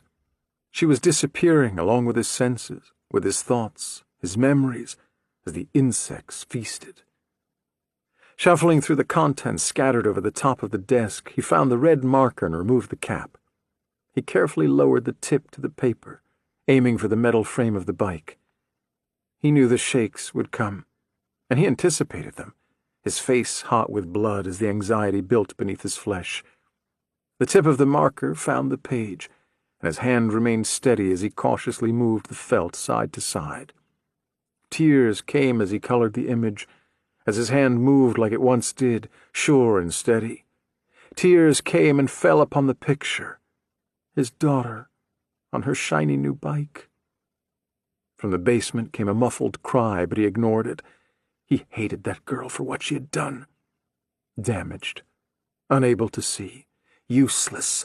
She would suffer for her sins. She would burn. The bike colored. He moved on to color her sweater, identical to the one he held in his hand. The red sweater, always the red sweater. He colored the garment with the careful strokes he possessed in the time before all this, back when everything was right. Even the itch had gone. Not entirely, but lessened, and he told himself he wouldn't scratch at the incision anymore. He wouldn't risk reopening the wound. Another groan from the basement, this one louder than the last. The itch tingled, just for a second. Not enough to require scratching. He wouldn't scratch at it. He finished with the sweater and retrieved a blue marker, going to work on the sky. The fall skies in Chicago were usually marked with gray. But this bike ride was a happy time, and happy times called for blue skies. He was so into his work, he didn't see the person cross the street through his window. He didn't see him approach his front door. He didn't notice him at all until he heard the knock, the heavy-handed knock downstairs. The incision itched as the insects scattered for cover on tiny little feet.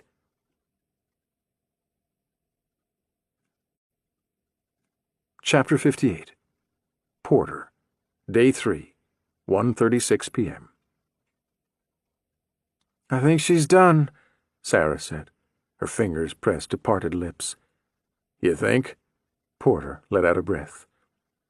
Jane Doe stood there, her body frozen, the diary pressed between her palm and the window, the bang still reverberating through the room.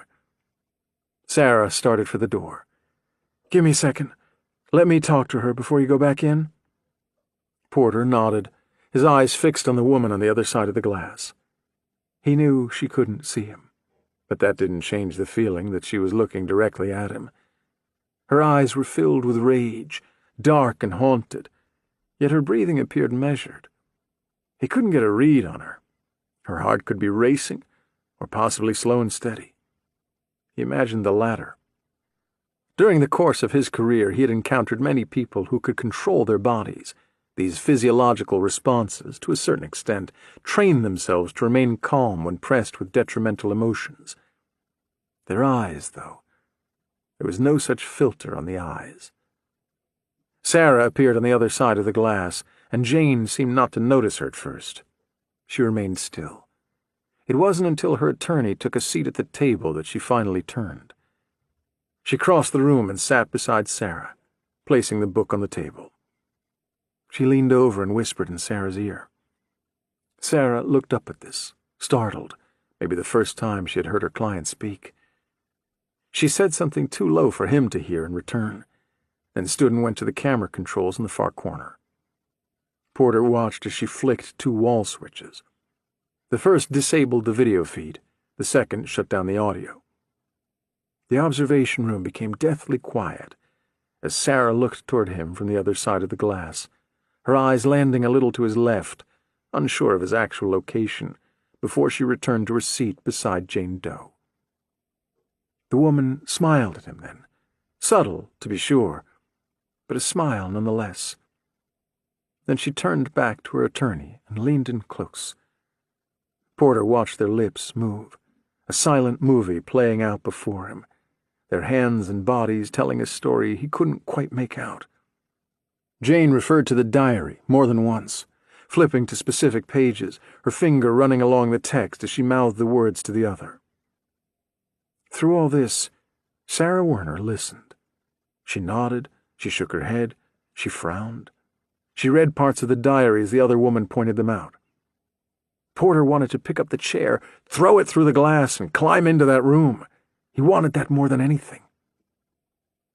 Finally, nearly 30 minutes later, Sarah stood and left the room. Her client buried her face in her hands. The door to the observation room opened, and Sarah's head poked inside. "Come on. She's willing to talk to you now." Porter realized his hands were trembling. The observation room couldn't be more than 65 degrees, yet a sweat had broken out on his brow. "Are you all right?" He nodded and started for the door. She led him around the corner back to the interview room. The guard in the hallway had been replaced by another, younger, Hispanic. He eyed them with indifference before returning his gaze to an interesting spot on the floor. Porter entered the interview room and took the seat across from Jane again. Sarah sat beside her. The guard closed the door behind them. Jane slid the diary back across the table to Porter, her fingertips lingering on the black and white cover. This is not how it happened. He wasn't sure what he'd expected her voice to sound like. Harsh and authoritative, he supposed. It was anything but. The words slipped off her tongue with the smoothness of a bow on a violin. There was none of the anger he expected. She was calm, collected. He detected a slight southern accent. No? Her fingers left the diary. She folded them on the edge of the table, her head tilted slightly to the left. Hanson has always had a bit of an imagination, a leaning toward self-indulgence. Sarah sat quietly across the table from him, her eyes first on the diary, then on him. Porter leaned in closer. Do you know where I can find him? Bishop's mother rolled her fingers, her nails tapping against the aluminum. Do you know where he is? The smile was there again, although she tried to suppress it, a hint at the corner of her lips. Give me a pen. I don't have one. She frowned. I suppose not. They worry someone like me might plant it in your neck. So mistrustful, the powers that be. She kicked her feet beneath the table. And me, all unshackled, ready to spring. Give her a pen, Porter told Sarah, his eyes fixed on her client. Sarah's eyes narrowed. Sam, I don't think, please. Her posture stiffened, the tone of his voice taking her aback. She let out a breath and reached down into her briefcase, retrieved a blue ballpoint pen, and set it on the table in front of Jane. The woman picked it up and removed the cap. Her free hand flew across the table, and Porter pushed back in his chair, almost toppling over. He regained his balance as her hand took the diary and pulled it back to her with a soft giggle. No need to be jumpy, Sam. I don't usually bite. Something about hearing his name come from her mouth sent the fingers of a dead hand over his spine. She opened the cover of the diary and wrote on the first page. When she finished, she capped the pen and handed it back to Sarah, who quickly returned it to her briefcase. Porter reached across the table and retrieved the diary, opened the cover. What's this? She smiled, then stood. I'd like to go back to my cell now. She stood and went to the door and knocked twice at the glass. The guard's face appeared in the small window, and a little door opened at waist height. She turned, facing them, and placed both hands in the opening. The guard locked a pair of handcuffs on her outstretched wrists and tightened them with a click behind her back. She stepped forward, and the door swung open. The guard took her by the shoulder. We'll talk again soon, Sam. I'm looking forward to it. Pausing at the door, she added, Look to the place where the monsters hide, detective. That's where you'll find answers. With that, the guard led her away, the sound of her soft shoes shuffling down the hallway. Sarah turned to Sam. What did she write? He flipped the diary around so she could see the page. 12 Jenkins Crawl Road, Simpsonville, South Carolina.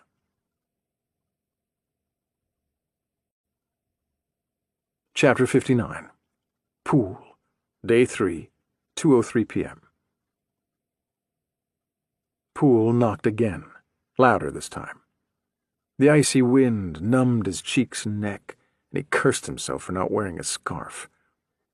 His knocking at the house on the left side of the abandoned property had gone unanswered. He'd peeked in the windows, and it didn't look like anyone was home. A dog spotted him, looked up from under a blanket on the floor, then went back to sleep without a single bark. A neighbor had been home at the house on the right of the abandoned property, but she offered little in the way of useful information. The woman answered the door in a huff, her fingers clasping her thick pink robe tight around a rather rotund body. Golf blared from the 70-inch television behind her at an ungodly volume. The display seemed completely out of place, much too large for the small living room and outdated decor. Empty Amazon boxes were stacked precariously just inside the door next to a coat rack dripping with at least a dozen coats, hats, and scarves. 2 small dogs sat on the couch and began yapping the moment he knocked, their agitation increasing as the door swung open and he came into view. The house smelled like cheese. The woman frowned at him, yellow teeth behind chapped lips. "What?" Poole held up his badge. "I'm with the FBI. I'd like to ask you a few questions about the house next door." She ignored the badge, her stare fixed on him. "I don't know nothing about next door." She turned back to the dogs. "Shut the fuck up! The both of you!" They hushed long enough to regain their breath, then started again. "Have you seen anyone enter or exit the house in the past few weeks?" "The owners don't give two rats' asses about that place. Since Hector died, his kids have let it go to shit, the ungrateful lot. He should have let me have the place. I'm the one who took care of him when the cancer began to eat him up and he couldn't go to the store no more. I was the one." Poole could only imagine the caregiving skill set this woman possessed. "What about after Hector passed? Who was in the house?" Her hand shot up and scratched her cheek, leaving the dry skin pink. "Ain't nobody been over there but maybe kids. Better they hang out there than in the streets, so nobody says much about it. If Hector's kids don't want them in there, they should install a better lock. Maybe put some paint on the place. Hector wouldn't have let his house go like that." "What about the mail? Is someone keeping an eye on the mail for Hector's kids? I didn't see anything piled up, so someone must be collecting it." "Man across the street took to collecting the mail. Nice fellow." "Which house?" The woman pointed. "The green one there." When she released the robe, the frayed terry cloth fell open enough for Poole to get a glimpse of the happenings underneath, and he wished he hadn't. Poole now stood at the greenhouse across the street. He knocked again.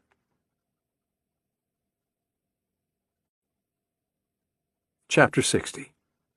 The Man in the Black Knit Cap. Day 3, 2:04 p.m. Knocks. So loud. The damn incision on the side of his head ached with the noise, and he wanted to shout out, tell them to stop, put an end to it. But the knocks came again and again, each louder than the last, until he found himself sitting at his desk with his hands pressed to his ears, the marker falling from his fingers to the floor at his feet. He stood up. He stumbled for the door of the small room, for the stairs, nearly tripping over his daughter's clothing strewn about. He descended the stairs carefully, releasing his ears only long enough to steady himself on the railing. Each knock echoed in his head. The pain was worse than a migraine, worse than a knife to the eye. He wanted it to stop, needed it to stop. He reached the bottom of the stairs and stumbled across the foyer to the front door. When he reached it, when his fingers slipped over the brass doorknob, he drew in a deep breath. He forced the breath into his lungs, into his muscles, his flesh. He forced the calming air to fill his body and relax the pain. He felt the burning at his cheeks dissipate. He felt the pain begin to lessen. His thoughts cleared. He forced a smile onto his face and opened the door.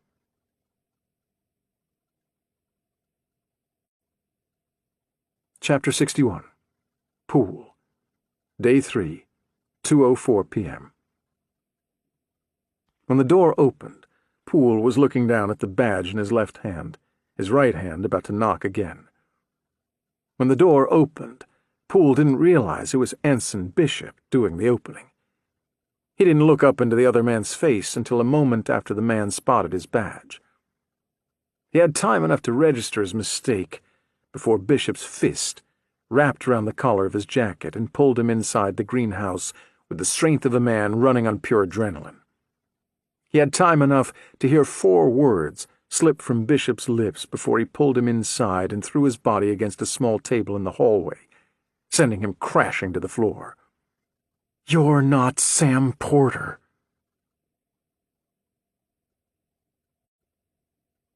Chapter 62. The Man in the Black Knit Cap. Day 3, 2:04 p.m. He opened the door. 2 people stood on his porch. Teenagers, a boy and a girl of about 16. The boy was the first to speak. He wore a white shirt and black tie beneath a heavy downcoat. "Good afternoon, sir. We are visiting you and your neighbors today to spread the truth. Mind if I ask what religious beliefs you follow? Are you Protestant? Catholic?" The girl was staring up at the wound on his head, an uneasy smile on her face. He tugged the black knit cap down tight, covering the inflamed incision as best he could. He returned her smile. I recently had surgery. I'm sorry, I usually keep it covered. It can be offensive. The boy glanced over at the girl, then turned back to him. If you are still with us, the Lord clearly meant to spare you. Scars are not offensive. They are a sign of healing, proof of faith, as are the trials that lead to them. The man in the black knit cap found himself nodding, the pain and itch all but gone. Would you like to come in? Get out of the cold? The girl shuffled her feet. She weaved her fingers into those of the boy at her side. The boy smiled. We'd love to.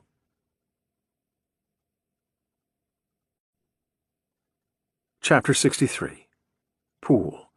Day 3, 2:05 p.m. The small table shattered, and Poole's shoulder burned. He crashed to the floor with pieces of wood raining around him. Bishop grabbed him by the knee with one hand and just below the shoulder with the other, picked him up, and threw him against the opposite wall of the hallway with a half-spin. Poole felt his head impact first the wall, then the hardwood floor with a deep thud. A burst of white light filled his vision, followed by a pain so intense he thought he might black out. The pain started at his shoulder, right below his neck, and traveled down the length of his arm. Poole crashed to the floor in a puddle, the butt of his gun digging into the sensitive flesh under his arm. Bishop kicked him in the ribs. A new pain, harsher than the first. Through cloudy vision, he saw Bishop take a step back and pick up one of the broken legs from the table. He knelt beside Poole. You'll have to forgive me. I wasn't expecting guests. Had I known you were coming, I would have picked up something nice from the bakery down the street. They make those delicious scones, not too sweet. I believe the chef adds a dab of honey, although she's a bit tight-lipped about it. Bishop raised the table leg and brought it down on the base of Poole's neck. All went dark.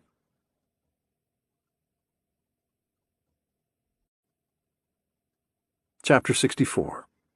The Man in the Black Knit Cap. Day 3, 2:05 p.m. The man in the black knit cap ushered his two visitors inside and offered to take their coats. The boy removed his and handed the coat to him. The girl did not. She didn't so much as lower the zipper. He smiled at them both. I was about to make hot chocolate. Why don't you join me? Nothing better on a cold day than a cup of hot chocolate. Let's get comfortable in the kitchen, and you can tell me all about your cause. Without waiting for a reply, he turned for them and proceeded down the short hallway to the kitchen. The boy followed him, the girl behind them both.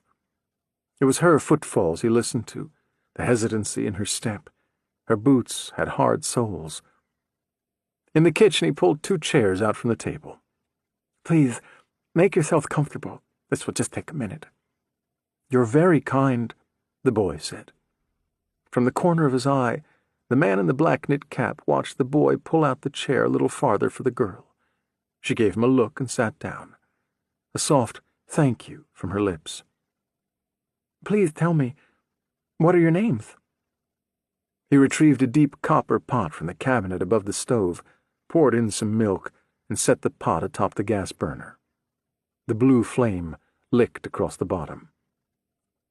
My name is Wesley Hartzler, and this is my friend Katie Quigley, the boy told him, setting some reading materials on the table before folding his hands.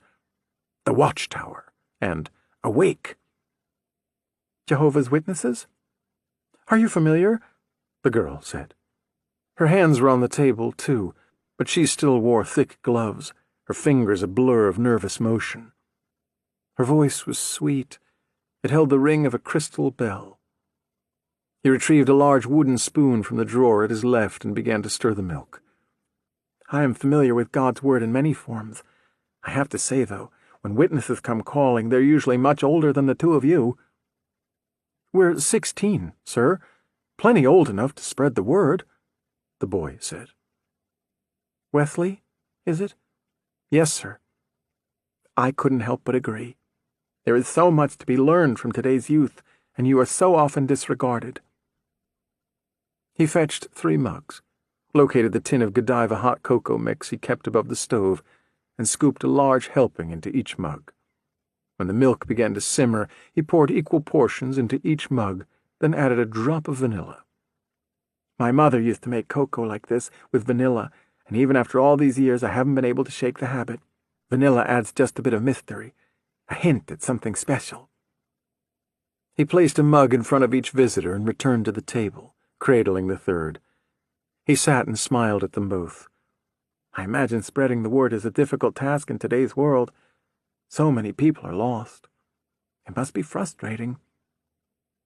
What religion do you follow, Mr. Katie quickly asked. She removed her gloves and wrapped her fingers around the mug. He noted that she did not drink. You may call me Paul. He smiled at her and sipped his cocoa. Like the apostle, Wesley said, before drinking from his own mug. Just like the apostle. He wiped his lips on the sleeve of his sweatshirt. I suppose I'm a bit of a searcher when it comes to religion. I've pulled a little from here and some from there. I found that discovery can be just as enlightening as Scripture. Our hall is less than a mile from here. You should join us. We have open meetings every Saturday beginning at 8 in the evening, and they only go for an hour or so. I'm sure everyone would love to hear your views. Wesley took another drink of his cocoa. A drop of chocolate stuck to the corner of his mouth. This is delicious. At his side, Katie jumped, narrowing her eyes at him. Had he kicked her under the table? Wesley went on. After the meeting, there's usually cake and refreshments. Maybe you can share your hot chocolate recipe. That sounds like a splendid time. Katie raised her mug to her lips. He watched her sniff at the steaming beverage. She took a short, hesitant sip. This is wonderful. She placed the mug back on the table in front of her, turning it several times before dropping her hands into her lap. I'm glad you like it. Do you have a family, Paul? Katie said. I have a daughter your age. She can be a little shy, too. Oh, I'm not shy. No? Katie shook her head, sampling the hot chocolate again. He couldn't tell if she was really drinking or only raising the mug to her lips in an attempt to appear like she was drinking. Katie can be very talkative once she gets to know you, Wesley chimed in. Where is your daughter? Is she home? Katie's eyes darted over the small kitchen. She's resting upstairs. She hasn't been feeling well lately. Is there a Mrs. Paul? The man in the black knit cap lowered his gaze. I'm afraid we lost her when my daughter was born. There were complications. God works... He waved a hand at her.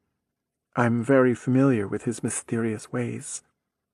These are trials. He's testing you, testing your faith, Wesley said. That may very well be true, but it makes such things no less painful. Have either of you ever lost someone you care about? Someone who means the world to you? Wesley and Katie exchanged a glance, then shook their heads. You're both so young. Let's hope you don't have to experience such things for a very long time. Let's hope God has no reason to zero in on either of you. If he does, hopefully you'll catch him on a good day. Every day is a good day with the Lord in it, Wesley said. Yes, I suppose it is. Will you bring your daughter to the Kingdom Hall? Katie asked. He smiled at her. I'm sure she would like nothing more than to attend. Wesley finished off his hot chocolate and made a bit of a show of setting the empty mug back on the table. Well, Paul, I think it's time we get going. We have many others we would like to touch today. He slid one of the pamphlets across the table. The address of our hall is on the back. Like I said, not very far from here at all. We'd love to see you and your daughter. The man in the black knit cap finished his hot chocolate and scratched at the wound on the side of his head. A slight throbbing began behind it again. Tell me, Wesley, what do Jehovah's Witnesses believe happens to the soul after death? Wesley had begun to rise from his chair. He glanced over at Katie, then sat back down. Well, we believe the soul dies with the body as punishment for sins committed by Adam and Eve. So, no heaven? No hell? Oh, there is a heaven, but God only permitted the souls of 144,000 to join him there, to rule under Christ, to help create a heaven upon earth. What becomes of the rest of us, then? Katie crossed her arms. According to Genesis 3:19, God said, "You will return to the ground, for out of it you were taken. For dust you are, and dust you will return." So, no hope, then? He gestured around the room. All this, and we are nothing more than dirt? All those we love, nothing but food for worms and trees? He heard an anger brewing in his voice and stomped it back down. I suppose we should strive to be one of the righteous, so we can hope to become one of the 144,000 then. Wesley edged the pamphlet closer to him. Joining us, spreading the word, that offers the best hope. It is never too late. The man in the black knit cap wrapped his fingers around his empty mug. Oh, I don't know. For some of us, it just may be. With a wide swing, he brought the mug up and bashed it into the side of Wesley's head. The ceramic cracked with the impact, and the little loop handle dangled from his index finger for a second before falling to table. Wesley toppled sideways and crashed to the floor, his chair dropping with him. Katie took a moment to process what had just happened, her eyes wide and fixed on the boy on the floor at her side. She watched like someone engrossed in a television program, her brain unwilling to accept what she had just seen. The man in the black knit cap took this moment of hesitancy to leap up, his fingers seizing the collar of her coat. Katie swatted at his arm, breaking his hold, and threw the remains of her hot chocolate in his face before spinning away and running back down the hallway toward the front door. The liquid burned his eyes, the soft flesh beneath them. He didn't care. He didn't feel it. He scrambled over the chair and chased after her. Katie? Sweetie? Hasn't anyone ever told you it's rude to leave the table before you're excused? She reached the front door and tugged at the knob, fumbled with the deadbolt. He had the key in his pocket. She banged on the door with both fists. She screamed. He could barely hear her. Her cries were muffled, underwater cries. Katie turned, her back against the door. Please. He reached for his wound. His fingers came away wet with fresh blood. He imagined the blood seeping down through newly turned dirt in some forgotten graveyard. Please don't.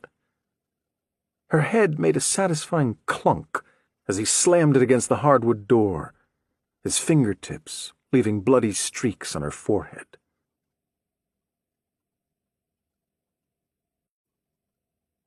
Chapter 65. Porter. Day 3, 2:06 p.m. What does it mean?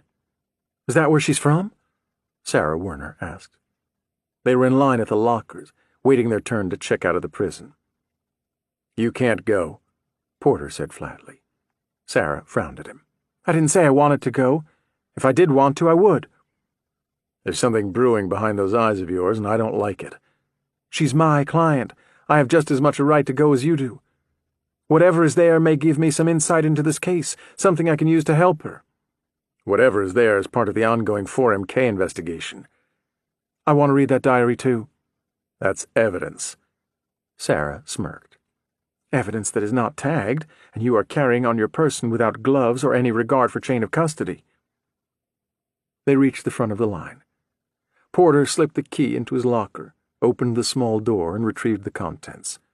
His belt, shoelaces, wallet, a disposable cell phone, and a knife. A Ranger buck knife with collapsing blade. Bishop's knife. Do you want to grab a late lunch? Sarah asked.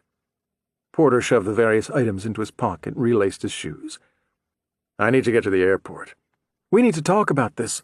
You can book your flight from the restaurant. She tilted her head to the side, her dark hair falling over her shoulder. You can't run off on an empty stomach. And I don't think TSA will let you pass once they hear you didn't try any genuine Creole cooking during your visit to the Big Easy." "You're a hard girl to say no to," Porter said, the weight of the knife pressing against his thigh. 30 minutes later, they sat at a small table in the corner at Dookie Chase's on the corner of Orleans Avenue and Miro Street. Porter had 3 plates in front of him, one with shrimp and lima beans, another with cheesy potatoes, and the third holding a sandwich.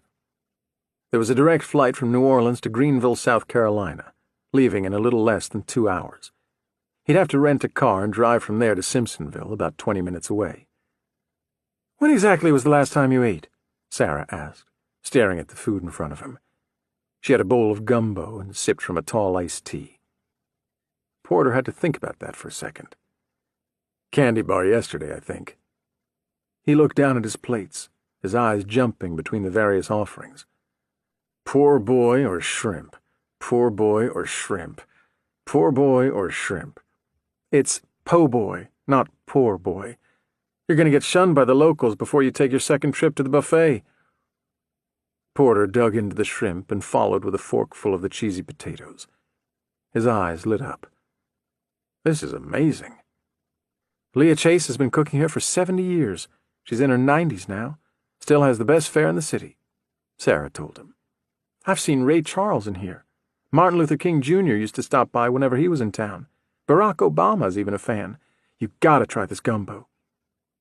She held a spoonful out to him. Porter hesitated for a second. A flash of Heather feeding him passing through his mind. Their anniversary 2 years ago at Carl's Steakhouse. "Sam?" Porter snapped back, took the spoon, and tried the gumbo. Delicious. "Are you okay? I lost you there for a second."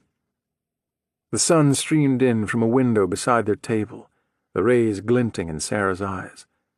The thumb of Porter's left hand passed over the surface of his wedding band. He flexed his fingers, moved his hand to his lap. "We had a secondary development back at the prison," he said, digging back into the potatoes. "I've been on the fence about telling you, but I think you should know." "What?" He reached into his left pocket, pulled out the burner cell phone, and set it on the table.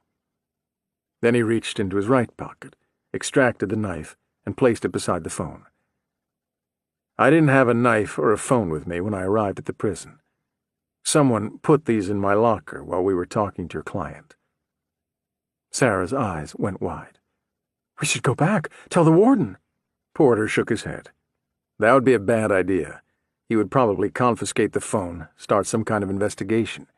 He arrests whoever did it, and I lose an avenue of contact with Bishop." He flicked the knife with his finger, the blade spinning on the table. "Bishop mentioned a knife like this in his journal. This might be the same one." "You think Bishop gave you those things?" "Not personally, but someone working with him, yeah." Porter looked down at the display. The phone was switched on and fully charged. "Can I see it?" Porter handed it to her. Sarah scrolled through the various menus. "It's not a smartphone. The call log is empty, no stored contacts, no text messages. I don't think it's been used before." She gave the phone back to him. "So now what? We wait for him to call?" Porter bit into his sandwich. "Now you go back to your office and I head to the airport." "Do you really think I'm going to let you do this on your own?" "I don't recall extending an invitation." "She's my client. I deserve to know where this leads." "I'll call you." "From your burner phone?" She leaned across the table. "How many cops travel on official business without a gun or a phone of their own?" "How about you show me your badge? All I've seen are business cards. You could have made those down at the Quick Copy." "Lower your voice." She did lower her voice, and yet it cut him harder than when she shouted. "How do I know you're not some kind of psycho pretending to be a cop?" "Let me see your phone," Sam said calmly. "Why?" "Sarah, please."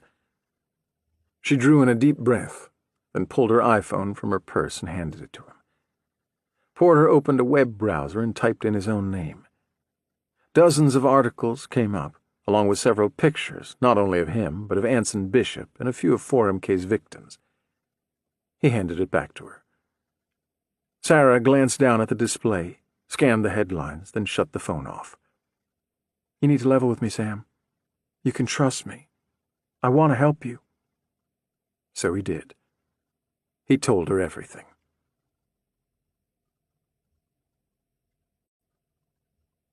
Chapter 66. Pool.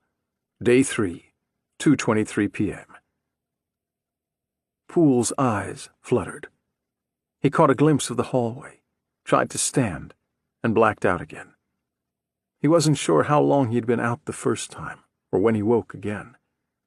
When he woke for the second time, he stayed down. He scanned the hallway through watery vision. He tried to listen to the house, but the sound of his own blood pounding in his ears fought him, drowning out nearly everything else. He lay there for minutes, perhaps seconds. Time and consciousness weren't fluid anymore, but instead became a rope ladder without a top, without a bottom, something he only tried to cling to. The drumming at his ears faded, replaced with the steady tick of a grandfather clock down the hall. He could see the side of it, but the face was turned the other way, the sweeping hands pointing toward something else. He freed his right hand and tugged his Glock from the shoulder rig. There was no sign of Bishop. Poole sat up slowly, first to a crouch, waiting for the dizziness to leave. His left hand found the tender spot on the back of his neck where Bishop had struck him. There was a lump the size of a fist back there. No blood, though. He might have a concussion, but couldn't be sure. Poole found his feet and forced himself to stand. A wave of white washed across his vision, and he steadied himself on the wall to keep from passing out. The gun felt heavy and almost fell from his fingers. He gripped tighter, purposely pressing his finger into the sharp corner of the trigger guard, the bite of pain helping him focus. Poole started down the hall, his arms outstretched in a double hold, the gun's barrel pointing at the ground ahead of him. The entrance hallway led to an open-concept dining and living room with a kitchen set into the back corner, all sparsely furnished. He swept all 3 spaces and focused his attention on another hallway on the far side of the house, to the left of the living area. Unlike the one at the front door, this hall was narrow. He found a small bathroom at one end and a single bedroom at the other. The sheets atop the double bed were pulled taut. Bishop had made the bed. There was a dresser along the far wall. 3 of the drawers stood open, all empty. Back in the bathroom, he found a wet sink, but none of the typical toiletries. He got the feeling Bishop had been there for a little while, that it was some kind of sanctuary. He hadn't expected a federal agent to show up on his doorstep. He got spooked and cleared out fast. Poole reached for his phone. It was gone. He returned to the hall, thinking he'd dropped it during the struggle with Bishop, but it wasn't there either. Diner! Poole went to the door, tugged at the knob. Locked. Bishop had taken the time to lock the deadbolt on his way out. Poole fumbled with the thumb latch, his movements still not entirely his own. The winter wind rushed inside. Across the street, the door to the abandoned house stood open. Poole darted across the road, still holding his gun out in front of him, partially aware of the curtain falling back into place at the neighbor's house, her body highlighted by the large green display behind her as the golf tournament cut to a car commercial. He didn't realize he'd shouted Diner's name until the sound of his own voice echoed back at him from the otherwise silent house. Nor did he spot his body at first, propped up against the corner of the living room wall, his neck, coat, and shirt all soaked with blood. Chapter 67. Pool. Day 3, 2:26 p.m. The blood was warm. Poole pressed his index finger against Diner's neck, already knowing what he'd find, but compelled to check anyway. One of Diner's lifeless eyes watched him, staring out from a narrow slit. The left eye had been removed, leaving a black void. Diner's left ear and tongue were also missing. Bishop had punctured the retromandibular just under Diner's chin, then sliced with a downward motion, opening the vein. Diner's hand and arm were covered in blood. He'd apparently tried to stem the flow, but the effort proved futile. Most likely, he had bled out in under a minute. Poole could see the butt of Diner's gun still secured in his shoulder holster. Bishop somehow surprised him. No time to retrieve the weapon. Diner probably heard the front door and assumed it was Poole returning. There was little blood at the missing ear and eye, suggesting they had been removed post-mortem. Poole didn't have much trouble finding these missing appendages. Portions of the graffiti had been cut out of the drywall, 4 squares in all. Bishop had cut out the poems written in black marker and placed Diner's eye, ear, and tongue in 3 of the 4 dark openings. Poole's heart thudded wildly in his chest, and the bump at the back of his neck ached. He bent back over and searched Diner's body for his phone. Gone. When he stood back up, the sudden movement caused his balance to falter. He reached for the wall, his fingers feeling the dirty grit of it. 10 minutes would pass before he'd find the strength to get to the house next door and call for help.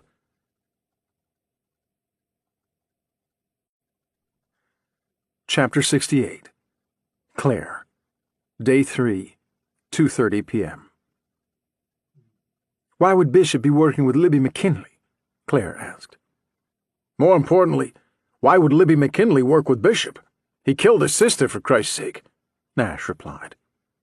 They were back in the war room. The image of Bishop in the truck had been blown up and printed, and was now taped to one of the whiteboards at the front of the room. "We need to share this with the FBI," Claus said from the conference table. "These cases are connected to 4MK. They need to know." Both Claire and Nash stared at him. He raised both hands defensively. "What? We can't hold this back." "Where is Libby McKinley now? She's out of prison, right? Does she have a parole officer or someone keeping tabs on her?" Claire asked. Klosowski pulled his laptop close. After a few keystrokes, his face turned white. "What?" Claus's eyes went wide, quickly scanning the text. "This is not good." Claire shook her head, crossed the room, and turned the laptop screen so she could read. "Go ahead, I wasn't reading that," Claus said. She raised a hand, silencing him. Claus pushed back from the table on his wheeled chair. "Fuck, fuck, fuck!" Claire finally spat out, turning the display back to him. "Yeah," Claus said. "What is it?" Nash asked, crossing behind them. "Libby McKinley was found dead last night by Poole and friends. Eyes, ear, and tongue removed. Tortured, too," Claire replied. Nash frowned. "If Libby and Bishop were working together, why would he kill her? That doesn't make sense." "Does anything about Bishop make sense?" Claire glanced toward the door, the room across the hall occupied by the FBI. "Why didn't those guys tell us?" Claus blew out a breath.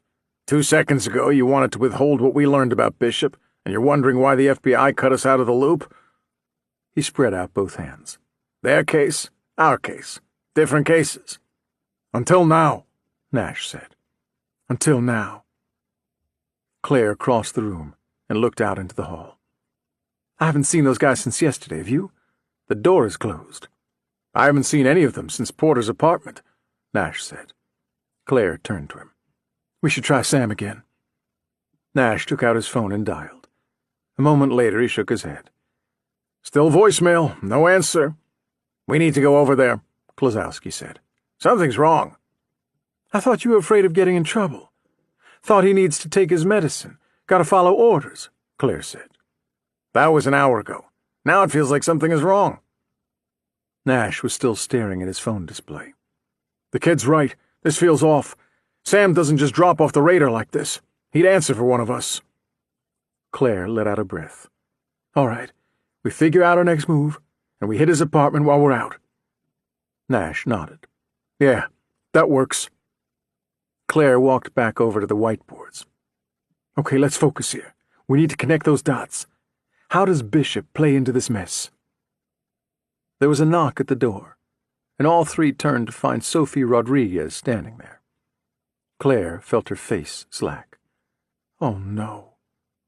Sophie stepped inside. There were bags under her eyes. Her arms hung limp at her sides. "I took the call 10 minutes ago. Larissa Beale. About the same age as the others. She was supposed to attend a school dance tonight. Her mother wanted to surprise her, so she bought them a spa day. She went into the office for a few hours this morning, and when she got home, Larissa wasn't there. She started calling around to her friends. None of them had seen her either. Because of the girls in the news, she got panicked and called missing children. Sophie paused for a second. I don't know, this could be premature, but something feels wrong. When was she last seen? Claire asked. Her mother said she was still sleeping this morning when she went to work. That was 6:30. Her father said there's no sign of a break-in, and her room looks normal, his word. Her boots, coat, and phone are gone. Nash reached for his coat. We need to secure the parents. If this is Bishop, they could be in danger like the others. Sophie frowned. What makes you think this is Bishop? We'll tell you on the way. He turned to Klozowski. Kloz? He was back at his computer. I'm already on it, checking all obituaries published in the past 2 weeks for Beale. What are the parents' first names? Darlene and Larry, Sophie said. Do you have Larissa's cell phone number? I'll start a trace on that too. Klozowski's phone dinged. I texted it to you, she told him. Their home address, too. Get uniforms over there. Tell them we're on our way, Claire shouted over her shoulder as the three of them raced down the hallway.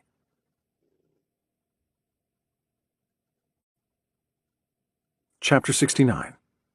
Pool. Day 3, 5:18 p.m. Poole stood in the center of the green house, Bishop's house, with an ice pack pressed to the back of his neck. Federal agents had taped off this property as well as the abandoned home across the street and now swarmed over both. He watched them take out Diner's lifeless body on a stretcher about an hour ago. Only after all evidence was collected and the scene was properly documented. The woman in the pink robe moved a chair to her picture window and watched the activity with a mug in her hand, golf long forgotten. Agents interviewed her upon arrival, but got nothing beyond what she had told Poole. Special Agent in charge Foster Hurless stood beside him, his usual scowl etched on his face. Tell me what happened again? I didn't see a car in the driveway. He left on foot. He might still be close. I'm not doing any good standing here, Poole said. Medical needs to clear you, and we have a dead agent. I've got people going door to door. The only footsteps in the snow outside are on the walkway and the driveway. There's no garage, Hurless told him. This place is small. Well, I'd remember a car. He could have parked on the street. There are cars up and down this road. Poole said nothing. Tell me again.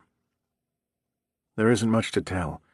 We traced the fake identification to a mailing address, the abandoned house across the street. We cleared the house. I drew the short straw, and Diner opted to photograph the interior, particularly the walls with the graffiti, while I talked to the neighbors. The woman across the street said the man living here collected the mail, so I came here next. I didn't expect Bishop to open the door. He took me by surprise. We struggled. He bested me when he got a hold of the table leg. When I woke, I cleared this house, then went back across the street and found Special Agent Diner. So you knew someone used the house across the street as a mail drop? You knew that someone came from here, and you still came over without backup? Poole felt his face flush. I had no reason to believe there was any danger. I most definitely didn't expect Bishop. And he was expecting Sam Porter, the Metro detective? His exact words were, "You're not Sam Porter." I'm not sure what that means. It means he wouldn't have been surprised to find Porter on his doorstep. Poole shook his head. I know what you're thinking, but Porter is a good cop. He made some mistakes, but he's not mixed up in this, not like that. He wants this guy found, that's all. Hurless touched his chin. Maybe, maybe not. I just learned there was a diary on the body they found a few months back, the bus victim they thought was 4MK. Apparently it was Bishop's diary. Porter never checked it into evidence. It's mentioned in the report, but Metro doesn't have possession. Never did. Why would he withhold evidence? Poole asked. Why would Bishop expect him on his doorstep? Poole grimaced, pressing the ice pack harder against his neck. Why mention the diary in a report if he planned to withhold? The diary is in Detective Nash's report, not Porter's. Porter doesn't mention it once in 43 pages of typed text. A crime scene tech approached and stood silently behind Special Agent in Charge Hurless, waiting for a break in the conversation. They looked at her and she raised her voice. "Sir, we've completed our preliminary of this residence. There are no prints. We found traces of latex residue on many of the surfaces, so he most likely wore gloves while here. Other surfaces have been wiped clean." "What about the table leg he hit me with?" "Wiped," she said. Poole nodded toward the bathroom, regretting the motion the moment he did it. "What about the bathtub or shower? Maybe he bathed here?" "The bathtub was dry and covered with bleach stains. We think he cleaned it after each use. Same with the sinks in both the bathroom and the kitchen. He removed the traps and the plumbing as well. We're taking all the remaining pipes with us in case something got caught up inside. We're also vacuuming all surfaces. We'll find something," she assured them. "Nobody can hide completely." "Any way to tell how long he was here?" Poole asked. She shook her head. "He was ready to bug out on a moment's notice. Probably got out in less than 10 minutes. He could have been here for days or months." "The woman across the street said she remembers seeing him as far back as 6 months ago," Hurless said. "So Bishop put this together as a safe house before he was outed as Form K." "Looks that way. According to property records, the house is owned by a subsidiary of Talbot Enterprises. They've been buying up houses in this area for about 2 years and turning them out as rentals. They keep the utilities on to prevent the pipes from freezing while they're vacant. The whole neighborhood is a hot spot for the homeless and squatters. Once he jimmied the lock, he'd be able to come and go as he pleased. It's not tough to run a disguise in weather like this. Everyone's got multiple layers on. He wouldn't stand out."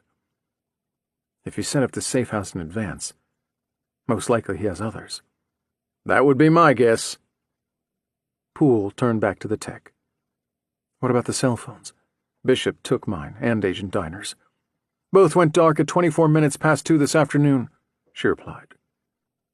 Poole lowered the ice pack and turned back to Special Agent in Charge Hurless.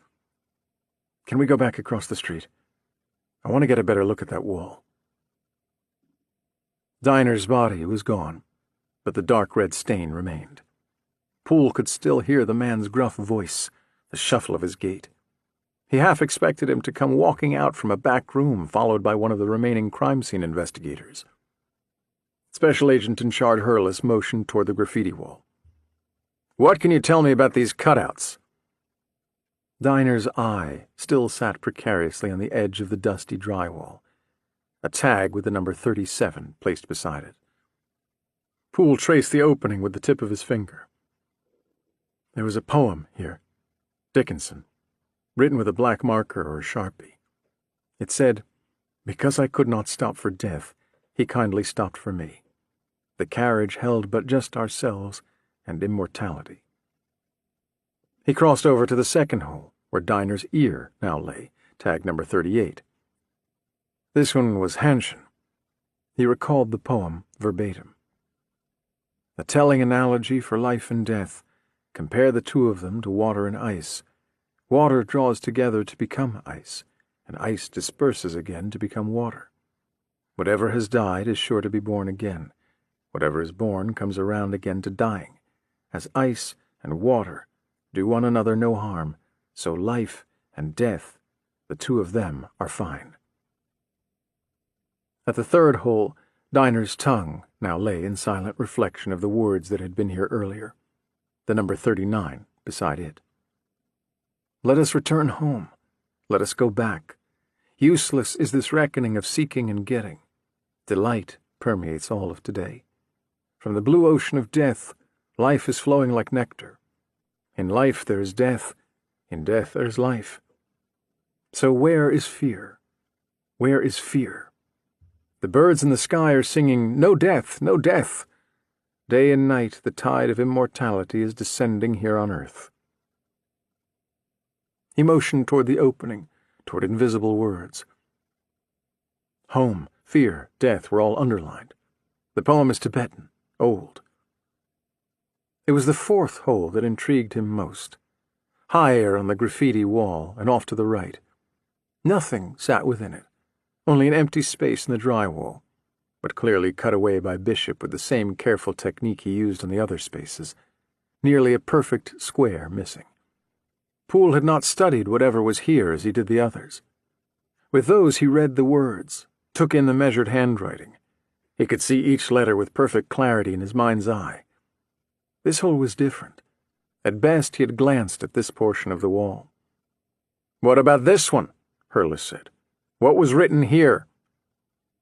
Poole raised a hand, silenced him, then closed his eyes, concentrated, focused on what he saw when he first walked the abandoned house.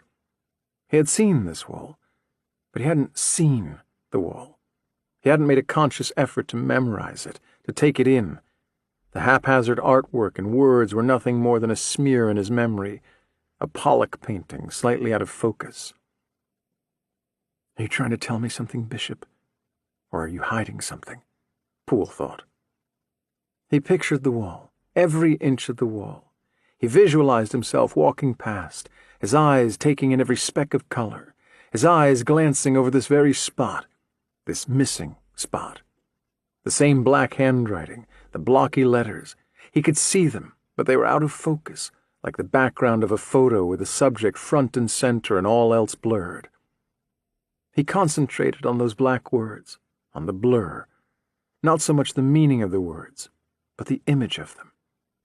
He concentrated until they came into focus, one letter at a time, and only then did he read, speaking them aloud. "You can't play God without being acquainted with the devil."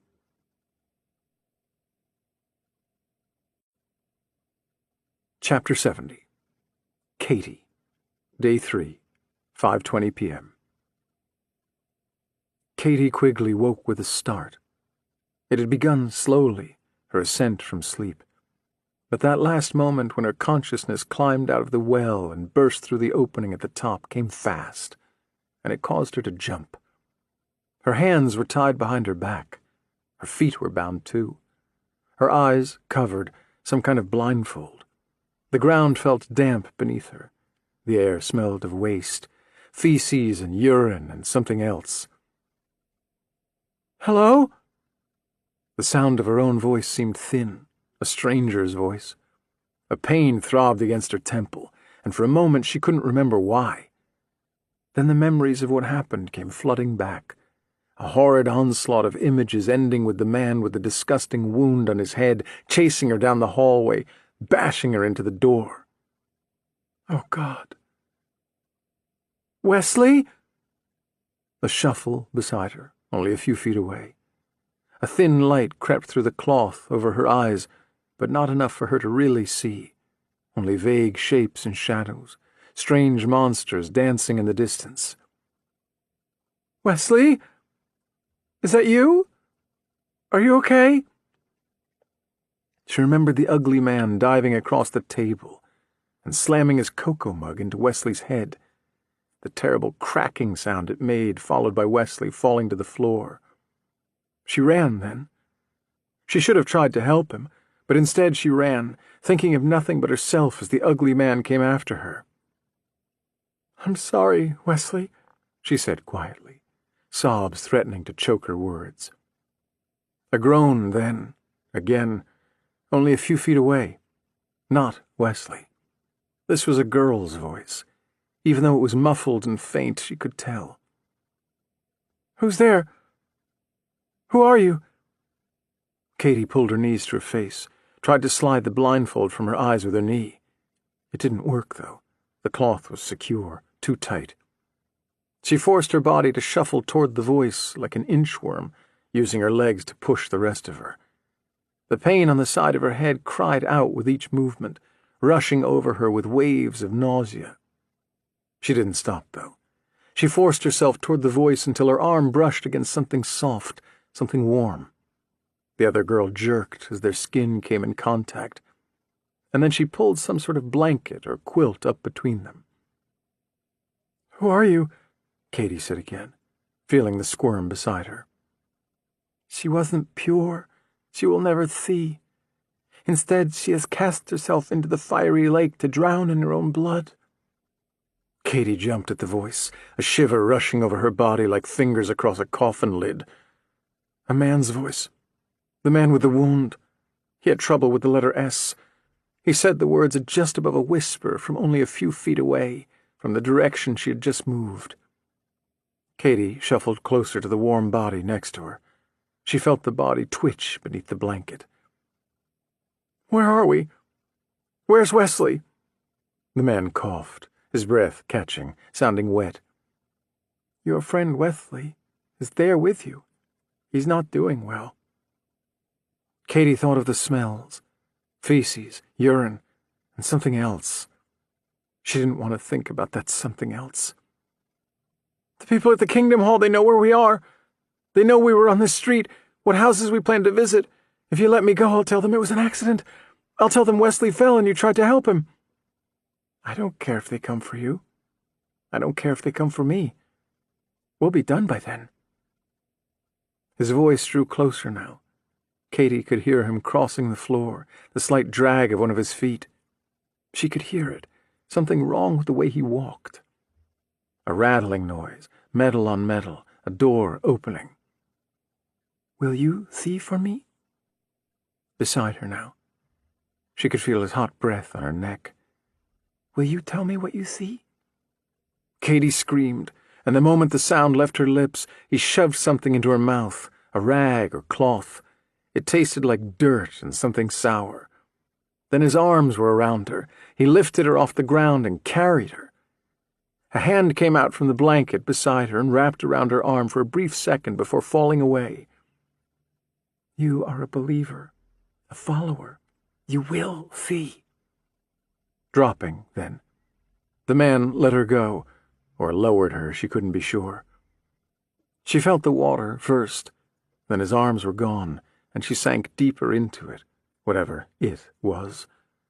She sank until almost completely submerged, all but her face, her blindfolded face reaching for air from the highest point.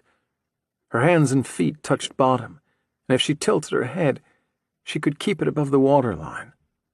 The water was warm, nearly hot. Had Katie been able to see, she would have watched the man in the black knit cap as he pulled the tarp from the stack of car batteries wired in a series next to the freezer converted into a water tank. She would have seen him pick up both ends of the jumper cables attached to the last battery in the series. She would have seen him drop both ends down into the water. Katie didn't see any of those things. Katie saw nothing at all as the electricity caused her body to spasm with such strength. She broke the zip ties at her hands and feet. She saw nothing but the brightest of white lights.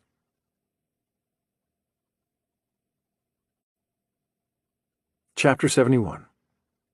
Claire. Day 3, 5:43 p.m. "I'm not going to sit in here locked up like a common criminal while some maniac has our daughter," Larry Beale spouted. He continued to pace the small hotel room. They had been there for nearly 2 hours, and yet he had to stop moving. "Larry, this isn't helping. Please come here and sit next to me," Darlene Beale said from the bed. Claire watched them both from the small table just inside the door. Uniformed officers had arrived at the Beale household within 4 minutes of Claire's call. Both were found safely inside their narrow 3-story home on West Superior Street. Darlene Beale was on the phone cycling through her daughter's friends for the 5th time, while her husband Larry sat at Larissa's computer digging through the data.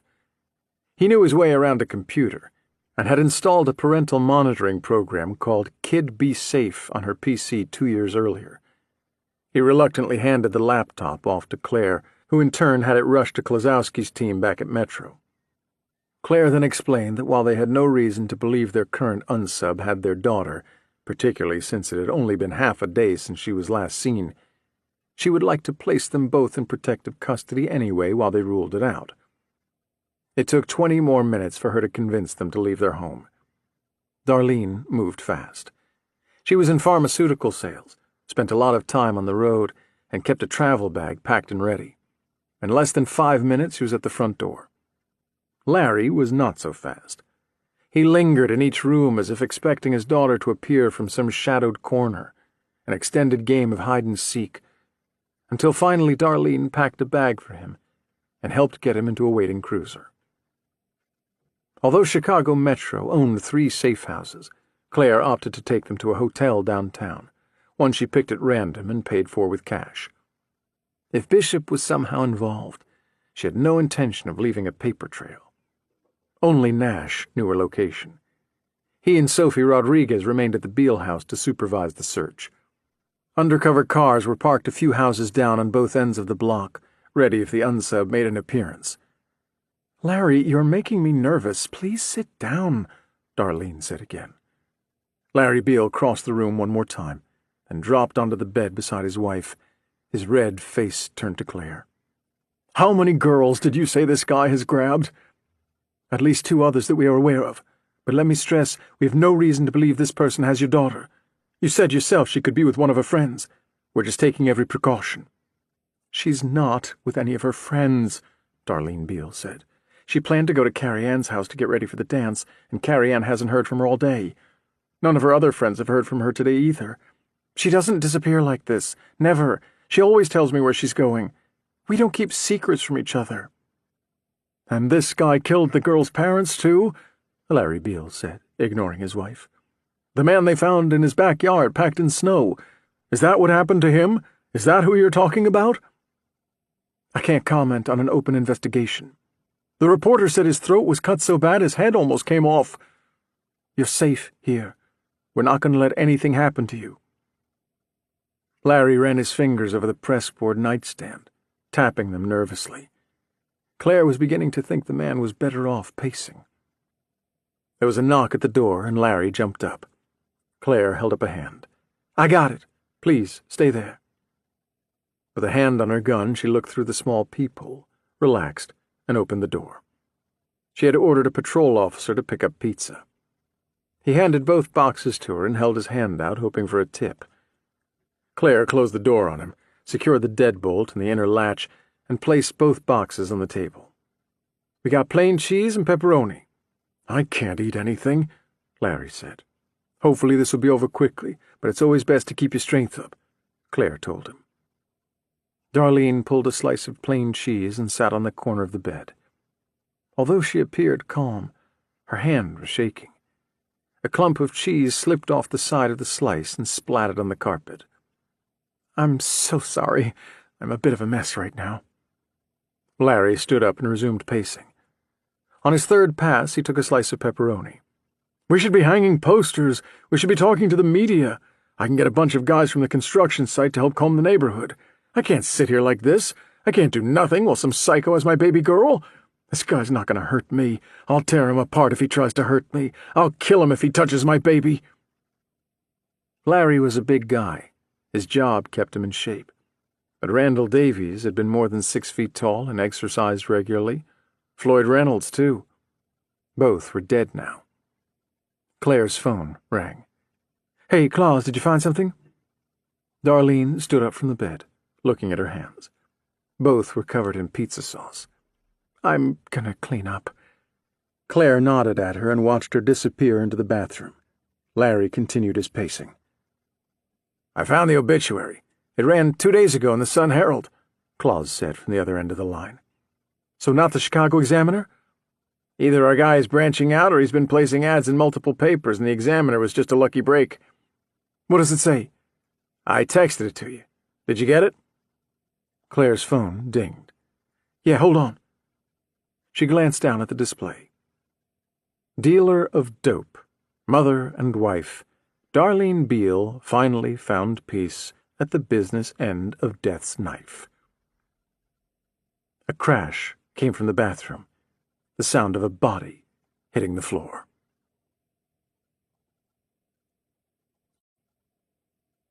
Chapter 72. Claire. Day 3, 6:04 p.m. Larry was the first to the bathroom door. He jiggled the handle. Locked. "Darlene! Get back!" Claire shouted, her foot missing him by less than an inch as she kicked the door just below the lock. The frame protested but didn't give. Larry plowed into the door, shoulder first, hitting hard, and Claire heard the splinter of wood as the frame cracked. Darlene was on the bathroom floor, her body spasming, a white foam dripping from her mouth down her cheeks and chin. Her eyes were open wide, all white, rolled back into her head. Larry dropped down beside her, cradling her head against the tile floor. His hand was covered in blood, as was the tile beneath her head. Darlene's body shook. Her toothbrush snapped with a loud crack between her convulsing fingers. "Turn her on the side! Make sure her tongue is clear! Don't let her choke!" Claire shouted out, scanning the room. Toothbrush in 2 pieces.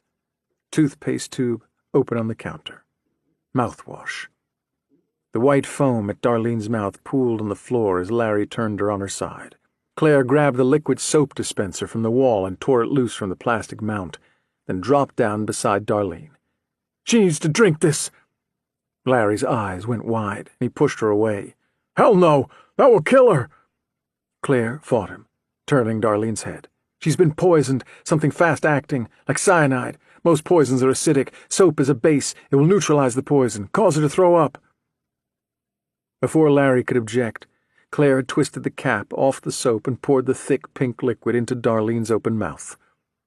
Then she held the woman's mouth closed and pinched her nose, forcing her to swallow. Darlene's body jerked with a terrible force, and Claire lost her grip. The woman's head twisted, and her arms flailed out. She kicked at the air. "You're making it worse!" Larry shouted. Claire forced more soap down her throat, forced her to swallow. It came back up a moment later with a gurgling cough, spewing over the wall and tile. Claire made her drink more. She threw up a second time, then a third. Her body finally stilled, and Claire checked her pulse. Beside her, Larry's face was white and long. "You killed her! Oh my God, you killed her!" Claire tried to draw in a breath, but every muscle in her body fought her. "Go call 911.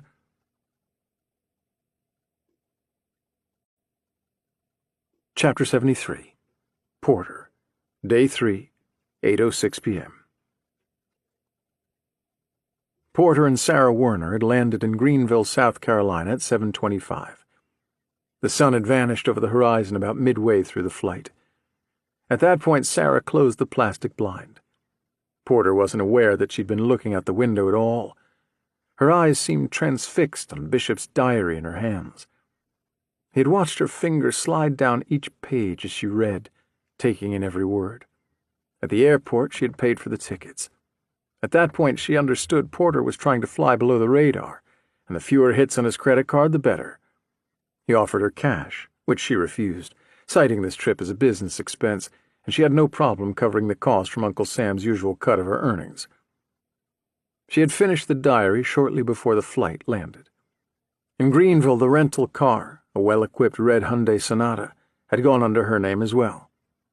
Sarah plugged the address from Bishop's diary into the GPS app on her phone and drove off in relative silence with Porter in the passenger seat. Once they left the airport property and eased onto the highway, Sarah was the first to speak. "Maybe we should get a hotel and go in the morning when it's light out. We'll have a hard time seeing anything in the dark." It was dark. In the city, light found its way into every corner. Street lights, traffic lights, offices, businesses. There was always light. Out here there was nothing. The sky was pitch black, dotted with distant stars. Along the edge of the highway, Porter could see maybe 30 feet before the darkness blotted out their headlights. Within minutes of their leaving the airport, civilization seemed to drop away, replaced by sprawling fields and nothingness. Porter glanced over at the GPS. "According to your thingamagizmo, we're only 13 minutes away. I'd rather scope it out, see what we can see tonight, and maybe go back in the morning." "Don't you ever sleep?" "I slept during police school." "I find that hard to believe. Where else would you learn a fancy term like thingamagizmo?" Heather. He had learned it from Heather, one of her favorite non-words. His thumb drifted to his wedding band. Sarah caught him looking at it. "Tell me about her?" Porter felt his face flush. "You don't want to hear about my wife." "I do," she said. "I'd really like to." He hadn't really talked about her much since her death. He had tried with both Nash and Claire, the two of them loading him up with alcohol not long after Emery was found and he returned to duty. Although they were his friends, he was technically their superior, and he'd always had a problem showing emotion. There'd been plenty of private moments after Heather's death. He still found himself talking to her a couple of times a day. Every day as he got dressed, he lingered a bit too long at the closet, his fingers brushing her clothes. Her death left a void in him, a big empty space. He missed her dearly, every second of every day. Her name was Heather. She was killed in a botched convenience store robbery a few blocks from our apartment about 6 months ago. They caught the guy, just a kid, really. Harnell Campbell. Porter went quiet for a second, his gaze drifting to the window. Somehow he escaped. He should have stayed in jail because Anson Bishop tracked him down. Killed him, we think. His body never turned up. Bishop left the kid's ears sitting on my bed like some kind of gift. I guess in a way it was. I sure as hell wanted to kill him. The idea of him spending a few years in prison and getting his freedom back while my Heather was lost ate at me. I came home, and there it was, her killer's ear in a neat little white box with a note. What did the note say? It said, Sam, a little something from me to you. I'm sorry you didn't get to hear him scream. How about a return on the favor? A little tit-for-tat between friends. Help me find my mother. I think it's time she and I talked. B. Wow. Yeah. So that's why you're here? That's why you came to New Orleans? To help him find his mother? Porter shook his head. I'm here to catch him, period. She's a lead, nothing more. Him killing Campbell, that was a one-sided deal. I don't owe him anything other than a comfortable cell. But he can be in New Orleans, too. He might have been watching the entire time, Sarah pointed out. He can't enter the prison without risk of getting caught, but he probably followed your every move. Maybe. So he could be here, following us. Porter hadn't thought about that. He assumed Bishop kept tabs on him in New Orleans. But here? I don't know about that. He couldn't have known what was said between us and his mother. Nobody has seen what she wrote in the diary but us, the address. There are cameras in the interview room. It's possible one of them caught a good angle. Somebody on the inside slipped you that cell phone and the knife. He could have followed us to the airport. Hell, he could have been on our plane. Somebody high-profile like him, to be able to hide as long as he has, he's got to be good at disguises, blending in. I think I've seen his face in the news every day since you ID'd him. To not get caught with all that heat? She let the words trail off, reached up and brushed an errant hair from her eyes, then glanced up at the rearview mirror. He's not out here, though. I haven't seen another car in a while. Of course, he could be driving with the headlights off. That's what I'd do. I don't think he'd follow us. I think you're right, he's good at hiding. I also think he's smart enough to stay hidden.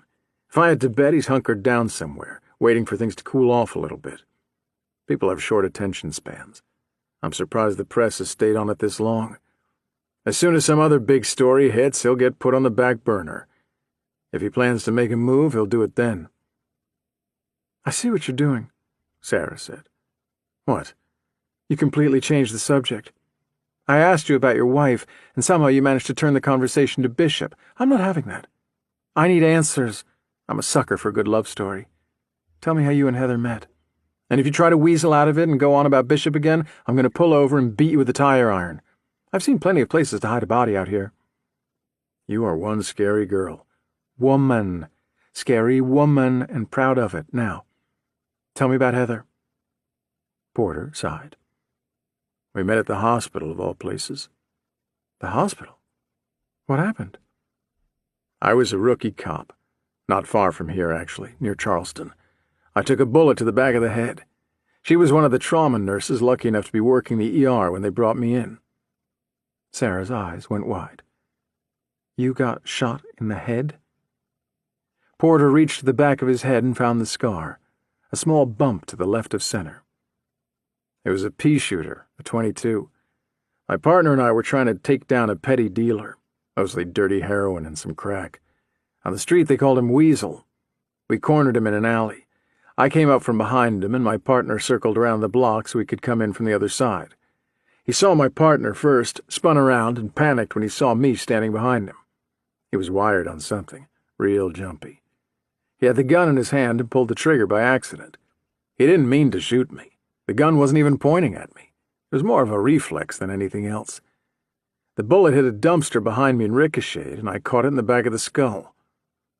Holy hell! How are you still alive? Porter shrugged. My thick head, I guess. The bullet lodged in place, got caught in the bone. It didn't make it into my brain, but got real close. Well, that was lucky. Yeah, I guess. They think the ricochet is what saved me. A direct hit and I would have been done. There was still damage, though. Pressure started to build up almost immediately. He paused for a second, recalling. It's funny, I actually remember the hit. It was like a hard slap to the back of the head. It didn't knock me off my feet like it does in the movie. I stood there like an idiot, thought I could get back to the car and drive myself to the hospital. I touched it, saw the blood on my fingers, and took about 2 steps before I passed out. I didn't wake up again for nearly a week. Sarah slowed as a small animal scurried across the road and disappeared in the bushes at the side. Were they able to remove the bullet, or is it still in there? No, they got it out. Then they put me in a coma until the pressure finally reduced. His finger found the small scar again. The bullet went in from a weird angle, came in low on the left. Most of the pressure was centered above the hippocampus region. Sarah held up a hand. Wait, I know this. That's the portion responsible for emotions and memory. Give that girl a gold star. Porter grinned. It also runs our autonomic nervous system and handles spatial recognition. They knew my nervous system was intact even while I was in a coma, but until I woke they weren't able to tell if anything else had been impacted. When I opened my eyes, Heather was standing over me, this beautiful smile on her lips, and I knew I was in love.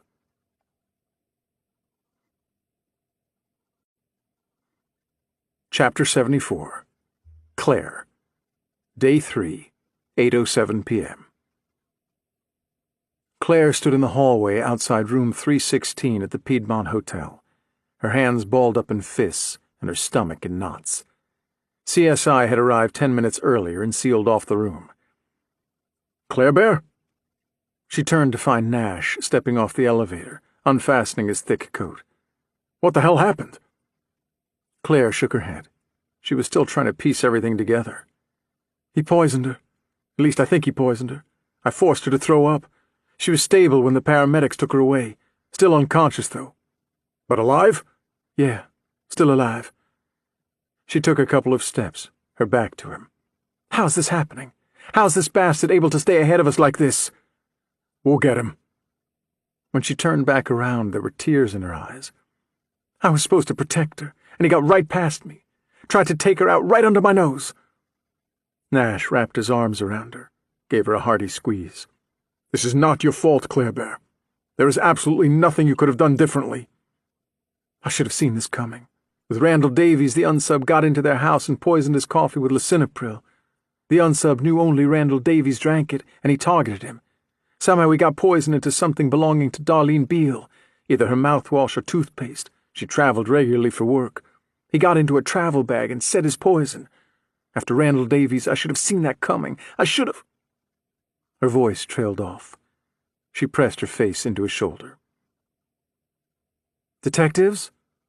Claire pulled away from Nash, wiped at her eyes, embarrassed. Yes? CSI Lindsay Rolfe stood at the hotel room doorway. She averted her eyes as Nash released Claire from the hug. You were right.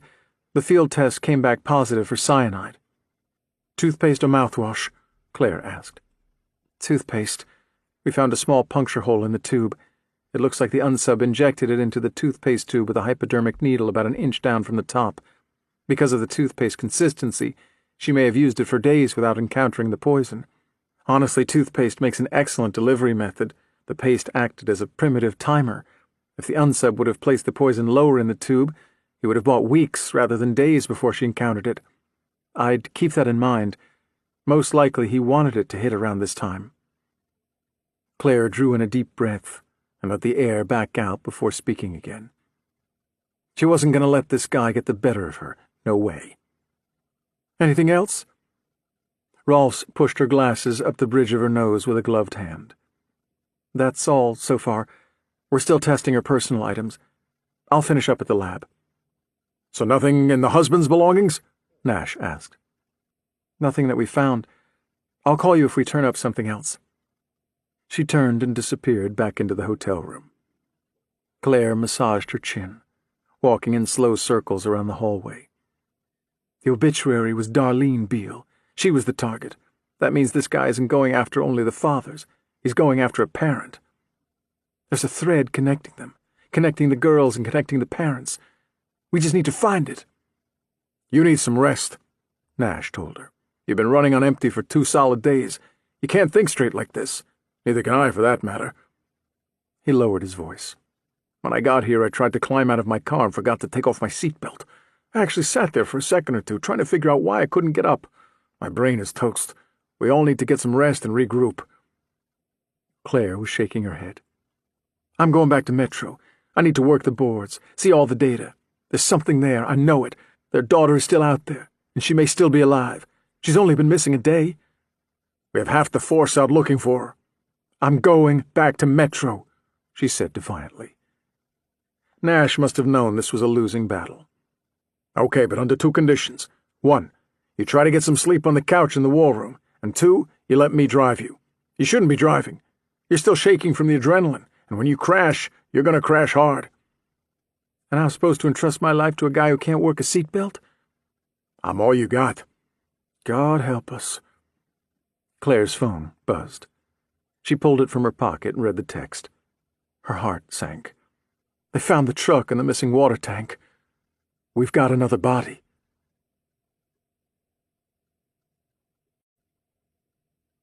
Chapter 75.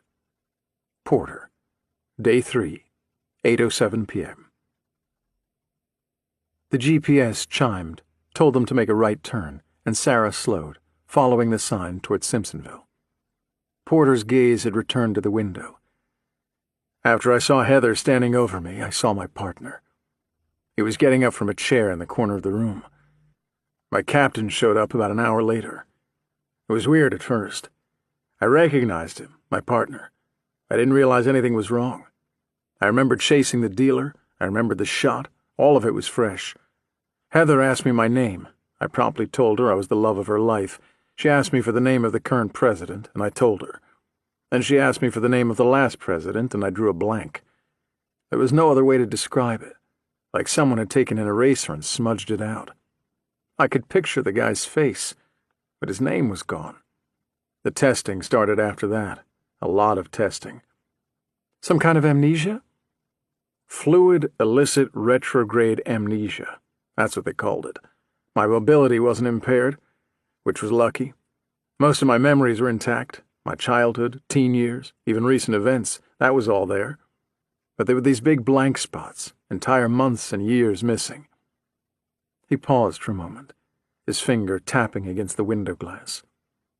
Heather used to make me do this exercise where she'd have me write down the bullet points of my life in chronological order, date them as best I could. We'd do it every day, start with a blank piece of paper and fill in everything I could remember. For the first few days, the list got longer with each attempt. There was progress. After about a week or so, that ended. I didn't lose anything else, but those blanks held tight. The doctors assured me the memories would return in time. Some have, I suppose. But to this day I'm still missing time. Through all this, Heather stuck with you? Porter nodded. She refused to go out with me on an official date until I was out of the hospital and had resumed a normal life for at least a month.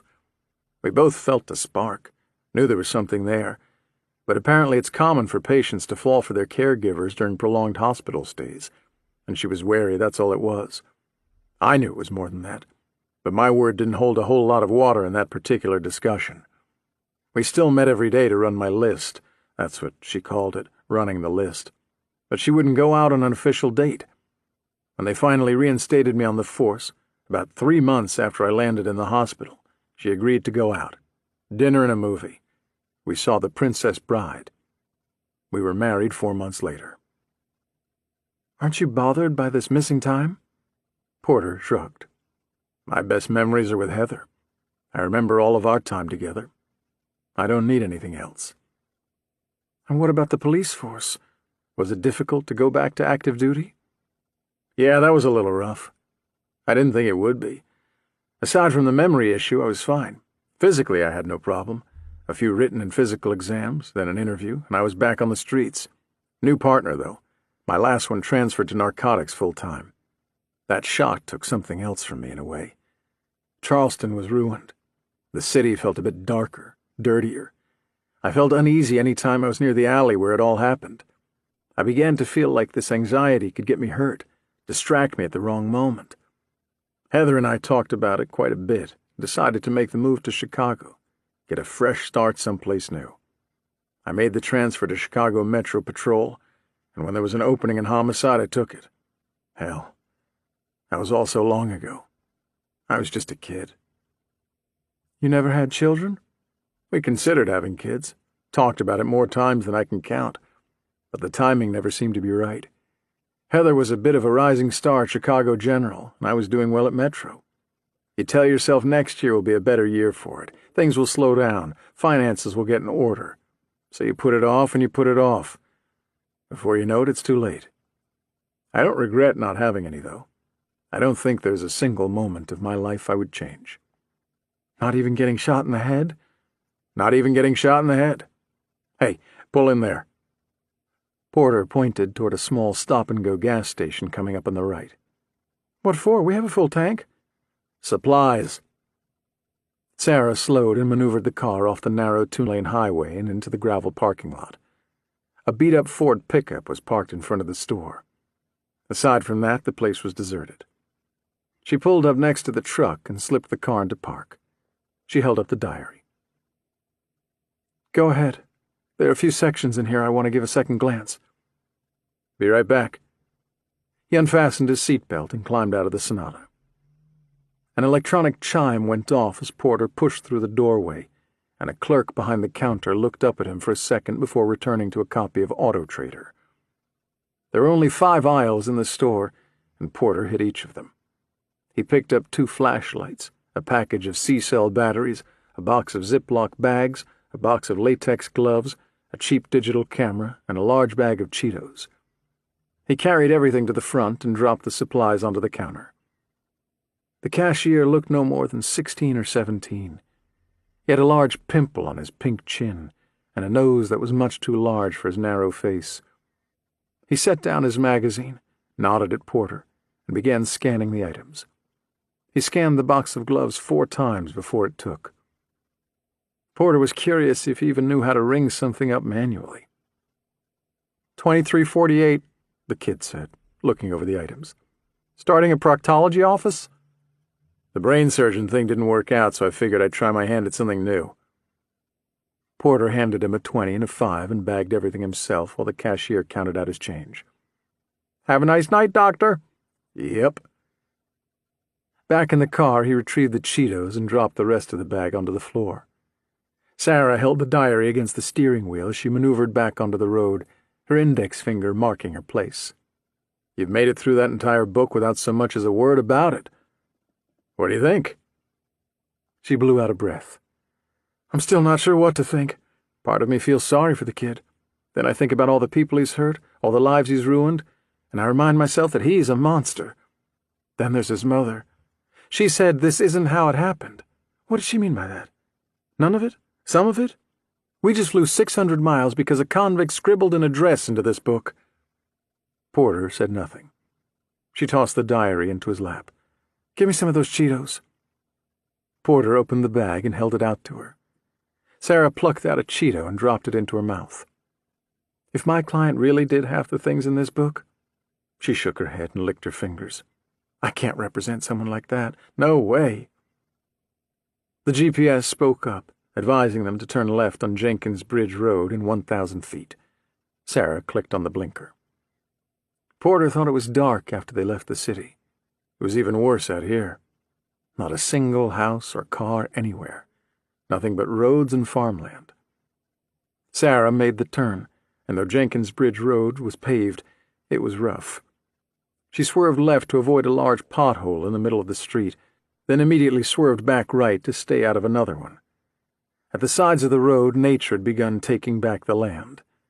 Weeds and foliage ate away at the blacktop, leaving the pavement cracked and ravaged. BFE, she said, slowing down. What? Bumfuck Egypt. I'm not sure what that means. It means we are in the middle of absolute nowhere, and I'm about 3 minutes away from second-guessing many of my recent life choices. The GPS instructed her to turn left in 100 feet. Sarah turned on the high beams.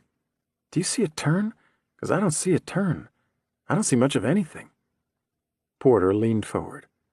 There it is, right after that big rock. Sarah turned left, and the road turned to a combination of gravel and grass.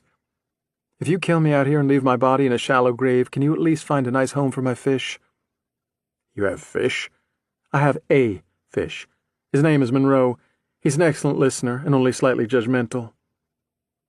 The farmland had given way to trees, dogwood, oaks, evergreens, that loomed over the car, the branches reaching across the narrow road and twisting above like dozens of interlaced bony fingers. Your destination is ahead in 100 feet, the GPS told them. It will be on the right. Sarah frowned. I don't see anything, do you? Do you think she lied? I don't know what to think. The GPS played a happy little melody, then, You have arrived. Sarah hit the brakes and stopped the car. There's nothing here. She played us. Porter stared out the windshield. Up ahead, the road petered out, ending in an overgrown mess of wild bushes and trees. He saw nothing at all around them but dense woods.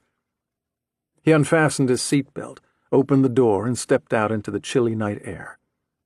Sarah killed the motor and got out too. Porter's shoes crunched in the gravel as he walked toward the side of the road. The energy drained from his body. His shoulders slumped. I'm an idiot, he said. I should have known better. Sarah rounded the car and stood beside him, placing a hand on his shoulder. You're a good cop. You chased a lead. They don't always pan out. Something scurried through the bushes a little to their left. Porter turned to find shining eyes staring up at him. They paused for a second and disappeared into the growth. What's that? I think it was a raccoon. Porter took a few steps to the left. Not the animal. He reached up, his fingers wrapping around a thick vine growing over. Is that a mailbox? He tugged at the weeds and shrubs, freeing the crooked post and the cracked white box fastened to the top. His eyes fixed on the faded words scrawled on the side in black paint, barely visible in the thin light. Bishop.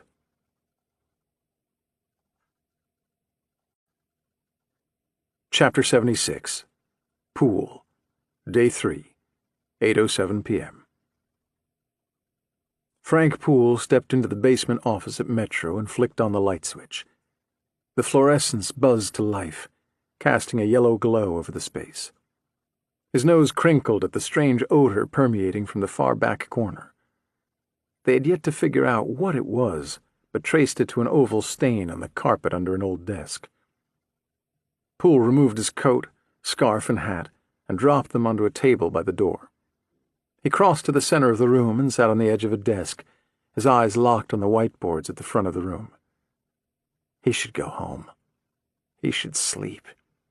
He couldn't, though.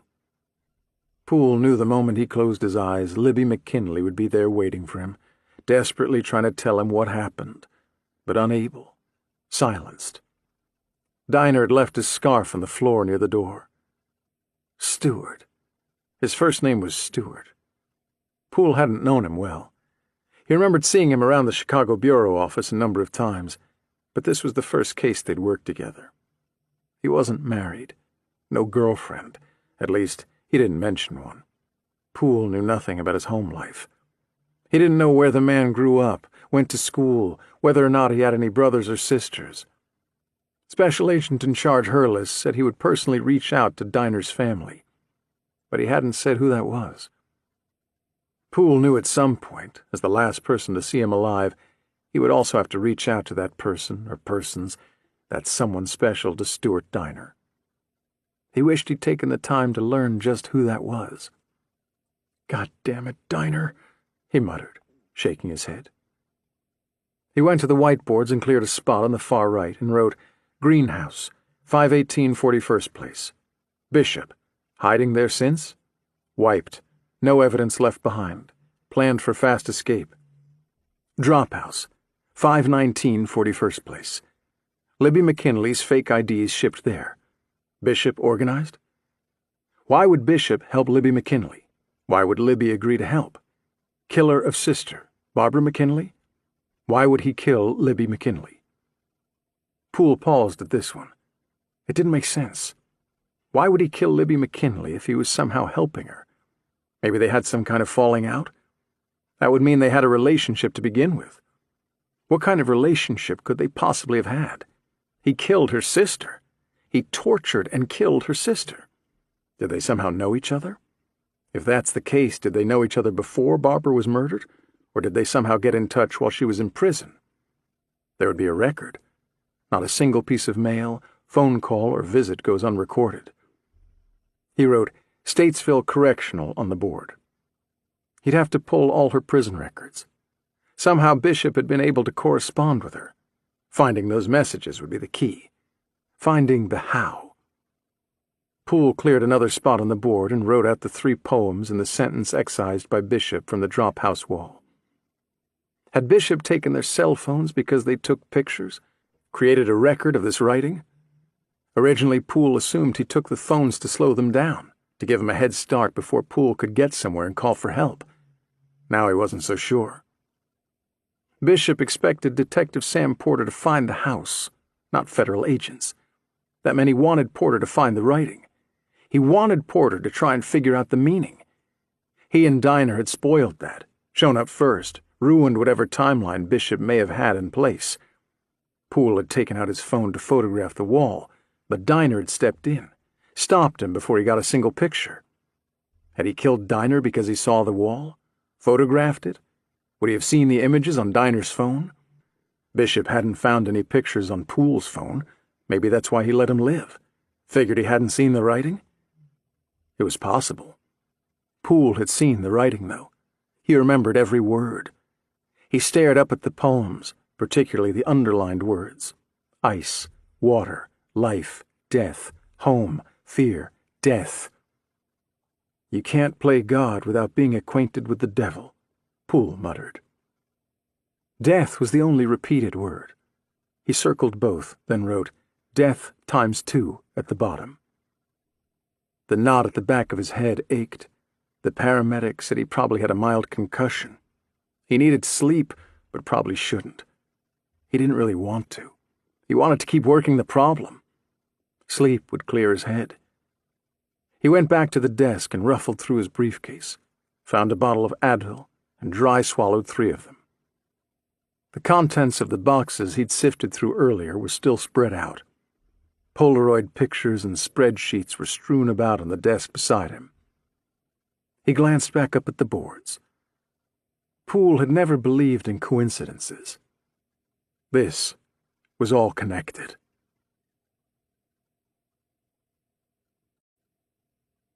Chapter 77. Porter. Day 3, 8:07 p.m. Porter stared at the mailbox. It seemed familiar to him.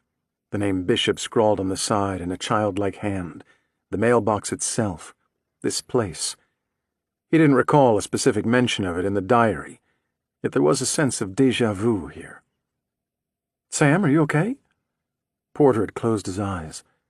He didn't remember closing his eyes. When he opened them, he found Sarah watching, concern across her face, barely visible in the pale moonlight. She put a hand on his shoulder. "I lost you again, like back at the prison.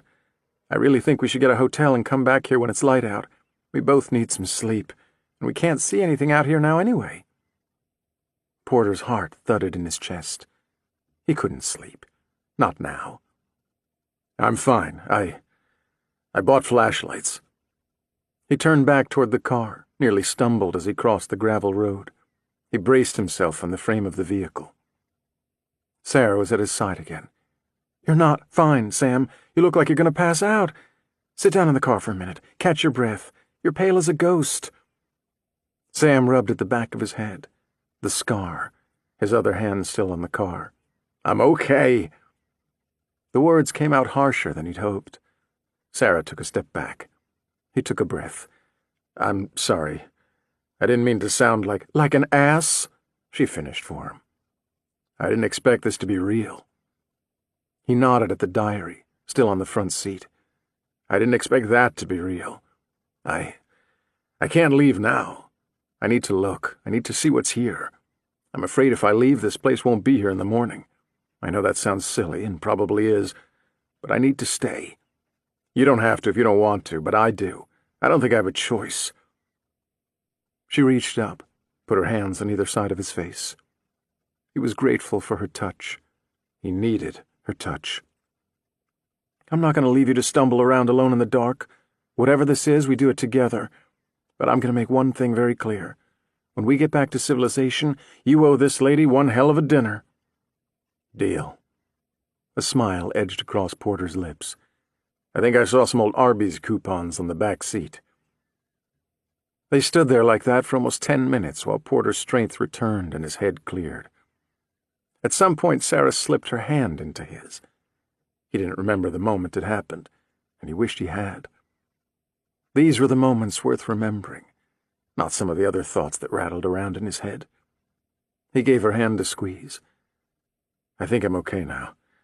I guess I got a little overwhelmed." Porter let go and reached inside the car for the bag from the convenience store. He placed it on the roof, removed the flashlights from their packaging, and loaded batteries in each, handing one to Sarah. He put the diary in his pocket. Sarah flicked on her light and ran the beam up and down the deserted road, while Porter read the instructions on the digital camera. "There's a gravel driveway here, or maybe it's an old road. I can't tell. The weeds took it back." She stood about 5 feet away from him, near the mailbox. "There's something else, too. Looks like there used to be another mailbox next to this one that says Bishop. I found a post, but it's busted off about 2 feet out of the ground." "It would have said Carter. They live next door to the Carters." "Oh, yeah, from the diary." Satisfied he had the camera under control, Porter loaded the gloves, Ziploc bags, and camera back into the bag, closed the car door, and went over to her. Her beam was still on the remains of the post. When she saw him beside her, she ran the light up and down the gravel she found. "This is what I was talking about. I don't think anybody has been down here in years." Porter followed the beam of light, watched it bounce over the rough gravel strewn with weeds and dirt, watched it dance over the trees, waving silently in the moonlight. He watched the darkness engulf the light at the edge of the flashlight's reach. Then he took Sarah's free hand and started toward that darkness. Not another word between them.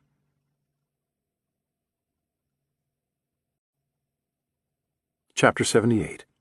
Claire. Day 3, 8:15 p.m. Claire spotted the flashing red and blue lights as they came down Ashland Avenue. She pointed out the windshield. "Over there." "I see it," Nash replied, turning into the Walmart parking lot. They followed the signs around the side of the long building to the loading docks at the back. As they rounded the corner, they came upon 2 patrol cars with a barricade set between them, blocking the road. The officer on the left picked up the side of the barricade and ushered them through, replacing it behind them. Nash pulled up between one of the CSI vans and an ambulance. Both paramedics were standing at the back of the vehicle, smoking cigarettes. Little for them to do here but wait. "Do you smell gas?" Claire asked. "That's just Connie," Nash explained. "When she's in park, the smell comes up from somewhere underneath. I need to get her checked out." "This car is a death trap, you know that, right?" "Don't knock my baby while she's down. She'll fix up nice. Isn't that right, Connie girl?" He reached up and ran his hand over the dashboard, then blew a kiss in that direction. "Bishop's got nothing on you. You're one crazy fuck." Claire climbed out of the car into the cold air and slammed the door behind her, her hands deep in her pockets. Nash followed, nearly slipping on a patch of ice. A gray Toyota Tundra pickup truck with a water tank hitched to the back was parked on the ramp leading up to the loading dock. CSI surrounded the truck with large halogen floodlights. The perimeter was roped off with bright yellow tape. At least half a dozen uniformed patrol officers stood around the site, keeping the growing crowd at bay. They were mostly Walmart employees. The store was open 24 hours. They must have called in friends, though, because a few of the onlookers weren't in uniform, and a car approached from the opposite side of the parking lot, heading directly toward the lights and crowd. Claire knew, once word got out, it wouldn't take long for this crowd to double or triple in size. It would be even worse once the press arrived. Claire counted 3 CSI investigators. All stood inside the perimeter awaiting orders. Lieutenant Belkin saw them and approached from the crowd, shuffling over. He wore a puffy navy coat with his badge affixed to the outer lapel, and Chicago Metro stamped across the back in large white block letters. "We sealed off the scene as soon as we got here." He pointed at a semi idling about 50 feet away. "That truck arrived a few minutes before 8 and called inside. The pickup was already on the ramp blocking his path. The warehouse supervisor came out, saw someone inside the truck, went to tell them to move, then backed off and called 911 when he realized, well, you'll see. He touched the door frame. We took his prints for eliminations. Also took a cast of his shoe to rule out his prints around the vehicle. There's a second set in the snow, but they're pretty muddled from this weather. CSI got casts of those. Probably your unsub. They circle the vehicle a few times. Might get something. The supervisor's name is Willis Cortez, and we're holding him inside the building. You can talk to him, but I don't think he's got much else to offer." Nash pointed at the security camera above the loading dock. "Any footage?" Belkin shook his head. "There are 3 cameras back here. Someone knocked them out last Tuesday. Maintenance hasn't had a chance to replace them yet." "Knocked them out how? They're mounted pretty high up." "Cut the video line and bashed the cameras with something good and heavy. They don't know exactly, but the cameras are a mangled mess. Whoever did it had a good handle on the camera's capabilities. They came in out of the viewing angle. According to security, the feed is live, then goes black. No shot of the person or persons who did it. I got one of my guys looking over the hardware and footage in case they missed something." Nash gave Claire a quick glance. They were both thinking the same thing. Bishop. Belkin pointed a thumb back at the truck. "That's a fucking mess. I've never seen anything like it." "Show us," Claire said. Belkin nodded and turned back toward the truck. He ducked under the yellow tape and held it up for Claire and Nash. He approached the driver's side door. The window was open. "Best we can tell, your unsub took the hose from the water tank and emptied the contents into the cab, close to 500 gallons. It would have taken some time, 20, 30 minutes, maybe longer. When I got here, the temperature was 7 degrees, with a wind chill of -2. The CSI folks are still trying to figure it out, but they said whoever did it would have had to spray for a few minutes, then pause for 5 to 10, then spray again. They said this was done in layers. Even at temps this cold, to do something like this, they had to build it. If they emptied the tank in one shot, it wouldn't look like this. This took patience and one large set of brass balls, particularly out in the open like this." Claire tried really hard to listen to Lieutenant Belkin as he explained what they were looking at. He went on with additional details about the thickness of the ice, the consistency. She heard Nash ask if it was salt water. She heard Belkin explain that it was not. Salt water wouldn't freeze at this temperature. She heard all this while her brain tried to wrap around what she was looking at. Inside the cab of the truck was a person. That person was wearing a seatbelt and had both hands on the steering wheel. Gaze fixed forward, locked on some non-existent object off in the distance. The body was encased in rough ice, thick and crusted all around, thin around the face and head, thick at the seat and floor. The face stared ahead in a frozen, dead gaze. It was a boy, a teenage boy.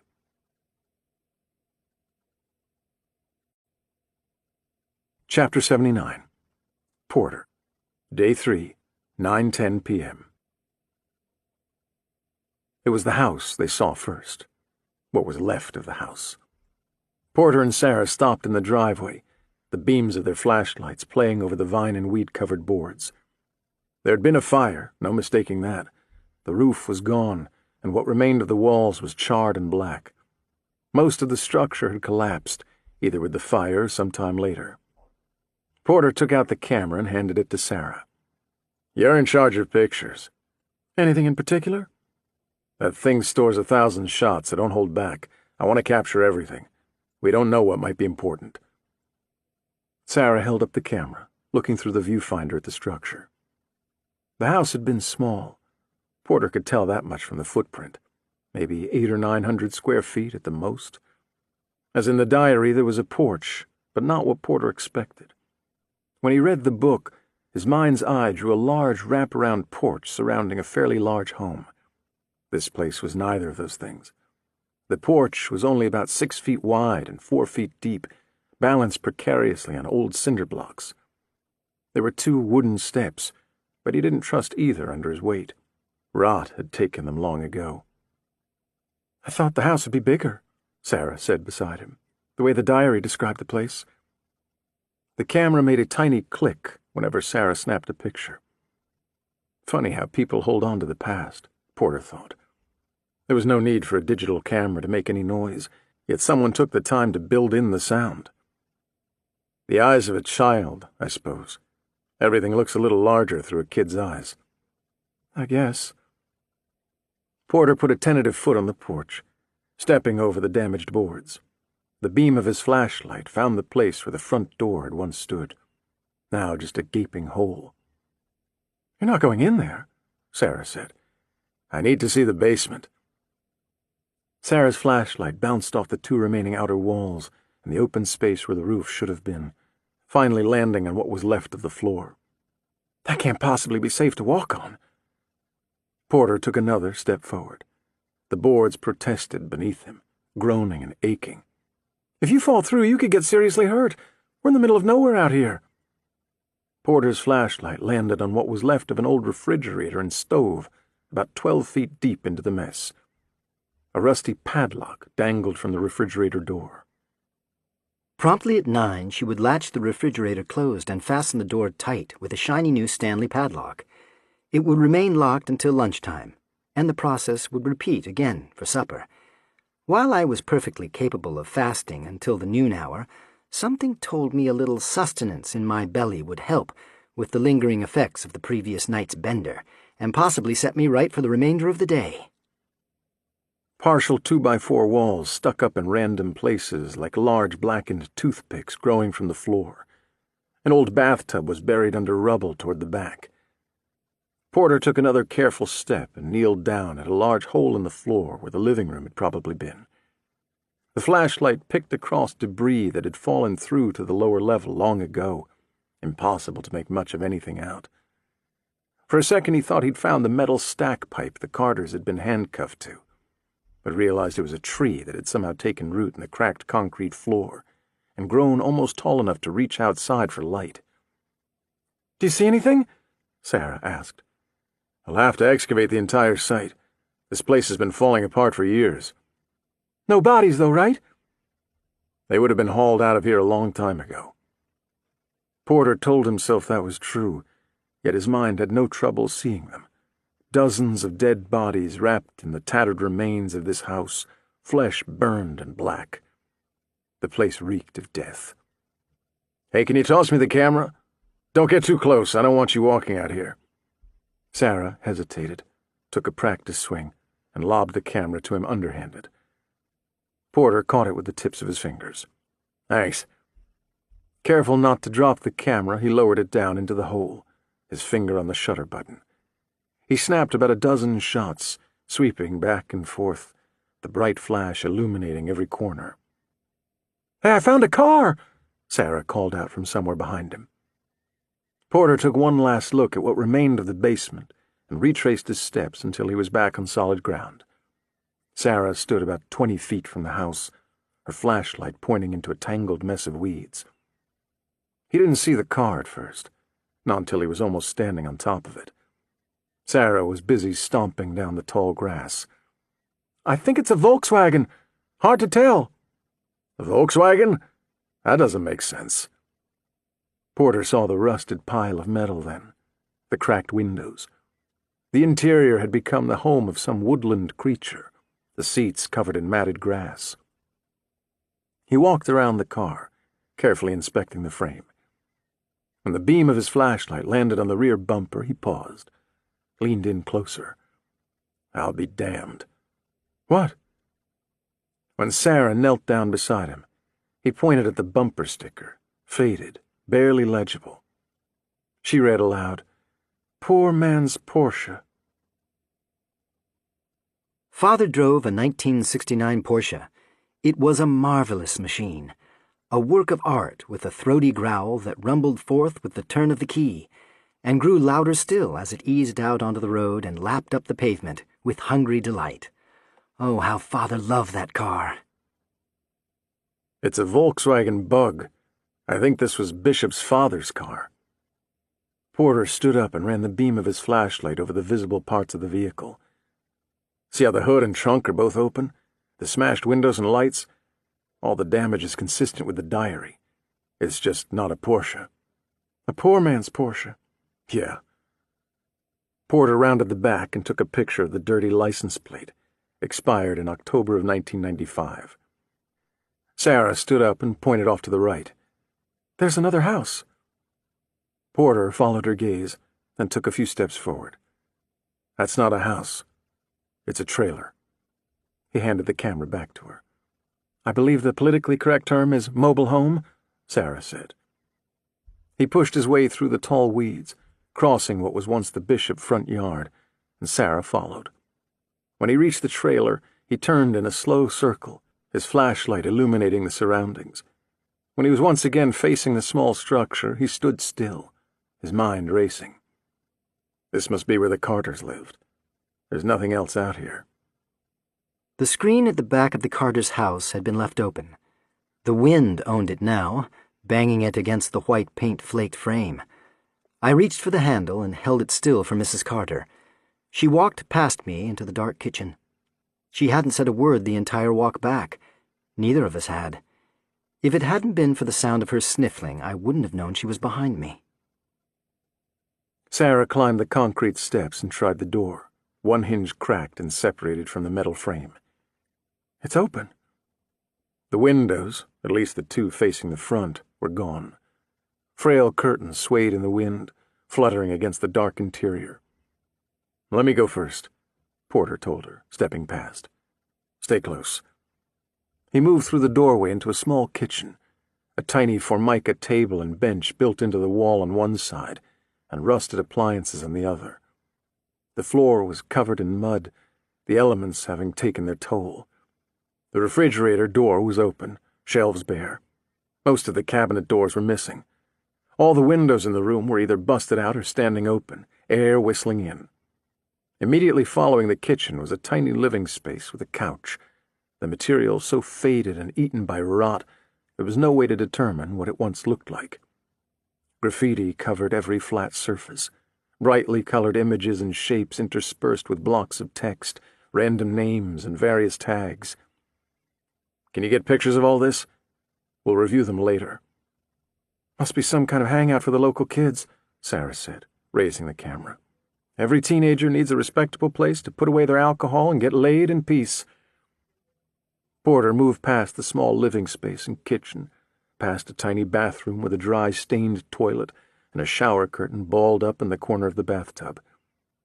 As his flashlight traveled over the cracked mirror, Porter saw his own face staring back at him.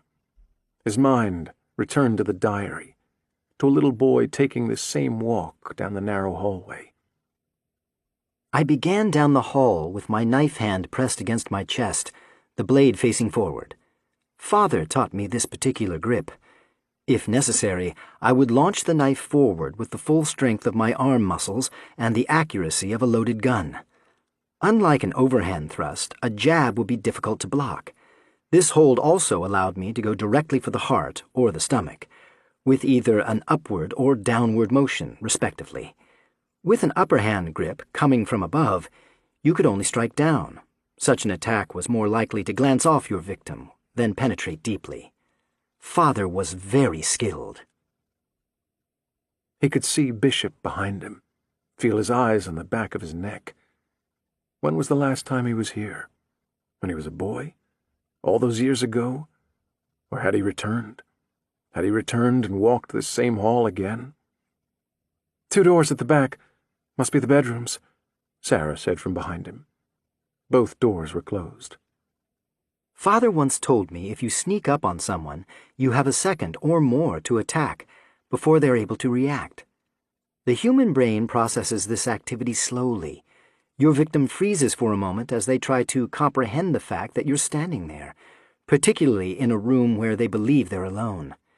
He said some victims will continue to freeze, just watching you, as if they were watching a television program. They stand there waiting to see what happens next. Sometimes not knowing what comes next is better.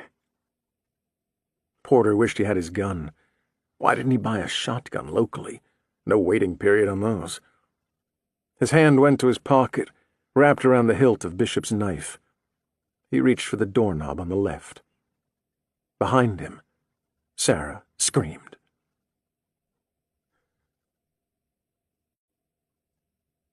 Chapter 80. Katie, Day 3, 9:11 p.m. Wake up! Wake up! Wake up! Muffled. Words spoken through a wet towel. A girl's voice. Please, wake up! The words right in her ear. Warm breath. A heavy whisper. When Katie's eyes opened, they felt so heavy with the effort, they almost slammed shut again. Consciousness returned. With it came pain, washing over her like a hot liquid from inside, burning at her muscles and bones. The blindfold was gone. Her hands and feet were no longer bound. A girl of about her age bent over her, faces nearly touching, Katie's head in her lap. When Katie's eyes focused on this other girl, the girl pressed a finger to her lips. He can't hear us, she breathed. We can't let him hear us. I don't want him to come down here.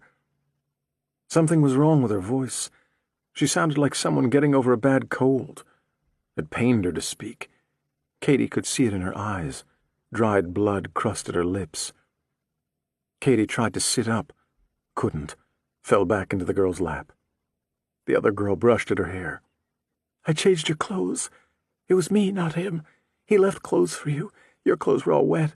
You'll catch cold out here, so I couldn't leave you like that. You don't want to get sick. You need your strength. We need to get out of here. Can't do it alone. Need to work together. The girl spoke in ragged breaths, each word a struggle. Katie vaguely remembered the water tank, falling into it. Then nothing. He tried to electrocute you. He did electrocute you. I saw him do it. He put you in that big water tank over there and dropped jumper cables down into the water. There was this loud bang. Then I smelled something burning. I think it might have been your hair. I can't tell. Your hair is still wet. He took you out of the tank and gave you CPR. He gave you CPR for a long time. Then you coughed, but you didn't wake up. He watched you for a while. Then he put you in here. He put you in here with me and went upstairs. He hasn't been back down. Not yet. We need to be quiet so he doesn't come back down. If he realizes you're awake, he'll come back down. I know he will. The girl coughed. She grimaced in pain. When she took her hand away from her mouth, red spittle covered her palm. I swallowed glass to keep him away from me. It worked. He didn't touch me. A weak smile. Guess I showed him, huh? She wiped her hand on the green quilt wrapped around her body. I'm Larissa. I'm Katie, she managed, her own throat dry, needing water. Where's Wesley? Who? I came here with Wesley Hartzler. He was with me. I haven't seen anyone else, only you. He only brought you down here.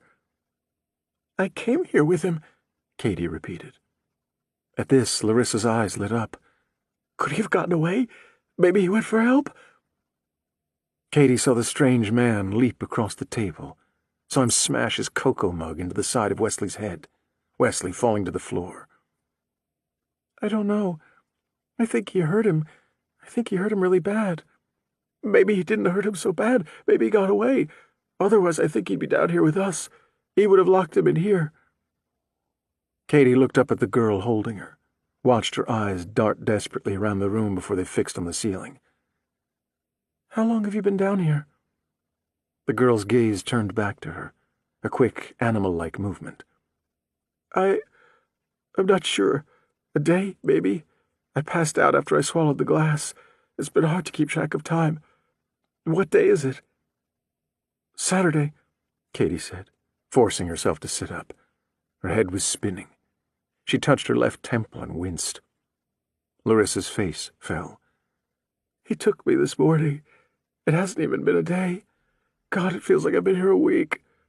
She coughed again. More blood. Katie tried to stand, fell back over. Larissa helped to steady her. Be careful. I'm sure you're still weak. Katie nodded, drew in a deep breath, tried to stand again, this time pulling herself up with the chain link. Once on her feet, she started to circle the cage, checking every seam, every little opening. I've been over it a dozen times. He welded all the seams and bolted the frame down into the concrete. There's no room to get out at the top, and he's got 2 padlocks on the gate. There's no way out of here. Katie rounded the corner and came to the door. She studied both locks. Where does he keep the key? On a chain around his neck. Do you know where we are? Where this house is, I mean? You don't know where we are? Larissa shook her head and told her how he had abducted her. This house is on Lowell. There are neighbors all around. Wesley and I came here recruiting for the Jehovah's Witnesses. Does anybody know where you are? Katie frowned, dropping the lock. It clattered against the metal frame. No, there was a large crowd of us at the start, roughly 24, but we all left the hall early this morning and split up to cover the most ground. We were gone hours before we got to this house. I lost sight of the others. We go in small groups to stay safe. I stuck with Wesley because he said he knew the neighborhood. He knew the street. Katie crouched back beside Larissa. He said he didn't touch you or me. Is that why he took us? Did he take us for sex?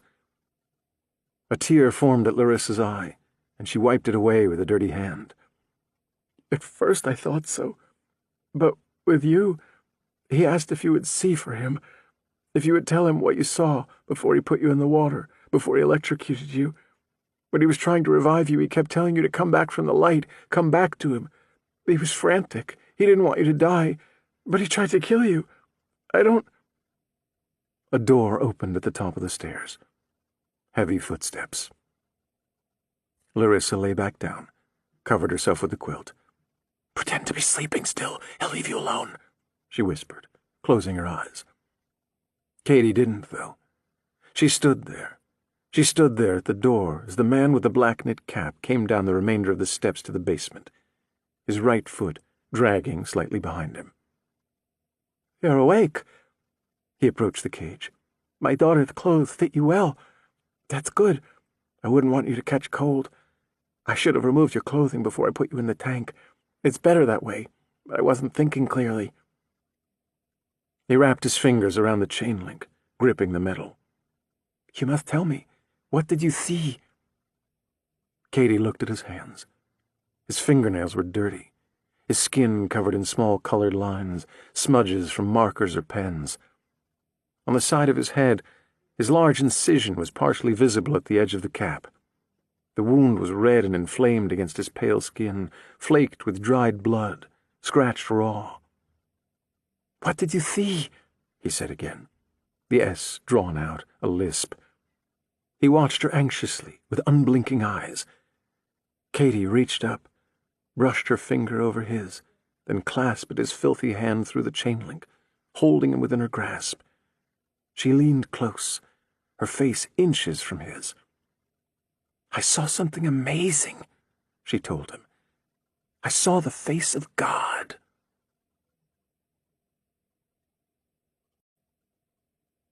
Chapter 81. Porter. Day 3, 9:13 p.m. The raccoon scrambled out of the bathroom, down the hall, and disappeared out the front door, which still hung open at the front of the mobile home. Sarah jumped back, an embarrassed look on her face. Come on, that didn't scare you? Not even a little? I'm trembling on the inside, Porter told her, trying to suppress a smile. He reached back for the doorknob, twisted, and opened the door on the left side of the narrow hallway. A small bedroom. empty but for some broken beer bottles piled up in the corner. The window was boarded over, busted out like the others at the front of the house. Porter turned to the door on the right. "If there's another raccoon, I'll protect you." "My hero." He opened the door. Another bedroom, this one furnished. A full-size bed, flanked by 2 nightstands, occupied the left wall. On the opposite wall was a closet, with what were once mirrored doors. Both had been smashed long ago, the pressboard beneath covered in graffiti. The drawers from the nightstand had been removed. 2 were missing. The other 2 were in the closet, stacked in the corner. The mattress on the bed was stained in an assortment of colors, none of which Porter could identify. The room smelled of mold and mildew, stale air. "Nobody's been in here for a long time," Sarah said. "That mattress might even be too gross for kids." "Never underestimate the power of a teenage boy's hormones. This is like a penthouse when you're 16. "I can't imagine someone actually living here. This was someone's home at one point." Porter went to the drawers in the closet, lifted the one on top, both empty. The dresser on the wall beside the door had been ransacked too. 3 of the drawers were missing. His mind drifted back to the diary, to Bishop's mother pulling out these same drawers in search of something. He said, "Look to the place where the monsters hide, detective. That's where you'll find answers." "What?" "That's what she told me back at the prison." "Monsters hide under the bed," Sarah said. Porter lifted the mattress, forcing it up and leaning it against the wall with a grunt. The cloth of the box spring beneath had either rotted or been carted away by something for nesting. There was little left but ragged edges along the wood frame. "When I was a kid, I used to hide all the good stuff under my mattresses, monsters or not." Sarah ran the beam of her flashlight over the box spring. "By good stuff, if you mean dust bunnies and more beer bottles, you've struck gold. What exactly are you looking for?" "I'm not sure," Porter admitted. "In the diary there was a large beige metal box under here." "Well, it's gone now." Porter lifted the box spring and leaned it up against the mattress on the wall, then knelt. He ran his fingers over the floorboards, under the beam of his light. "The floorboards are uneven." "This whole place is uneven." "They've been pulled up, then put back." Sarah crouched down next to him. "I think the bad guys in the diary would have checked that, don't you?" "Maybe it was done later. I need a screwdriver." "If you think I packed a screwdriver before heading out on this little outing, you clearly don't know me. I'm thrilled when I remember my iPhone charger, something I just realized I left on my desk." Porter pried at the boards with his fingers, but couldn't get a good grip. "What about the car keys?" "Those I do have." Sarah pulled the keys from her pocket and handed them to him. He set his flashlight down on the floor, and Sarah pointed her beam at the boards as he worked the key into the small space between 2 of them. At first there was no give. Then they both heard a pop as the first of 3 boards separated from the floor. He pulled it out and set it aside, then tugged at the next board. This one came out easily, as did the next.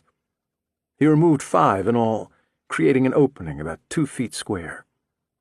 Porter took his flashlight and shined the beam down into the hole. "What do you see?" He reached inside, pulled out a sleeping bag, and handed it to Sarah. "Looks like camping gear.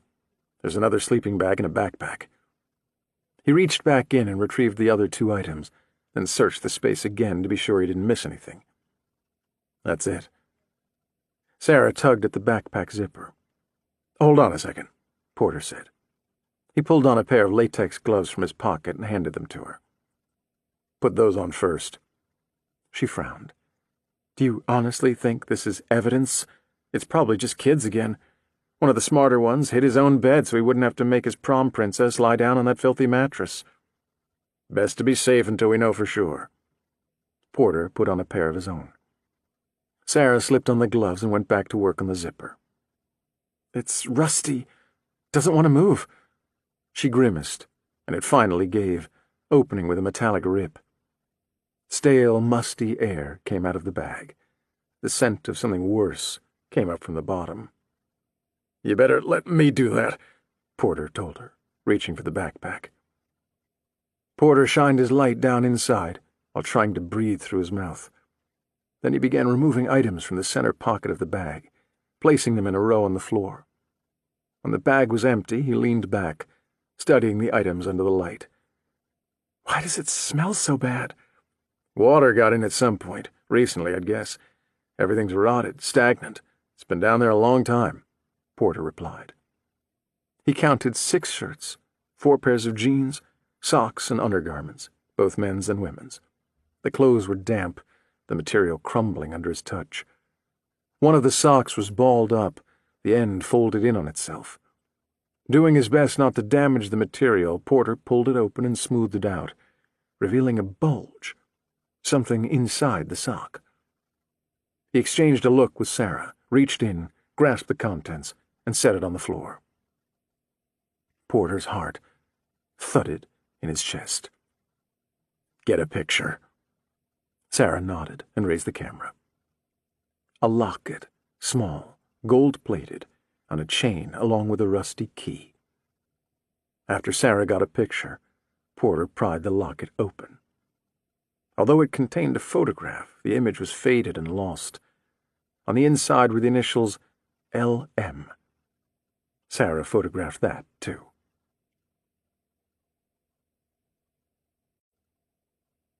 Chapter 82.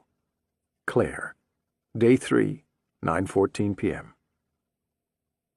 They should have gone back to Metro, tried to get some rest in the war room, on that ancient couch that probably began life in Chicago law enforcement back when Al Capone and Diamond Joe Esposito were still shoplifting candy behind their mothers' backs. That couch with its faded brown leather, cracked and creased, and padding that had gone as hard as the floor. Claire needed that couch. Claire needed to sleep. "I know I still have one," Nash grumbled beside her, flipping through the keys on his ring. "It's one of these." He selected a gold one and slipped it into Porter's apartment door. The key didn't turn. Wrong key. Nash pulled it back out, metal grinding on metal. "Why do you have so many?" The big man shrugged. "I move, the old key stays, new key gets added. You do this enough and you end up with a lot of them." "Most people toss the old ones or turn them back in when they move. You're not supposed to keep them." "Are you moonlighting for the key police now? How the hell do you find time for that?" Nash tried another, silver this time, with an octagonal head. It didn't work either. "All I'm saying is you should have around 3, tops. That's one for your car, your apartment, and the war room back at HQ. That's it. No reason for more." Another gold key, round head. This one slipped in smoothly. This key turned the deadbolt. Nash pushed open the door. "If I didn't keep my old keys, I wouldn't be able to do things like this." "Sam? Are you home?" Claire wasn't sure why she called out, but she did. They had knocked 3 times and nobody answered. The apartment was dark. Nash reached inside and turned on the living room light. They both saw the toppled chair. "Holy hell," Nash said. Claire drew her gun and began checking each room, turning on lights as she went. Nash remained in the living room. He walked slowly around the room, toward the chair. "Claire, he's not here. This isn't a break-in." Claire returned from the bedroom, the bathroom light blazing behind her. She shouldered her weapon. Her eyes landed on the cell phone on the coffee table. She reached down and picked up the iPhone. Her thumb pressed the home button. Nothing happened. "Sam's phone, it's turned off." Nash wasn't listening to her, though. He was leaning down beside the lazy-boy chair, his fingers running over the loose material at the bottom, the Velcro fasteners. "What are you doing?" Claire knelt beside him. Nash leaned back, leaned against the sofa. "There's something I need to tell you, and you're going to be pissed." "What?" "The diary." "What about the diary?" Nash drew in a deep breath, let it out slowly. "Sam never turned it into evidence. He withheld it." Nash raised a hand, silencing her before she could say something. "He planned to. He was going to. But not yet. He wanted to wait until after Bishop was caught, locked up. He felt that if he submitted that book to evidence, the press would get a hold of it, sensationalize the text, turn Bishop into something larger than life. He was convinced that was why Bishop had planted the book in the first place, and he thought that if he didn't turn it in, if he didn't let the diary out at all, it would throw Bishop off his game, maybe make him slip up. Porter said Bishop had a temper. He figured if he got him mad, Bishop might make a mistake, something that might give us a chance to catch him. And you knew about this? Went along with him? Nash nodded slowly. At first I told him I'd give it a week. That week turned into a month. Then that became 4 months. Time went by and it seemed less and less important. I mentioned the diary in my reports. There's a record, Claire said. I did too. I didn't withhold anything. Sam knew that. He said it wouldn't matter. If someone asked, he'd say he checked the diary in a long time ago, blame it on the evidence room or the system, because they're always losing evidence. You know Sam. He'd come up with something. Claire nodded at the chair. That's where he kept it? Yeah. Claire reached a hand up inside the chair, felt around. Good spot. She pulled her hand out and leaned back against the couch beside Nash with a resigned sigh. So where is he? Nash's eyes fell on Sam's phone, still in Claire's hand.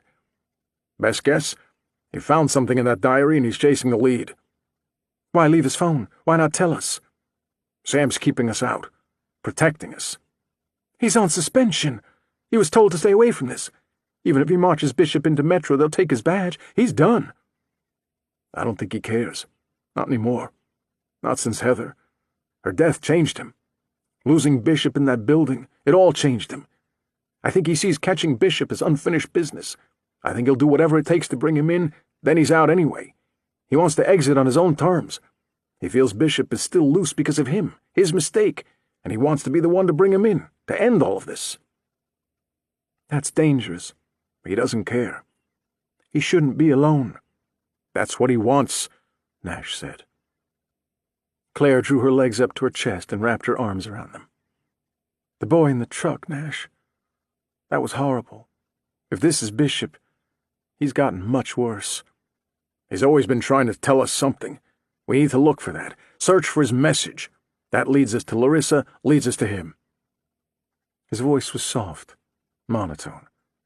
Claire Bear, we need to share what we know with the FBI. The diary, too. We can't hold back anymore. Not something like this. I know. A yawn washed over her, and Claire tried to suppress it, a hand over her mouth. Sitting still, that was bad. If they didn't keep moving, she'd fall asleep right here. As soon as we get back. Beside her, Nash yawned too. We rest for 5 minutes, then we head back to Metro. Nash was already sleeping, though, snoring softly.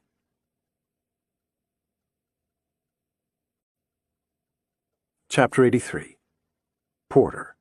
Day 3, 9:44 p.m. Porter felt the weight of Bishop's knife in his pocket. This was not going well. This was not going well at all.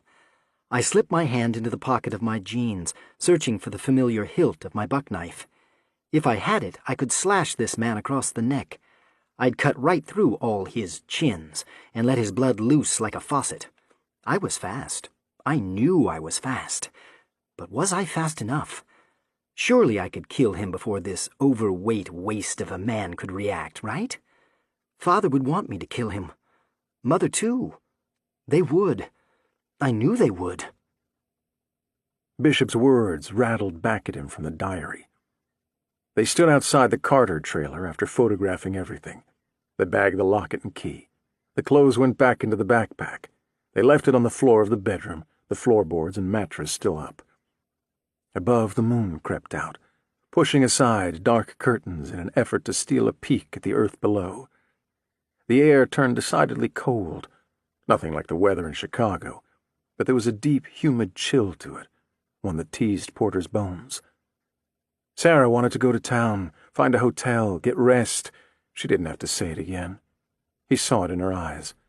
She was tired. She'd had enough for one night. Porter turned away from her and stared back at the woods lining the property behind both houses, at the small path leading into those woods. There was a flutter in his stomach. His skin tingled.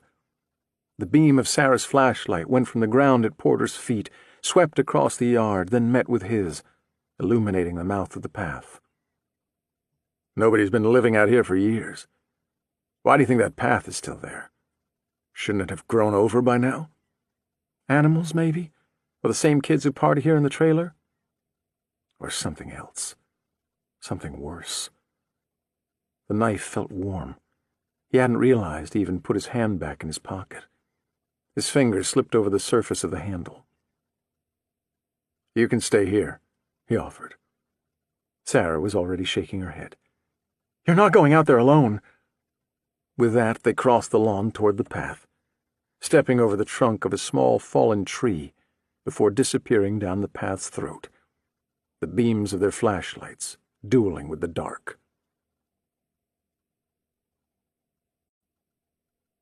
Chapter 84. Pool. Day 3, 9:49 p.m.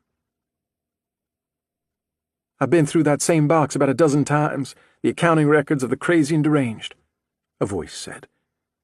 Poole looked up from the stack of spreadsheets at the woman standing in the doorway. She wore a pink cap and a purple scarf draped over an unzipped heavy jacket. He had seen her before. "May I come in?" she asked. He leaned back in the chair and nodded, then rubbed his temples. The pain at the back of his head had worked around to the front and sides. "What can I do for you?" She crossed the room and reached out a hand. "We've never been formally introduced. Detective Claire Norton. I was on the 4MK task force with Detectives Porter and Nash before you and your team stepped in and stole the case from us." Poole took her hand. "Special Agent Frank Poole. I already know that. Did you miss the part where I said I was a detective?" He didn't need this right now. "What can I do for you, Detective?" "I need you to come across the hall." "To the war room? Porter said I'm not allowed in the war room. He and that other guy made it very clear the last time I was in there. Thanks to you and your friends, Sam has been given a little time off. While he's gone, I'm in charge over there," she said. "What does that have to do with me?" "Someone dropped your chocolate into our peanut butter." Poole followed Detective Claire Norton across the hall to the war room. The tension was thick as he entered. Tired eyes were on him. He nodded at Detective Nash as he pulled up a chair at the conference table. Nash was the only person he recognized of the three people already seated. "Frank?" Nash muttered, giving him a weak wave. Claire introduced him to the two others at the table. "This is Sophie Rodriguez with Missing Children, and the disheveled mess over there in the corner is Edwin Klazowski. He heads our Information Technology Division." "Call me Klaz."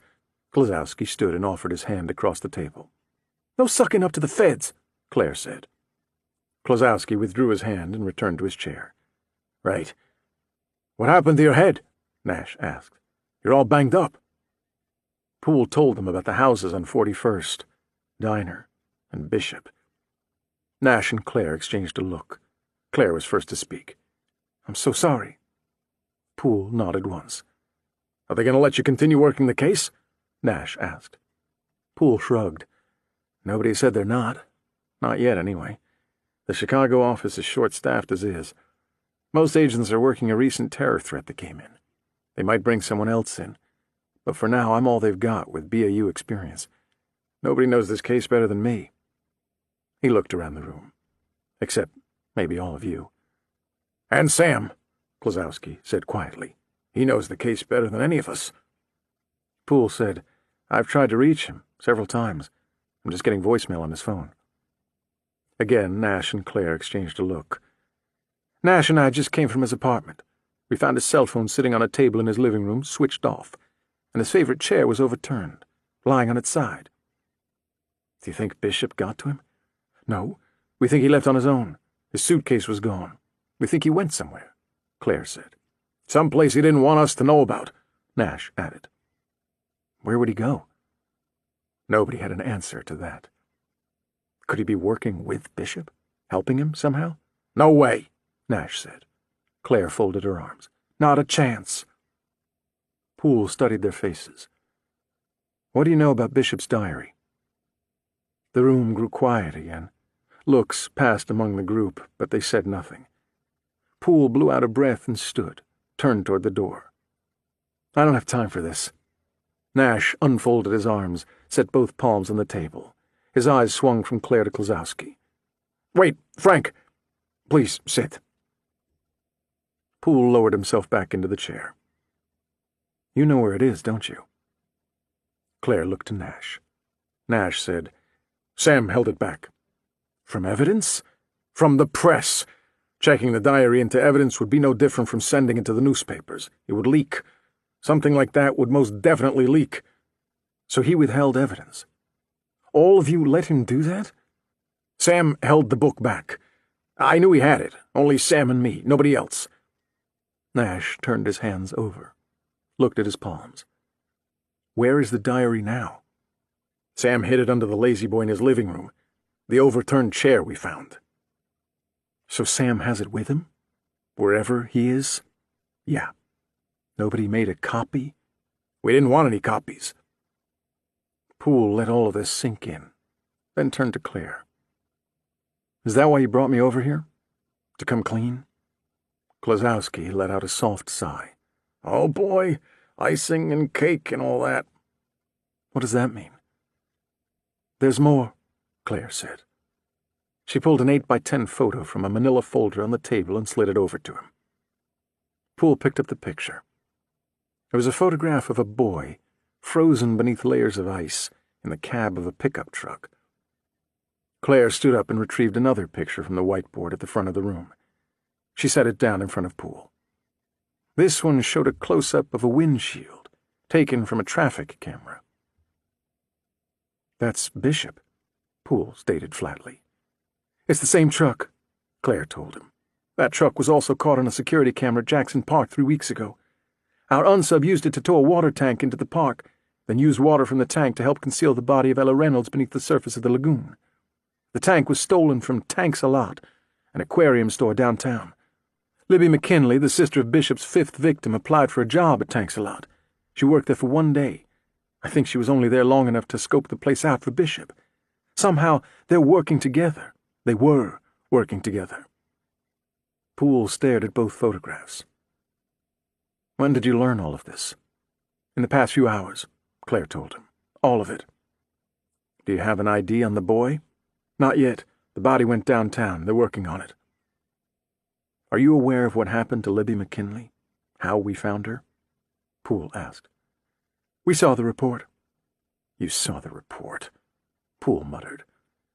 He still couldn't close his eyes without seeing Libby McKinley. Now Agent Diner, too. Bishop's face when he opened that door. You're not Sam Porter.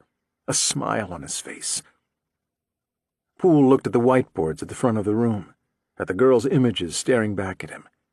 Then he turned back to the people sitting around the conference table, their eyes on him. Porter said these cases weren't tied to Bishop. Sam was wrong. Withholding evidence, holding back that diary, in what is now a federal case, could not only cost you your badges, but land some of you in jail. That diary could be key, and now we don't have it. We don't know where it is. They had nothing to do with it. That's on me and Sam, Nash repeated. The room dropped into silence again, filling with nervous energy thick enough to crackle. Claire's eyes met Nash's across the table. Both turned away. Sophie's gaze was locked on the small screen of her phone, although it didn't look like she was actually reading anything, just unwilling to face the others. After nearly a full minute, Poole stood. Wait here. He left them sitting at the table.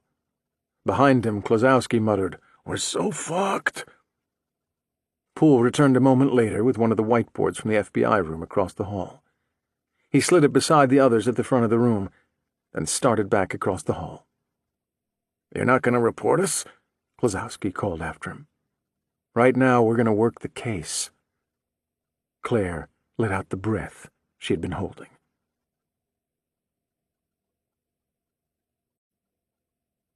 Chapter 85. Katie. Day 3, 9:52 p.m.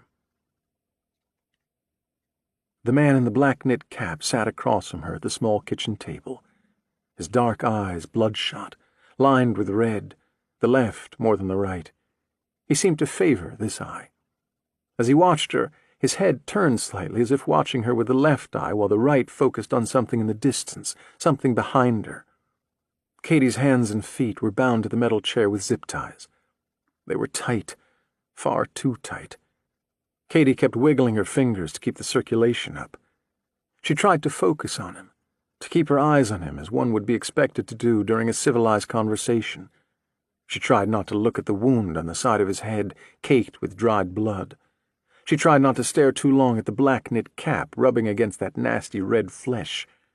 She tried not to look at the dark cocoa stains on the table and floor, now dry and crusty. Most of all, she refused to look down at the blood on the floor, the thick splatter where Wesley fell, the round pool that trickled out into streams in the floor, then thin branches, finally ending in drops on the linoleum and up the wall. She couldn't look at that. She wouldn't look at that. The man held a bottle of pills in his right hand, gripping tightly enough to turn his fingers white. Katie tried to glimpse the label, but his hand covered most of it. He was shaking, just a little. He had been worse before he took one of the pills. "Tell me again," he said, leaning a little closer to her. She smelled his breath. She didn't want to smell his breath. She also knew the only chance she had at escape was to win over his trust. She needed to give him a reason to need her, something that other girl in the basement couldn't or wouldn't provide, something his victims were not willing to provide. "Can you loosen my hands and feet? I promise I won't try to run. It hurts. I'm still having trouble concentrating, and this pain doesn't help." She rattled her wrists against the chair to emphasize her point, but then decided she shouldn't do that. She shouldn't show any sign of strength, of defiance, only weakness, only submission. "Pain sharpens the thoughts. If you use it properly, pain will help your focus, not diminish it." His speech had become clearer since the pill, the lisp almost gone. He was sweating now, though, a slight shimmer on his brow and neck. "I want Wesley to see," Katie said. "Can you show Wesley too, so we can both tell you? I think it would be helpful to learn if we both saw the same thing, don't you think?" His eyes left her for a moment, dropping to the floor, looking to the place she refused to look, before focusing on her again, his lips thin. "We're not going to talk about Wesley. I don't want to talk about him anymore. I want you to tell me again." Katie pulled at her bound hands again, quietly this time. The left one felt looser than the right, but not enough to pull free. At least, she didn't think so. She couldn't be sure. "I don't know that I can put it into words. I saw something beautiful, magical, like standing inside of music, or tasting the emotion of an artist as he captures his subject's breath. There are no words, nothing that really compares." "You said you saw the face of God." The lisp again, subtle, on the words said, saw, and face. I think it was all God. I think he was all around me. I felt a warmth, something big all around me.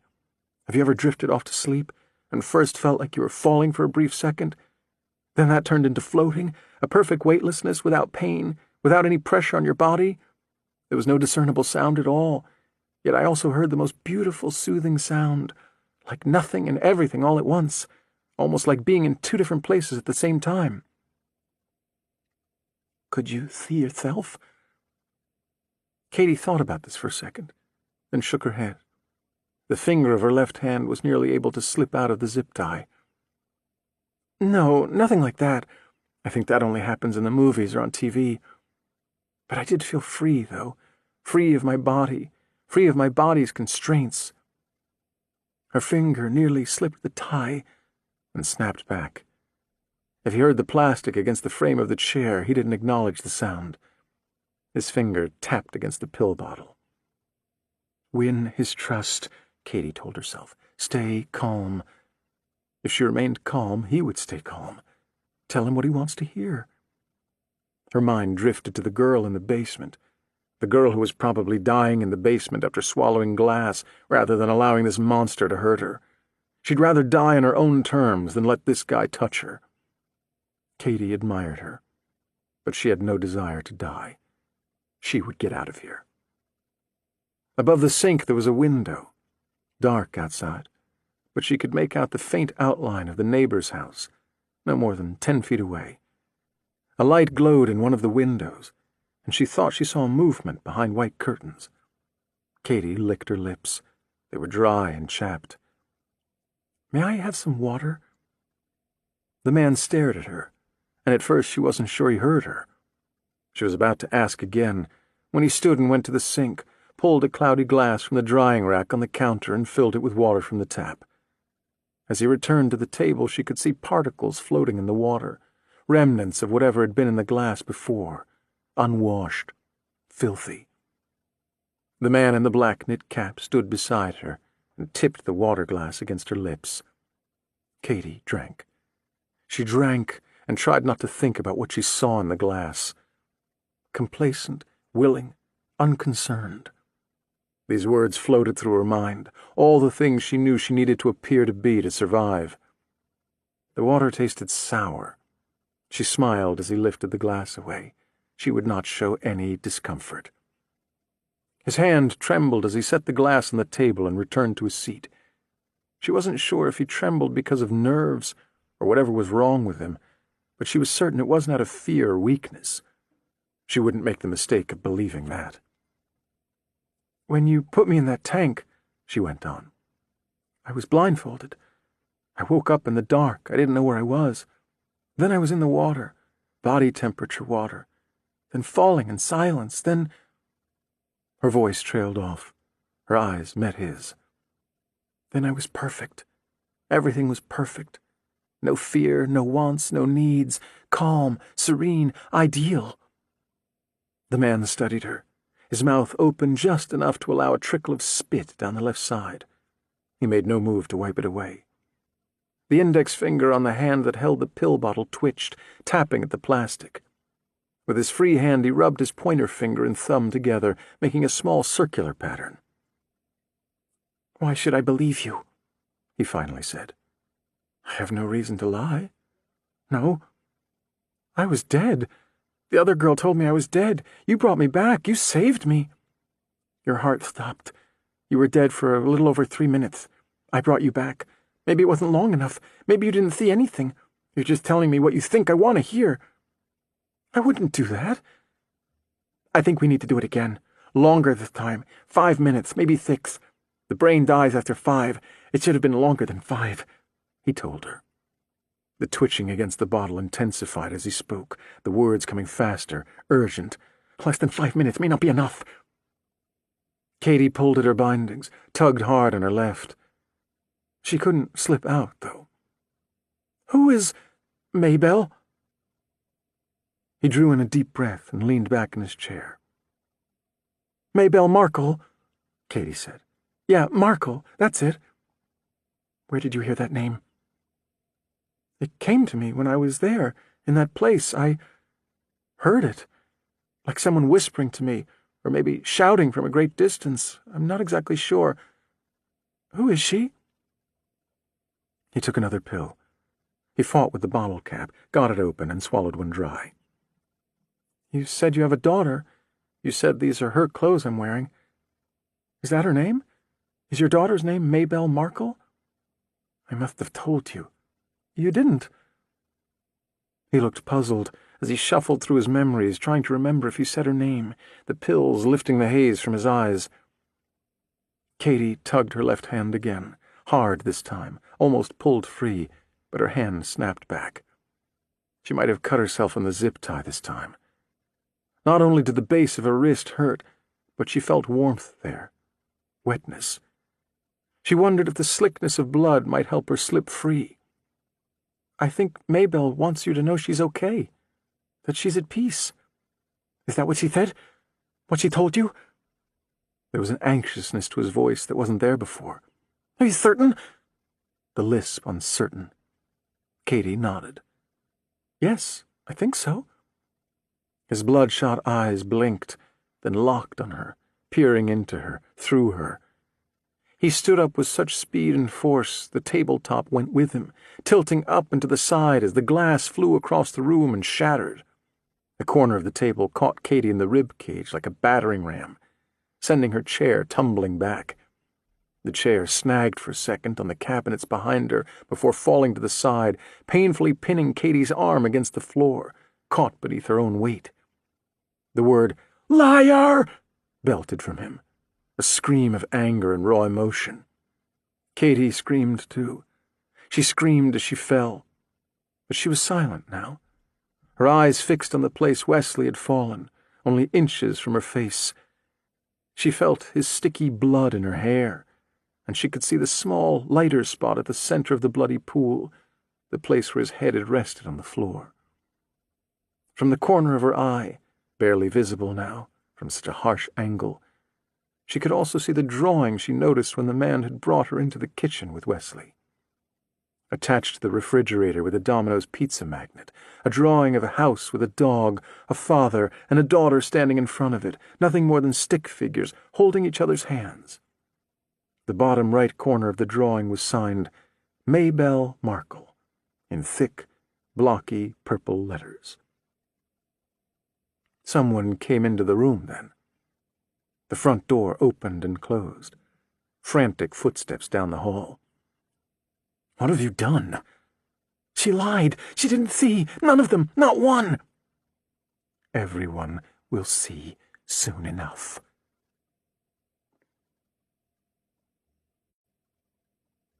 Chapter 86. Pool. Day 3. 9:52 p.m. Special Agent Frank Poole, Detectives Claire Norton and Brian Nash of Chicago Metro, Sophie Rodriguez from Missing Children, and Edwin Klazowski from Information Technology sat at the conference table in the war room, all eyes on the 6 whiteboards at the front of the room. Behind them, the coffee maker beeped. Nobody got up. "This is overwhelming," Klazowski finally said, the first to speak in nearly 5 minutes. It was overwhelming, Poole thought. 16 years with the Bureau. 4 with the Behavioral Science Unit out of Quantico before transferring to Chicago. He had never seen anything like this. Not in an investigation, not in all the case histories he studied. There was no rhyme or reason to it, no real pattern. Serial killers always kept to a pattern, a signature.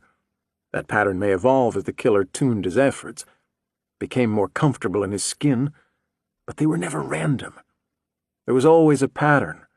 Why couldn't he see the pattern? "There's too much noise," Poole said quietly. Nash turned toward him, frowning. "What does that mean?" "We need to get rid of the noise." Poole stood up and went to the front of the room, his eyes fixed on the boards. "I think we've lost him," Klazowski said. Poole stood there for a moment, taking in the text, every word, every letter, every curved fumble of the dry erase marker. He memorized it all. Then he turned the first board around backward, all those words lost to the back, replaced by a clean white surface. He turned the next one, and the one after that, until all 6 faced the wall, and they all stared at nothing. Claus snickered, leaned back in his chair. "Now I know we've lost him." Poole walked around to the back of the boards and pulled all the photographs down, picked up a black marker from one of the trays and returned to the front. "We've learned a lot over the past few days. Too much. We need to filter out the noise and focus on what is really important, find the real evidence, piece it together as if it were fresh." "Puzzle it out," Claus said. Nash and Claire both glared at him. He shrugged. Poole took the photograph of Anson Bishop and taped it to the top center of the board. He then sorted through the remaining photographs in his hand, placing the following beneath Bishop's picture: Ella Reynolds, Lily Davies, Floyd Reynolds, Randall Davies, Libby McKinley, Larissa Beale, Darlene Beale, John Doe/Truck. "These are the people directly impacted by this case," Poole stated. "The victims or intended victims." Claire asked, "Who does that leave?" Poole held up the remaining pictures in his hand. 3 of the spouses, Leanne Reynolds, Grace Davies, and Larry Beale, and the remaining children of the families. He set the pictures on the conference table face down. "If we find a reason to connect these people to the case, other than relations, we'll put them back on the board. Let's focus on the others for now." Nash drummed his fingers over the tabletop.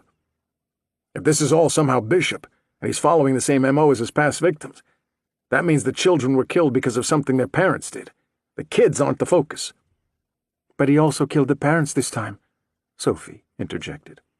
"And look at how he killed the children," Claire said. "Both girls drowned in salt water. This unknown boy frozen in the truck. They were all tortured.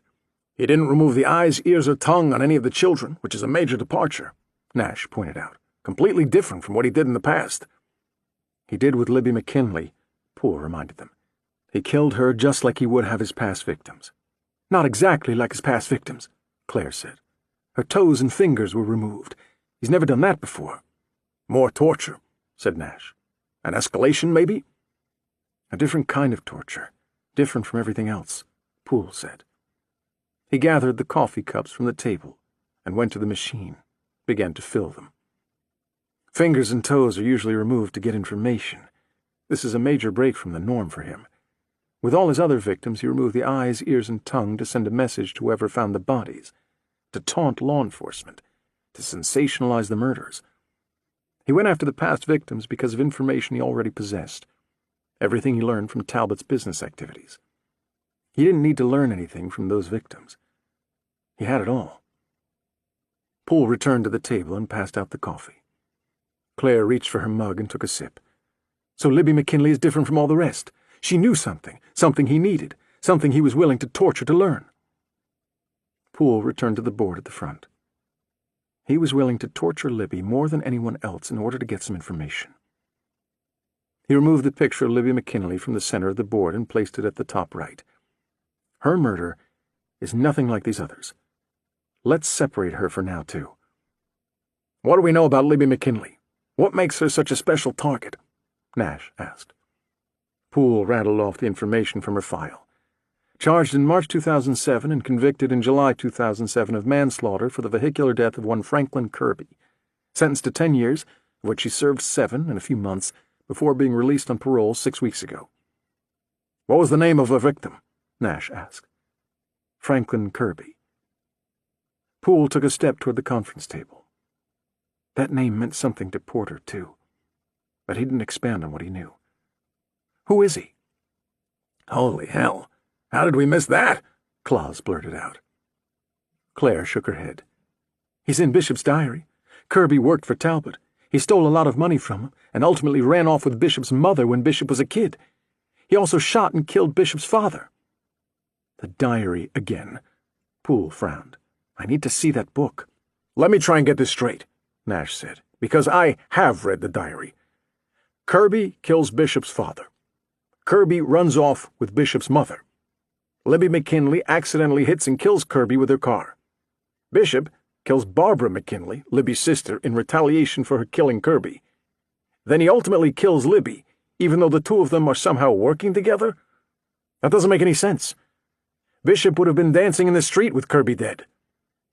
Claus cleared his throat. What if Bishop didn't kill Libby? Maybe somebody else did and just made it look like he killed her.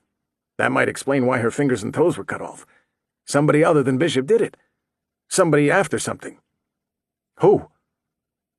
Shuffling in his chair, Klosowski went on. What if Bishop didn't kill Barbara McKinley either? Claire scratched at the back of her head. We know he did. Do we? Silence again. Claus wrapped his hands around his mug. He looked down at the coffee swirling inside. Every one of Bishop's initial victims died because their families were involved in some type of criminal activity. Every single one except his 5th victim, Barbara McKinley. Her death was attributed to her sister's hit and run, an accident. He turned to Nash. Like you said, Bishop had no reason to kill her. Not for killing Kirby, that's for sure. Who, then? Poole asked. Claus answered quietly. Bishop's mother.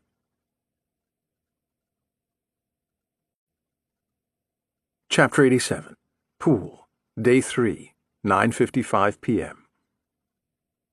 Bishop's mother? Poole frowned. Klosowski nodded.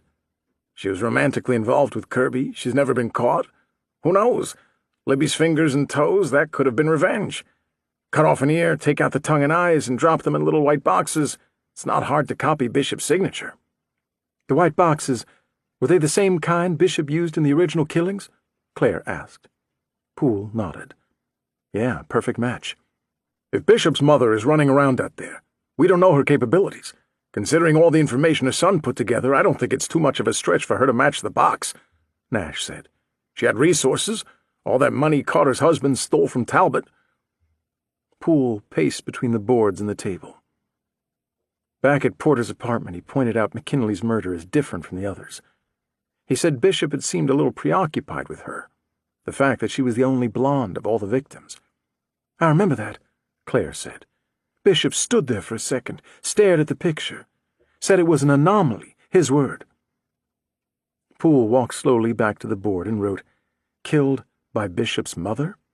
next to Libby McKinley's photo, then stepped behind the boards again before returning to the conference table with an old Polaroid and the lock of blonde hair, both in evidence bags. He set them on the table. "What do these mean to all of you?" Claire picked up the Polaroid. "Where did you find this?" She showed it to Nash and Klazowski. "In a drawer at Libby's house, hidden under some clothes, along with a lock of hair." Claire set the picture back down. "Bishop mentioned some photos in the diary. This could be one of them. If it is, one of these women is Bishop's mother, and the other is their neighbor, Lisa Carter. We tried running facial recognition on both women, but we didn't get anything. The age of the image and the angle of the shot don't help. What about the hair? Was that mentioned in the diary too?" "No. Maybe it's Libby's?" Claire offered. "It's not a match for Libby or Barbara." "How about Kirby?" Claus said. "He had long blonde hair." Nash pulled the evidence bag closer. "Why would Libby have Kirby's hair? Where would she get it?" Nobody had an answer to that. Poole went back to the board and added the information about the photo and hair. He scribbled the name Kaylin Selk, too. "So all of you are aware there's this, too. Bishop helped her get IDs under this name. They corresponded while she was in prison." "Do you know how?" Claire asked. Poole shook his head. "I haven't had a chance to get down to the prison yet. After talking to a parole officer, we did learn she was having trouble adjusting to being out. He thought she wanted to go back."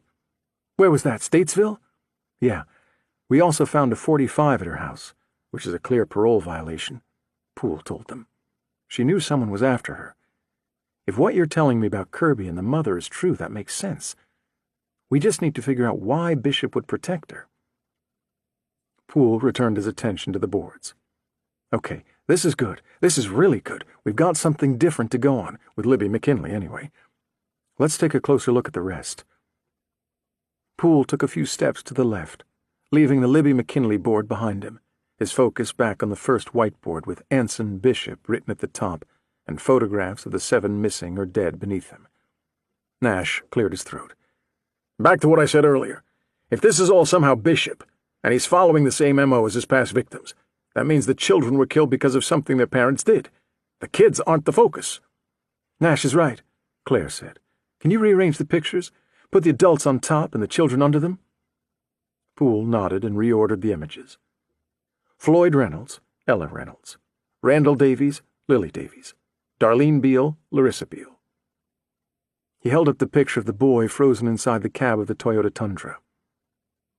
"That leaves your unknown boy. We need to identify him quickly, then hone in on his parents," Claire said. "They might be his next targets." "What do we know about the other parents?" Claire found her phone and loaded her Notes app. "Floyd Reynolds. Worked for Unimed America Healthcare. He was in insurance sales. We couldn't find any debt or financial problems. No red flags with his home life. His wife said he went out to search for their daughter. The unsub strangled him with piano wire inside the family car, and his body was found in their backyard, hidden inside a snowman. There was a boot print on the back of the driver's seat. We think the unsub placed his foot there for leverage when strangling Reynolds. A size 11. We don't have a record of Bishop's shoe size, do we?" "Nope." Poole added this information to the board, then pointed at Randall Davies with the marker. "What about Mr. Davies?" "He was a doctor, oncologist, worked at Stroger Hospital. Like Reynolds, no problems with his home life or his finances. He was killed with a high dose of lisinopril, a medication normally used to treat high blood pressure, something he was not prescribed. We think the unsub broke into the Davies home via the back door. The lisinopril was concentrated and placed in the family coffee maker. He was the only member of the household known to drink coffee." Poole frowned. So either the unsub knew this or didn't really care who died. "The kitchen had several large uncovered windows.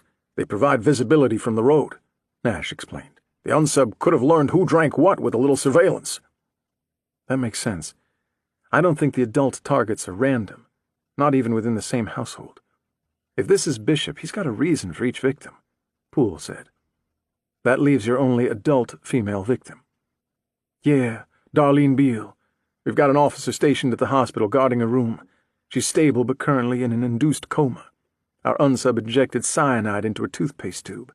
She injected the poison brushing her teeth at what should have been a safe house. Claire drew in a breath and looked down. That was on me. She was in my custody, my care. Nash reached for her shoulder. You saved her life.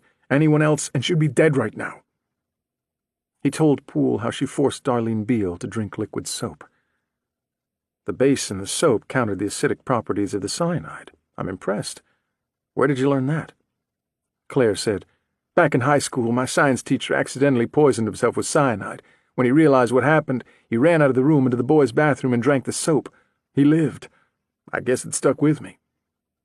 Don't be too hard on yourself, Poole told her. Cyanide works fast. Another minute or two and she would have been dead. Being in that safe house with you probably saved her life.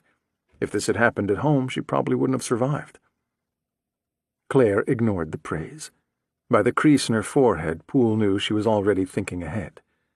When she spoke, she answered the question he was about to put out to the group.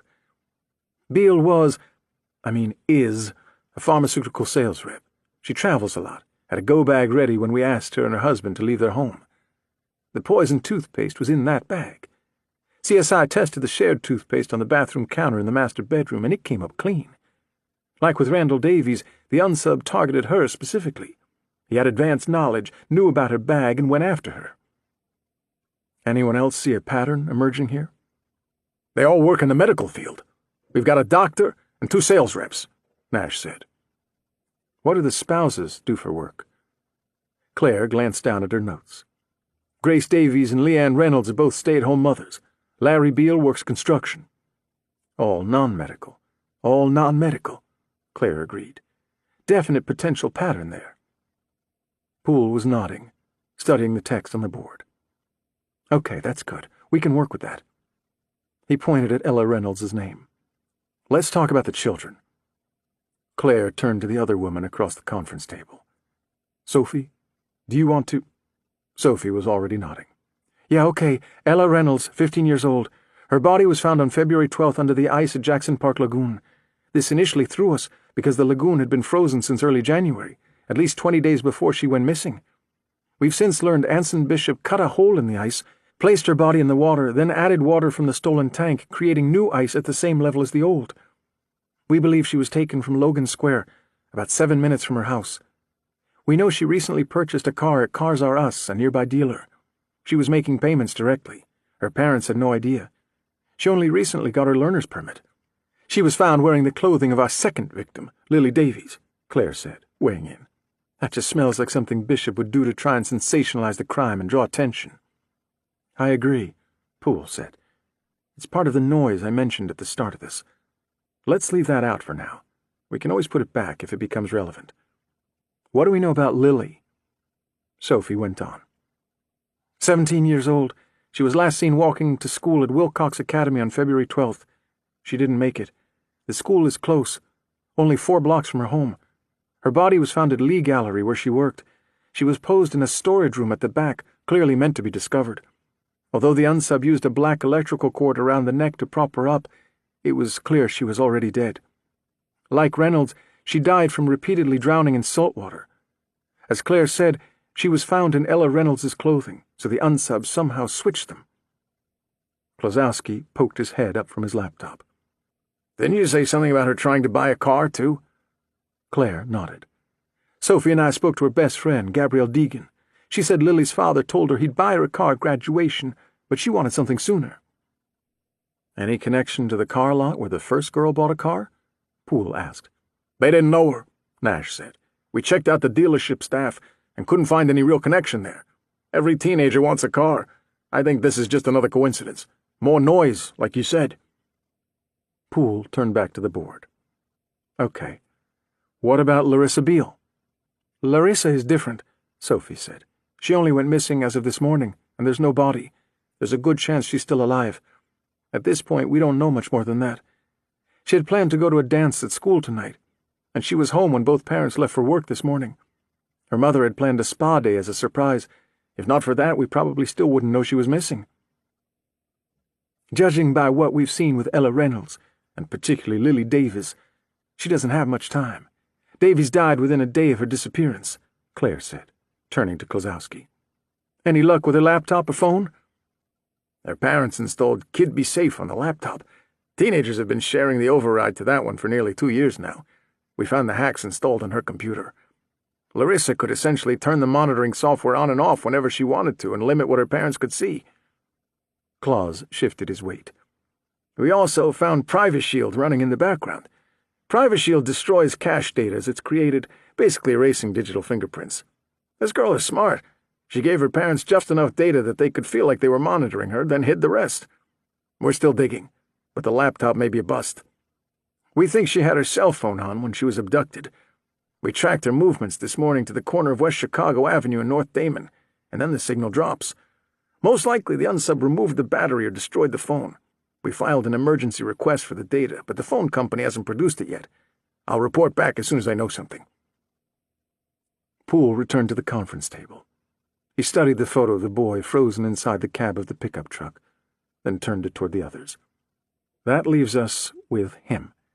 I'm sure Isley is doing everything he can to get us an ID, but the ice will slow things down, Claire said, studying the picture of the boy frozen inside the cab of the truck. The truck is registered to Kalen Selk, Klosowski said. Libby McKinley's alias, Nash said. Another dead end. Yeah. Poole turned back to the boards. Is that everything?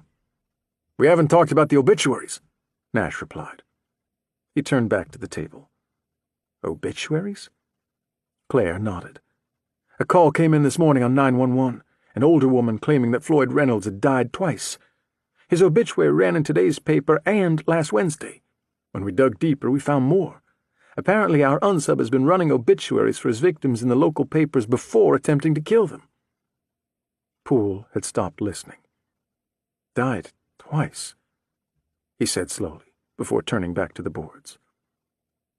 He found the board with the poems and flipped it back over so the others could read them. I think Bishop killed Special Agent Diner because he saw these poems. They were written on the wall in the abandoned house. See how certain words are underlined? Death is the only word that appears twice. He explained how the poems had been cut out of the drywall and removed. Look at some of the other underlined words, Claire said. Ice, water, fear. All of this fits the kills. Did you run a trace on the 911 call? All heads turned toward Klosowski. He held up a finger for a moment, then frowned. According to the report, the call came in from Lasting Harmony Retirement Center down by the Loop.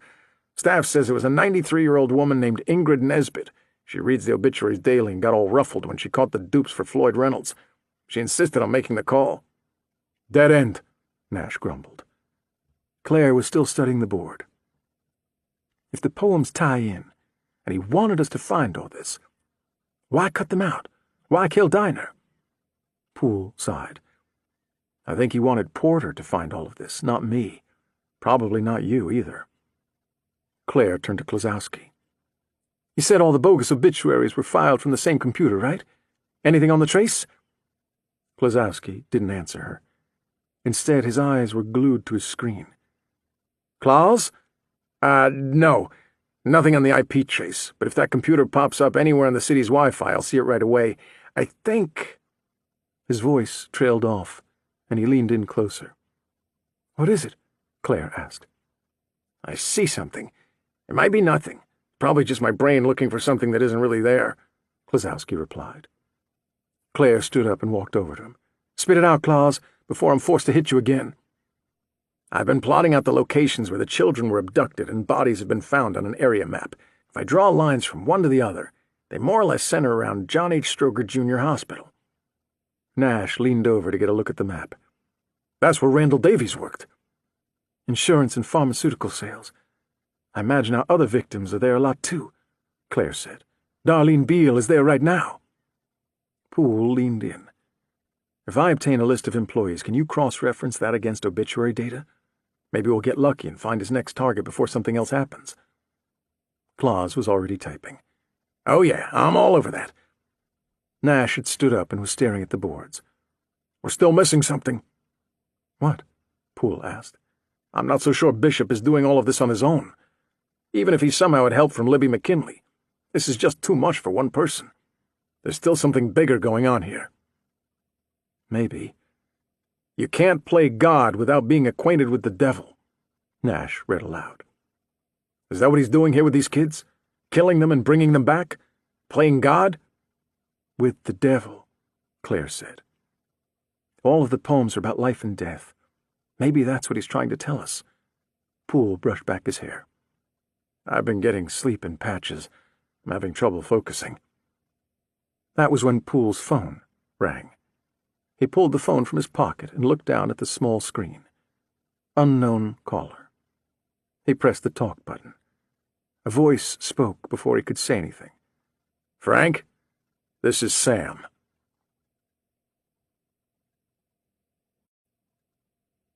Chapter 88. Poole. Day 3, 10:15 p.m. Poole's heart thudded. He set the phone down on the conference table and pressed a button. Sam, I'm in the war room with your team. I've got you on speaker. You're not allowed in the war room. I brought him in, Sam, Claire answered. The case has gotten complicated. There's a link to Bishop, more than a link. He's all over it. Poole leaned in close. Where are you? Where is the diary? He heard Porter breathing on the other end, but the man did not reply. Poole looked up at the others, then back to the phone. Libby McKinley is dead. Porter said nothing. We found her bound to her bed. Ear, eyes, tongue, and white boxes, identical to Bishop's other victims. Her fingers and toes were removed, too. She was tortured. Every inch of her body had been cut. When Porter spoke, his voice was even, measured. It wasn't Bishop. Bishop wouldn't kill Libby McKinley any more than he killed her sister. Poole looked up at Klozowski. Your IT guy thinks it was Bishop's mother. I'd like to know what you think. Again, Porter went silent. Poole heard Porter talking to someone, muffled, the phone covered, and then he returned to the call. Sam? I'm going to text you an address. When you arrive at that address, follow the path at the back of the property. It's overgrown, but if you look close, you'll find it, like a deer path. It will lead you to a lake. You'll need a team. You'll want to sweep the lake, Porter told him. Where are you, Sam? When you get to the lake, look for the cat. You're not making sense, Sam. If you... The line went dead. Poole cursed under his breath. The phone vibrated, and an address appeared. 12 Jenkins Crawl Road, Simpsonville, South Carolina. He must have found it, Nash said, still staring at the phone. Found what? Bishop's childhood home. I don't like this, Claire said. Why is he being so secretive? That doesn't sound like him. Who was he talking to? Klozowski had entered the address into a browser on his computer. He turned the screen around so everyone could see. That's in the middle of nowhere. I'm not sure why I should trust him at all, Poole said. He stole the diary. He's clearly holding something back. Libby's death didn't seem to surprise him. What else does he know? Nash leaned back in his chair. I think if he knew something he thought would be useful to us, he would have shared it. He's got no reason to hide anything. Yet he disappeared with the diary and left his phone behind so we couldn't track him. Sam's working the case, Nash said. You can trust him. Poole clucked his tongue, then nodded. I'll call the Charlotte office and get them out there right away. We have a jet at O'Hare. I can be there in a few hours. Claire rose and went to the boards. If you can get us that list of employees at Stroger Hospital, we can work that angle. Maybe we can box Bishop in from both sides. Poole nodded and disappeared out the door, his walk quickening to a run. Evidence Board. Anson Bishop. Floyd Reynolds, Unimed America Healthcare, insurance sales, strangled, body hidden in snowman. Ella Reynolds, found in Jackson Park Lagoon, recently bought car, drowned, saltwater. Randall Davies, oncologist, worked at John H. Stroger Jr. Hospital, overdosed with lisinopril. Lily Davies, found posed inside stockroom of Lee Gallery, drowned, saltwater. Darlene Beale, pharmaceutical sales rep, poisoned with cyanide. Larissa Beale, missing from corner of West Chicago Avenue in North Damon as of February 14th morning.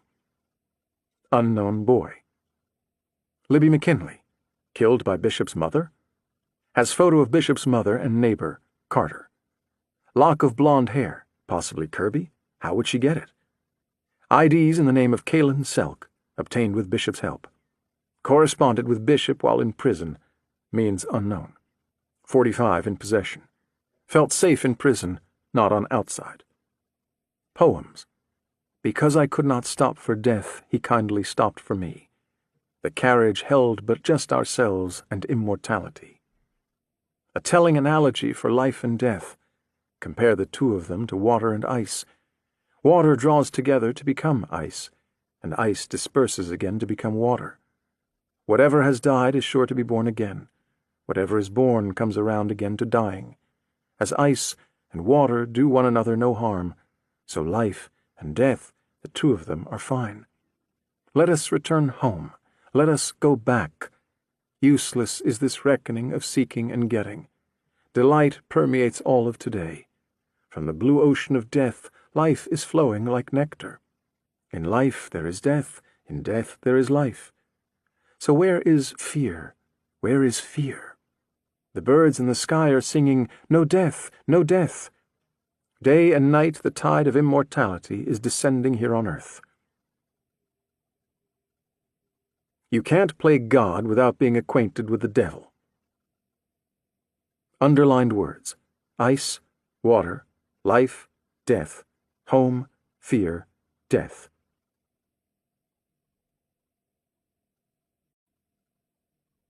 Chapter 89. Porter. Day 3, 10:16 p.m. Sam removed the battery from the phone and threw both pieces out into the center of the lake. The water swallowed them whole, harsh ripples rolling out from the center until they faded away to nothing. Another secret beneath the blanket of black. "Why toss the phone? You told him where we are," Sarah said beside him.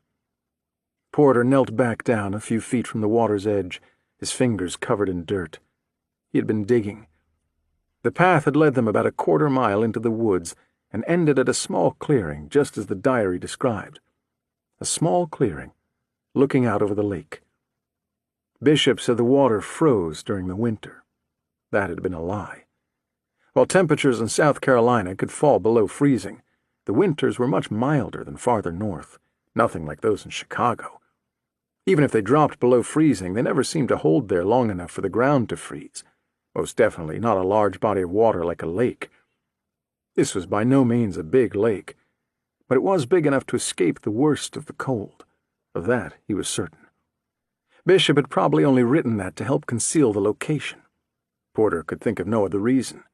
Misdirection. He knelt in the dirt. Sarah held both flashlights. The beams were focused on the base of the large oak tree looming over the clearing, a laurel oak. At the base of the tree was a small hole. Porter didn't have to dig very deep at all. Part of it had been sticking out of the ground. It caught Sarah's eye right away. A white metal lunchbox, covered in rust. Porter didn't expect to find the skeleton of a dead cat. He didn't expect to find this, either. The lunchbox was open now. Inside was an envelope, the paper yellowed with age, bound to a composition book with black string. The envelope addressed simply, "Mother." "Sam, why'd you toss the phone?" Sarah asked again. Porter took the bound package from the box and handed it to her. "I'm not worried about Poole knowing where we've been. I'm more concerned about him learning where we're going," he told her. "What about Bishop? He gave you that phone for a reason." "We need to shake him up, disrupt him. We're not his puppets. If he can't reach us with that phone, he'll need to find us some other way. Maybe this will flush him out," Porter said. He took Bishop's diary from his pocket and put it in the lunchbox before closing the lid and tossing a little dirt on top, nearly covering the Hello Kitty image stamped into the rusty metal. Bishop's cat. "Come on," he said. "Let's get out of here."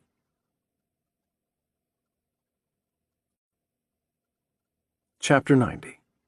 Poole. Day 3, 10:23 p.m. "Sir, I need to see this through," Poole said, tugging the steering wheel of his Jeep Cherokee hard left. He skirted 4 cars at a standstill in the right lane. Why is there traffic? It's damn near 11 o'clock at night. A 727 buzzed over him, the belly exposed as it approached O'Hare Airport. "You should be on administrative leave. You lost your partner today. The last place you need to be is in the field," Special Agent in Charge Hurlis said through the Jeep's speakerphone. "Clear the jet, sir. I'm nearly to the airport. You need to turn around, come back to the field office, and brief me so we can get someone else on this," Hurlis said. Poole took a deep breath, tried to calm himself. He jerked the wheel and barely missed a brown Mitsubishi Outlander trying to make a left turn. The driver hit his horn and held it down. "According to Tech, he called you from a burner phone, and the nearest cell tower matches the location data he gave you, so he was standing somewhere close to that lake he mentioned. I pulled up satellite photos, but there's not much to see. The tree cover is so heavy you can't make out what's happening on the ground. This is odd." "What?" "The phone was a burner purchased and activated in New Orleans," Hurlis said. His voice flat. Sounded like he was reading. "New Orleans? Could that be a mistake?" Bishop was in Chicago as of a few hours ago. Porter was outside of Greenville, South Carolina, middle of nowhere. "The signal died right after he hung up with you. Probably pulled the battery to avoid a trace. Run through it again. What did Porter tell you?" Poole recounted the conversation again, word for word. "I don't like this. Porter is too much of a wild card," Hurlis said when he finished. "If he's working with Bishop, this may be a smokescreen." "I think Libby McKinley is somehow the key to everything, the key to catching Bishop. Porter knows more than he's telling us, but he hasn't steered us wrong. If he says we need to sweep a lake in South Carolina, I think we've got to believe him. The team is still processing the 2 houses from earlier, so we've got nothing else to go on right now. I need to do this. Please clear that jet." Poole took the airport exit from Kennedy and followed the signs toward fixed-base operator hangars, where they housed the charter and private flights.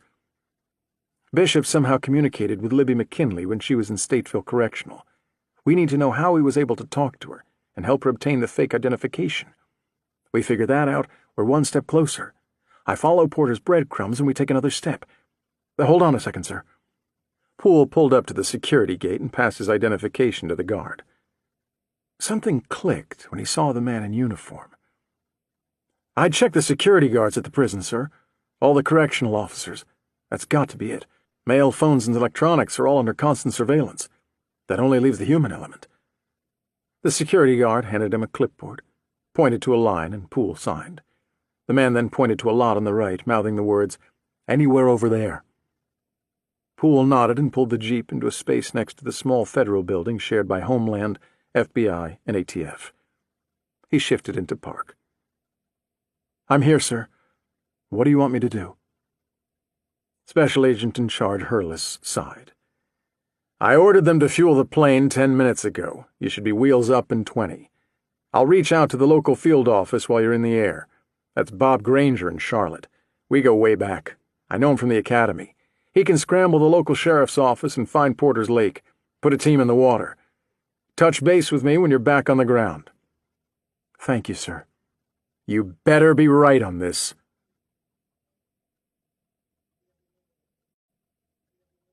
Chapter 91. Porter. Day 3. 10:26 p.m. Porter and Sarah had made their way back to the rental car in relative silence. Porter drove, and Sarah was on the phone booking flight reservations. She cupped her hand over the microphone. "The next flight doesn't leave until 4 in the morning. That gives us a little over 5 hours. Should I book it?" "What?" She repeated the question. "Yeah, sorry. My mind is racing right now." He stared out the windshield at the road, at the white stripes flying past and disappearing behind them. There were very few cars out at this time of the night. For this he was grateful. It felt like he and Sarah had the road to themselves, the lights of Greenville approaching in the distance. Maybe we should find a hotel room near the airport, some place we can get cleaned up and change. Sarah finalized the reservation and disconnected the call. "May I remind you, you still haven't bought me dinner? As first dates go, this one has been unique, I'll give you that. but I'm not sure I'm ready to rush into a 1-hour stop-and-bop motel with you, Mr. Porter. The bound package they'd found in the lunchbox at the lake sat in the center console, the word Mother barely visible in the dim light of the envelope. Bishop's voice, his words, shouting out from the composition book. Dinner. They hadn't eaten since New Orleans. His stomach gurgled. 30 minutes later, Porter sat on one of the double beds inside his small room at the Greenville Airport Motel 8. Taco Bell wrappers littered the table near the door. Sarah was in the shower. The package felt heavy, heavier than it probably should. Not necessarily with the weight of paper, but with something else. He couldn't put his finger on it. Someone's life trapped inside, or the rantings of a madman. He felt that way about the diary when he first read it, but 2 hours ago he'd been standing in the very place where the events inside it had played out. The Carters, his mother, his father, the 2 men Porter later learned were Kirby and Briggs. All of them. All of it true. The envelope and composition book were bound together with a piece of black string.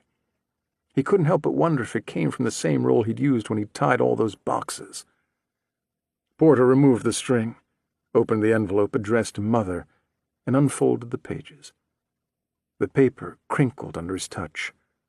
How long had they been there? How long had this letter waited for a mother who never appeared? Porter recognized the handwriting immediately, a younger version of the writing in the diary.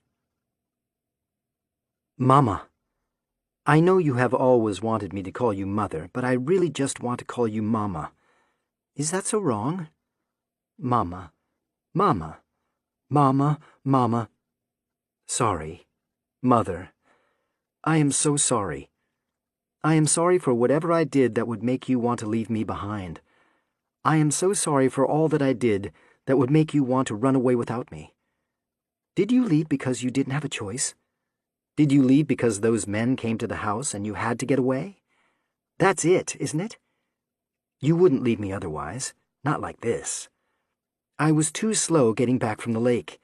If I had gotten back faster, you would have told me to hop in the car with a skippity-jump, loaded up my bags, and all of us would have gotten away together.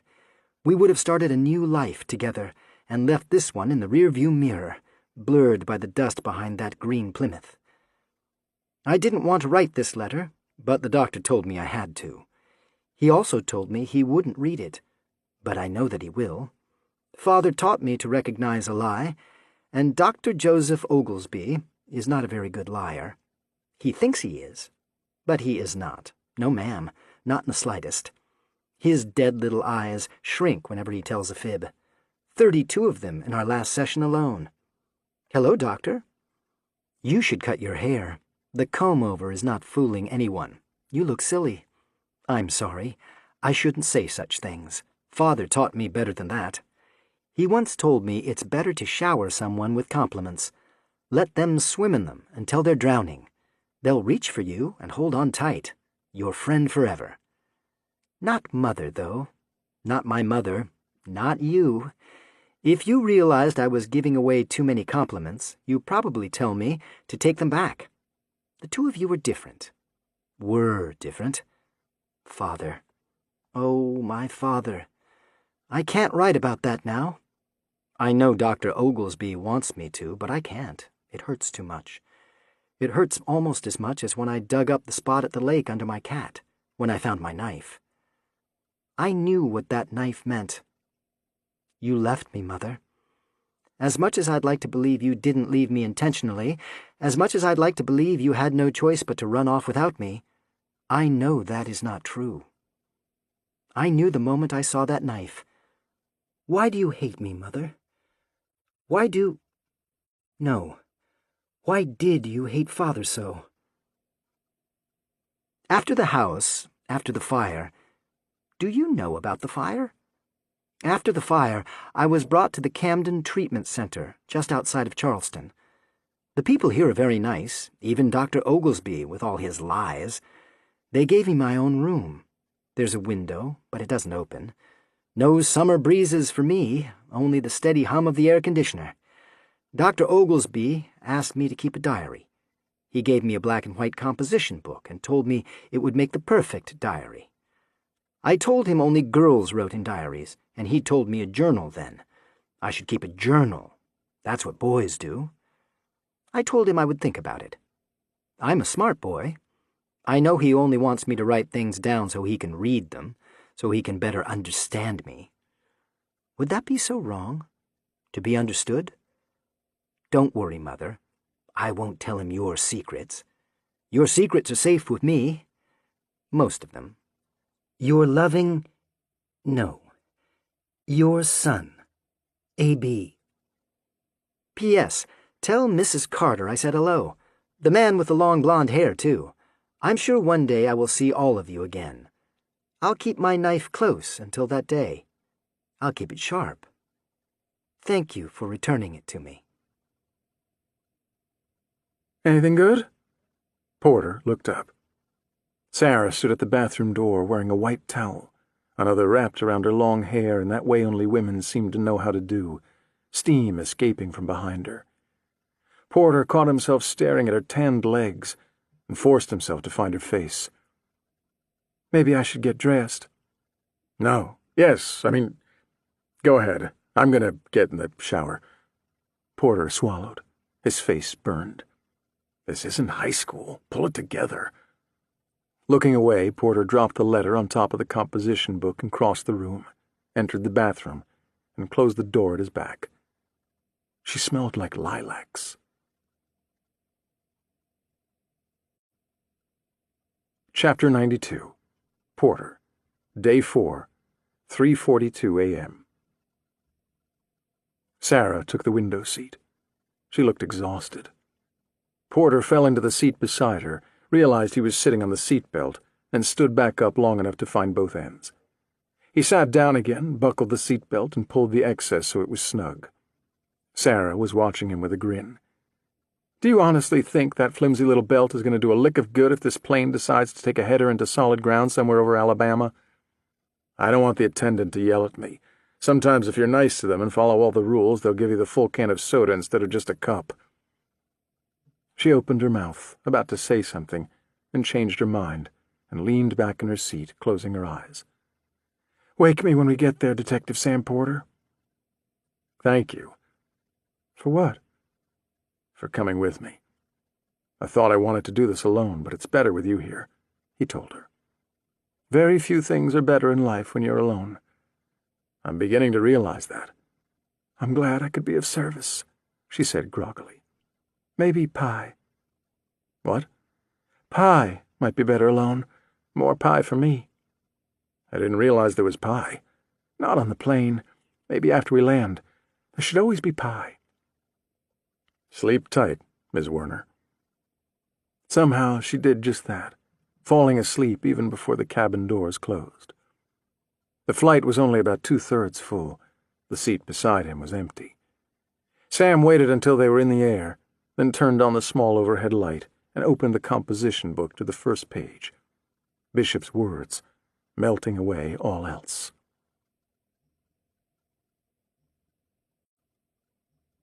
Chapter 93. Diary. Are you comfortable, Anson? He smiled at me, but it wasn't a real smile. This was the kind of smile one wears at a dinner party or a fundraiser or an award banquet. The kind that disappears the moment the smiley disappears behind a closed door, away from prying eyes. I have never been to a dinner party or a fundraiser or an award banquet, but I've read about them. Mother once brought home a People magazine, and the pages were filled with these smiles, polite but empty. Would you like something to drink? No, sir. So polite, Dr. Oglesby said, glancing down at his notes. You've been here a week, and I feel we barely know each other. He wasn't a very large man, maybe an inch or two taller than I, although everyone called him Doctor. I had yet to see him wearing a white lab coat. Today he wore a gray and black argyle sweater and khaki pants. He was slightly overweight. The pudge around his belly bloomed out over the top of his pants as he crossed his legs. Not much. He probably exercised a few days each week, just a little bit. The weight wanted to come out. His body wanted to be fat, but he kept his potential for obesity in check. For now, anyway. I couldn't help but wonder how he would look in another 10 years. Would he change his mind about the lab coat? If I were a doctor, I would definitely wear a white lab coat. His office was a large box. The walls were painted an off-white and decorated with degrees and photographs of Dr. Oglesby fake smiling beside other people fake smiling. Unlike the other desks at Camden Treatment Center, his was made of wood, most likely something he brought in himself. Most here were made of the same gray metal. We sat in the chairs in front of the desk, facing each other. Apparently, during one of the degree programs posted on the wall, the good doctor was told it was better to face one's patient on equal ground. So, rather than sit in the plush leather chair behind the desk, he came out here with the common folk. A large oriental rug covered most of the tile floor, clearly a fake. I had never seen a real oriental rug before, or a fake oriental rug for that matter, but there was something about this one that screamed imitation. Maybe it was the mystery stain in the far corner, the one nearly hidden by a potted fern. 1 week, he muttered, tapping at the clipboard in his lap. Were you taking any medications, Anson, prior to your stay here? Anything at all? He had asked me this question before, 4 times now. I gave him the same answer I did the other times. No. Because you seem jittery, like someone going through the final stages of withdrawal. A few of the nurses have made a note of this in your file. You've also been experiencing night sweats and tremors. These things are all signs of withdrawal. I said nothing. Was it chlorpromazine or maybe flufenazine? Possibly haloperidol or loxapine? I remained silent. Haloperidol? You see, when I said that one, I noticed a slight tick beneath your left eye. That tells me you know that particular drug. What reason would a boy your age have for knowing a drug like that, unless the medication was prescribed and you saw the name on the bottle every day? My face flushed. I drew in a deep, even breath. Haloperidol is not the type of medication you want to quit cold turkey. If a physician deems it appropriate to adjust or remove this medication from a patient's treatment, that patient would be weaned off over a length of time. In some cases, another less impactful medication might be added temporarily to a treatment regimen to lessen the more harmful effects of reduction.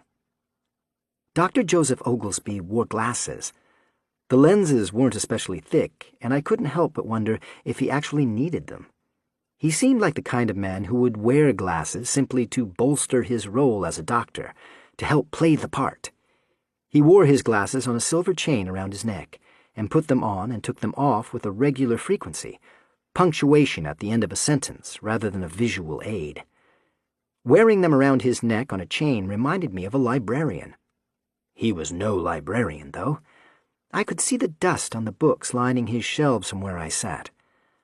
A sudden stoppage of haloperidol can lead to insomnia, restlessness, anxiety, agitation, depression, vertigo, seizures, even hallucinations. See how your foot is tapping on the floor? That fast patter? That is a definite indicator. Is there a reason you don't want to take your medication, Anson? Is that why you're lying to me? I stopped my foot. I didn't realize I had been tapping my foot. I would not tap my foot. The doctor raised the tip of his pen to his lip, his eyes on me, then wrote something down in the file. Because it has been a week, you're through the worst.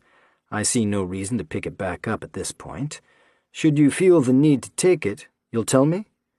We can revisit the use of medication together? I didn't want to nod, but I did anyway. The smile again, thin, only at the edge of his lips.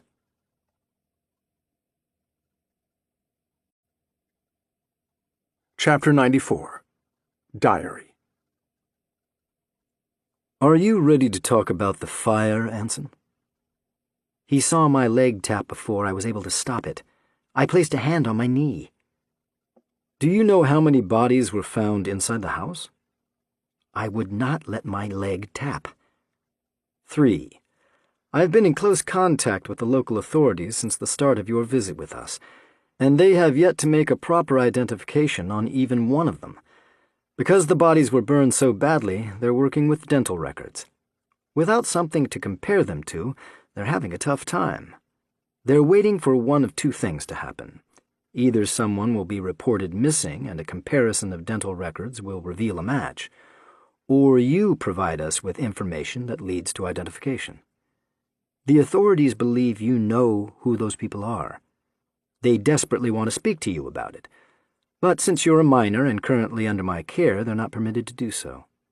That could change, of course.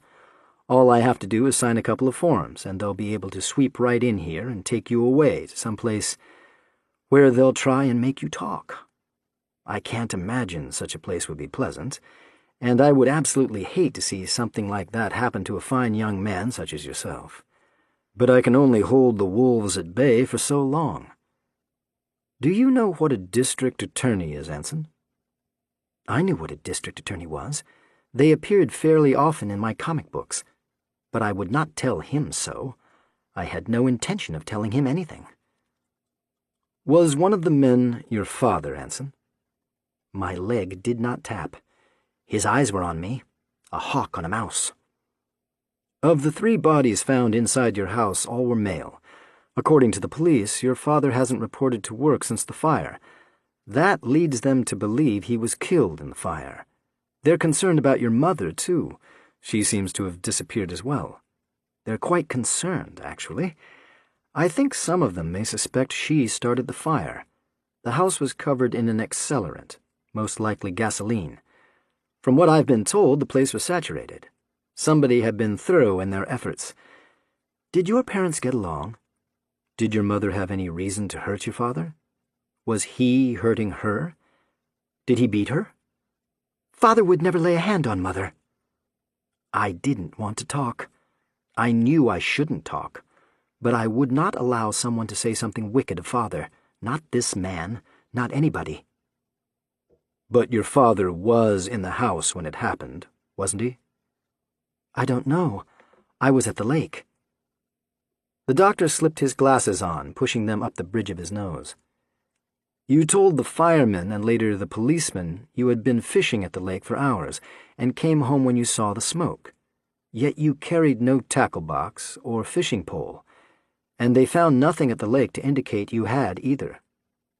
They think you lied. I don't lie. You lied to me about your medication. You lied about taking haloperidol, a very serious drug. That wasn't a lie. That was a fib. What is the difference between a lie and a fib, Anson? My leg tapped, but only once. Do you know where your mother went, Anson, after she started the fire that killed your father? Mother hadn't killed Father, and Mother didn't start the fire. I wanted to tell him that. I wanted to shout it out. I wanted to jump from this chair, take the pen from his hand, and embed it deep in his neck, and watch the blood spurt all over his argyle sweater and fake smile pictures on the wall. I didn't, though. I said nothing. A mother's instincts to protect her young are some of the fiercest known to man. Did your father hurt you? Did he touch you in a bad way? Is that why she wanted him dead? Father would never hurt me either. You were examined at the hospital prior to coming here, and they found no evidence of abuse, so I suppose that is true. Unfortunately, I don't know how thorough they were in their examination. I have faith. My staff would have covered all bases, but you were taken to a county hospital, and I can't vouch for the skill and ability of the people working at a place like that. Some of those places can be downright barbaric, like stepping into a third-world tent city. I was skipping rocks. What? I never told the firemen or the police I was fishing. I was skipping rocks at the lake. I like to skip rocks. That is not what it says in the police report, Anson. Lying or fibbing are both bad, not things you want to do with me. The report is wrong. He removed his glasses, and I watched them fall and dangle around his neck. The window in his office didn't have bars on it. Rain began to fall. Where did you go to school, Anson? Mother homeschooled me. Really? That is interesting. Why? Remember the tests we gave you on your second day? You scored extremely high on all of them. I enjoy tests. They're fun. Your mother must be a very intelligent woman. What does she do for a living? I told you. She works in publishing. He scribbled at his notes, but did not glance down. You did tell me that, but there is no record of her being employed, not recently. Not at all. Your parents filed joint tax returns, and no employment has ever appeared for her. The IRS performed a detailed search at the request of the district attorney I mentioned earlier. That man is a bit of a bulldog, and he's itching for the opportunity to talk to your mother. I don't know where she is. Does it bother you that she left you? Those protective instincts I mentioned. I imagine it would be terribly difficult for a mother to abandon her only child and completely cut contact, just write him off as if he didn't exist at all, throw him away like last night's trash. I'm not sure what would drive a woman to do that. What did you do to make her hate you so? This time, when my leg began to tap, I didn't stop it. Instead, I watched the rain outside.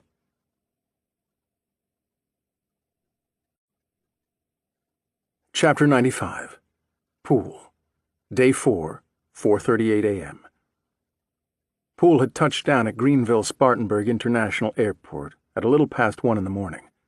A black Subaru Forester with federal plates was waiting for him at the tarmac, driven by Special Agent in Charge Robert Granger.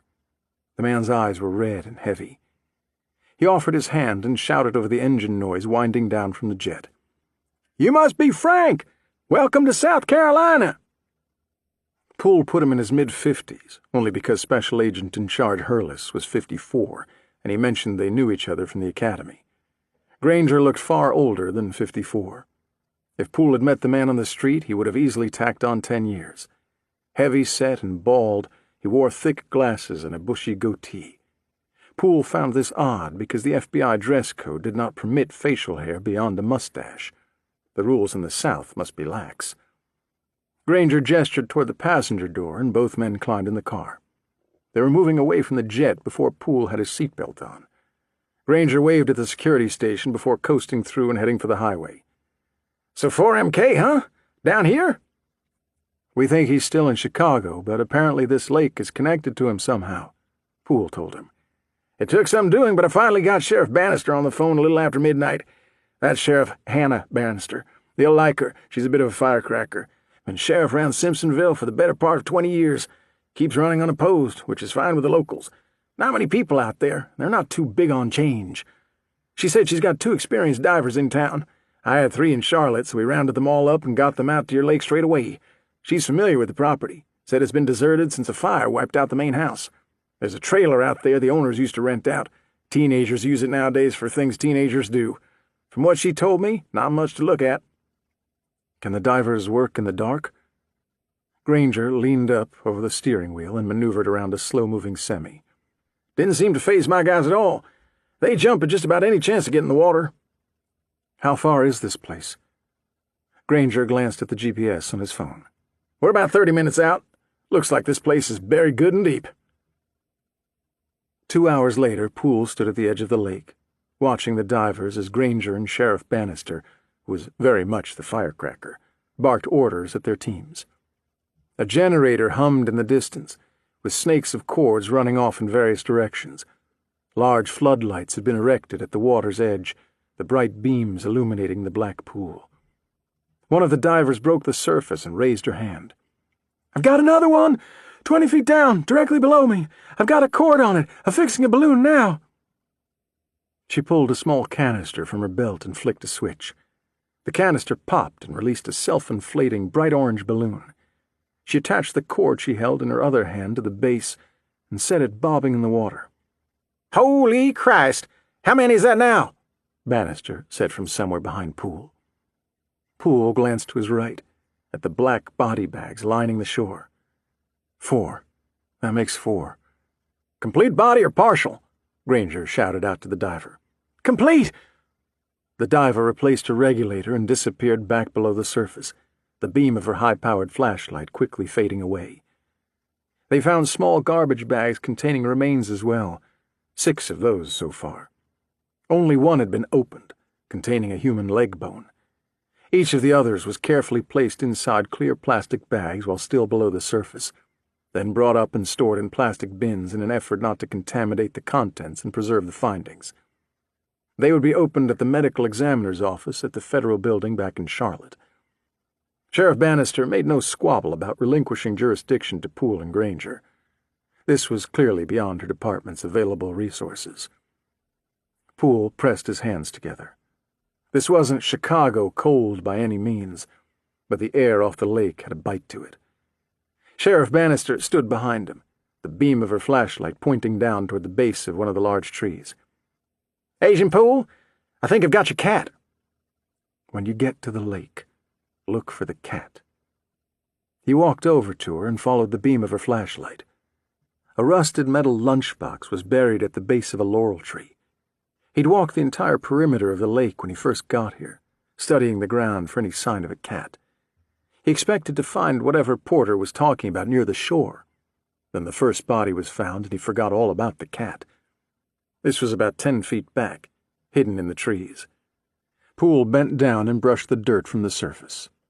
Hello, Kitty. Cute. He looked up at the sheriff. Do you have any gloves? Yeah, here. She pulled a pair of latex gloves from her jacket pocket and handed them down. Some of her graying blonde hair fell loose from her ponytail. She pulled out the rubber band holding it all in place, twisted the hair together into one tight lock, then replaced the band. She did all this with one hand. The other, still holding the flashlight on the lunchbox, didn't falter. Poole couldn't help but wonder if she handled a gun with the same dexterity, if she ever had cause to use her weapon out here. I've got one, came another shout from the lake. 5 now. Granger came over, the beam of his flashlight joining Bannister's. That it? What you were trying to find? Poole released the rusted metal latch in the front of the lunchbox and opened the lid. The diary stared back at him from inside. I'll need to see the property records, plat records, whatever you have for this place. The houses we passed on the way in, too. Bannister leaned down, her breath white in the chilled air. They're stored down at Town Hall. I'll make a call. Wake some folks up.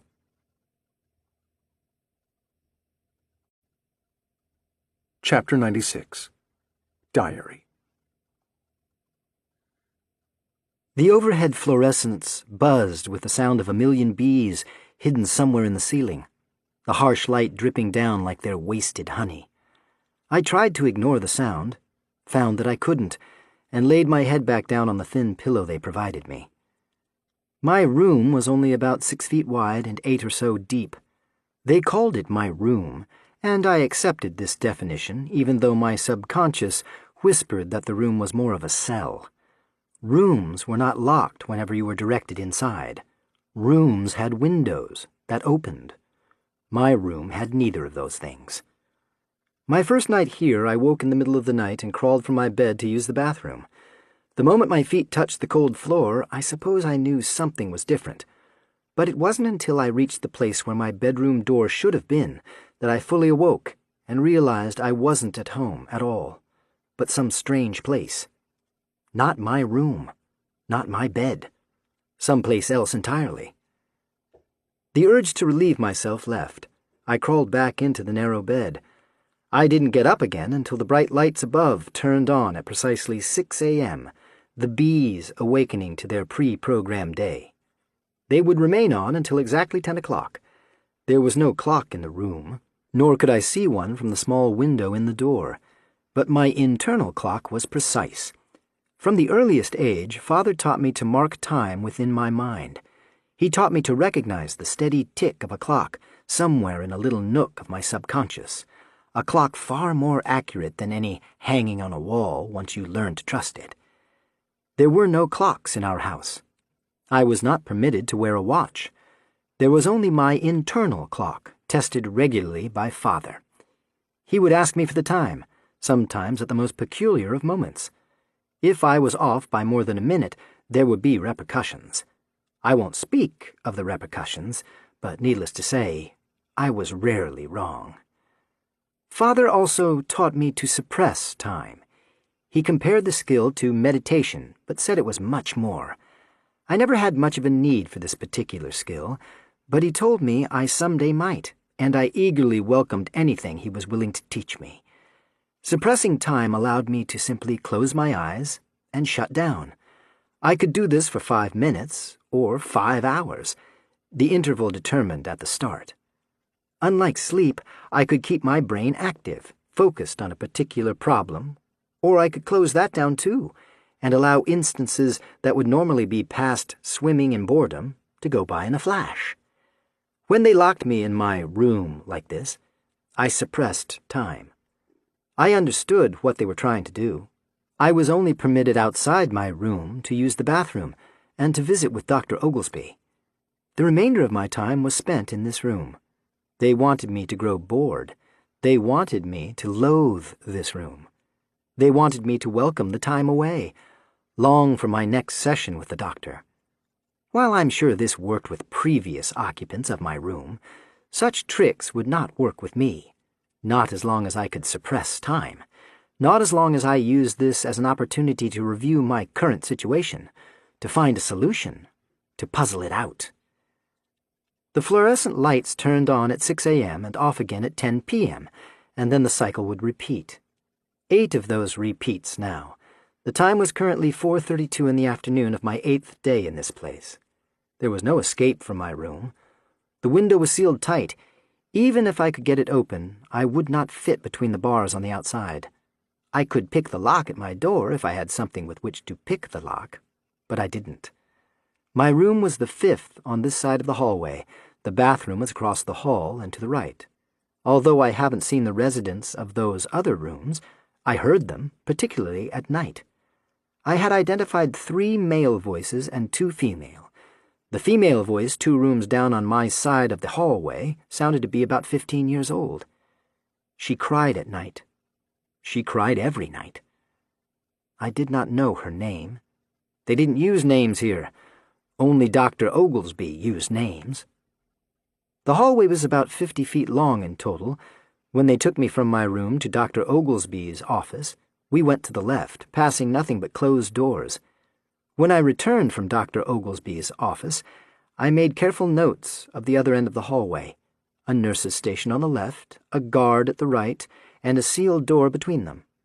I had yet to see this door open, but I heard it each time, an electronic buzz followed by the release of the lock. I imagined this was controlled from somewhere near the guard's position, but it was possible the nurses had access as well. My mind's eye pictured a small button, grimy from years of random fingers. There were cameras at either end of the hallway, dark, black eyes staring down from small bubbles in the ceiling. I hadn't found a camera in Dr. Oglesby's office, but I was fairly sure he had one. The one in my room was hidden in the air vent next to the fluorescent light, watching from above. It did not make a sound, but I felt it blink. "I'm curious, Doctor. Are you sitting at your desk watching me right now on some monitor? Insights abound. Are you adding to your little notepad? I picture you writing furiously, each word more meaningless than the last. Poor little Anson Bishop, orphan born of fire." The girl down the hall was crying again. Odd, considering the time.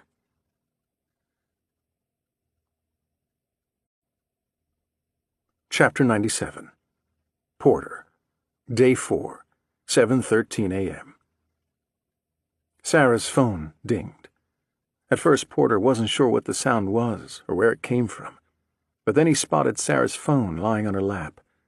She stirred gently, nestled against his shoulder, and went back to sleep. The phone dinged again. The overhead lights came to life, and a voice blared out from the intercom.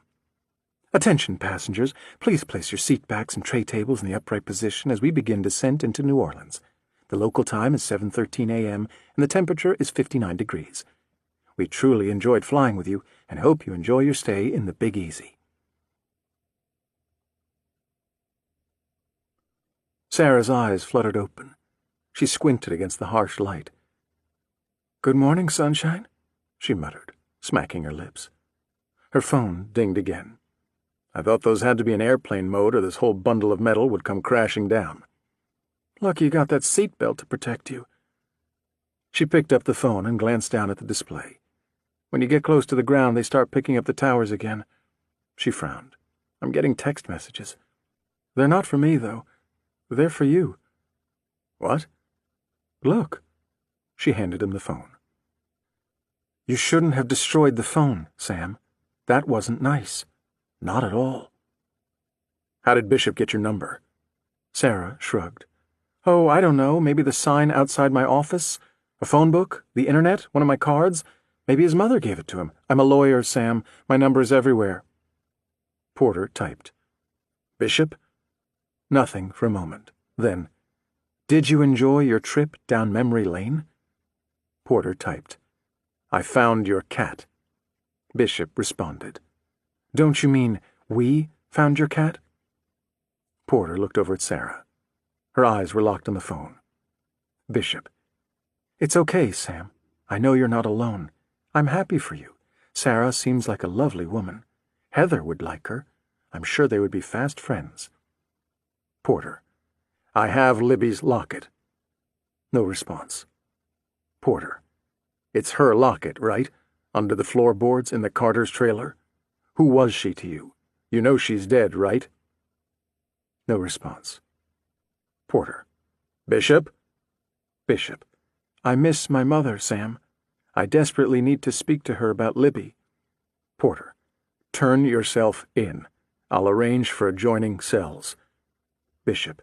"No need. You're going to bring her to me." "The fuck I am," Porter said.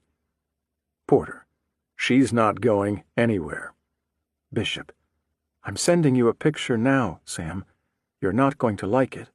We'll need to talk about it after you look." The phone dinged. A tiny image loaded on the small screen. 2 girls, unconscious on a concrete floor. Bishop. "Are you there, Sam?" Sarah pinched the image, expanding it, bringing in more detail. One of the girls was wrapped in a green quilt, her face a deathly pale, blood on her lips. The other girl looked like she'd been plucked from a river, her clothing and hair wet and matted down. Porter didn't recognize either of them. Porter. "Who are they?" Bishop.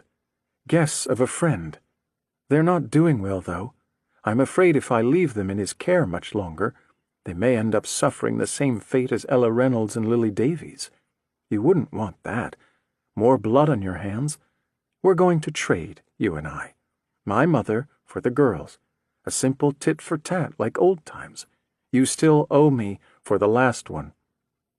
Porter. "I won't do it." Bishop. "There are always more girls, Sam." Bishop. "Alert your friends in blue, and they're both dead. I still have plenty of boxes." Bishop. "Leave all your cash in the prison locker at check-in." Porter. "No." Bishop. "There's one more thing, Sam. You're not going to like this, not in the slightest, but on the off chance you are willing to let the girls die, I got my hands on something truly spectacular, something that goes boom. I don't want it to go boom, but I'll let it if you don't bring me Mother. Nobody has enough boxes for that." Bishop. "Both you and Miss Werner must go. They won't release her to you alone. After all, an inmate is entitled to proper representation. Wouldn't you agree?" Bishop. "You have until 8 p.m. Any later and—" "Any later and what?" Porter said. "No signal. We must have lost the tower." They both jerked in their seats as the wheels came down on the runway, the plane quickly decelerating, the airport outbuildings rushing past their small window. Sarah's eyes were fixed on the phone. "Try now. Signal is back." Porter. Bishop? Message not delivered. Porter pressed the small red link that said, Try again. Message not delivered. Again. Message not delivered. What the hell does that mean? Porter frowned. Maybe he pulled the battery, Sarah replied, or chucked the phone in a lake. She turned back to Porter. So much for disrupting him. We didn't slow him down. Porter scrolled through the texts. When he got back to the picture of the girls, his stomach sank.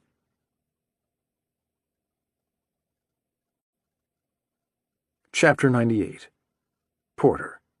Day 4, 7:57 a.m. We've got another hour until visiting opens up, Porter said from the passenger seat of Sarah Warner's BMW. They'd driven straight from the airport to the prison. He didn't have a choice. He knew that. She'll be restrained, Sarah offered. She can't get away. Just keep her close, and when you know the girls are safe, take her back into custody. Technically, she's not leaving custody. Maybe handcuff yourself to her. Isn't that what you cops do? Hell, I don't know. Sarah had received an email from the prison 10 minutes after Bishop broke contact, an automated response that said documentation regarding inmate number 2138 had been received and processed, along with about 20 pages of canned information regarding prisoner custodian release and responsibilities. Porter tried calling the number Bishop used to text and received a recording. The number you have dialed is no longer in service or has been disconnected. Please check. He had heard the message before. He hung up. How much cash do you have left? Sarah asked. Porter let out a sigh and patted the inside pocket of his jacket. $2,312. She parked in the middle of the lot, the nose of the car pointing at the visitor entrance. They open at 9 to the general public, but lawyers are allowed in any time after 8. I should do this alone, Porter said. I'm already in trouble. There's no reason for you to get wrapped up in all this. Oh, I think I'm twisted up good and tight in all of it at this point. This is a prison break. You'll be on camera. At the very least, you'll be disbarred. You give the worst pep talks. You don't need to throw your life away over this. Sarah sighed. Bishop was clear. He said we both need to go in, so we're both going in. I just need to stop sweating first. You're sweating? It's cold. It's probably related to the shaking. I'd like for that to stop, too. She was shaking. Porter watched her hand bouncing nervously on the steering wheel. I'm going in alone. Fuck Bishop, he's... Sarah turned off the ignition and was out the door before he could finish his thought. Let's go, detective. Shit, Porter muttered. He took out Bishop's knife and Libby's locket, tossed them both into the glove box, then fumbled with his seatbelt and chased after her. At this early hour, the visitor center was deserted. As before, the guard asked for Porter's driver's license, and Porter was asked to remove his belt and shoelaces. He placed these inside one of the lockers along with his wallet and jacket, the cash still in the jacket pocket. The guard closed the small door and handed him the key. He was then patted down and swept with a handheld metal detector. When the guard cleared him, he stepped into the adjoining hallway. Sarah joined him a moment later. Now what? Porter asked. As if in response, the metal door beside them buzzed and opened. Another guard stepped through, the door closing behind them.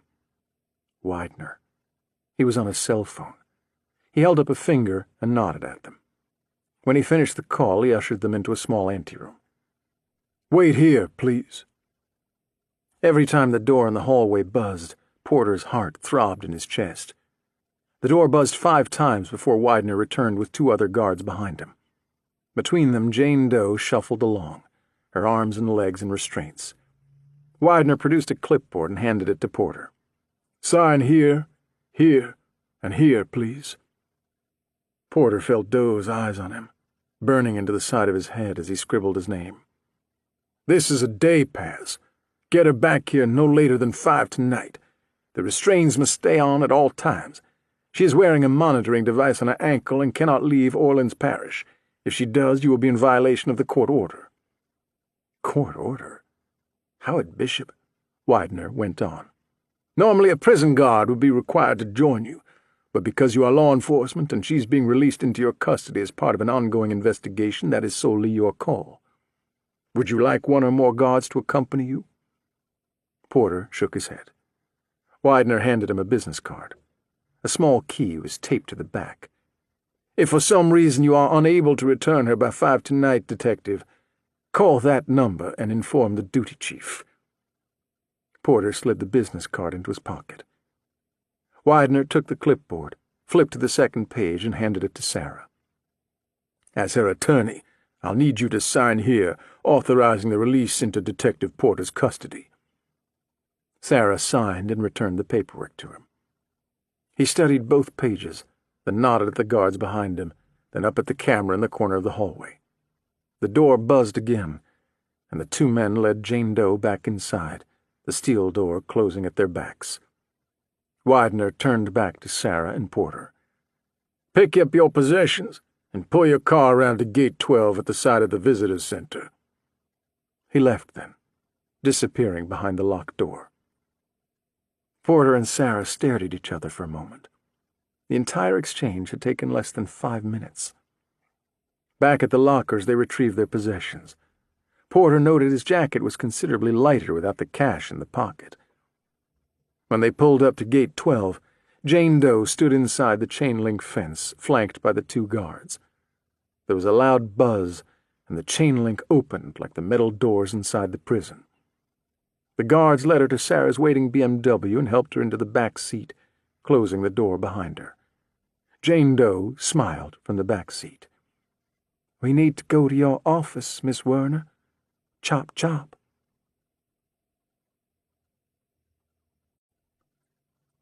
Chapter 99. Gabby. Day 4, 8:03 a.m. Gabby Deegan was lying in bed trolling Instagram. Someone had made the hashtag Lily Davies Memorial, and it quickly filled up with random pictures of Lily from people at school, people she didn't know, people who didn't know Lily. It made Gabby sick. What gave them the right to weigh in now? The hashtag contained numerous posts from Allie Winters and Megan Plants. Neither of them gave two shits when Lily was alive, and now all of a sudden they act like they were besties. The last time Allie saw Lily, she told her hair looked ratty and she needed to go to a real stylist. No more bargain cuts at the mall. Last year, Megan took Lily's underwear from her locker during gym class and hid it in the school library. Gabby and Lily spent nearly an hour looking for them and got busted for missing fourth period. Bitch cunts, the lot of them. That wasn't the worst part, though. Random strangers posted images, and some of them were horrible. There were pictures of the Lee Gallery. Some people even posed for selfies with the sign outside the gallery. At Eddie Knows Stuff in West Virginia posted a picture of Buffalo Bill from that old movie The Silence of the Lambs with the caption, "She did not put the lotion in the basket." Not someone who knew her, just some a-hole who should have his social media privileges revoked. The faculty at Wilcox Academy had organized a candlelight vigil for tonight.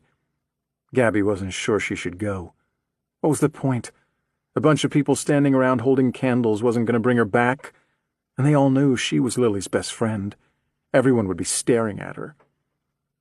She closed Instagram and opened iMessage. She scrolled through all the car pictures they'd shared over the past few months. Lily would never own a car. She would never drive. She would never be married. She would never have babies. She would never... The tears came again, and Gabby tried to fight them back. She hadn't washed off all her makeup before bed, and she could only imagine what her eyeliner looked like. "You okay in there, baby?" her mom said from the other side of the door. "Yeah," the handle jiggled. "Why is this locked?" Gabby didn't reply. She wiped at her eyes. "Maybe you should eat breakfast. You'll feel better if you eat something." "Right. Captain Crunch fixes everything." "Maybe later, Mom." Gabby rolled over, the sheets tangling around her legs. She opened the photo app on her phone and scrolled through Lily's album. Hundreds of images, pictures of them at the park, downtown, at school. She saved some of their Snapchats here, too. They liked to use Snapchat for their private conversations because messages disappeared the instant they were viewed by all recipients. They were free to say whatever they wanted, away from the prying eyes of parents who read everything. They were careful to use iMessage, too, for the things they wanted their parents to see, but the real conversations took place on Snapchat.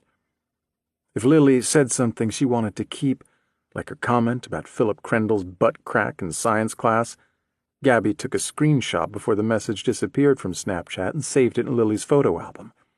Password protected and hidden, parent-proof as it should be. Unlike the Instagram memorial, these pictures made Gabby smile. Lily was the queen of the one-line tag. She liked to send pictures of her Lhasa Apso scrappy with little snippets of dialogue. Grumpy Cat had nothing on her. There were pictures of cars, too, not the ones she found online, but the ones she found at local dealers that she really liked. The next time her dad brought up buying a car, she planned to show him one she wanted locally, a specific car. See if she could talk him into going down to the dealer and making an offer, call his bluff. Her favorite was a 2010 Camaro she'd found downtown, cherry red with black upholstery. If she rolled into the school lot driving that, she would have turned all the boys' heads, the girls, too. Gabby paused at another picture. In this one, Lily was holding up her iPad to her camera screen next to her smiling face. The caption read, #Winner Winner Chicken Dinner. Gabby had completely forgotten about it. Lily had won some kind of contest online for a local driving school. Gabby told her it was probably a scam. She figured they used the contest to draw kids down there, then try to upsell them into a pricey package. Half the driving schools in Chicago did it, ever since the state made 30 hours of lessons mandatory before you could obtain your license. Lily said she was going to check it out anyway. But if she did, she never had the chance to tell Gabby what happened. She'd have gone with her. Gabby sat up in bed. She remembered what the police asked her. Would Lily get into the car with a stranger? Her answer had been no, but... She pinched the image and zoomed in until she could read the name of the driving school. Designated driver. It took her all of 10 seconds to find their address. 20 minutes later, she was dressed and out the door. Her mom didn't even hear her leave.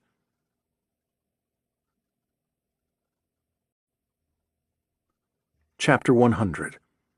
Porter. Day 4, 8:24 a.m. Pull off there, to the side, Sarah. May I call you, Sarah? Porter knew they shouldn't be following this woman's instructions blindly. He understood this was the wrong thing to do. Yet that was exactly what they were doing. They left the prison with her in the back seat, watching them, watching the outside world as it rushed past. Sarah did as she was told, pulling the BMW not into one of the parking spaces at the front of the building, but into the alley running along the side. Put the car in park and beep your horn twice. The horn echoed off the buildings on either side, a residual slap. You look a bit peaked, Detective. You should try breathing every few minutes. It does wonders for the circulatory system. Porter ignored her. Someone had come out of the alley across the street. Porter recognized him, the same homeless man he had watched urinate on the sidewalk. Was that really only 24 hours ago? May I have the key, Detective? Porter nearly asked her what key, then remembered the business card. He dug it out of his pocket and passed the card to her. I'd like to do something about these handcuffs and leg restraints as well. They stay on. We have a long ride ahead of us. Life can be very cruel sometimes, Porter muttered. She smiled again, a slight curl at the base of her lip. Yes, I suppose it can. He didn't like that smile. He didn't like it one bit. The homeless man knocked at the window, then turned, watching across the street. Porter watched as she pulled the key from the back of the business card, bent down, and released the ankle monitor. The small box began beeping immediately. Won't they know? Sarah asked, watching in the rearview mirror. Jane Doe rolled down the window and handed the monitor to the waiting man. He affixed it to his own ankle. The beeping stopped. The homeless man gave the roof of the car another tap and returned to the alley across the street, not a word between them. Porter said, Those ankle monitors aren't as reliable as the general public might like to believe. They store data when they can't reach a cell tower and upload the data as a batch when they make contact. The older ones, the ones in circulation for a while, regularly report false removal data. Too much jiggling over time of parts not meant to be jiggled. The monitoring center usually programs in a window. If the device reports a problem lasting longer than a minute, an alert goes off. Less than a minute, and it's ignored. They would have programmed a geofence before they released her. As long as she doesn't leave the geofence, nobody will be the wiser. I saw that guy yesterday, and even my cab driver said he didn't belong. I'm guessing he's been waiting for us. Sarah took this all in, her eyes glancing nervously at the rearview mirror, then back to Sam. Without turning in his seat, "Where exactly are we going?" "Didn't my boy tell you? Chicago, of course. I'll give you the exact address when we're closer to the city." That smile again, that wicked little grin. "I'd like to read Anson's letter now. May I have it, please?" Porter wanted to say no. He wanted to tell her to fuck off, sit back, and shut up. But he didn't. Instead, he reached into the glove box, retrieved the crinkled yellow pages, and tossed them into the back seat. He heard her scrambling to retrieve them, but did not look. He would not look. "Wasn't there a diary, too? I do so miss his words." Porter closed the glove box on the knife and locket before she could glimpse them, then opened the black and white composition book where he had left off. "You can have it when I'm done." Jane looked to Sarah, their eyes meeting in the rearview mirror. "I believe Anson gave you until 8 o'clock tonight. I suggest we get going. Wouldn't want to keep him waiting. He has a temper, that one. I understand he has playthings. Chop chop." Porter said, "Not another word out of you unless you're spoken to. Do we understand each other?" Jane raised her cuffed hand to her lips and turned an invisible key before returning to her letter. Sarah took one last nervous look in the mirror at the woman behind her, backed out onto the road, and put the BMW in drive, speeding forward. "Chicago it is," she said. "Nothing like a good road trip."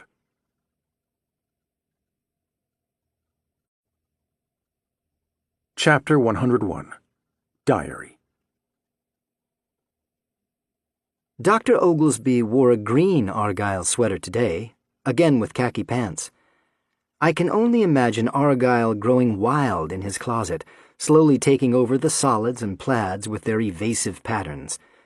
Could you spray for Argyle? Maybe there was a way to hold it at bay. Did wearing Argyle on the regular cause one to morph into a doctor of the mind? If he wore a Grateful Dead t-shirt, shorts, and flip-flops every day, rather than the sweaters, would he be a different man because of his choices? Would the clothing cause his personality to shift? Can the clothes change the man?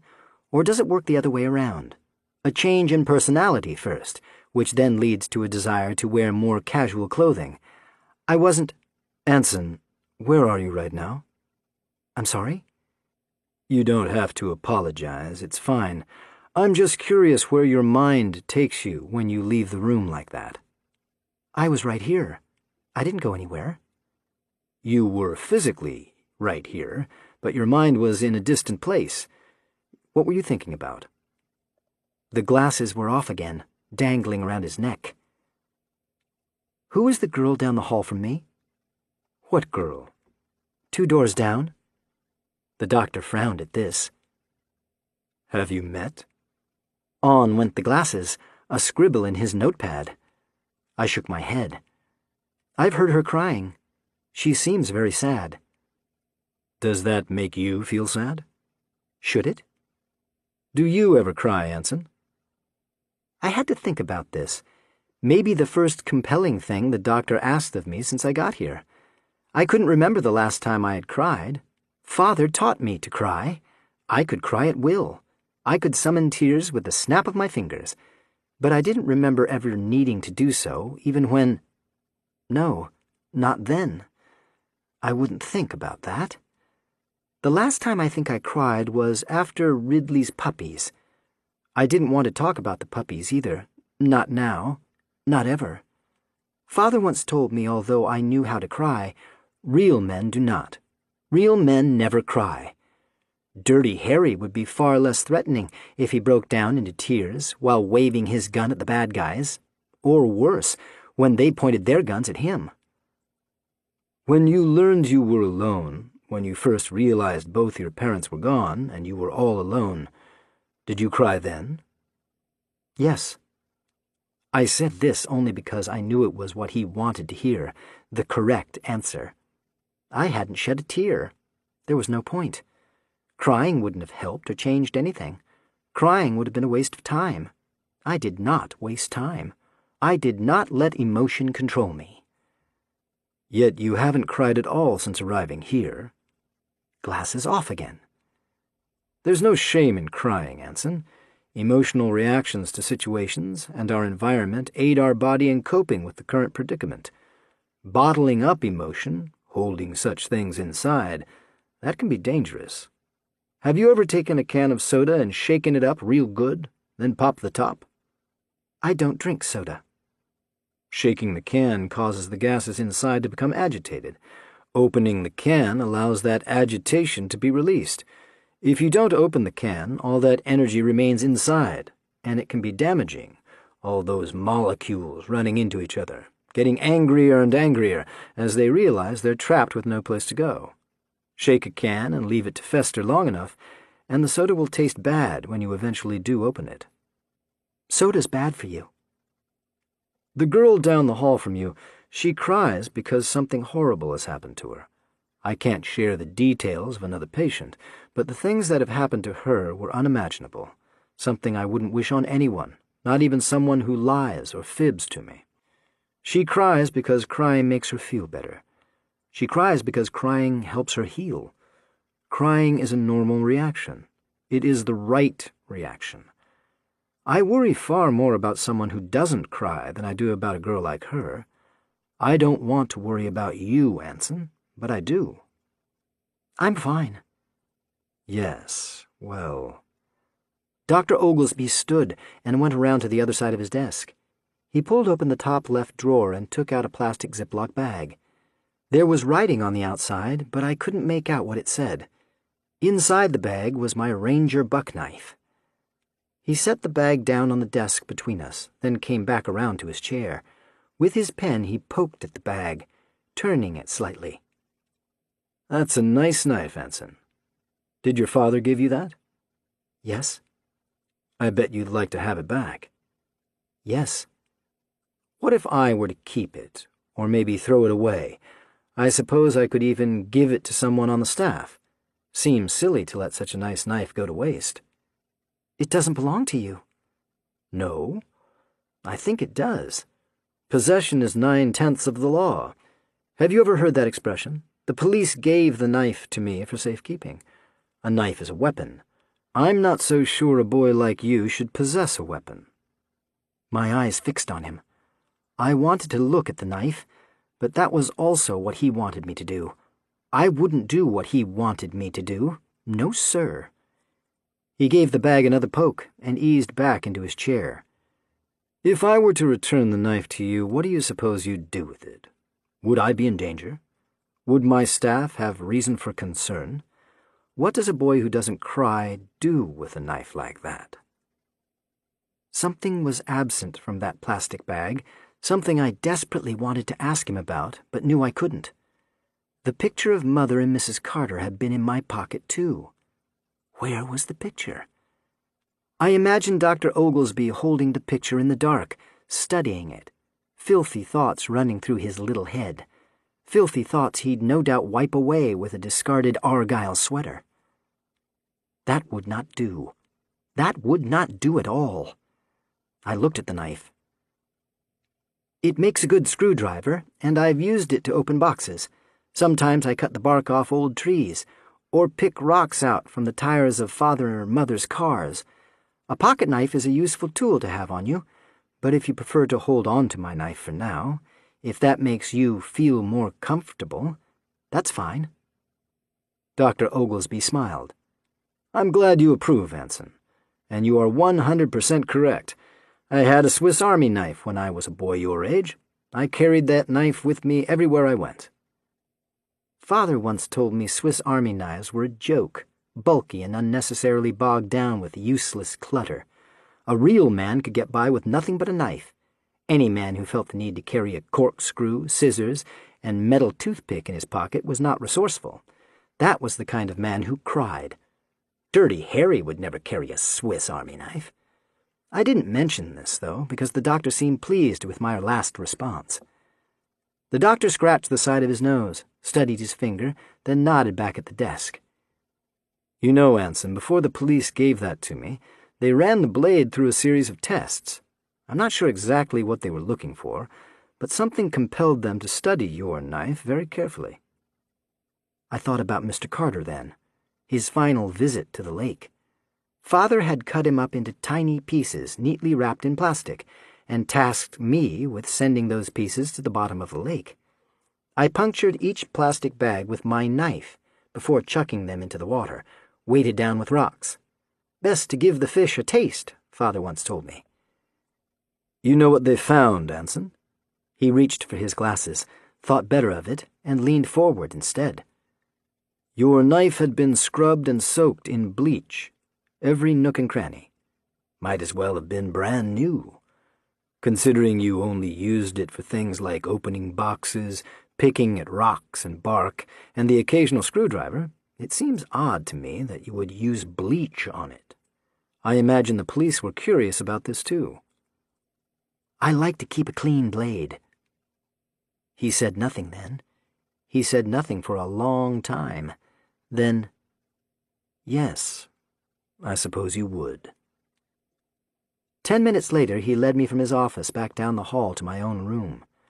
Nurse Gilman always smiled up at me when the doctor led me past the nurse's station. Today I smiled back, then bent to adjust my slipper. It was large, and my foot sometimes slipped out.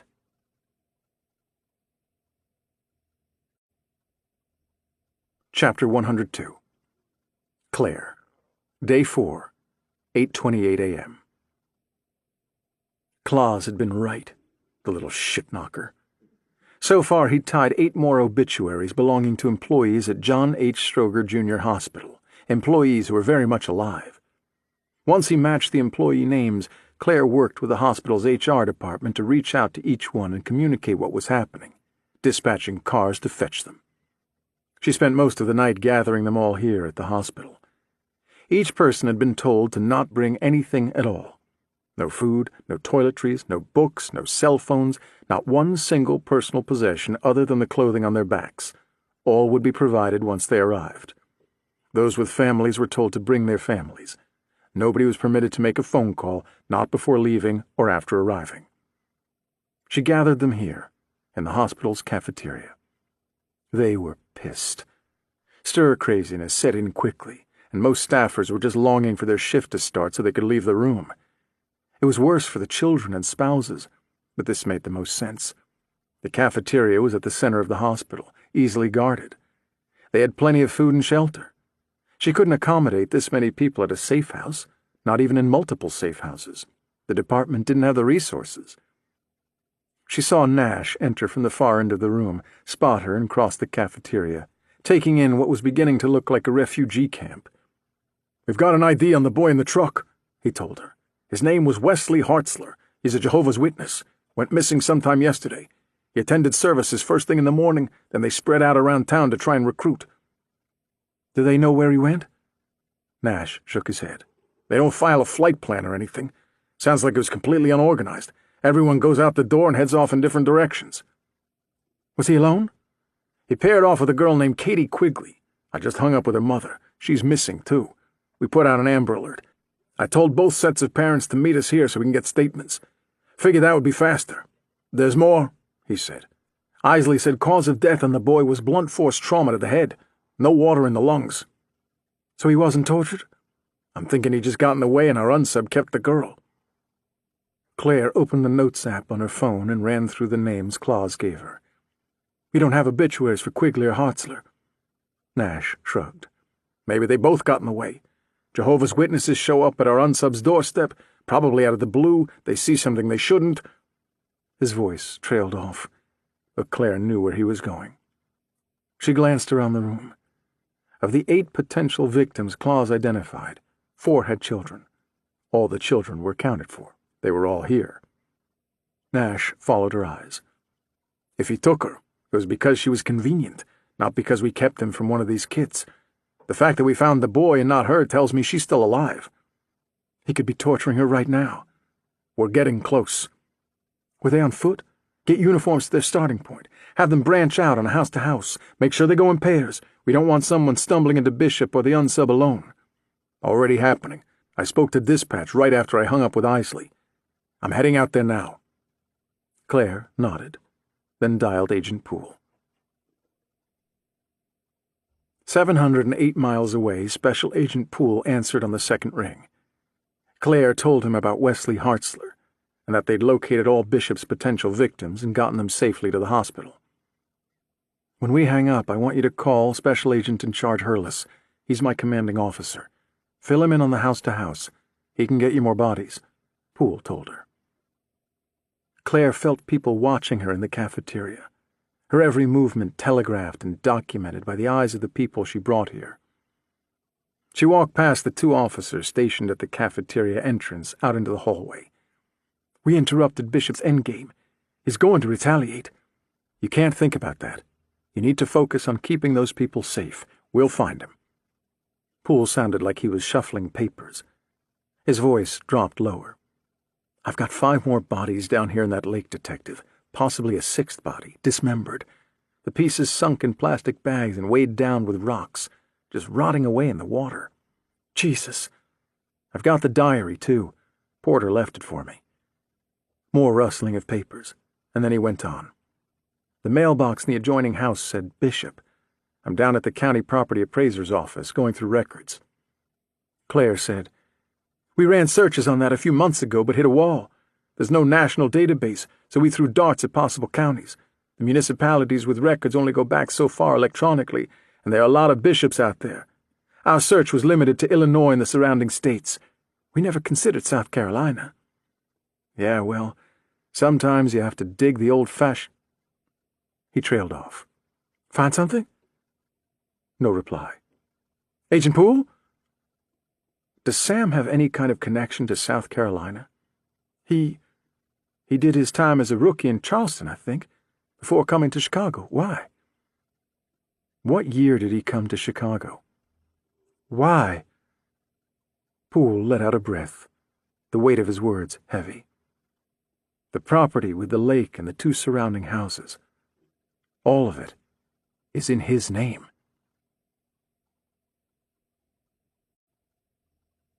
Chapter 103. Gabby. Day 4, 8:49 a.m. Gabby Deegan got off the number 57 bus at West Roosevelt and walked the 3 blocks to designated driver in the falling snow, nearly slipping twice on the icy sidewalk.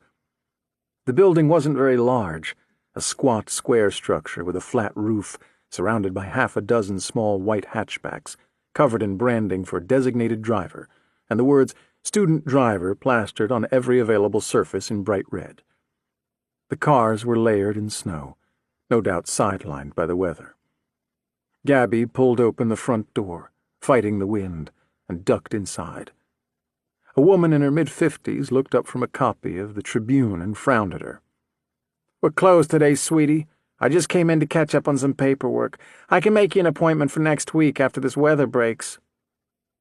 Pulling off her gloves and hat, Gabby approached the counter. It smelled like burnt coffee. I'm actually not here to make an appointment. The woman's frown deepened. She returned to her paper. Well, we're not buying anything either. I think a friend of mine was in here a few days ago. I'm trying to find her. She loaded a picture of Lily Davies on her phone and held it toward the woman.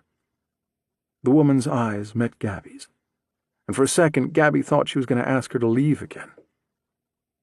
Then she set down the paper and looked at the phone. Pretty little thing. Looks familiar. She reached for the phone and held it close to her face, squinting. I don't know how you kids can use these little things. Mine is as big as a tablet. She would have been here earlier this week. Her head tilted to the side. She glanced at her newspaper, then handed the phone back to Gabby, frowning again. I don't know what game you're playing, but I don't appreciate it. I'm not... The woman behind the counter picked up her newspaper and folded the front page over, setting it down in front of Gabby. I should call the police and report you. Gabby looked down at this morning's Tribune. Lily's picture was on the front page, along with that of 2 other girls she didn't know. There was a boy, too. The headline read, "Killer claims 3rd victim. Another missing. Police stumped." Was she in here? Of course not. I'd remember something like that.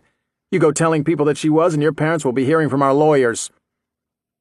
Gabby wanted to push the issue, to shout at this woman, make her check the records. But she didn't.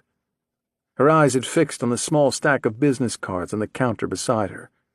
She grabbed one, put on her hat and gloves, and pushed back out into the cold. Once outside, she loaded the picture Lily had sent her back onto her phone.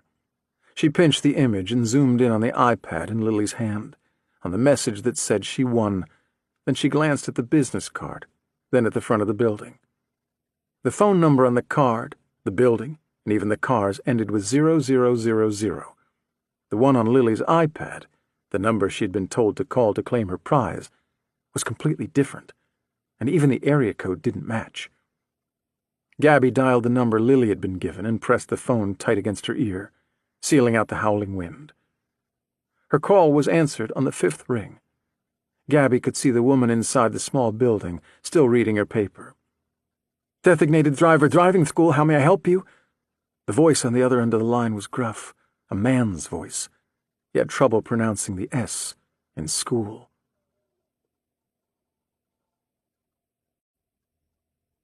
Chapter 104. Pool. Day 4, 8:50 a.m. "I didn't mean to eavesdrop on your call earlier, but I did, so I gotta ask, who is Sam?" Sheriff Hannah Bannister sat on a stool across the table from Poole, files and boxes laid out between them. She had apologized repeatedly about the lack of computerized records. The county was small, their budget was smaller, and every time the matter came up, a more urgent need for the funds vetoed any plan to enter legacy data into the current system, which only went back a handful of years.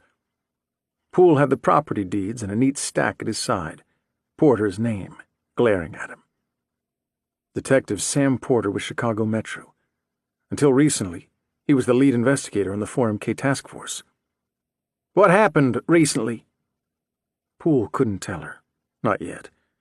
He wasn't sure what he was dealing with yet. He let the case get to him. He let it go personal. Poole finished with the current box and slid it aside. "I don't see his name anywhere else. Only that particular piece of property." Bannister sat back on her stool, stifling a yawn. "The name Porter doesn't ring any bells, and I grew up around here. I was born in the clinic 4 doors down from this very building, actually. There's a fairly close-knit community, farmers mostly. A few of the families have sold off over the years to developers, but I like to think I've got a good handle on the people. We get our share of rowdy teenagers and such, but that's mainly because there isn't much else to do. Until this morning, the last murder we had was nearly 6 years ago, when Edison Lindley's wife took it upon herself to end his cheating ways with the help of a heaping spoonful of arsenic in his soup. She called it in, too, and was waiting on her porch when I got there, glass of lemonade in her hand. Not exactly the crime of the century." Poole said, "You mentioned developers. Do you know the name Arthur Talbot or Talbot Enterprises?" "I do know the name, but only from the news. Crazy what happened to him. If he set his eye on property out here, I would have heard about it at town hall. Property sales are usually talked about before I give the crime report." Bannister raised a legal-sized folder above her head. "Got it." "Got what?" "The report on the fire out there that destroyed the main house." She opened the folder on the table and began flipping through the contents. "August 1995, way before my time. Ruled arson on the spot. Tom Langland wrote it up. He's retired now, but still lives in the area. I can drive you out to his place if you think it'd be helpful. According to this, the entire area reeked of gasoline. By the time the trucks arrived, the house was a total loss. They found 3 bodies inside, all male. Cause of death says undetermined due to condition on account of the fire. One survivor, an Anson Bishop, 12 years old. He'd been fishing out at the lake and came back when he saw the smoke. They believe his father was one of the men found inside. His mother was suspected of starting the fire. Looks like she disappeared. Her information went out on the wire, but she was never located.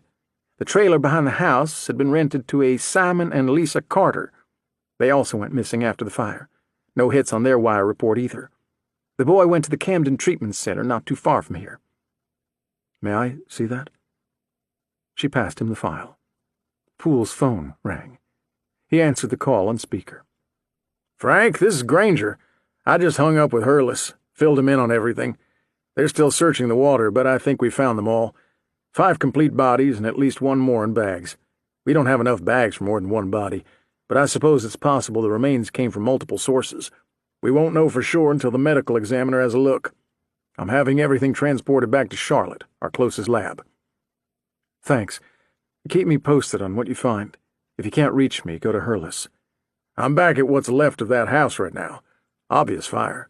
My office tried to pull records, but they're coming up blank. I've got the file in my hand. I'll have Sheriff Bannister scan and email it to you. What does it say? Poole repeated what Bannister told him. The trailer survived the fire, and it looks like someone has been in there recently. The back bedroom has been ransacked. Somebody moved the bed, tore up the floor. We got a backpack full of clothes, some camping gear. It's strewn all over the room. Somebody was looking for something. Poole glanced at the diary sitting on the edge of the table. I think that was Detective Porter. Can't tell if he found whatever he wanted. We're shipping all this back to Charlotte, too. We'll photograph everything. I'm going to try and get some heavy equipment out here to go through the remains of that house. It's been a while, but we might find something that ties back to the bodies at the lake. Poole's phone vibrated on the table. The caller ID popped up. That's Special Agent in Charge Hurless on my other line. I've got to go. Keep me posted. You got it. Poole thumbed the display and answered the other call. Agent Poole? Frank, I think we got something. You're going to need to get back on the plane. What is it? You were right about the prison guards at Stateville. I spoke to the warden. We've got a guard who was suspected of passing information for Libby McKinley, but nothing was actually proven, so he wasn't charged. They transferred shortly after all of this played out. Guess where he went? Where? New Orleans. Porter's disposable phone. That's our connection to Porter. Any record of the two of them knowing each other or working together? Nothing yet, but I just got this. I'll put people on it right away, Hurless told him. His name is Vincent Widener. He's working now, on the clock until 4 this afternoon. You need to get out there. The Orleans warden said he'd try and stall him, keep him on site after his shift if he has to. They're not going to say anything to him until you arrive. We don't want to tip him off. Granger told me what turned up at the lake. We need to find out what this guard knows and get on Porter's heels. He's deep in this. Poole told him about the property records. Get on him. None of this slips out. I don't want the media running some half-baked story. Yes, sir. I spoke to Detective Norton, too. I've got 4 teams on their way to help with the house-to-house. I'll put in a call to Porter's captain, too. He needs to know what's going on. We're close, Frank. Yes, sir. Hurless disconnected. Poole looked up at Sheriff Bannister. Can you drive me to the airport in Greenville? She nodded. Poole handed her one of his cards. You find anything else, call me or Special Agent in Charge Hurless. His number's on the back. Send that file over to Granger, too, as soon as you can. Scooping up the diary, he started for the door. He'd read it on the plane.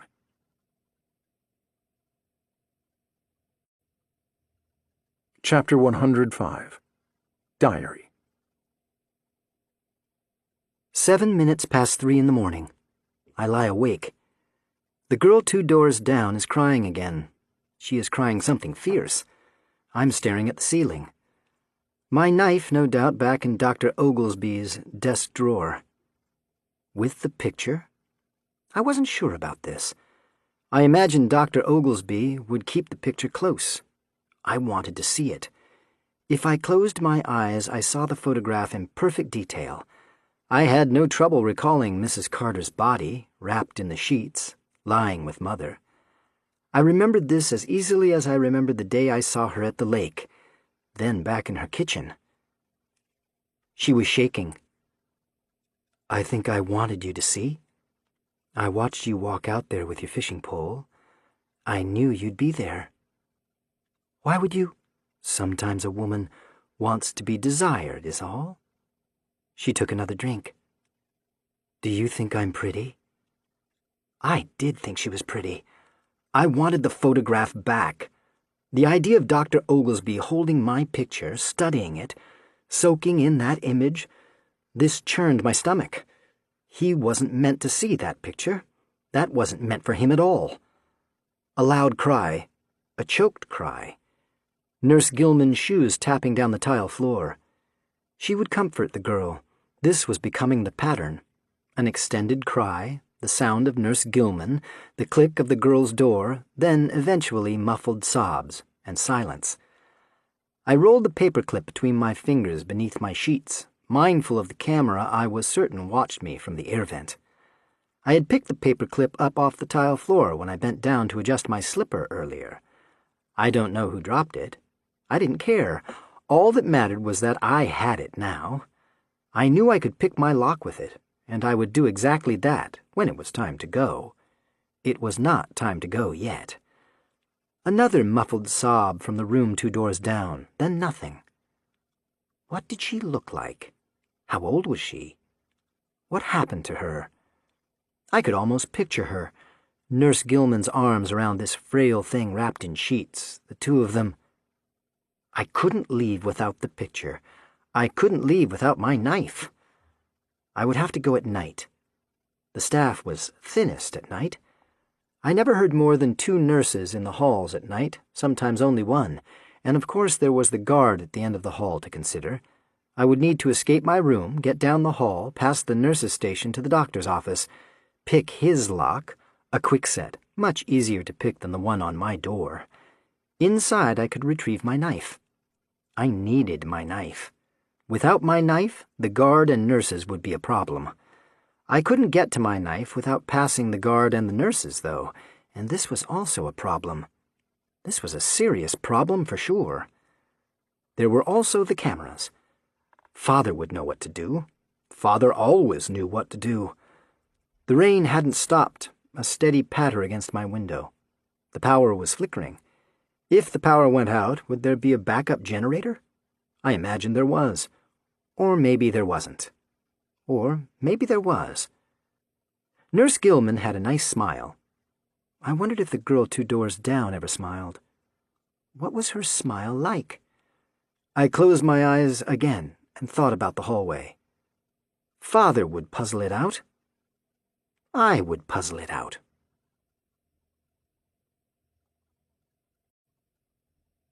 Chapter 106. Claire. Day 4, 10:12 a.m.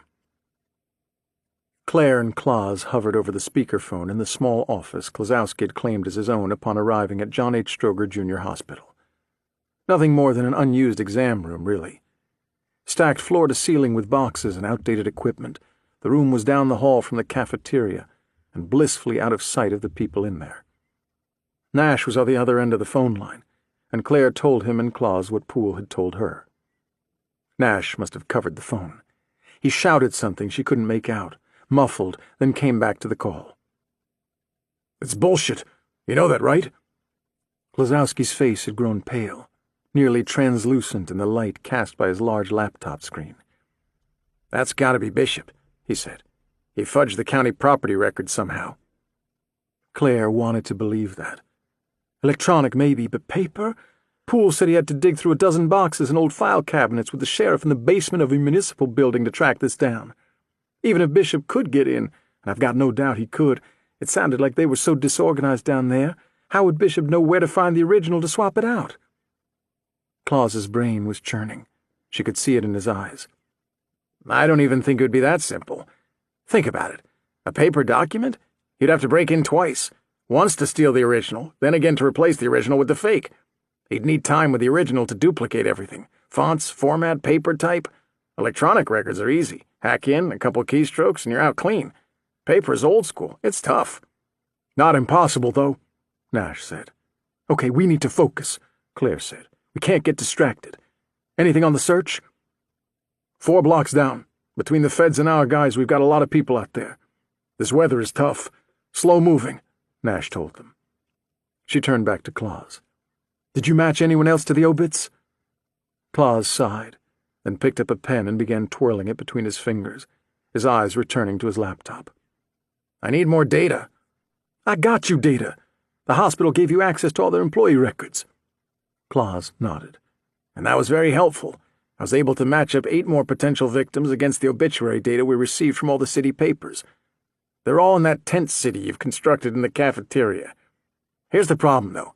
If you go back to our original 3 adult victims, Reynolds, Davies, and Beale, only Davies actually worked at the hospital.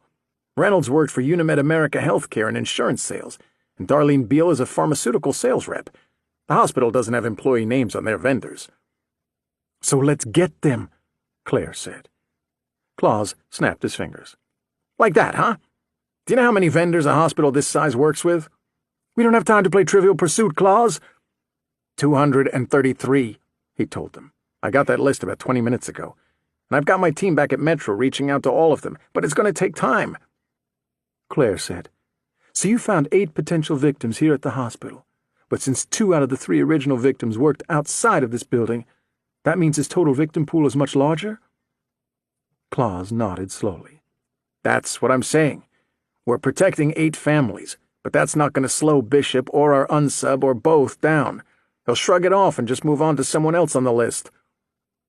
Claire was looking at Klazowski's screen. Is that all of them? That's what we have so far, yeah. She studied the names.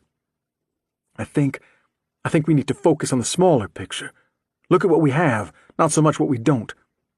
Bishop's not targeting these people randomly. There's a pattern. That's how we got here, Claus told her. They all work in the medical field. Yeah, but what do they do in the medical field? What ties them all together? There's a thread. We're just not seeing it. Claus used the pen and began ticking off the potential victims by occupation. Insurance sales, oncologist, pharmaceutical sales, an X-ray tech, an MRI tech, 2 nurses, a surgeon, a surgical nurse, a scheduling assistant, and the woman who runs patient intake downstairs. Do you see a pattern? Because I'm pretty good with patterns, and I'm coming up blank. Claire took the pen from Claus's hand and set it down on the makeshift desk. I still don't see what any of these people have to do with what he did to the kids, drowning them like he did. There's a secondary element at play here. It's got to be revenge for something the parents did, something we're still not seeing, Nash replied from the speakerphone. Punish the children for the parents' mistakes. That's Bishop's M.O. Claire's cell phone rang. She pulled it from her pocket. Sophie Rodriguez. She hit the accept button. Sophie, you're on speaker. I'm here with Claus, and we've got Nash on the other line. The woman was breathing heavily, out of breath. Where are you? It's Gabrielle Deegan. We need to talk.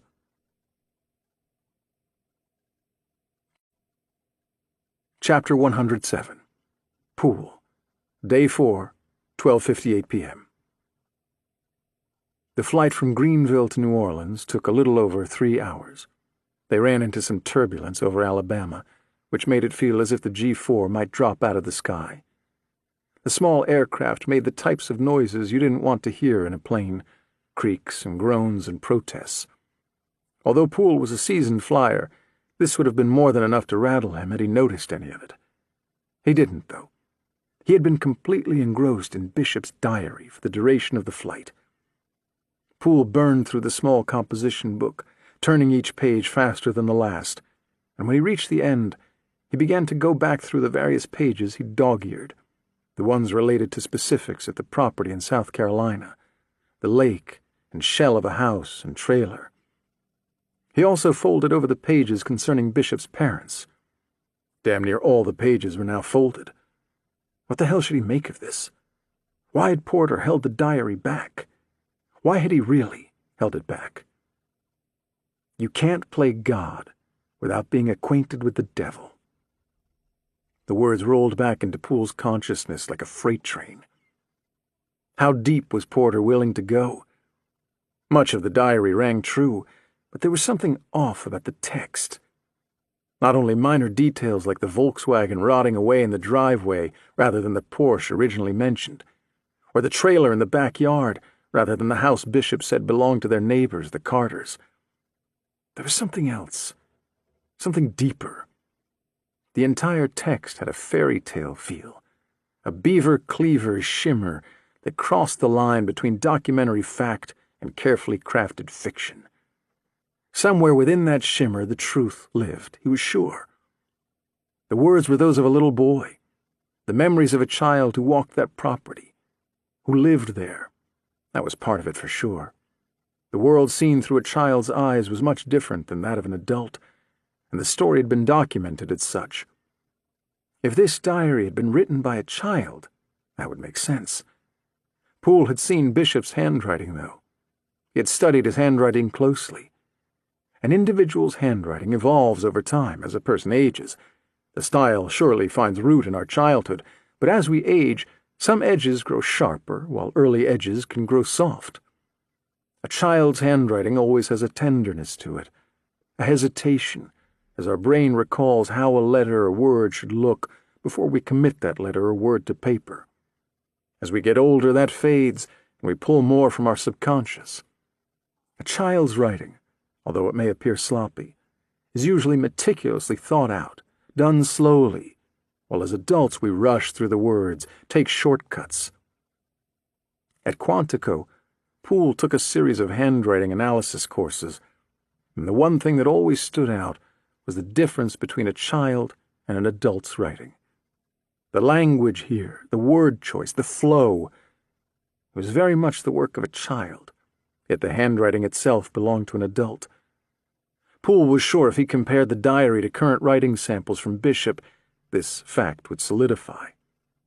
Bishop wrote it recently. Not just the opening page taunting police, but all of it. Yet he tried to make the story sound like the words of a child.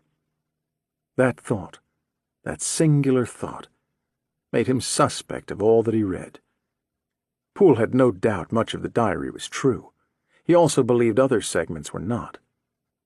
Bishop didn't write this simply to tell a story. He wrote the diary to control the narrative, plant seeds in the minds of those who read his words, play those who followed him.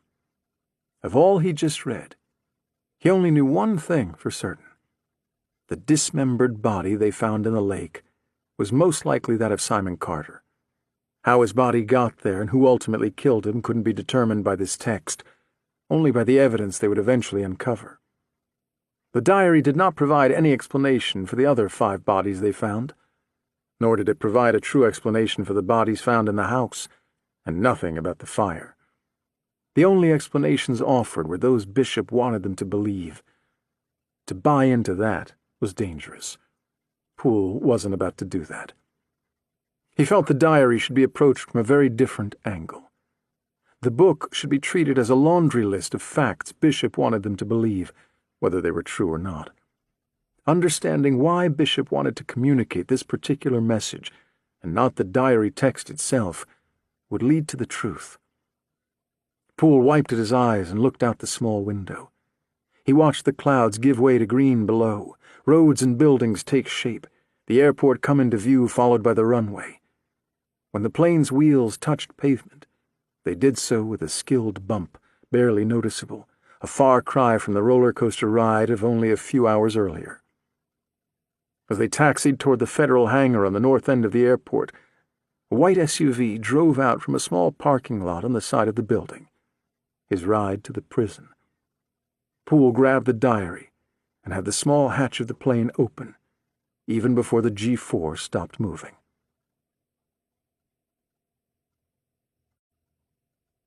Chapter 108.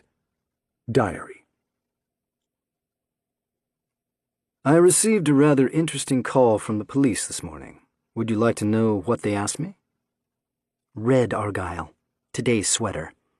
The doctor had had pancakes or waffles for breakfast. There was a small syrup stain below the collar. I could smell the sugar.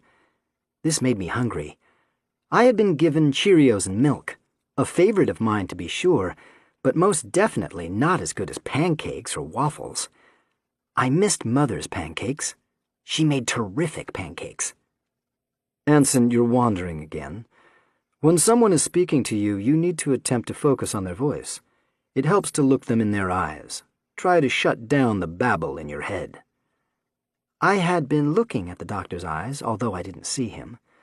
I could look right through the doctor if I wanted to, just as easily as I could see inside that head of his, and... Anson. I smelled the syrup on the air. I looked at his eyes. I smiled. Yes, doctor?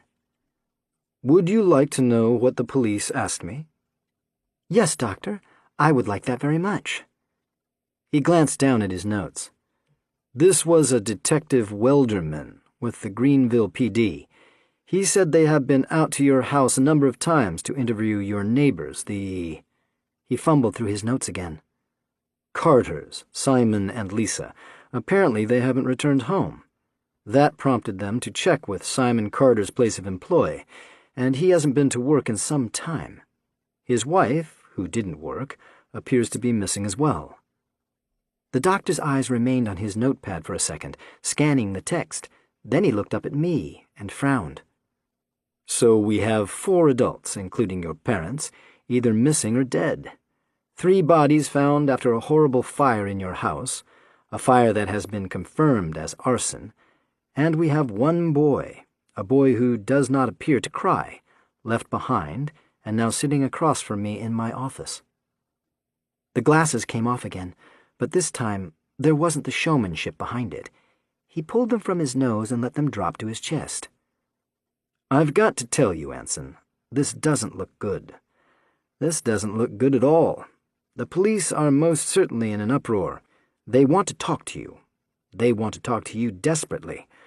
Of course, I told them that they couldn't. You're a minor under my care, and I wouldn't subject you to that. He leaned forward, lowered his voice. Not an hour after I hung up the phone with Detective Welderman, I got another call from that Attorney General I mentioned to you the other day. Do you remember him, the one who wanted to speak to your mother? He told me it would be in my best interest to allow the police to speak to you, with me in attendance, of course. He was fairly insistent. He asked to see my notes as well. I told him our conversations were strictly confidential, that absolutely everything you've told me is considered private, and there was no way that was going to happen. I pushed back, Anson. I pushed back hard on your behalf. But these people, the police, the Attorney General, they seem to think you were somehow involved in all this. And I have to be honest, you haven't told me anything that would make me believe otherwise. I can only hold the wolves at bay for so long, Anson. You need to tell me what happened. My knife was sitting on his desk again. I don't think he'd left it out, because today it was on the corner of the desk, nearest me, not where he had placed it yesterday. I could reach the blade if I wanted to. I could have it out of that plastic bag and embedded in the good doctor's neck before he could scribble "potentially dangerous" on his little notepad. Certainly before he could underline it. Potentially dangerous, underlined. He was watching me again, allowing the ticks of silence to stack one atop the other like Jenga blocks. I knew he would spend the next hour sitting here quietly, waiting for me to speak. He used this tactic repeatedly, his efforts so transparent. Father set the fire and left with Mother. The glasses went back on. Well, that's an interesting thought. But why would he leave his car? Why leave her car, too? Where did they go? Why leave without you? I don't know where they went, and I don't know why they left me behind. Who were the dead men in your house? I don't know. Where are your neighbors? I don't know. Who set the fire? Father. He wanted to ask me about the picture. I knew he had it, probably on him, probably in the pocket of those khaki pants or hidden somewhere between the pages of his notepad. Why would your father set the fire? I don't know. Who were those other men, the ones we found in the house? Were they there to hurt him? Did they try to hurt your mother? I didn't like this. I didn't like this one bit. The rapid fire of questions. I was answering too fast. I was providing answers without taking the opportunity to fully think them through. He was controlling the conversation. Father would not approve. I needed to control the conversation. Paint and corners, paint and corners. I was being... Anson, do you know the term kinesics? I shook my head. Kinesics is the interpretation of body motion, body language, facial expressions, gestures, non-verbal behavior related to any part of the body. I have had extensive training in kinesics, the interpretation of body language, and this training allows me to know when someone is not being honest with me. We've already discussed how I feel about people who lie or fib. When someone lies or fibs verbally, the rest of their body offers clues that allow me to see through these lies and fibs. The longer I speak to someone, the easier this becomes. Eventually, it becomes impossible for someone to effectively tell me a lie. You and I, Anson, are nearing that point. What does this mean for you? Well, it means that you can continue to lie to me, and I will know you are lying, or you can tell me the truth, in which case I will also know you are telling the truth. It means you have arrived at a crossroad, and you need to make a decision. You can begin to answer my questions truthfully, which will fall under the protection of doctor-patient privilege and cannot be used against you. Or you can continue to try and lie to me. Should you decide to take that path, there will be little I can do for you. Oglesby leaned back in his chair. As your doctor, I will allow the detectives to question you and pursue whatever course of action they deem fit. I will aid that Attorney General in his pursuits. You will be transferred from this facility to some place far less hospitable, the kind of place where a young, good-looking boy such as yourself is considered currency, nothing more than a thing, a possession to be used and discarded. You will be broken and die a little each day, and there will be no coming back. Once a boy finds himself in a place like that, there is never coming back. There is only deeper into the abyss. You'll spend your days with a shovel, digging a deeper hole to hide in, only to find the monsters prefer the dark and will gladly follow. He removed his glasses. I want to help you, Anson. I hope you see that. But we're running out of time. He concluded our session then, nearly 10 minutes later than usual, and led me back down the hall past the nurse's station to my door. The girl's door was open as we passed, Nurse Gilman delivering her lunch. The girl sat on her bed, her legs pulled tight to her chest. She watched me as I walked past, and I watched her. I could not look away, even if I wanted to.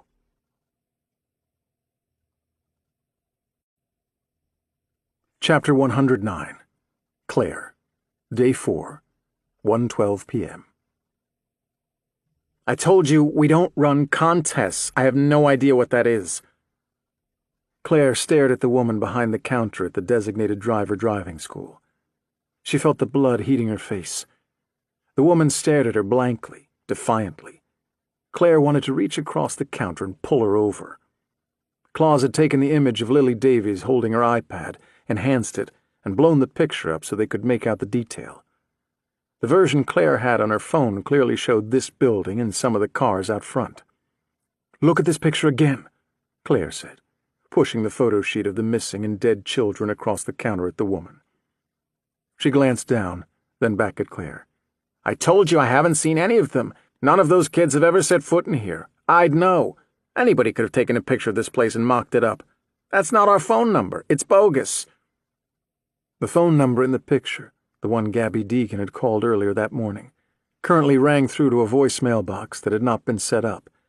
Claus tried to trace the number, but it came up as a burner phone, no longer online.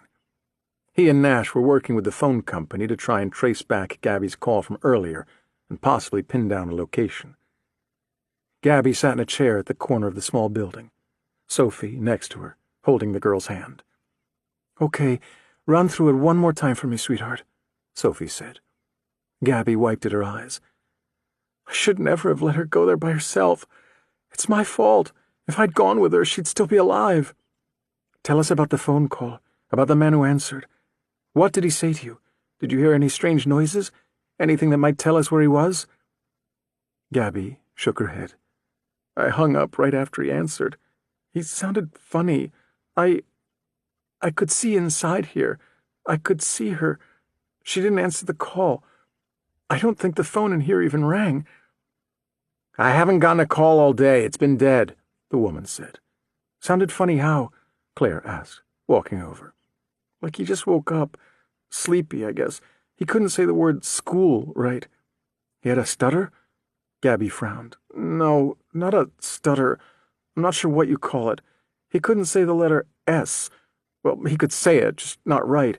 He pronounced it school." A lisp?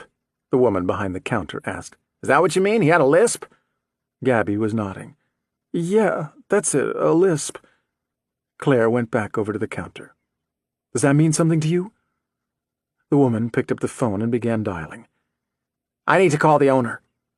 Claire took the phone from her and hung it back up. You need to tell me whatever it is you know. Her eyes jumped from Claire to Gabby, then to Sophie, then back again. She drew in a deep breath. One of our instructors, he has a bad lisp. It came on recently. A side effect, I think. Side effect of what? She came out from behind the counter and went to the wall on the left side of the office, to a series of employee photographs. She reached up and took one down off the wall.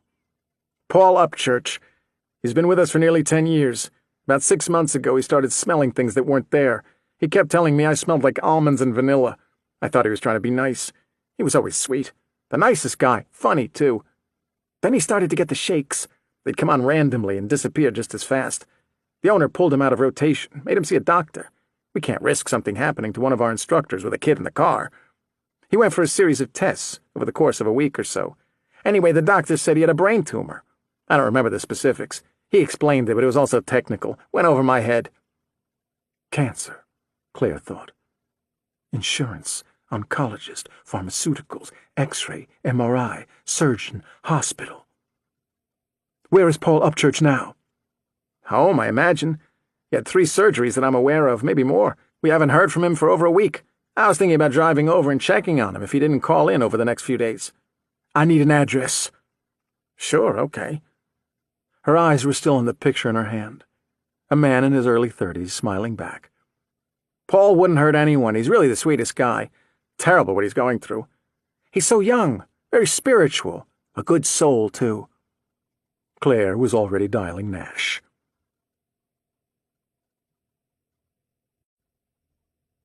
Chapter 110. Pool. Day 4, 3:47 p.m. Poole heard the warden step back into his office and close the door behind him. "Aw, hell, we've got a problem," the man said. "This is worse than we thought." Another man had returned with the warden. Poole stood up from the rickety chair at the warden's desk, his legs still stiff from the flight. Warden Vina gestured to the man beside him. "This is Captain Fred Dorenzo. He runs security for the prison. Captain, this is Frank Poole with the FBI. Please tell him what you told me." Poole shook his hand. It was cold and clammy. The man was nervous. He didn't like where this was going. He didn't like it one bit. Dorenzo cleared his throat. "After Special Agent in Charge Hurlis called, we put a tight noose around Widener. We didn't want to spook him, so the plan was to let him go about his normal day and keep an eye on him through the security cameras until you got here. This way you could talk to him and he wouldn't get a chance to concoct some kind of story to cover his tracks. Always best to approach these scenarios with the element of surprise, right?" Poole nodded. Captain Dorenzo glanced at the warden, then back at Poole. "He slipped out. I'm not sure how, but somehow he got out." "When?" The warden raised both hands, palms out. "Before you get too excited, we got him. I called the local PD, and they cornered him in his apartment not far from here. Caught him in the middle of packing a bag. They're bringing him back. Shouldn't be more than 20 or 30 minutes. Please, continue, Captain." Dorenzo nodded. "The cameras are meant to monitor the inmates, not necessarily the guards, so there are blind spots in various places the guards can access.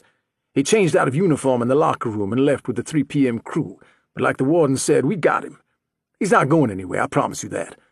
We started backtracking Widener's steps today, tried to get a better handle on whatever he was up to.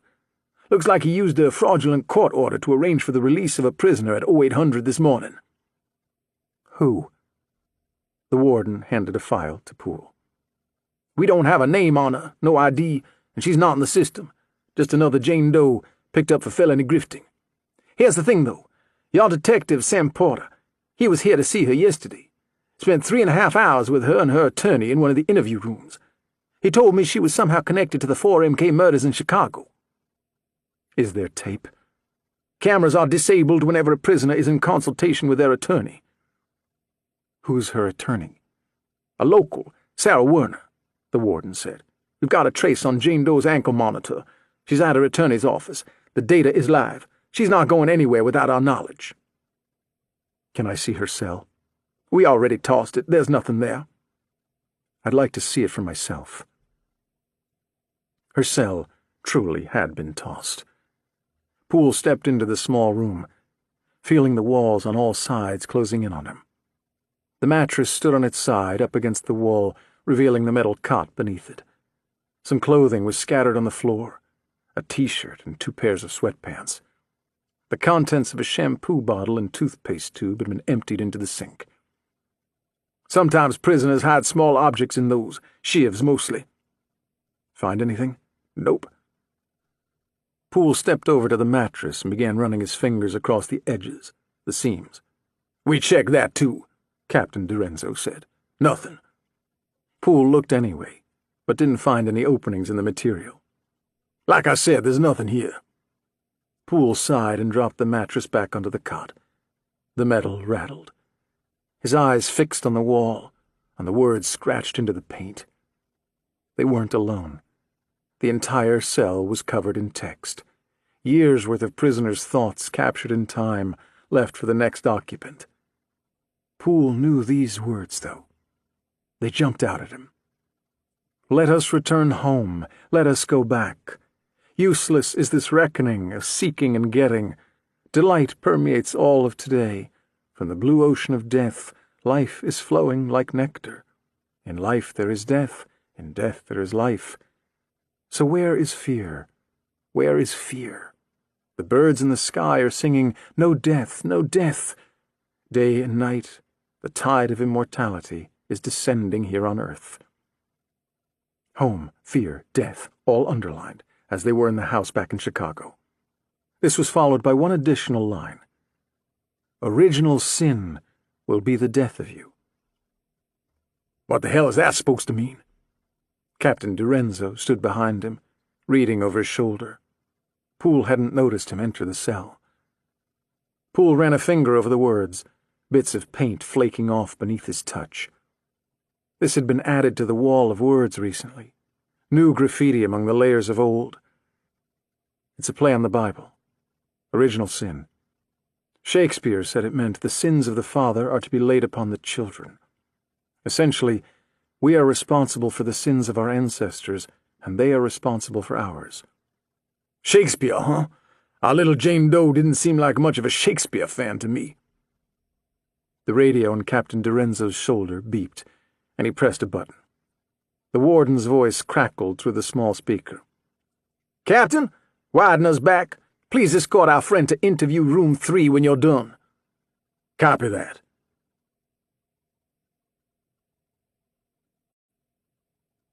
Chapter 111. Diary.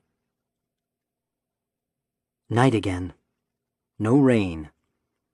When Nurse Gilman brought my dinner, I asked her about the girl 2 doors down, but she wouldn't tell me anything about her, not even her name. I hoped for her name. Instead, she only placed my tray on my bed and smiled. "You should eat," she said. I didn't want to eat. I wanted to know the girl's name. I wanted to speak to her. I wanted to get close enough to her to feel the warmth of her skin, her breath. I heard her cry. I wanted to know if she could laugh. I didn't eat. I didn't notice when Nurse Gilman left my room. My food went cold sitting on the corner of my bed. I did not want to talk to the police. I didn't want to meet the Attorney General the doctor mentioned. I most certainly did not want to be transferred to the place he talked about. It was time I left. Father would want me to puzzle it out. I had a plan. At night, there was 1 guard and 2 nurses. The doctors were gone, and everyone else was tucked in their rooms. I would go at night. I would wait for the girl to cry. I didn't want her to cry. I didn't want her to cry ever again, but I knew she would, and when she did, at least one of the nurses would open her door and go into her room to comfort her. When I was certain one of the nurses was in her room, I would pick my lock, go down the hall, and slip into her room too.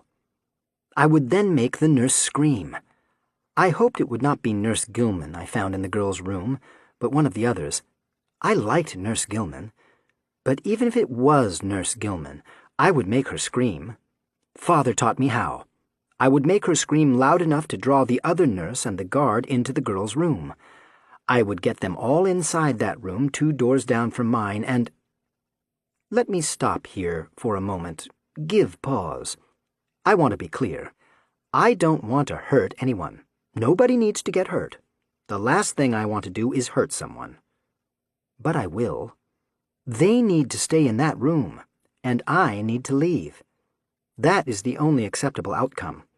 I hope I won't have to hurt anyone. I don't want the girl to see me hurt anyone. I will lock them all in that room, then I will go to the doctor's office and get my knife. I know this is a risk, but I feel it is an acceptable risk. Then I will leave. I'll take the security camera footage with me. The recorder is probably at the guard's desk. If I have my knife, if I had to hurt someone in that room, in the girl's room, if I had to hurt someone before I could get out and lock them inside, I might have to go back and finish hurting them. That's what Father would want me to do. Mother would tell me I had to hurt the girl, too. I had to finish hurting them all, then take the camera footage and leave. Father and Mother would agree on this. I did not want to hurt the girl, but I would. A night escape presented one problem, a serious problem, one I wasn't sure I could overcome. I desperately wanted to say goodbye to Dr. Oglesby.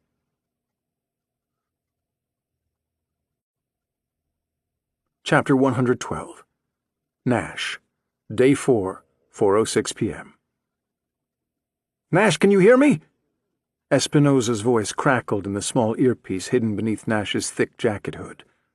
Nash resisted the urge to tap at it. Copy, SWAT leader. Coming in clear. Ready in 3. This was Brogan, out of breath, his voice slightly muffled. He and his team had parked 1 block over and were trudging through the snow, attempting to approach the back of the house unnoticed. Claire had gotten an address for this Paul Upchurch from designated driver, and Kozlowski had confirmed it with DMV and county records. His name appeared on the deed. He had owned the property for the better part of 10 years. Nash sat in Connie, 2 blocks from Upchurch's street. She had a wad of smoke caught in her throat. The exhaust sputtered as she coughed it out. A large Amazon.com box sat in the passenger seat. Inside the box were an assault rifle and 2 flat 10-pound weights. He wore body armor beneath his thick fleece coat. I can see the back of the house now, Brogan said. We've got 3 windows on the 2nd floor, a small one at the attic, and 2 on the ground level. Shit! What is it? Espinosa asked. The backyard is fenced in, 4-foot chain link. We're in 2 feet of snow as is. Looks like the drifts nearly reached the top of the fence. We'll need to get over. I'm holding the team behind the house 1 yard over. As soon as we leave this location, we'll be exposed. I'd estimate 30 seconds to cross to the fence, 10 to get over, another 20 to reach the back door and attempt a breach. We've got no place to hide in all that space. It's wide open back here. Copy, Espinosa said. Nash, you go on my mark. If you see a doorbell, don't ring it. Knock. A lot of the doorbells in these old houses don't work, and you won't be able to tell from the outside. Ringing it and waiting can cost us time. Just knock loudly. The moment you do, I'll give a 5 count. We'll give Upchurch time to answer. On 5, our vans will come in from both ends of the road. Brogan and his guys will breach from the back door. He paused for a second. You'll be standing on a small front porch. Looks like we've got 9 steps with 1 turn leading up to it with a railing. It's going to be tight. Not much room to maneuver. If Upchurch opens the door, rush him. Run right over him with the weight of that box as a battering ram. My guys will be right behind you. They'll secure him. Just try to stun him and get out of the way. What if he doesn't answer? If he doesn't answer, I'll need you to skirt out of our path. My team will come up behind you and take the door down. Then they'll hit the house while Brogan's guys come in and secure from the back. Brogan? Yes, sir. Both teams will secure the main level. Then I want you to go down, get the basement and any sub-basements. I'll head high and get the 2nd floor in the attic. Copy. Nash, do your best to stay out of our way. You don't have headgear on. I don't want to lose anyone to a lucky shot. I'd prefer not to get lost, Nash said. Hold, Espinosa said. Then, our ambulances are here.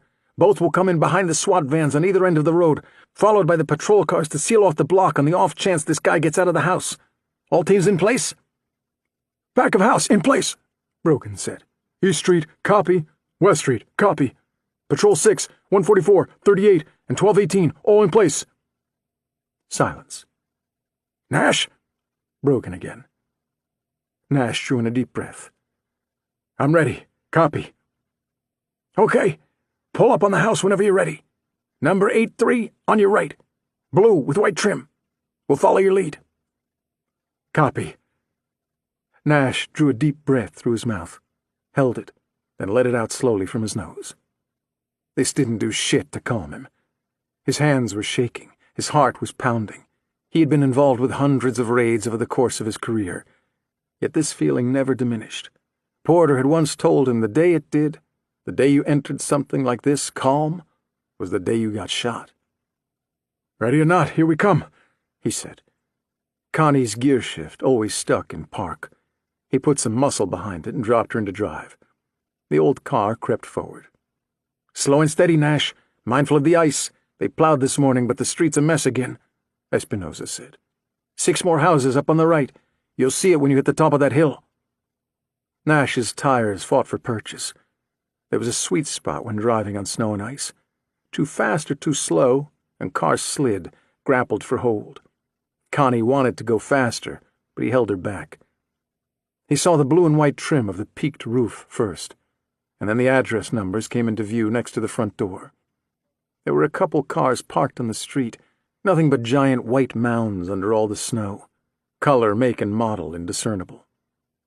The space in front of the house was empty, though, and long enough that he didn't have to parallel park. Nash guided the car in and slipped her back into park. Espinosa crackled again in the small earpiece. Nash at target. All teams stand by for my go. Nash considered leaving the car running. Would a delivery driver leave the car running? He never paid attention. That made sense, though, in this cold. In and out, no reason to shut it off. Upchurch could use your car to run. He seriously doubted Upchurch would get all the way to the street, but the thought was enough for him to kill the engine and pocket the keys. Connie's motor sputtered again, realized she was no longer running, then went quiet with a groan. Nash scooped up the Amazon box, opened his door, and stepped out into the storm. The snow had kicked up again, flakes an inch thick. He knew this would compromise visibility. The wind lashed at his bare cheeks as he stepped around the car and made his way to where he imagined the sidewalk probably was, lost beneath a blanket of snow. We've got movement, Espinosa said in his ear. 2nd floor curtain on the left. Nash hadn't seen it. He was at the steps. He took them carefully, one hand holding the box, the other gripping the metal railing. When he reached the small porch at the top, he saw a doorbell, began to reach for it, then remembered what Espinosa had told him only a few minutes earlier. Focus, asshat, focus! He wanted to look behind him. He wanted to look up and down the street to confirm everyone was where they said they were, but he didn't. Instead, he knocked at the door, 3 heavy knocks, enough to hurt his knuckles. From the corner of his eye, he caught sight of the SWAT vans approaching quickly from both ends of the street. They skidded to a stop in the middle of the road, the back doors already open, men in black body armor spilling out. In his ear, Espinosa called out orders. Go, go, go! Nobody answered the door. Nash could see inside through a thin window beside the door. Nobody. When he heard boots crunching through the snow on the steps behind him, he pivoted to the left, away from the door. Thomas, or Thibodeau, he couldn't tell who, attacked the old wood-frame door with a large black metal battering ram. 2 hits, and the deadbolt buckled, the door slammed in, and men in black streamed past him into the house. Another loud bang rang out from the back, rattling the windows. A stun grenade. Brogan. We're in! I've got a body on the kitchen table. Female. Otherwise, kitchen clear. Living room clear. Basement steps. Heading down. This is Espinosa at 2nd floor landing. His voice low, a whisper. Bathroom clear. Bedroom 1 clear. Bedroom 2... His voice dropped off. Nash pushed the earpiece deeper into his ear. Freeze! Don't move! Don't... Nash pulled the assault rifle from the Amazon box and ran inside. The steps leading to the 2nd floor were at the back of the living room. He took them 2 at a time. On the small landing at the top, Espinosa had his weapon trained on something or someone in the 2nd bedroom. Another member of his team stood behind him, his gun pointed at the floor. Nash watched Espinosa step into the room. Brogan's voice came over his earpiece again, no longer shouting. "Oh, hell. What the fuck is this? Christ. We've got another body down here. Another girl. Basement otherwise clear."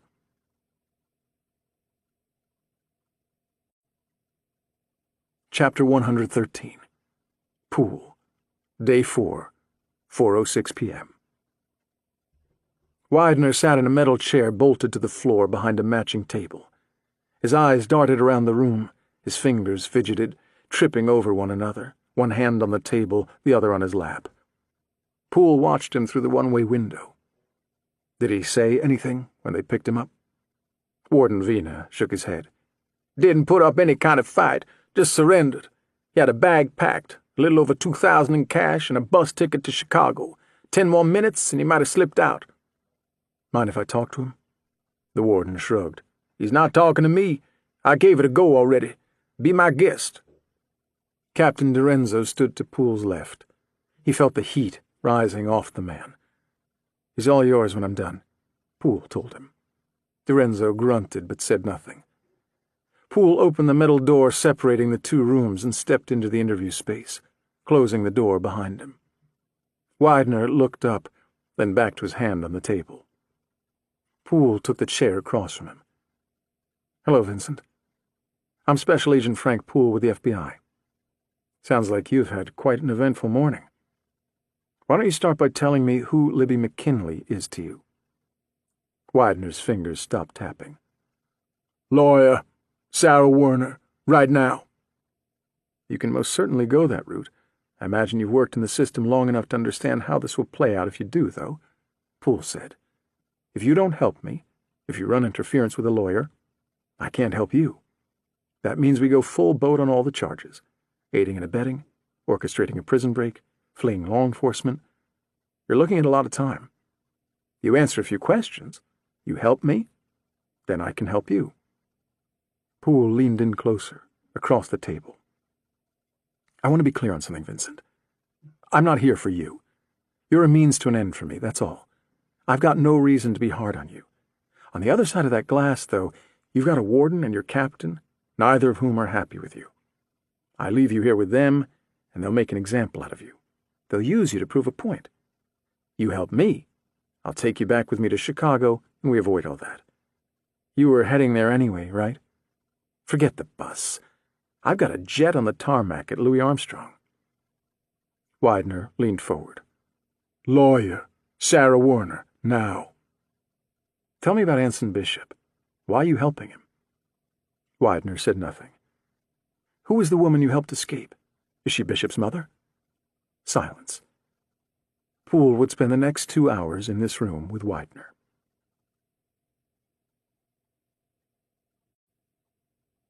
Chapter 114. Nash.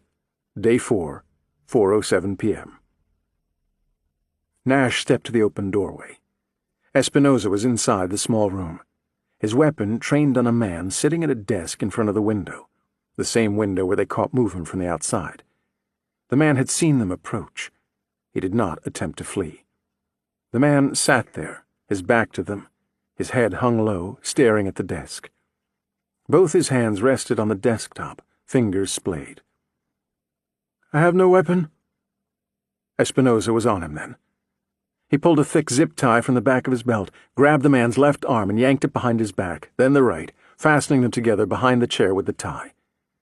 The other SWAT officer, Thibodeau, kept his rifle trained on the man, the muzzle pointed at his head. Nash's eyes were fixed on a large surgical incision beginning at the man's left ear and running up under a black knit cap. The flesh was red and inflamed, crusted with dried blood. He crossed the room, nearly tripping over a pile of clothing, and pulled off the black cap. The man was almost bald, his head shaved a few days ago, the hair growing back in thin, irregular patches. "The chemo does that. I'm sorry. I must look awful. I apologize." He had a lisp, trouble with the word sorry. "Paul Upchurch," Espinosa said, lifting the man from the chair. "You have the right to remain silent." Espinosa's words dropped into the background. Nash found himself studying the room. A little girl's room, pink and bright, the small bed covered with a Hello Kitty quilt and stuffed animals. The walls were filled with drawings. Some appeared to be done by a child, and others by the talented hand of an adult, perfectly lined and colored. In the corner of the room stood a mannequin, child-size, the shape of a little girl. The mannequin was dressed in little girl's clothing, a red sweater, blue shorts. As Espinosa dragged Paul Upchurch away from the desk, Nash saw the drawings where the man's hands had rested. Drawings of a young girl in the same clothing as the mannequin. Apparently he had been attempting to color them, but they'd become a scribbled mess.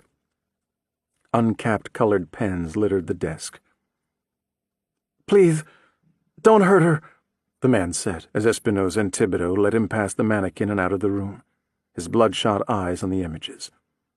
"Detective Nash?" Brogan said from the earpiece. "Yeah, we need you in the kitchen. On my way." When Nash reached the bottom of the stairs, he caught sight of Upchurch in the upper hallways, now surrounded by SWAT, moving towards the steps. Nash heard him sobbing over the exposed microphones, but he didn't care. He crossed the small, sparsely furnished living room. Two men flanked the kitchen table in the next room. On the table was the body of a young girl, dressed in the same red sweater and blue shorts as the mannequin and drawings upstairs. Her hands lay crossed on her chest, palms up. Resting in her open palms, a small white box, sealed tight with a black string. "She's alive but unconscious," Brogan said, his fingers tenderly feeling her head. "I've got dry blood here, but I don't see a wound." He turned back to Nash. "We've got another girl in the basement. She's unconscious too. No visible wounds." Nash's eyes fixed on the white box in her hands. "Could they be drugged? Maybe." The paramedics burst in then, surrounded her, a woman and two men. Within moments a blood pressure cuff was around her arm. One man held her eyelid open and studied her eye with a penlight, while the female paramedic held her wrist. "Pulse is 63. Pressure is 1/2/70. Fingers ran over her torso, head, and extremities. "No signs of physical trauma. I don't think the blood is hers. I think it's from there." She nodded toward the puddle on the floor, streaked and crusted into the linoleum. Nash hadn't noticed it until now. They wheeled a stretcher through the door, set it up next to the table. "Wait!" Nash pulled a pair of latex gloves from his pocket and carefully lifted the white box from her outstretched hands. The paramedics moved the girl to the stretcher, began fastening her in. Nash set the small box down on the table and tugged at the black string. It fell away. Nash didn't notice the silence that fell over the room, nor did he realize everyone had stopped moving, including the paramedics. He lifted the small lid and set it aside. Clearly one of Bishop's boxes. Inside, a small silver key with blue plastic on the head, JHSH, carved into the metal, rested on a bed of cotton. Nash lifted it out and set it beside the box. There was nothing else inside. "I think that's a hospital locker key," the female paramedic said. She turned to the man still holding the blood pressure cuff. "Rick, what do you think? Stroger key, right? JHSH?" He nodded, face broken. "You said there was another girl?" "She's in the basement. Same condition. Drugged, I think. Lacerations around her mouth, but they look superficial." The paramedic pointed at the girl in the stretcher, at her leg. "She's got a needle mark on her thigh. Definitely a recent injection site. Based on her initial vitals, my guess would be propofol or some other sedative. She's stable, which is consistent with a pharmaceutical-induced state. High grade, not homegrown. If she were unconscious due to trauma, her vitals would be irregular." He turned back to the others. "Kat, you and Diaz, get her in the bus. Ride with her to Stroger. Tell Mike to meet me down in the basement with a flatbed stretcher. We'll get the other girl and follow behind you. Draw blood en route. Radio ahead for a full tox screen on both." She nodded and took one end of the stretcher. Her partner took the other, and together they wheeled the unconscious girl out of the small kitchen. Nash followed the remaining paramedic, who disappeared down the stairs at the back of the kitchen into the mouth of darkness below. Brogan behind him.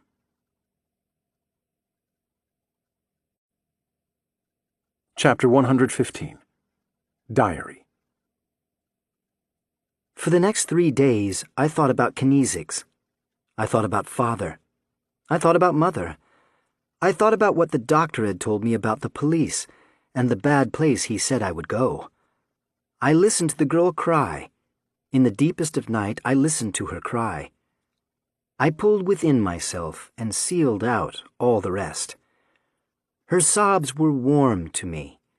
They were her touch, her fingers reaching across the distance of our 2 rooms, as if we were mere inches apart. I imagined her lying in her own bed, able to hear the pitter-patter of my heartbeat, and wanting to listen for it, the only thing to bring her comfort between the hellish thoughts that brought on those cries. I imagined they came each day to take me to the doctor, but I did not remember these things. The world outside my mind became darkness, a black place, a distant void. As Father taught me, I suppressed time. I swam in it, got lost in the waves.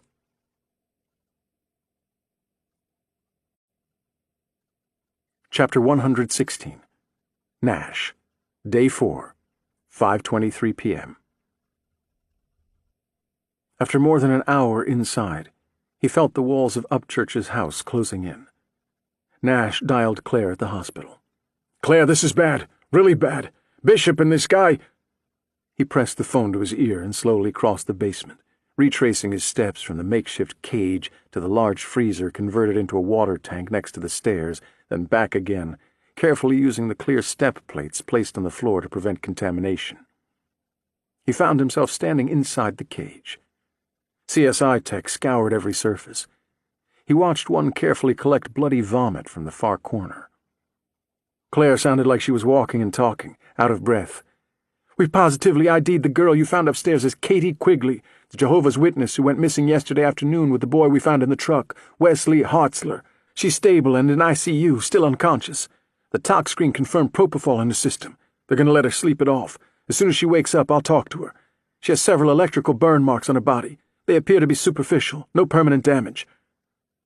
Nash's eyes dropped to a series of car batteries positioned beside the water tank. He had already told Claire about that.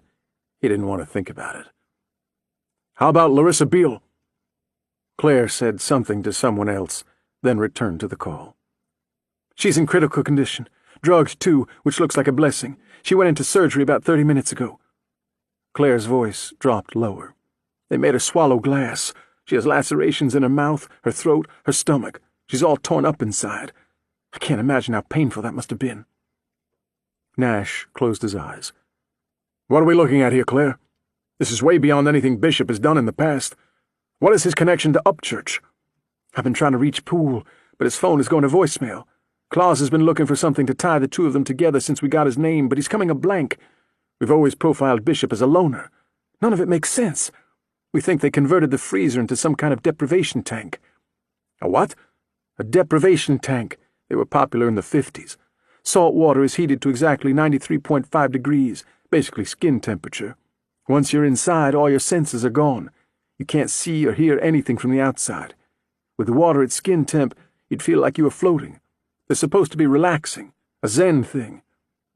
Nash's eyes fell to the rusty metal of the jumper cables next to the tank.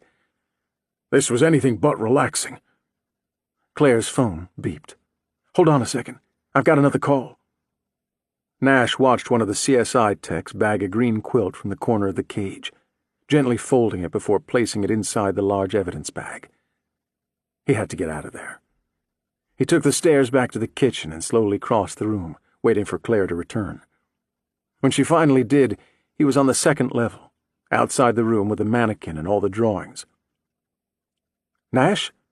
"Yeah, I'm still here." "That was the patrol team taking Upchurch to Metro. He passed out in the back of their car. They're rerouting to here." "Passed out?" "They said he started screaming, tried to reach his head but couldn't with his cuffs cuffed behind his back, banged his head against the door. Next best thing, I guess. They think he had a seizure or something." "Could it be some kind of trick? An attempt to escape?" "Doesn't sound like it, but we're not taking any chances. I told them not to open the back until they get here. The patrol car with the key you sent over just arrived. I'm on my way down to grab it, see if I can match it to a locker. I'll ask the officers to stick around and help secure Upchurch. He's not going anywhere." "Okay, let me know what you find." I'll stay here until CSI wraps up." He had entered the small room. Some of the drawings had been bagged, others laid out on the bed. CSI photographing all.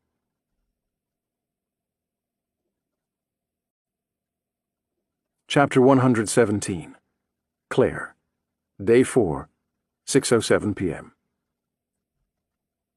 Claire followed an orderly off the elevator to the 3rd floor, down the corridor, toward the east end of the building. The woman was talking to her over her shoulder. "This is the only other locker room we have. If that key didn't fit any of the lockers downstairs, it's got to be up here." Claire had been all over the hospital, stopping only to visit Katie Quigley, still unconscious, and supervise the unloading of Paul Upchurch. He had been cuffed to a gurney upon arrival at the emergency entrance and brought to a private room with 2 uniforms stationed outside. He wasn't going anywhere. She had been told he was conscious but physically unable to speak, the result of whatever attack he suffered on the way in.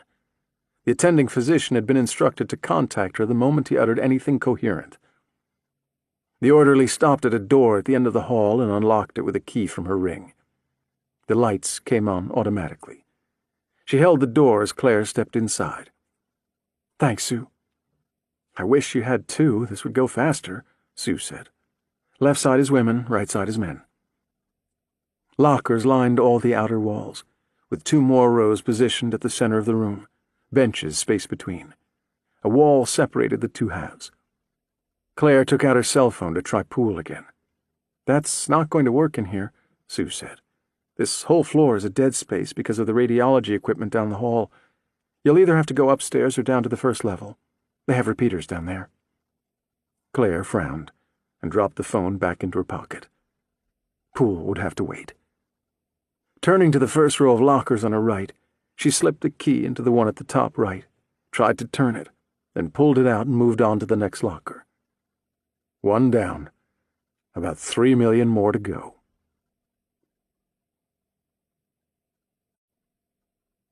Chapter 118. Diary. The doctor was staring at me. Back in his office. My knife on the corner of his desk. A heavy hand on my shoulder belonging to someone I could not see. The doctor leaned in close. His breath smelled of onions. "Anson." I should take my knife. I should forget my plan and take my knife and... I screamed. I screamed so loud the sound burned at my throat, 1,000 razor blades rushing up and out. Suppressed time. Back in my room, on my bed, staring at the ceiling. I wanted to leave, but the girl did not cry anymore. My plan did not work if she did not cry. More days of this. More nights of this. Why didn't I take my knife? Chapter 119. Pool. Day 4, 6:38 p.m. Frank Poole stepped out of the interview room for the umpteenth time and leaned against the wall in the hallway. If he didn't think he'd break his hand, he'd probably punch the cinder block. "That guy's not going to talk," Lorenzo said. "I'd offer to take a run at him if I thought it would help, but I've seen enough guys like that. You've got a double whammy. As a guard, he knows the routine better than most, and he won't crack. He knows you're only allowed to push so far." "Did our team find anything at his apartment?" The captain shook his head. "The man lives in a shoebox, and I use the term lives loosely. No pictures on the wall, no television, no furniture other than a folding table and chair in the kitchen and a mattress on the bedroom floor. My guy said they caught him packing, but I get the impression he was already packed. I don't think he ever unpacked. Nola was a temporary stop for him. He got that woman out this morning. His work here is done. He was moving on." "What about Stateville?" "Warden Vina has been chasing the Stateville warden all afternoon. No luck yet. The guy's either very busy or ducking his calls." Lorenzo clucked his tongue. "I've been at this for going on 25 years now. I'm suspicious of everyone, so feel free to completely ignore me. But my gut says that with your boss calling, my boss calling, and who knows who else calling, the Stateville warden is scrambling to clean house internally. Unless someone drops in, I don't think anyone will hear from him until he's got his shit together and a nice plausible story in place for whatever Widener did over there." Libby McKinley. Dorenzo turned to the one-way window. Widener's expression had only tightened in the past few hours, resolved. Here's problem number 2. He asked for a lawyer more than 2 hours ago. Even by New Orleans standards, you're pushing more than one limit there. Technically, neither of us should be talking to him anymore. You said you called her, right? Yeah, no answer, though. Straight to voicemail on her cell and office numbers. How about Jane Doe? We let her be, just like you asked. She hasn't left the general vicinity of Werner's office. The track in her ankle monitor has her across the street in an alley. There's some abandoned buildings over there, not much to look at. She's waiting for something, or someone, for sure. New Orleans PD has undercover cars at all the egress points. They're keeping a safe distance, monitoring all traffic in and out. We're thinking she'll cut the monitor off when a ride shows up. She won't get far. No sign of Porter? Nothing yet. Looks like he left her there. Must have gone with Werner somewhere and hasn't come back. Or Werner is inside and taking a page from the Stateville warden and ignoring her phone. No way to know for sure. She lives in an apartment upstairs. She could hole up for days without a reason to come out. When Poole had updated Special Agent in Charge Hurlis, his supervisor had felt Porter busted the woman out and Bishop was coming for her. Most likely they were set to meet in that alley. The lawyer wouldn't risk an exchange in her office.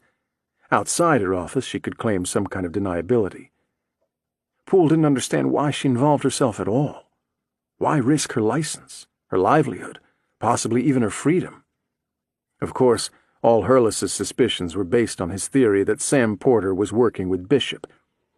But that still didn't feel right to Poole. He tried to believe it, tried to make the theory work, but something didn't fit. Hurlis had left strict instructions. Watch for Porter, use Bishop's mother as bait. Monitor the area, close in when Bishop was spotted. Until then, hang back. Poole was spinning wheels. He had nothing else. Can you give me a ride out there?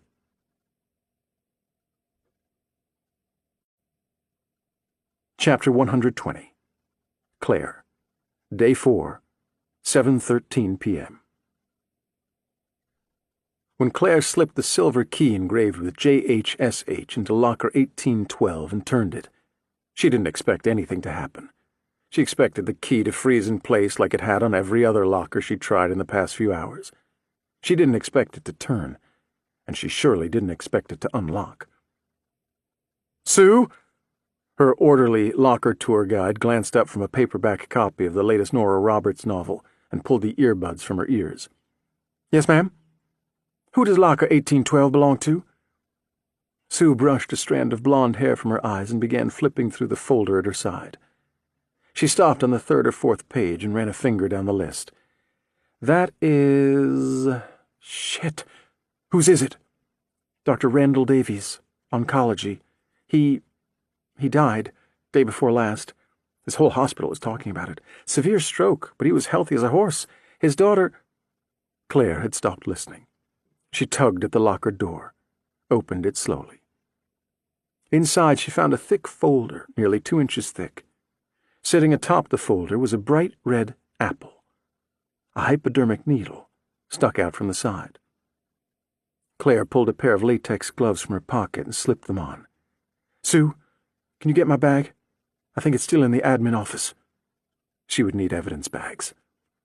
With 2 fingers, she gingerly removed the apple from the locker and turned it in her hand. The flesh around the needle was slightly discolored, but otherwise the apple showed no sign of age. She carefully set it down on the bench behind her and reached back in for the folder, both hands this time. She removed the bulky folder from the locker and placed it on the bench beside the apple.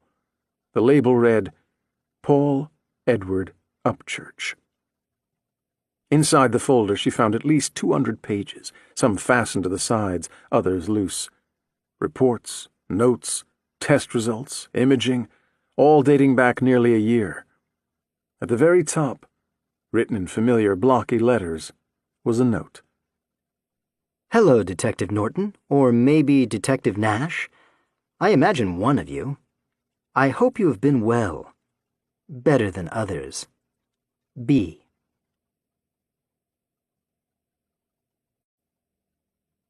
Chapter 121. Diary. I haven't been writing. I've lost track of the days. Father would be mad. Father would be mad indeed. It was 3:24 in the afternoon. I knew that much, my internal clock, but I had no idea of the day or how long I had been here now. So much of the same, each sameness blurring into the next. When the door to my room clicked with the turn of the lock, I looked up to find Dr. Oglesby standing in the opening. "How are you today, Anson?" "Fine." The word came out soft and low, and seemed to take him by surprise, the first time I had spoken or responded to him in days. I sat on the edge of my bed, then stood up, stretching my legs. Normally the doctor smiled when he came for me for our sessions. Today he did not. His eyes darted around my room. My empty lunch tray on the dresser, yesterday's clothing rumpled in a pile on the chair. The paper clip was tucked under the corner of my mattress, and I thought I saw his eyes linger even there for a second, although I was sure to be careful when I placed it, mindful of the camera. "Let's go, Anson." He opened the door wider and gestured for me to go first. At the nurse's station, Nurse Gilman didn't smile as we passed. Instead, she looked down at some papers on her desk and shuffled them. The girl's door was open. I looked inside, hoping to see her propped up on her bed. She was not in the room. There were no sheets on the bed, and the room was completely empty. More so, soulless. "Where is she?" The doctor put a hand on my shoulder, pressed me forward. "Come along now, Anson." There were two men sitting outside the doctor's office, both in rumpled suits. They looked up as we approached.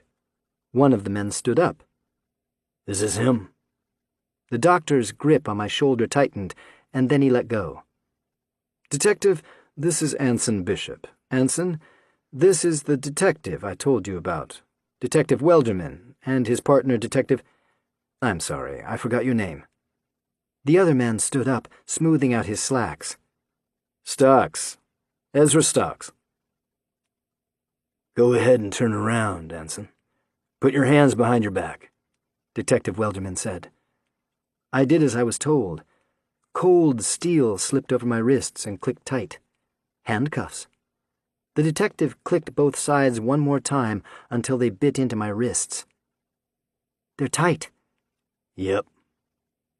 I thought about the paperclip under my mattress.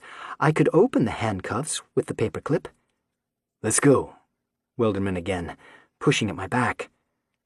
Detective Stocks led the way past the guard desk, through the metal door that opened with an electronic buzz, then down a series of hallways, an elevator, and finally out the front door. I could hear Dr. Oglesby behind me, talking in a hushed tone with Detective Welderman, but I could not make out the words. A white Chevy Malibu waited at the curb, the paint covered in a layer of dirt and grime. Stocks opened the back door. I planted my feet firmly on the ground. Welderman pulled up on the handcuffs, causing my arms to rotate painfully at my shoulders. "Keep moving, kid." He pushed me toward the car. "Can I speak to the boy for 1 second, privately?" Dr. Oglesby said from behind me. "Keep it fast." The grip on my handcuffs dropped away, and both detectives went around to the front of the car. Stocks pulled a pack of cigarettes from his pocket. Welderman raised a hand. "No time," I heard him say. The doctor turned me toward him and kneeled on the sidewalk. "I gave you every opportunity to talk to me, Anson. Every opportunity. There's nothing else I can do for you." "Where is the girl?" I asked. "Where did she go?" "You need to cooperate with these men. You're young. You can get through this." "I want my knife back." The doctor leaned in close. I thought he was going to hug me. Then came a whisper in my ear. "What knife?" The doctor stood up, took a step back from me. "Good luck, Anson. I wish you nothing but the best." He gave the detectives a wave, and both men returned. Stocks forced me into the back seat, closing the door with a thud.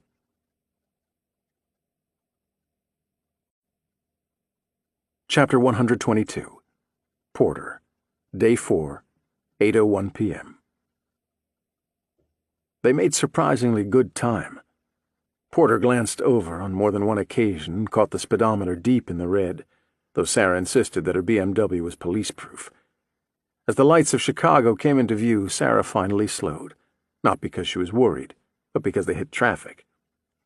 "Take exit 26A, Jane said. She hadn't said a word for the entire drive. Porter had tried to get her to talk early on, prompting her with leading questions from Bishop's diary, questions about the Carters, Franklin Kirby and Riggs, her husband, even Bishop. But she said nothing, only looked at him with steely eyes or back out the window at the rolling countryside. "Chatty Cathy finally speaks," Sarah said, merging to the right. "Where exactly are we going?" "Take exit 26A, she repeated. 26A, check. Then what? She said nothing. Sarah rolled her eyes. Fine, but give me enough warning to get in the right lane so we don't get caught in traffic. The city grew near and soon wrapped around them, the tall buildings looming above. The air looked cold. Snow had fallen recently, every surface covered in a bright white sheen. Porter knew by morning the snow along the highway would take on a dull gray look, black in some spots, but for now it was crisp and white. His jacket was still in the trunk. There'd been no need for it in New Orleans. Sarah was still in short sleeves. The BMW slowed, and Sarah followed the edge of the off-ramp as it twisted down and below the highway. The plows had been through, but he cautioned her anyway, unsure of how much experience she had driving in these conditions. "At the bottom of the ramp, take Independence and follow it south to Hamilton." Porter knew the area. They were heading toward West Garfield and K-Town. "This is not a good neighborhood." "We're not here to sightsee. We're also late." "It's 2 minutes past 8, Porter told her. Anson was very clear. "I don't like this," Sarah said, her eyes on the various men standing at street corners, eyeing them as they drove past. South Independence Boulevard made a slight jog to the right, then became North Hamilton Avenue. "Make a left on Washington." Sarah did as she was told. "There. Pull in there. Pull around back." Porter pressed his head against the window and looked up. "This is the Guyan Hotel, isn't it? I thought they demoed this place years ago." Jane stared out the window like she'd caught sight of an old friend. "Many people have tried, but she's a fickle bitch. Just swats the developers away like mosquitoes. The federal government declared it a historic landmark in '85. She's not going anywhere." Sarah pulled into the lot at the back and shifted the car to park. "Now what?" "Now we go inside." "How? It's boarded up." Porter studied the building. Sarah was right. Plywood covered every opening from the ground level to the 5th floor. The 5th was out of reach, the fire escapes long ago removed. A chain-link fence also surrounded the structure. Places like this were a haven for gangs and the homeless.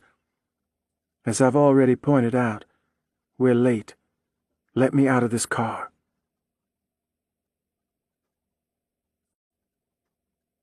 Chapter 123. Pool. Day 4, 8:07 p.m. "Are you sure she's in there?" Poole had been on his share of stakeouts, more than he could count at this point, but his patience had come to an end. He caught himself drumming his fingers on the passenger door while Dorenzo flipped through a paperback. "I can call in again," Dorenzo said. "But as of 15 minutes ago, she was in that alley. There's no other way out. We've got movement and vitals. She's there." Poole had called Special Agent in Charge Hurlis twice since they arrived, and he insisted they only observe, wait for Bishop. Porter wouldn't bust her out of prison only to leave her in an alley. They were coming back. Poole not only believed Hurlis was wrong, but he was also beginning to believe Bishop was nowhere near here. Everything about this situation felt wrong. "What does it take to remove one of your monitors?" "We went over this back at the prison. Can't be done." "Anything can be done. Tell me again." "Each monitor has a unique key that can't be copied. If someone cuts it off, we see a continued drop in vitals. There's an alarm. The key for Jane Doe number 2138 is right where it's supposed to be. We checked that, too." "Does Widener have access to the keys?" "We have her key," Dorenzo said. "There's only one." Poole cursed himself for not realizing it sooner. Widener knows you'd check the key. He'd switch them. He'd swap the key with one you wouldn't be looking for so nothing would be out of place. That's what I would do. You go in that alley and we're blown. There's no going back. Poole was already at the door.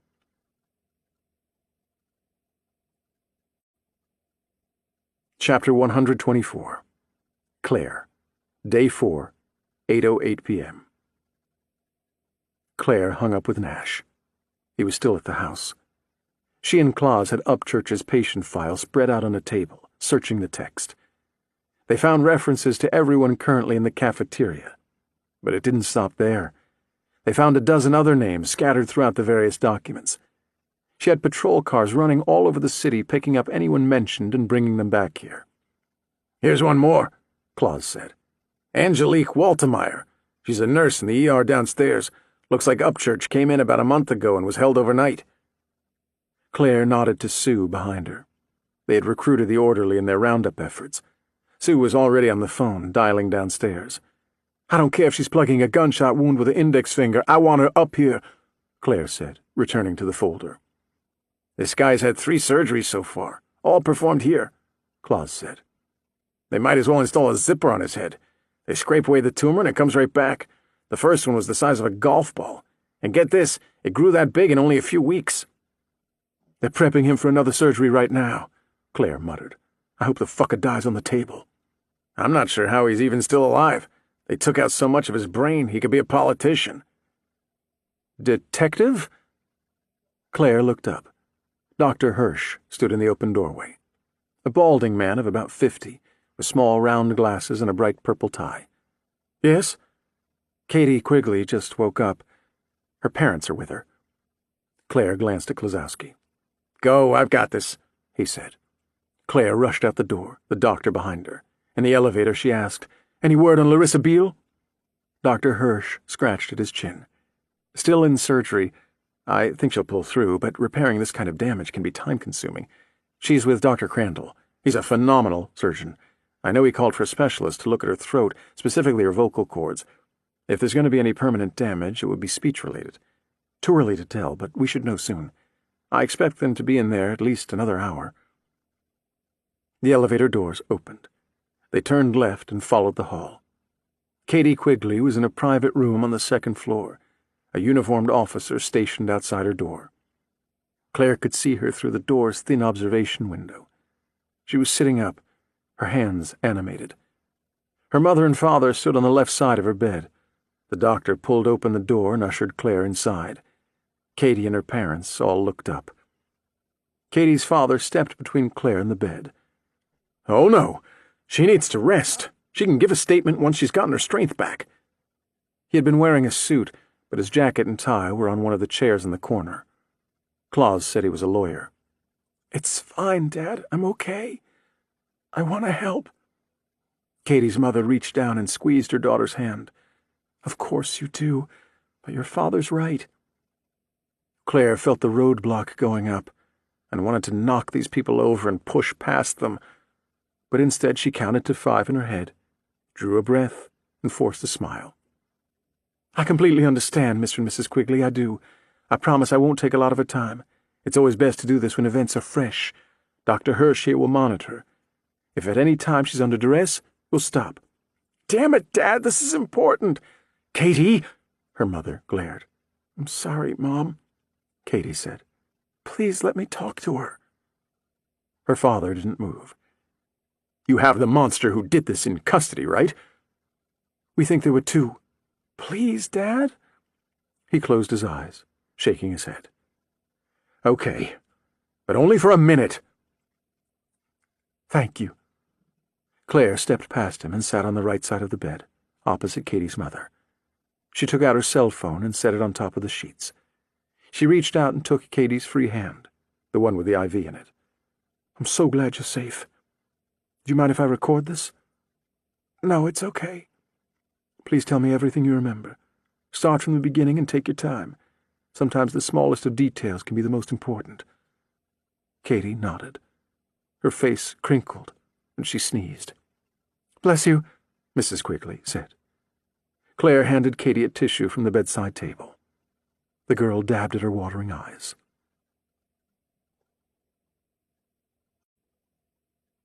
Chapter 125. Pool. Day 4, 8:08 p.m. Pool rounded the corner, and a dozen eyes were upon him from within the alley, frozen stares. A woman of about 50, with colored beads in her tangled gray hair, stepped aside and pressed against the wall of the building at her back.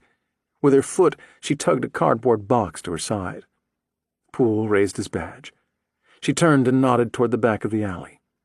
The alley was about 8 feet wide and 30 deep, lined with large cardboard boxes and makeshift tents constructed of anything from sheets to garbage bags held together with duct tape. The air stank of piss and rotten food. She nodded again. Poole followed her gaze. A refrigerator box along the wall to the left, about 20 feet in. The people in the alley began to move away from it, spreading out in all directions. 3 ran past him and out the front. Poole heard officers grab them at the sidewalk. He approached the refrigerator box with his hand on the butt of his gun. When only a few feet away, he kicked it aside. "I'm Special Agent Frank Poole with the FBI. I need you to come out of there." A hand poked out the opening at the opposite end, then another. Poole watched as a man in a filthy blue shirt and jeans shuffled out. "Don't shoot!" Dorenzo came up behind Poole, his weapon drawn. "Shit!" The homeless man had an ankle monitor on his leg. Poole spun past Dorenzo. "Warner's office! Now!"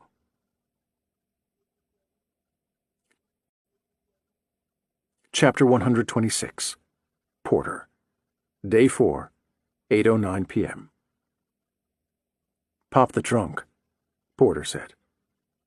They had parked just outside the fence at the rear corner of the hotel.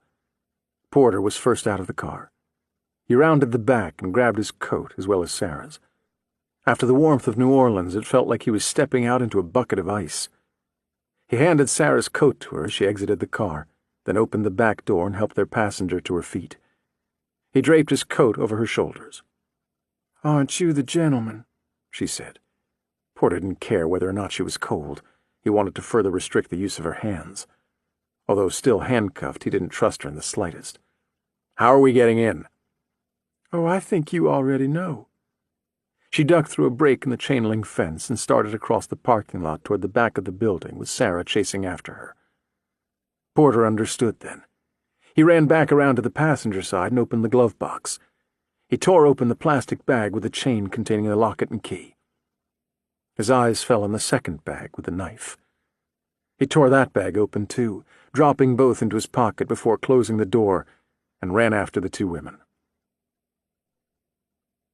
Without plows to attend to the grounds, the snow surrounding the Guyan Hotel had climbed to staggering heights.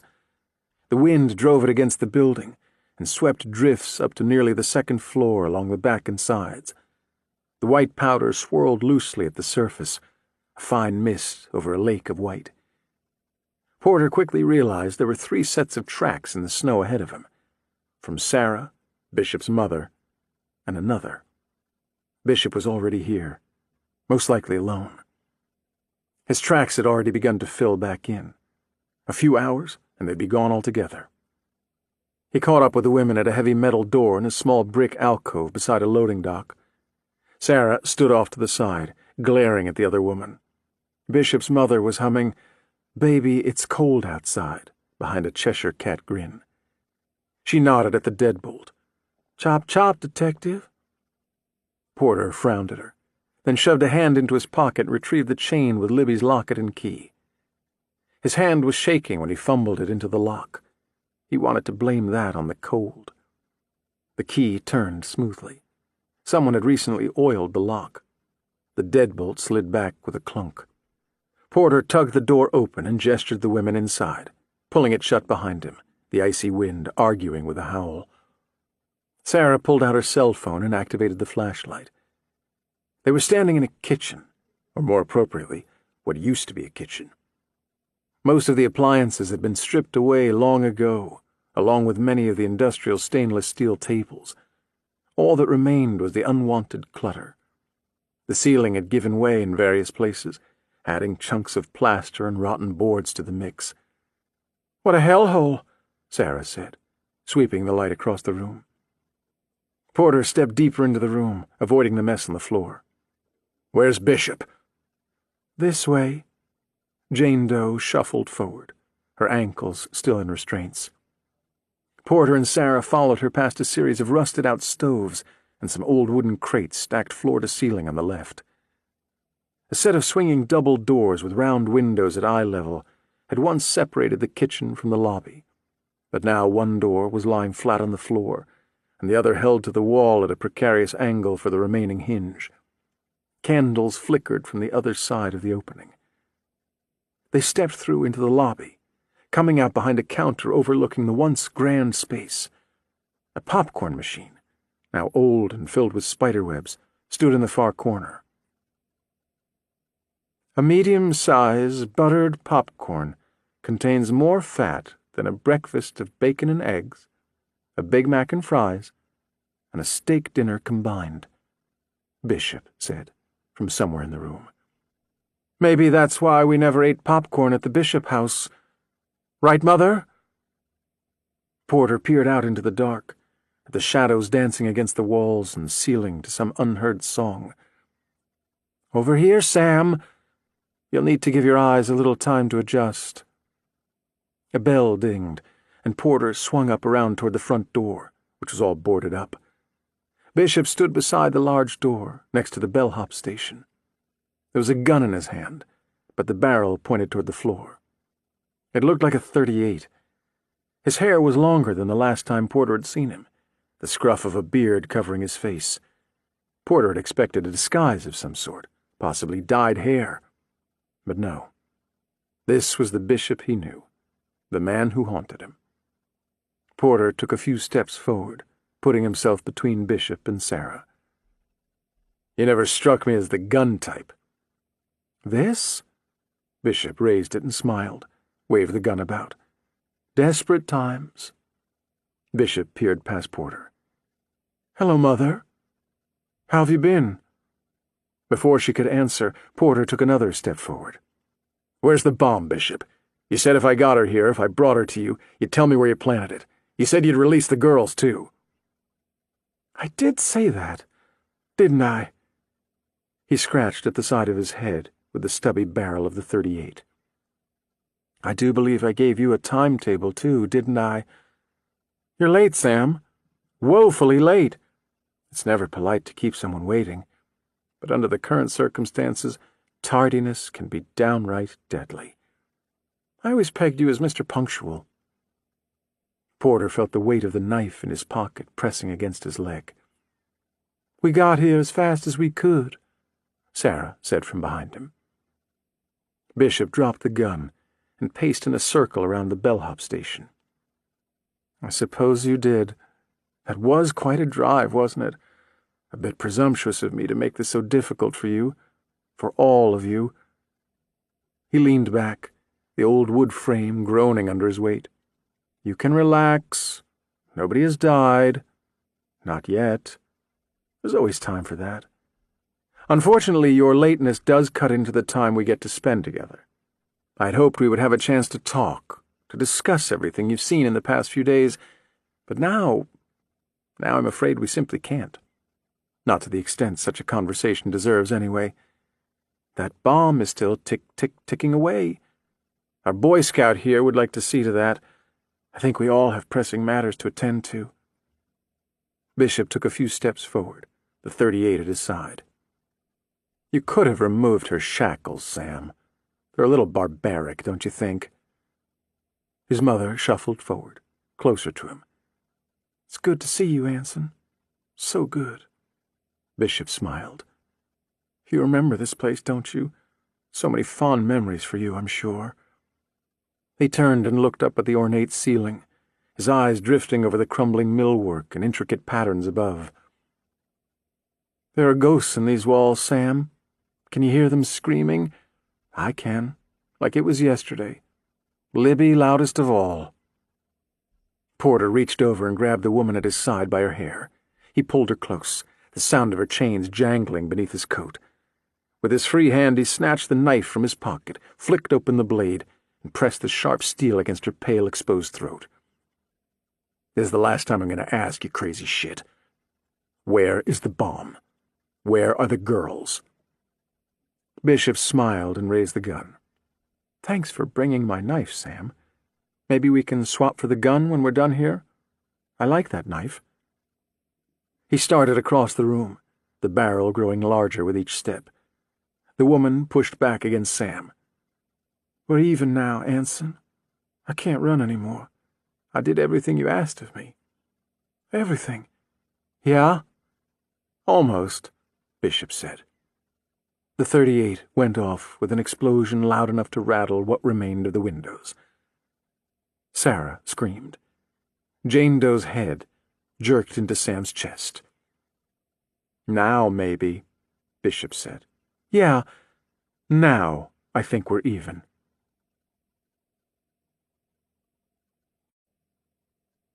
Chapter 127. Pool. Day 4, 8:09 p.m. "It's that one!" Dorenzo shouted. "The shotgun with the green and white trim!"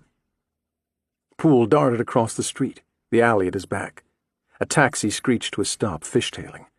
The driver shouted something, but Poole couldn't make out what he said. Wasn't sure he wanted to. Werner's office was dark. He peered through one of the windows and saw the dim outline of a deserted desk and some chairs at the back of the room. No movement. At the door he pounded with his fist. "Sarah Werner, I'm Special Agent Frank Poole with the FBI. I need you to open this door." No response from inside.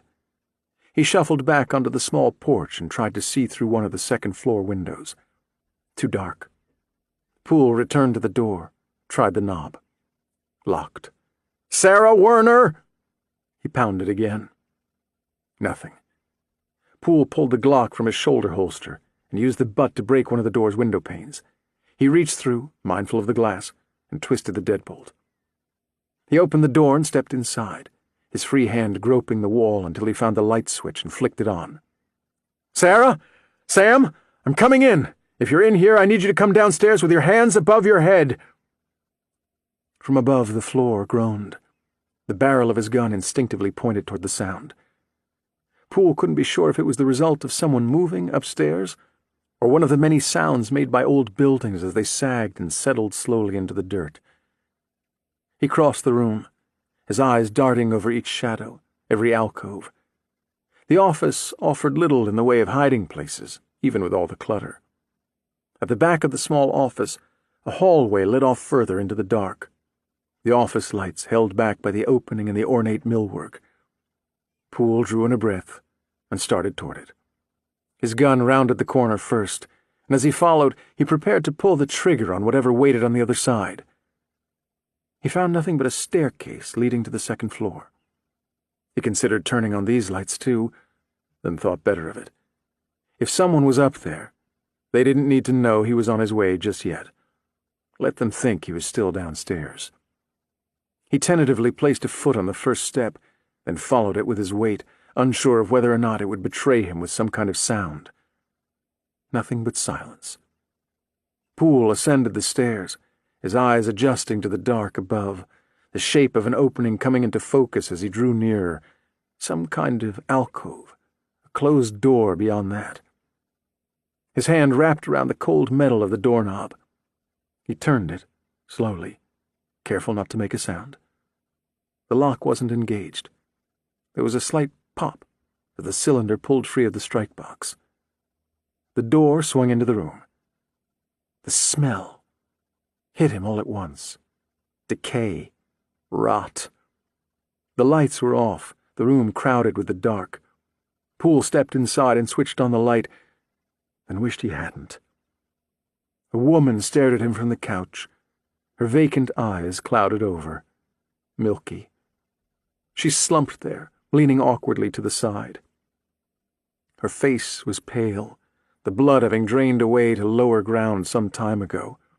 This accentuated the dark black hole in her forehead, a puckered gunshot wound. She'd been eating when it happened. A plate of something unrecognizable spilled on her lap and the vacant cushion beside her. Her killer probably stood where Poole did now, surprising her from this very doorway. He approached the body, knelt at her side.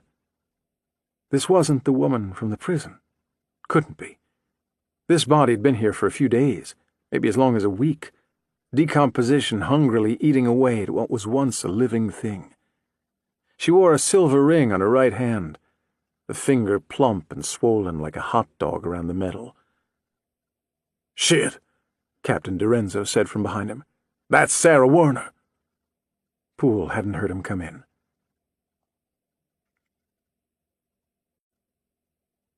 Chapter 128. Porter. Day 4, 8:14 p.m. "Mother, give Sam your phone, please," Bishop said, smoke from the gun distorting the air at his face. Sarah's hand reached out, held the phone out to him. "Anson, baby, why would you tell this nice man your father was dead? We raised you better than that. This whole little book of yours is scribbled full of lies." The body fell from Porter's hands, crumpled at his feet. He dropped the knife. His heart thudded. Bishop knelt, retrieved the knife, and set the .38 down on the counter next to the popcorn machine. "Not all of the book, Mother. Only some. Little white lies here and there. You were always so good at those." Porter's eyes flew from Sarah's outstretched hand to the phone, to the body on the ground. "You look pale, Sam. You should sit. I worry about you sometimes." Bishop reached to his side and grabbed an old wooden chair from a pile of ruined furniture and shook the dust off.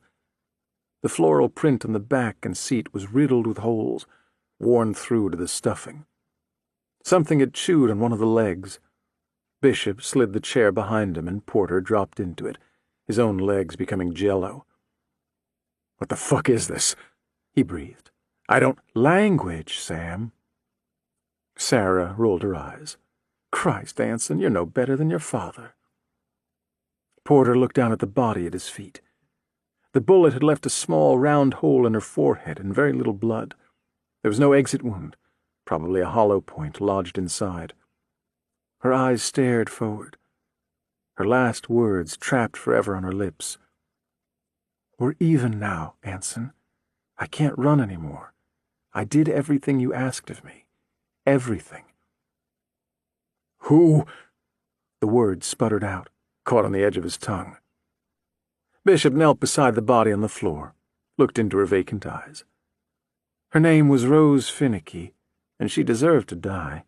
She deserved to die 100 times over. Hardly pure at all." "Finicky?" "Yes."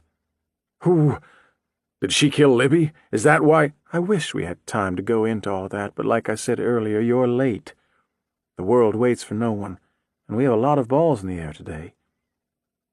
Porter felt Sarah's eyes on him. Bishop's mother. He couldn't look at her, though. He couldn't see her face.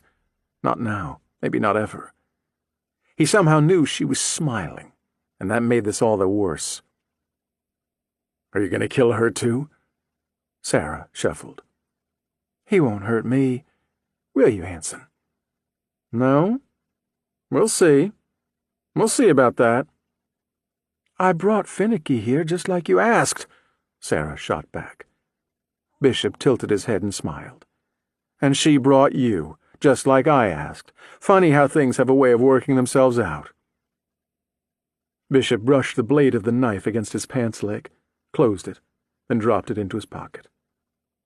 "Finicky did some horrible things, many of them here, right in this building," Bishop said. "And I had been searching for her for a very long time, nearly as long as I searched for Mother. Both had reasons to hide, of course, some more than others, but nobody hides forever." Porter's eyes returned to the gun on the counter. He was only about 4 feet away. He could get to it. "If your father is still alive, where is he? Why make up some story about his death?" Bishop let out a soft chuckle. "He hasn't figured it out yet, Mother." "Not yet, but he will. I've got faith," Sarah said. She came up behind him and ran her hand through Porter's hair. Porter dove for the gun. He was off the chair and pushing past her before she could react. His hand fell over the gun, and he scooped it off the counter, shuffled to the side, and leveled the weapon on both of them. "Neither of you move!" Bishop smiled.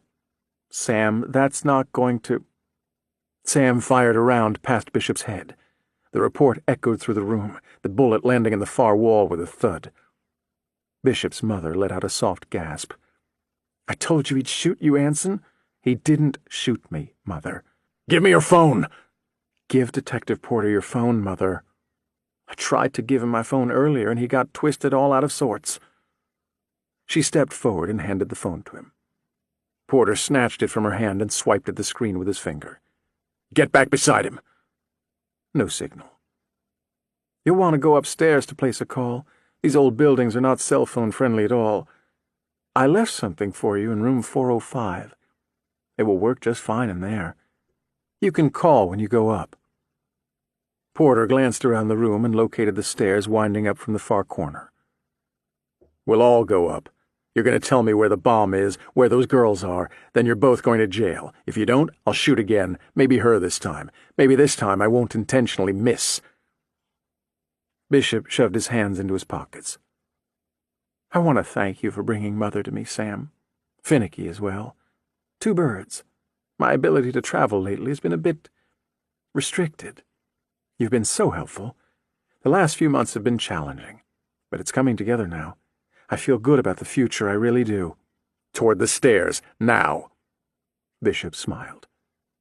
You're going to let us leave, Sam. Then you're going to head upstairs to room 405 and make a phone call. Not the phone call bouncing around your head right now. Something altogether different. Last warning. Toward the stairs. Bishop reached over, took his mother's hand and smiled. You're going to do exactly as I say, Sam. Here's why.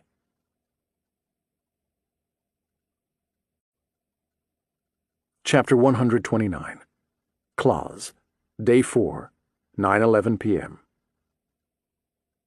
Klozowski stepped back into his makeshift office at John H. Stroger Jr. Hospital and carefully crossed back to his computer with 2 cups of coffee, one in each hand, the contents of Paul Upchurch's file strategically placed across every flat surface in the room.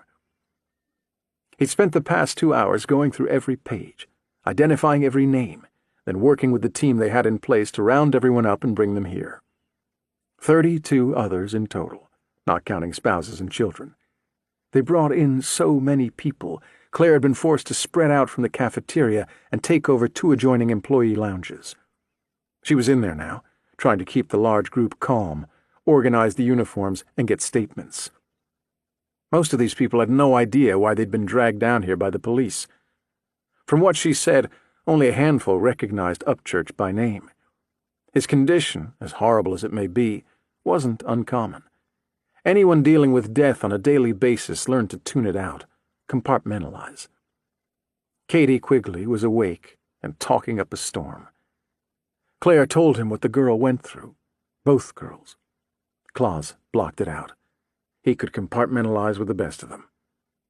Larissa Beale had come out of surgery 20 minutes earlier. She was in recovery with her father. Once she woke, she'd be moved into a double room with her mother, who also regained consciousness, both expected to make full recoveries. Claus set the 2 cups of coffee down and cracked his knuckles. Now he'd search the obits and put a nice bow on this project. His bed was calling out to him, and he'd be wrapped up in those glorious sheets soon. A small red box blinked at the corner of his laptop screen. Claus clicked on it, expanding the alert message. Shit! He scrambled through the papers surrounding his computer, nearly knocked over one of the coffees, and picked up his phone, hitting Claire's speed dial button. The call went straight to voicemail. Shit, shit, shit! He dialed Nash. 1 ring. 2 rings. 3. Yeah? Hey, where are you? Still at the Upchurch house. I probably have another hour here. Why? Remember the trace I set up on Bishop's laptop? Yeah? We got a hit, and it's close. Text me the address. Espinosa, too. His team just left.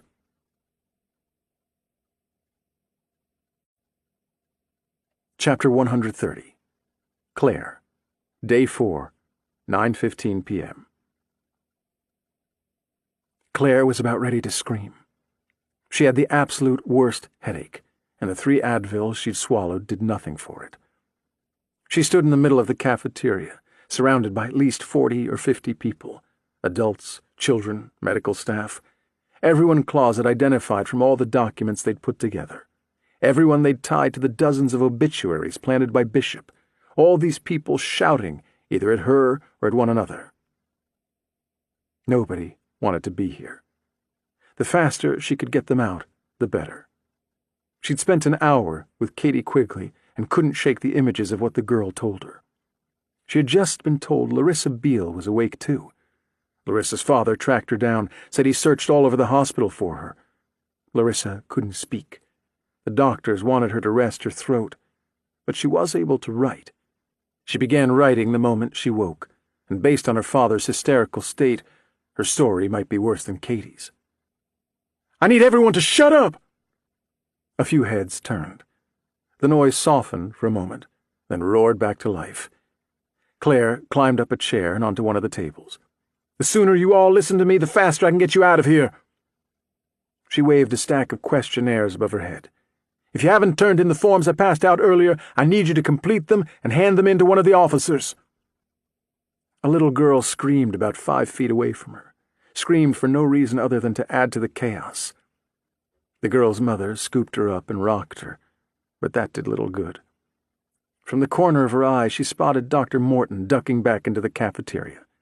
He saw her, too, and quickly turned away. She left strict instructions that nobody was to leave this room. But the various medical professionals they rounded up into this makeshift protective custody seemed to treat her orders as more of a suggestion. Nearly everyone had come and gone at least once. Most had done so many times as their pagers and phones summoned them to various parts of the hospital. There was little she could do about this. In many cases, lives were ultimately at stake, not just their own, and none of these people were really obligated to stay.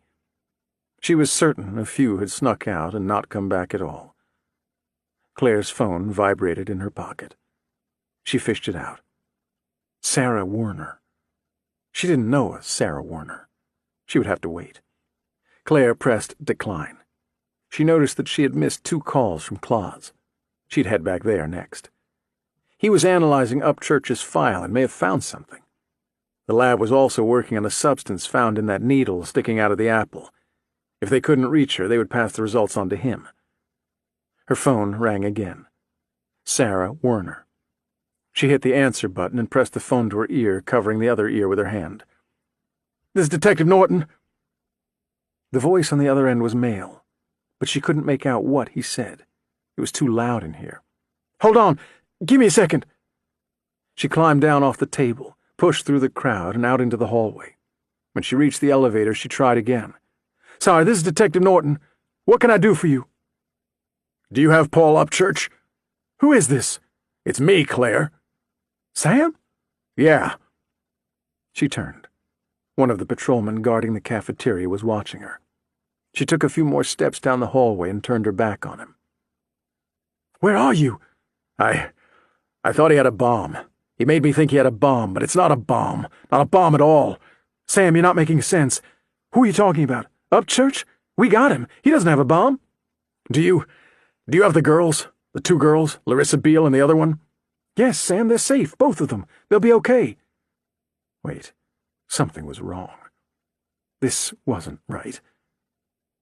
"Sam, how do you know about Larissa Beale? She disappeared after you left. We haven't told anyone about Quigley. Have you been talking to Nash or that FBI agent Frank Poole?" "Oh, Claire, I fucked up. I fucked up bad." "What's going on, Sam? Talk to me." Porter drew in a deep breath. "Is Paul Upchurch alive?" "Yes.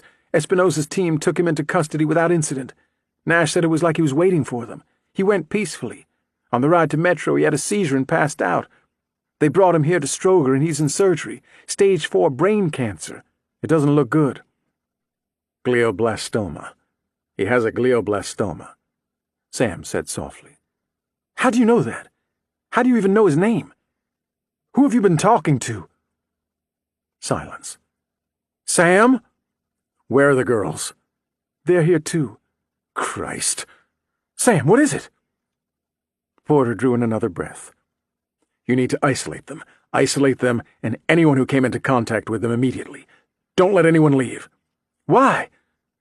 Silence again. "Sam, you're scaring me." Bishop said he injected both girls with a concentrated version of the SARS virus. He told me where he got the virus, and I believe him. He also said he left a sample for you in the hospital to confirm. He told me to tell you Snow White didn't know better either. Does that mean anything to you?"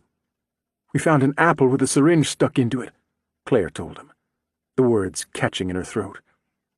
"The apple was sitting on top of Paul Upchurch's file." "Claire, listen to me carefully. I'm going to give you a name. Are you ready?" "No." "Go ahead." Dr. Ryan Beyer. He's a neurosurgeon at Johns Hopkins. He specializes in something called focused ultrasound therapy. Apparently this is some kind of treatment that can help Upchurch, but his insurance wouldn't cover it. Even though it's extremely effective, the treatment is still considered experimental. Bishop believes everything they've done so far has been a waste of time. He felt all the people involved in Upchurch's treatment failed him. The doctors, nurses, insurance, medication providers. He targeted everyone involved because he felt the system murdered Upchurch. He thinks insurance took the cheap way out. He believes everyone else just went along with business as usual, and he is not willing to let this guy die. "How do you know all this?" "As soon as we hang up, you need to locate this Dr. Beyer and get him there. Bishop said—" Porter's voice trailed off. Then he came back. "Bishop said he has more of the virus, and if Upchurch dies, he's going to inject random people around the city. Find this guy. Isolate anyone who came in contact with the girls. You need to contain this." "Are you with Bishop now?" "I have to go, Claire. I'm so sorry. I'm sorry for everything." Porter disconnected, and the line went dead. All the voices in the cafeteria came to her then. A growing mass of angry voices seeping into the hallway past the two patrolmen trying to hold them back. Claire looked down at the remaining questionnaires in her hand. She had made sure everyone had one right after she spent over an hour with Katie Quigley. The forms slipped from her fingers and fell to the floor. An ache roiled through her, deep in her bones. Claire sneezed.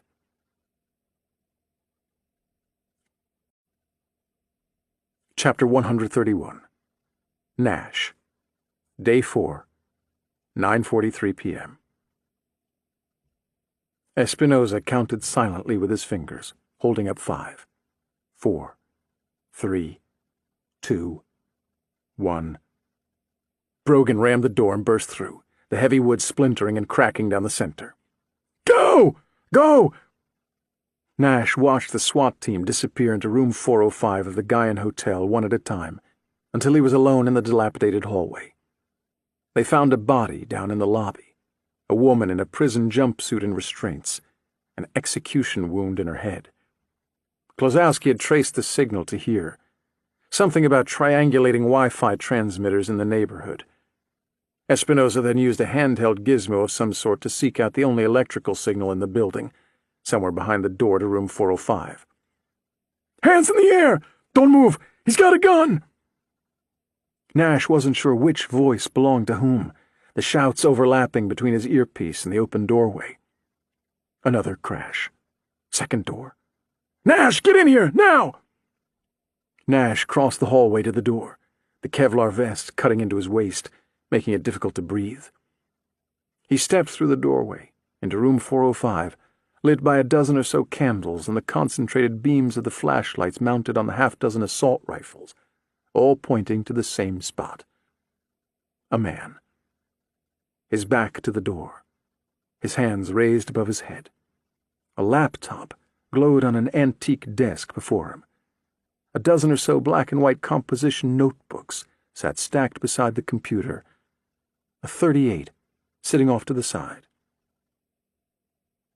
"Sam?" Porter began to turn in the chair. "Don't!" Thibodeau said. "Stand down!" Nash shouted.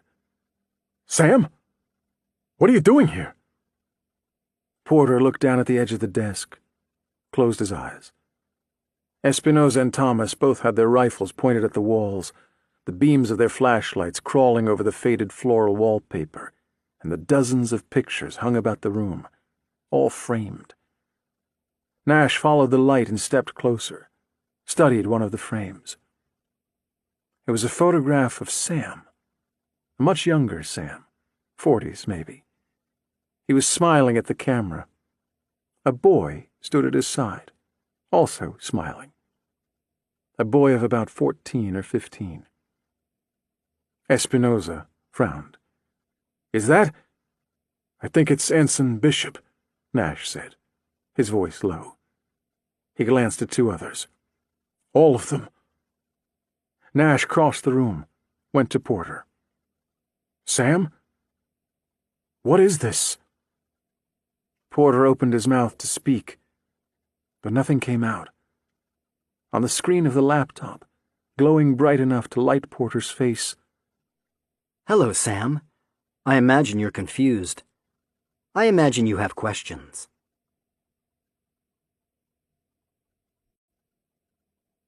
Chapter 132. Diary. I did not know where the police station was. For that matter, I wasn't sure where the Camden Treatment Center was located either. I had no idea where I'd spent the past few weeks. We drove for a long time. I watched the city of Charleston roll past outside my window. None of the buildings were very tall. Father once told me city ordinances prevented builders from reaching too close to the sky. I wanted to hurt the doctor. The anger that swelled within me was greater than any I'd ever experienced, but I did my best to suppress it. Like time, anger could be held in check.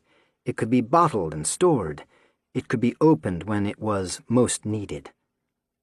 I would open that bottle when the time was right. I would pop that cork. Neither detective said a word. I expected a flurry of questions, but nothing came. They did not speak to me.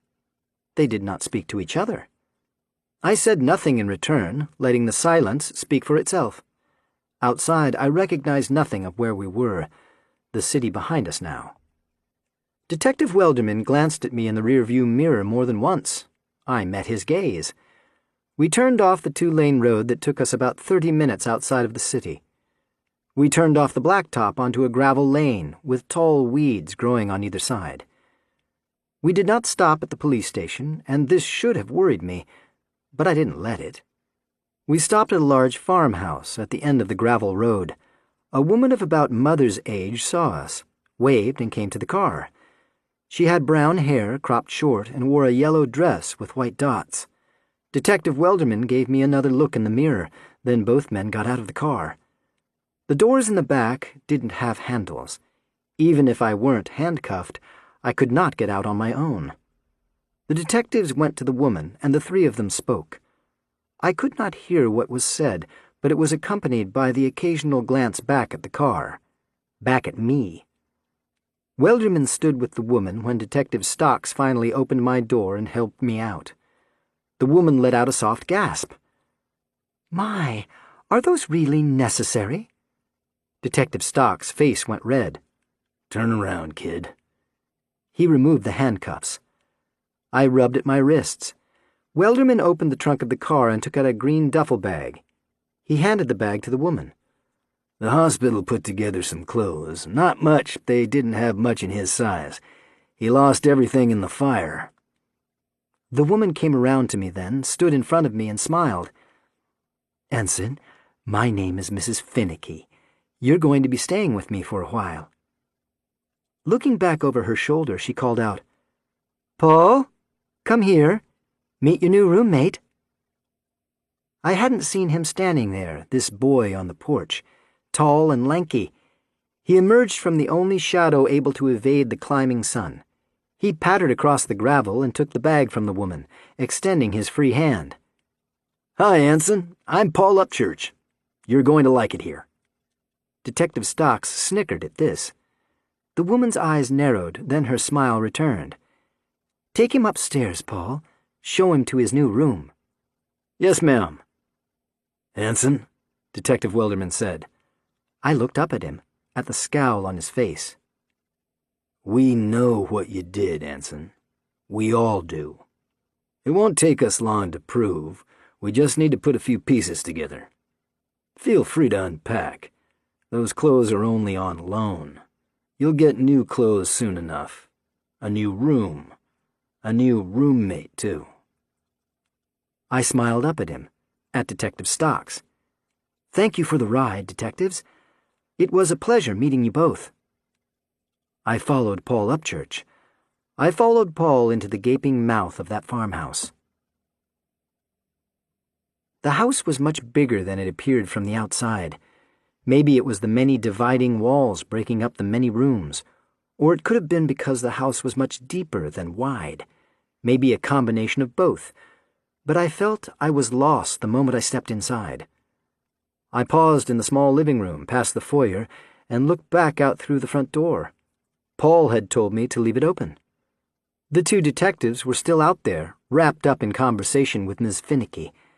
The world seemed brighter outside, just past that doorway.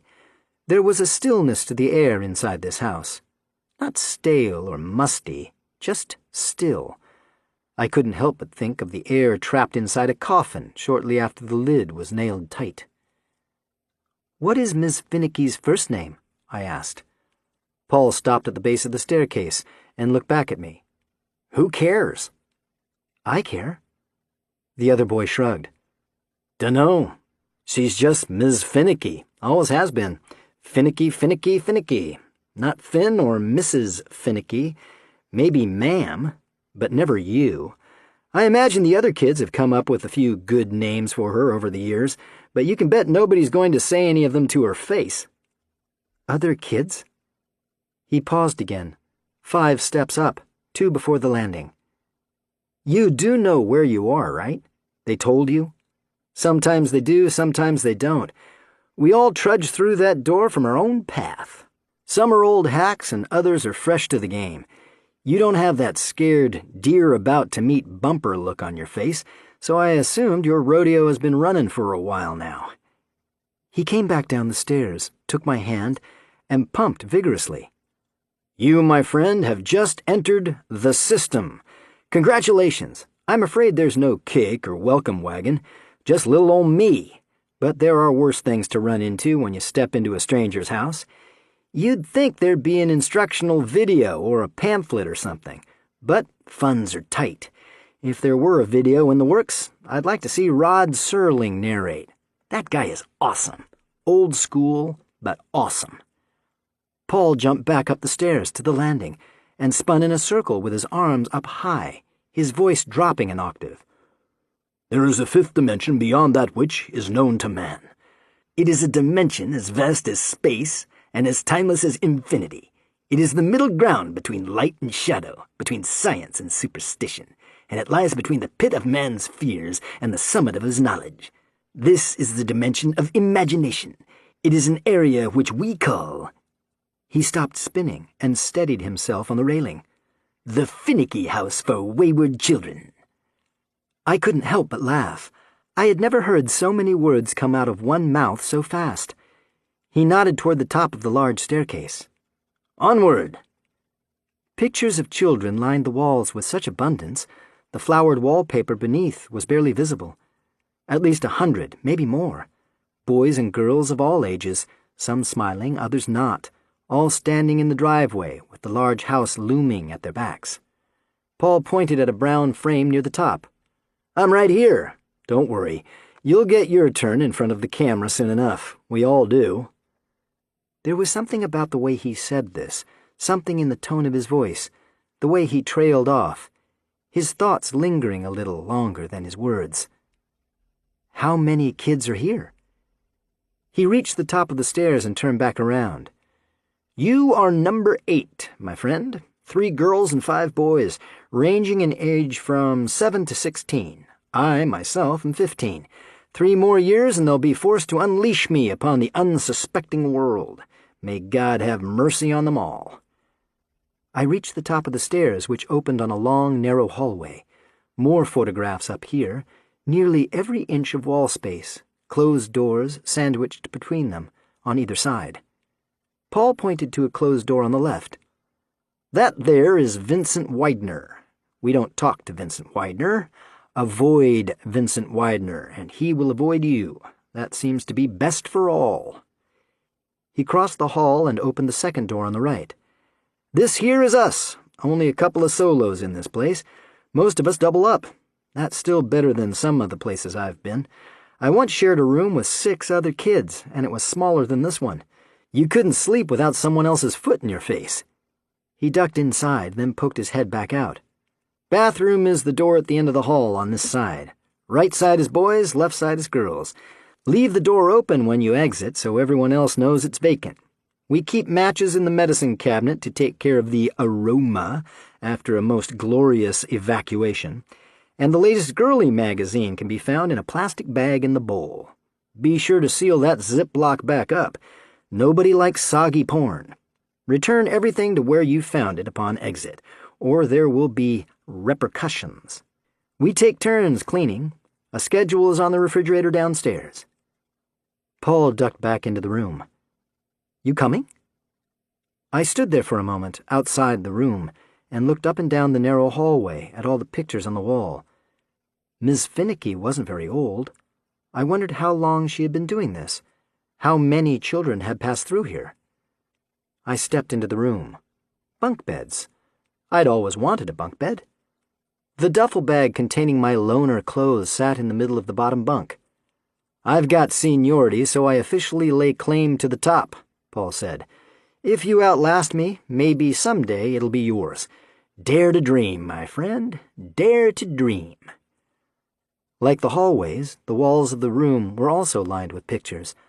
Unlike the ones in the hallway, these were not photographs, but drawings, cartoons, and sketches. "Are these yours?" Paul nodded proudly. "Every last one is a Paul Upchurch original." He crossed the room to a small desk, picked up a sketch pad, and carried it over. "I've been working on my own comic. It's about this little girl who is constantly stepping in all kinds of trouble. Just because it's about a girl doesn't make me a queer or anything. She's a major tomboy, and she's a little sexy, right? I've done some serious market research, and I determined that by using a girl as the main character, the comic book will appeal to all kids." He tapped at the side of his head. "Always thinking. You've got to consider these things, because I'm sure the publishers do." I studied the image of the girl.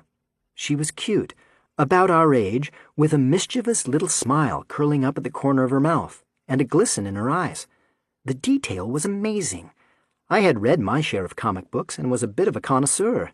Paul's drawing was as good, if not better, than most I had seen. "Do you have a name for the comic book?" Paul's eyes brightened. "Do I have a name? Of course I have a name. I call it The Misadventures of Maybelle Markle." "You're very good." Paul lifted the sketch pad to his lips and kissed the drawing. "She's like the daughter I never had. Baby girl here is going to make her daddy a rich man one of these days." I heard a sob then, a soft, muted cry from behind the closed door across the hall. I knew that sound, that cry. Paul set the sketch pad back down on the desk, then followed my gaze to the door. "She came in yesterday. Hasn't really been out of her room yet. She kept most of us up last night with the waterworks, but we all try to cut some slack when someone first gets here. The other girls have been taking shifts with her, so she's not alone." He paused, his thoughts elsewhere. "Some fosters can be rough. She'll like it here. You will too. I think Miss Finicky said her name was Libby." I took a step closer to the door. I felt Paul's hand on my arm. His fingers tightened. The boy's voice dropped low, barely a breath. "I think they listen to us. Be careful what you say." To be concluded.